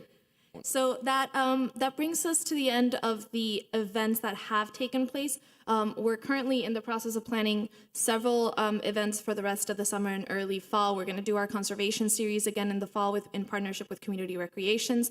We're coordinating the air potato event. Commissioner Anderson, we haven't forgotten, I promise. By the way, the air potatoes have taken over where the parking is next to the commissioners. Right there, the air potatoes have taken over the entire hedge. We'll take a look at that as a second how fast location. They grow, it's incredible. Yes. So just as a reminder to folks, I gave Lena the language. She's going to be sending out the email blast. If kids collect a pound of these air potatoes, they get one of the books off of the Miami-Dade reading list. So if anybody's listening.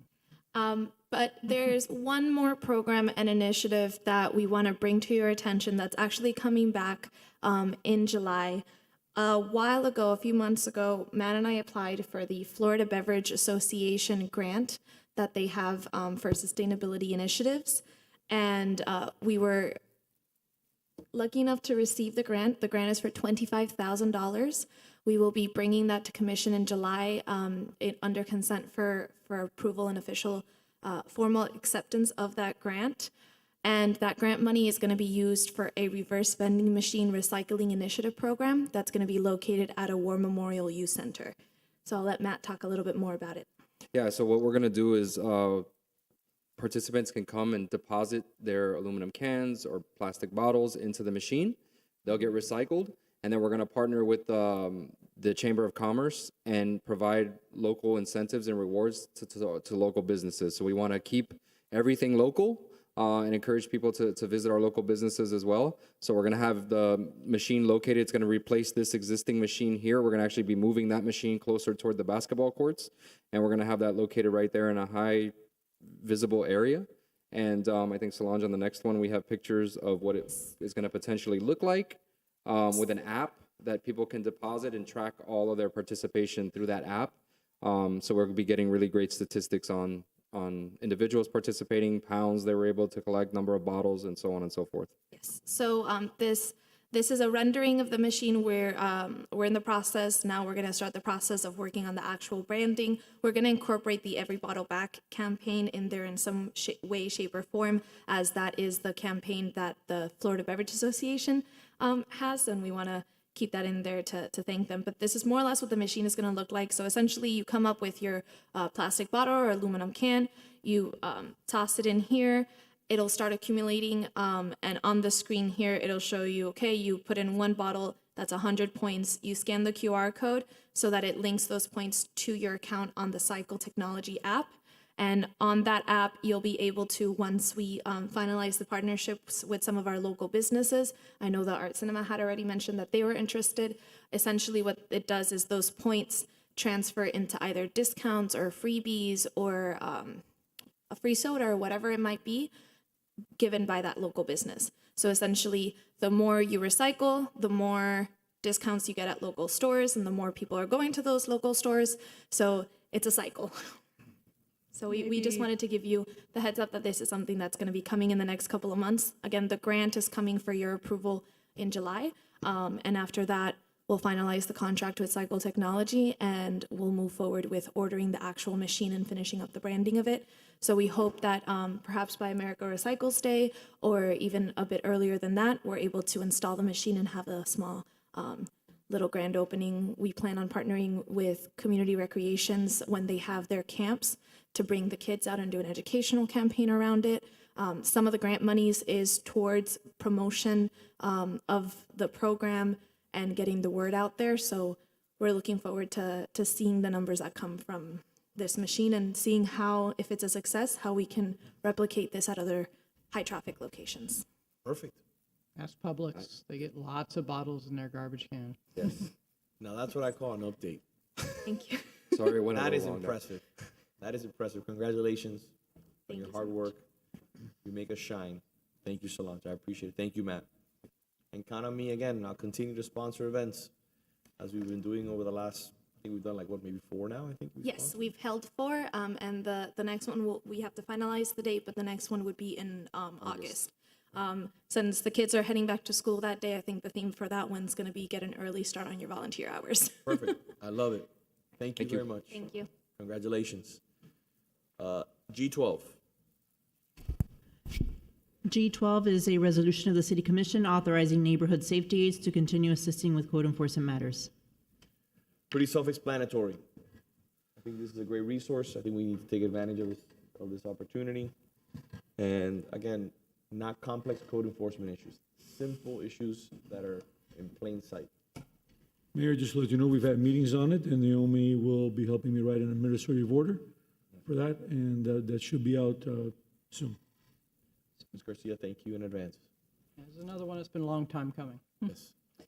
Right, so just to echo what the manager said, we've met with the chief of police and the assistant chief of police, and we've kind of scoped out the additional roles that the neighborhood safety aides could take on in terms of supporting police and code enforcement, but not putting themselves in harm's way or changing their personas as like the warm and fuzzy entities within the neighborhood. So we'll have an AO finalized in the coming days, and then they can take on those additional responsibilities.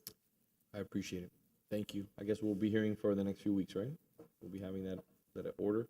The order will be, should be we should do it by either. By next week, it should be by next week. finalized. By next week, Mayor. Thank you, Mr. Manager. Thank you, Naomi. I appreciate your hard work on this. I'll stay up for PFALs if you're going to take it next.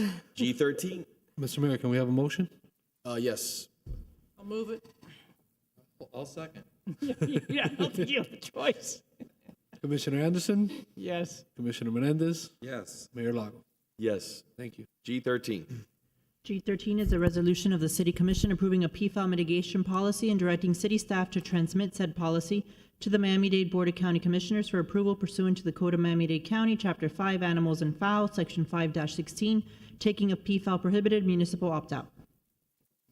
Ms. Garcia. So thank you welcome back. for sponsoring this resolution, Mayor. Essentially, this just settles the city's PFAL mitigation plan. We need to transmit the plan to the BCC for approval before it can take effect. Essentially, it allows private property owners to hire professionals to humanely remove PFAL from their private property, and it empowers the city to do the same for public property and for the rights of way. It also establishes a $5,000 budget on an annual basis that will be administered by code enforcement for those humane removals. Previously, the county code basically tied the hands of municipalities. Municipalities couldn't do anything or individuals for that matter couldn't do anything regarding PFAL. You couldn't take them, touch them, remove them. So basically all you could do was shoo them off of your property. There was a amendment to the county code in February that allowed for a municipal opt-out.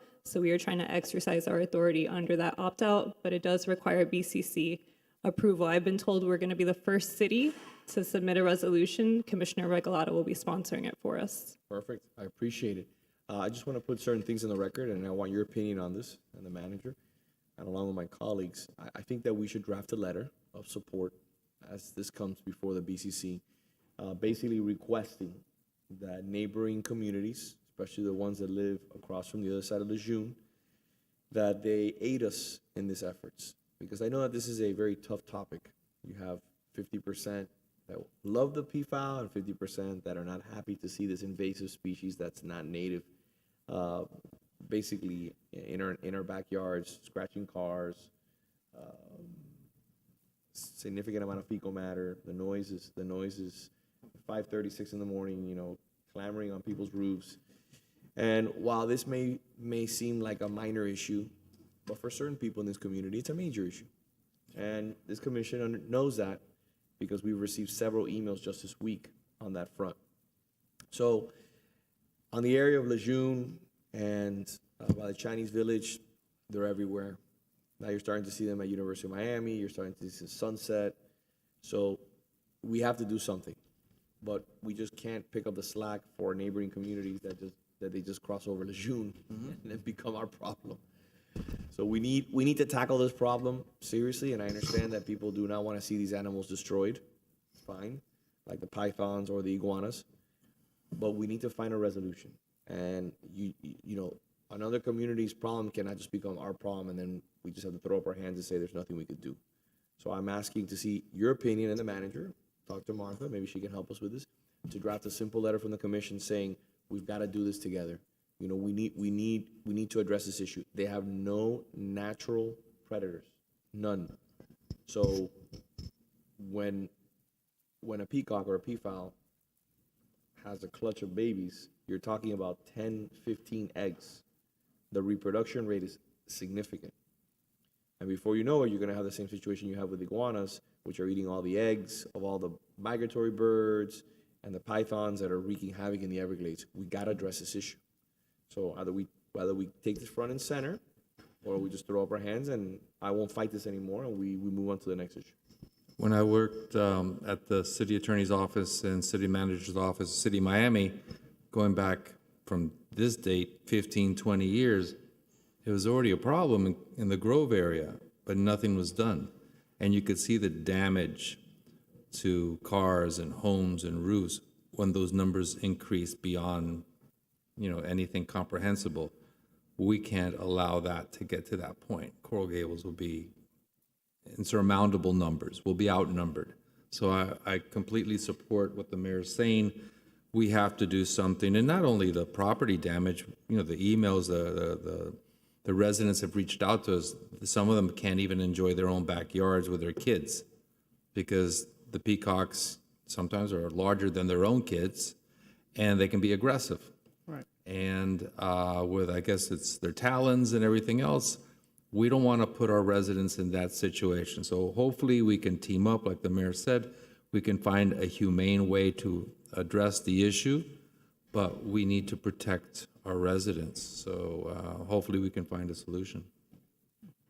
So I'll move it, so. And I'll second. Commissioner Menendez? Yes. Commissioner Anderson? Yes. Mayor Lago? Yes. And just to answer your recommendation, Mayor, through the manager, I can definitely work on a letter, send it to our neighboring cities, encourage them to take action, to kind of unify in the effort. And if I may, I'll leave it up to Martha and to Chelsea. And you know, obviously, we want to be as we want to coerce our colleagues in other cities to do the right thing, and we want to be as sensitive as possible. I know people have an affinity and affection for animals. I do, but we also need to at one point make a decision. You just inaction has resulted in action in Coconut Grove, and let's be honest with ourselves, in Coconut Grove and those areas has resulted in an explosion of these birds. And again, we're getting emails and letters from residents telling us that it's a problem, and I'm tired of saying that I don't have a solution to that problem. So We need to find a bird sanctuary. We need to release the thousands of these in that bird sanctuary. I'm not saying that, this is gonna be like Thanksgiving where you need to cook, even though in certain parts of this country, not this country, excuse me, on the planet, they actually eat these type of birds. And they say it actually tastes good. I'm not embarking on that. I'm not eating iguana or snake. But my point is, we need to find a solution. And unlike metal roofs and whatever other issues we were talking about have been around for a while, this is one we can't sit on. Yes, sir. Unfortunately, I think the county is not acting appropriately, in my opinion, because the invasive species always work out the wrong way. Always. And just a little bit to the west of us, we have Everglades National Park, incredibly beautiful, sensitive area that's already being infiltrated by the python issue, and all these things will move west, and soon we may destroy our own park. Yep. And it's very sad. We gotta come to terms with it. We gotta come to terms and act, and not stay in the middle, which at the end of the day, that inaction just continues to make the problem even worse. So thank you, Naomi. Do we take a motion on this already? Or? Yes, we did it. Okay, perfect. Did we vote? Yes. I think we have one more item. Fast vote. I think we have item I6. I6 is a resolution of the City Commission supporting the rights, freedoms, equal treatment, and inclusion of lesbian, gay, bisexual, transgender, and queer, referred to in this resolution as LGBTQ+, individuals in our community, encouraging cities and states around the country to take action to ensure equality and inclusiveness in their own cities, and supporting efforts to ensure that the city remains a beacon of hope for the equal treatment and inclusion of all individuals, including LGBTQ+ individuals. Hi, Raquel. How are you? I'm doing well, Mayor. How are you? Thank you for waiting all day. I appreciate you. Thank you. So like the city attorney read, this resolution shows the city's support for the rights, freedoms, and equal treatment of the LGBTQ individuals. To further show its support of the LGBTQ+ community, City Hall has been lit up in the colors of the rainbow flag, reflecting the diversity of this community. So with that being said, I just want to say one quick thing. For the first time ever in City Hall, and I'm very proud of this commission, Mark Trowbridge, through the chamber, and several other members of Save the Aide and other organizations came to me and asked me if we would proudly fly the LGBTQ flag. I said, of course, it'd be a privilege to show that we're an inclusive community and continue to not just talk about it, but to be about it. And we had the flag proudly displayed for 1 week, which is the first time that's ever happened in the city of Coral Gables. And I think it was an important moment for us because across the board, we want to continue to lead, not follow, on issues of inclusion, on issues of respecting one another, especially in the most difficult times. Even when you disagree with someone or you disagree with one issue or another, we have to be civil, we have to be respectful, and we have to be collegial. And that's why, for example, what happened this morning was brought to our attention. I mean, what a coincidence to have the rabbi here giving the invocation.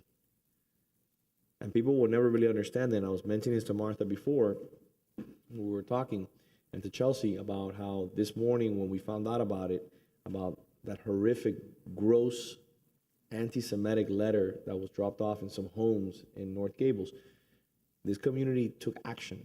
The police immediately took action to find that individual, to contact the residents, look at Ring doorbells, to understand what's going on.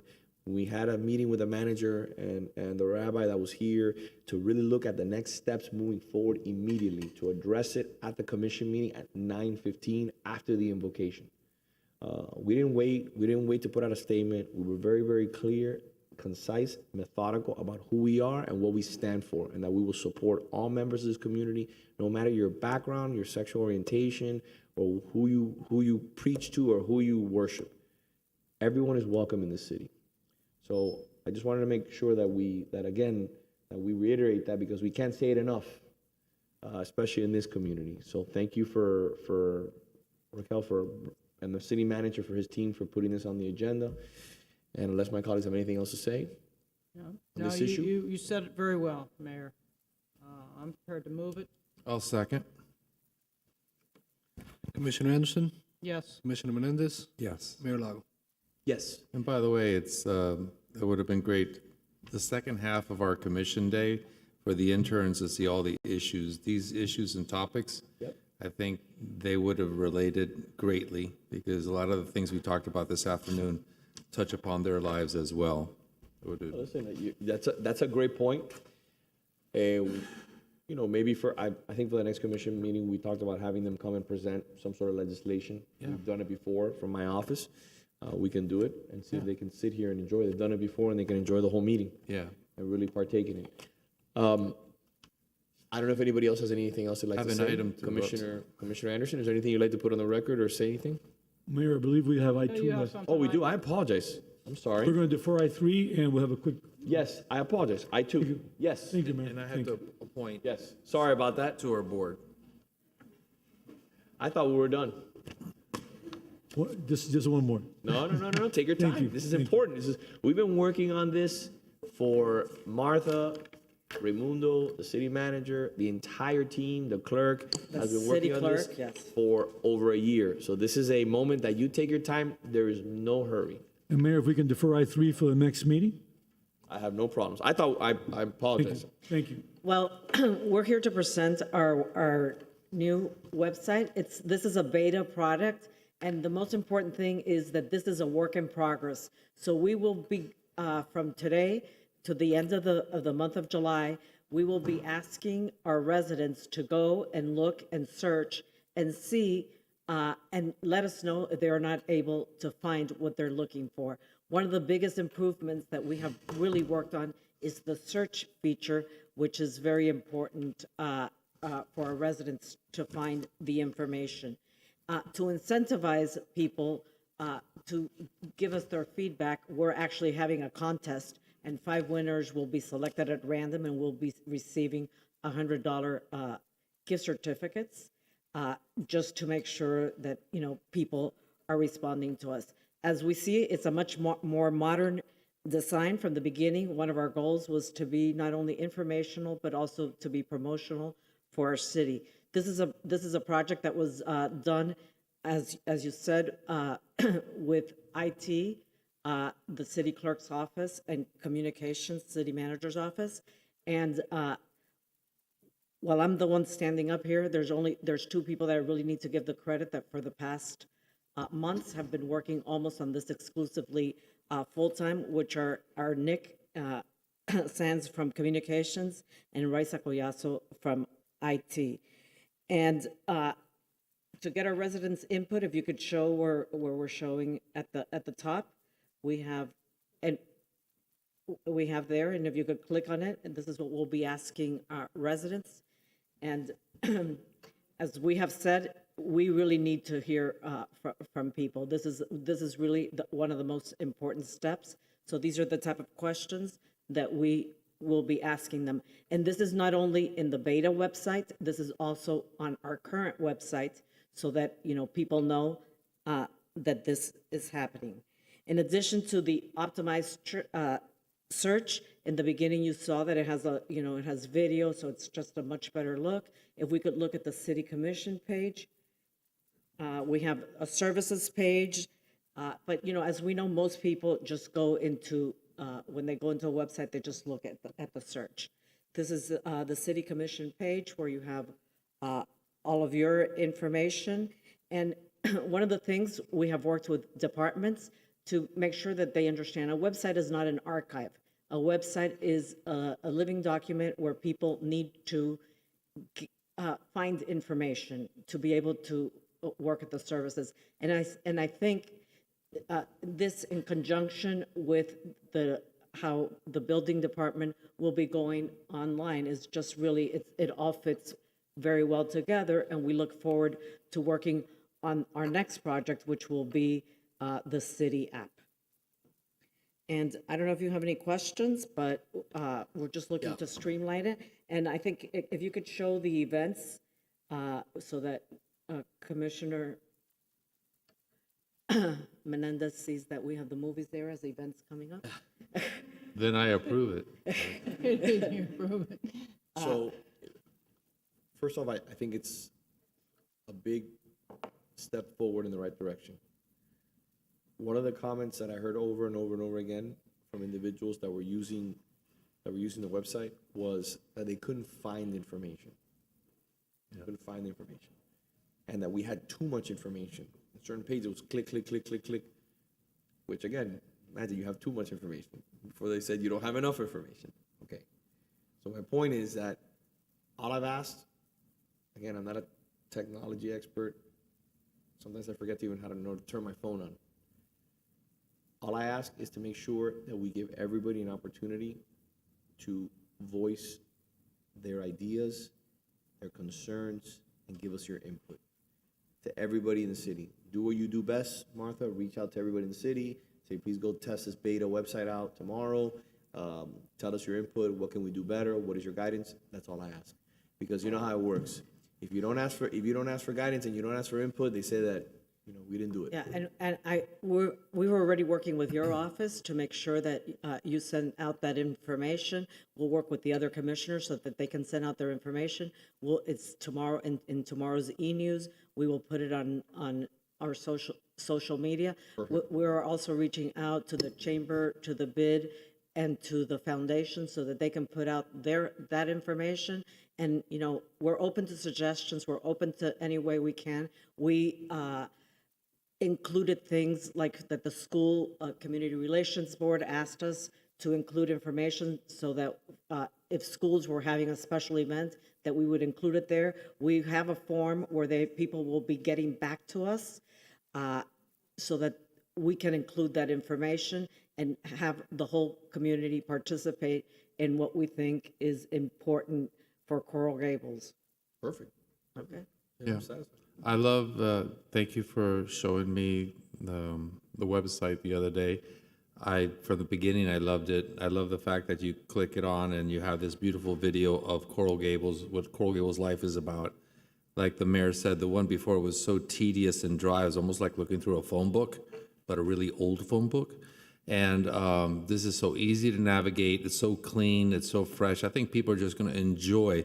If our residents can go to the website to sort of enjoy the experience, then we know we've come across something really special. And in my opinion, they're going to go to the website because they're going to enjoy what they find, which is If quite I an can say, accomplishment. we're dealing with a world-class website now, and with artificial intelligence. So it'll be learning as time goes by. And my only question is, a year, I'm sure, because with the technology we're using, artificial intelligence, sometimes it's better than people intelligence. That's my experience. Is just, I won't name names, but I have a list. A year from now, if we find out that a certain number of residents all have the same difficulty, we can make adjustments on the run, I would imagine. I think that one of the reasons that Raimundo and the IT team, when they looked at different platforms, selected this Drupal that, as you have heard before, NASA and Tesla also use. It's more flexible, so it gives us the ability to make changes. And as I said, this is also a work in progress. What we hope to do in the future is add a feature that will be like Ask Coral, and you ask Coral something just like when you work with other. So this is a work in progress, but what I can stress the most is that we really need our residents to try to find what they're looking for, and if they don't find it, for us to work with the system, because it is flexible for us to be able to do that. And my only other suggestion is, you all know, you go on private websites that people go to for search engines, periodically just keep it fresh. As long as we keep it fresh, people keep on coming back. Yeah, Word we spreads. planned to change like the video. We love the video, but in a year's time, if people that go on it a lot of times, we plan to change it. We have more assets. We didn't use all of the video assets, so we will change it because it's always important to be able to catch the eye. And I think that one of the things that makes it look the best is it doesn't look so busy. So white space is really really important. And I think that this is a perfect project. It's not only the city clerk's office, team, and the city managers through communications that worked on this, but we have been working with every department to ensure that their information is put in the correct way. So this shows just the city is working as one and not working in silos. And you said something important. It's the departments really have to step up and provide not only the content, but the way to deliver that information in a way that it keeps up with what you all are doing in a comprehensive way. And we're trying a different approach. Instead of different departments inputting the information, we found that there was some issues with some information that was in our old website. When we start going through it, we're gonna sort of curate the information. So unless it's emergency information, it's gonna go through communications to make sure that we work on it correctly. And also that, for example, that we meet ADA standards, et cetera, so that we don't run into any of those issues. You know what I found something interesting too, as I watch, the different kind of shots, the live shots. This is going to be great for economic development, because while we had a good website before, when somebody was considering moving to the city or opening an office or considering engaging in any form of business or making a significant investment in our community, you're seeing our city live. You're seeing people moving, our downtown's bustling, there's great restaurants. It's just not a static photo. It's something that, again, that is inviting. So yes, the content is important, but I also think it's a breath of fresh air to look at this downtown view, especially all the aerial shots and the greenery, the lushness, the quality. I think it's something special. I think it shows that we are a historical city, Yeah. but that we are a modern city, which I think is something that any company coming to establish a business would look for. And you personally, Marta, were up there taking those videos? Oh, yes. Yeah, very, very impressive. Team, good work, great work. So again, thanks to Nick and Raisa, who have really been shepherding this project. This has been a labor of love over the last year. Raimundo, thank you for your leadership as always. Martha, the city manager, everyone that was involved. We knew that we were going to get the best if we made the investment, and I think this is a positive move in the right direction. So thank you again. Have a wonderful evening, and I appreciate you helping us out. Thank you. Commissioner Anderson, do you have any comments? Just want to bring up the fact that I did meet with residents that asked to meet with me regarding Salvador Park in a couple different ways. One, the lights stay on late, and it seems to invite folks to come from elsewhere and play the drums and play the music. And the other is, one, we need to shut the lights off at a reasonable period of time. Most of our parks are dawn to dusk. There might be a need to keep them on a little bit during the winter time. I don't know if we need to take any action or have a change of resolution on that in order to address that, but let us know if you need that. The other is noise level. The parties on the weekend, the mariachi band, it's driving them crazy. They don't mind the little pony and stuff like that, but the mariachi band just drove, all the way over to Almeria and so forth. People were coming and complaining about that. So, city manager, do we need to have permitting process for these parties looked at? What's the issue? Mayor, commissioners, I'll meet with our Parks Director because I don't think that's an area where we formally can have parties like that without getting a special permit. One thing is having a few people, and one thing is having horses, mariachi bands, and things like this. That's not the intent there. So I'll make sure that I will discuss this, and I have planned on discussing it with our Parks Director to make sure that doesn't happen, and then looking at the lighting issue. See how we can better control it, and really our parks are sun up to sunset. So I think we need to really enforce that. And the other is there were some issues they brought up regarding the dog park design. And The magic word. We finally got dog park into the meeting today. Yes, we did. We finally did it. Oh, I was okay. going to do Okay. it. we're going to be meeting further with those folks. And get someone the one to preserve the trees. So seeing if we can come to a resolution. Okay? You ready? I'm ready. So before I only have two items. One we have to vote on. One is we have the problem with too many peacocks and too much mariachi. That's the, okay, I just took notes on that. We'll put them together. Put them together. I want to appoint a young woman to the Parks and Rec Youth Advisory Board. I know we voted earlier, and I finally have the information. Her name is Angelica Santeliz, And if you don't mind, I'll make a motion. Second. And we have a second, we have the vote. All in favor? Aye. Thank you. And the only other thing, hopefully they have do you have my poster, my movie poster? I know it's been 42 hours since we started this meeting, but there it is.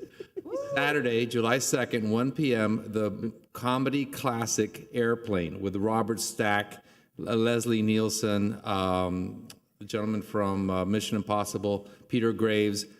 It's a groundbreaking comedy because after that movie spurred Naked Gun, a whole series of movies. In that movie, if you laugh too hard at one joke, you miss 3 other jokes. And when I showed The Birds a couple weeks ago, that was the movie trailer, people said they could hear the laughter outside of the theater. That's how hard were people. So it's free popcorn, free soda, free other beverages. I don't know if I'm allowed to say it's a public meeting, but please, and by the way, no age restrictions here, because I heard folks want to bring their kids, their grandkids, because this is one of those movies they know at least for 90 minutes, they're not going to stop laughing. So by all means, bring your family, bring your friends, but you won't regret it. And again, the famous line, surely you can't be serious. And the answer is, yes, I'm serious, but don't call me Shirley. That's from where the joke came from. Thank you. Thank you, Commissioner. I'd like to close with saying thank you to staff. We're closing out at 7 o'clock. This is probably one of the longest commission meetings we've had in a very, very long time. I want to thank staff for their efforts today. You're to be commended. And to all the residents and business owners that stayed to the end, thank you, Biltmore Way. We appreciate you. By the way, to our Assistant City Attorney, you did a wonderful job filling in. Congratulations. Thank you, Mayor. We didn't miss a beat. In closing, one last thing. I want to make sure that we welcome everyone to July 4th. It's been 2 years since COVID, and it's time to celebrate. It's time to celebrate not only that we're out of COVID, but more importantly, it's time to celebrate that this is the birth of America. And as an immigrant, as a son of an immigrant to this country, this is probably one of the most special moments for me to celebrate every single year. In 1776, you know the history, a long storied history. We have been a beacon of hope, dignity, and respect throughout the world. So I ask everybody to remember on that day, on July 4th, yes, barbecues are important. I'd love to have some beer and chicken wings. We love to enjoy the fireworks. We love to be amongst family. But I think it's a moment especially in today, to reflect on what it is, the privilege that it is to live in the greatest country in the world. So I can't say it enough. I look forward to everyone joining us on July 4th. It's going to be a family affair. It's a quality atmosphere at the Biltmore, and it's always an opportunity to just enjoy in the splendor of what it is to live in the United States of America. Thank you, and God bless, and have a wonderful and safe summer.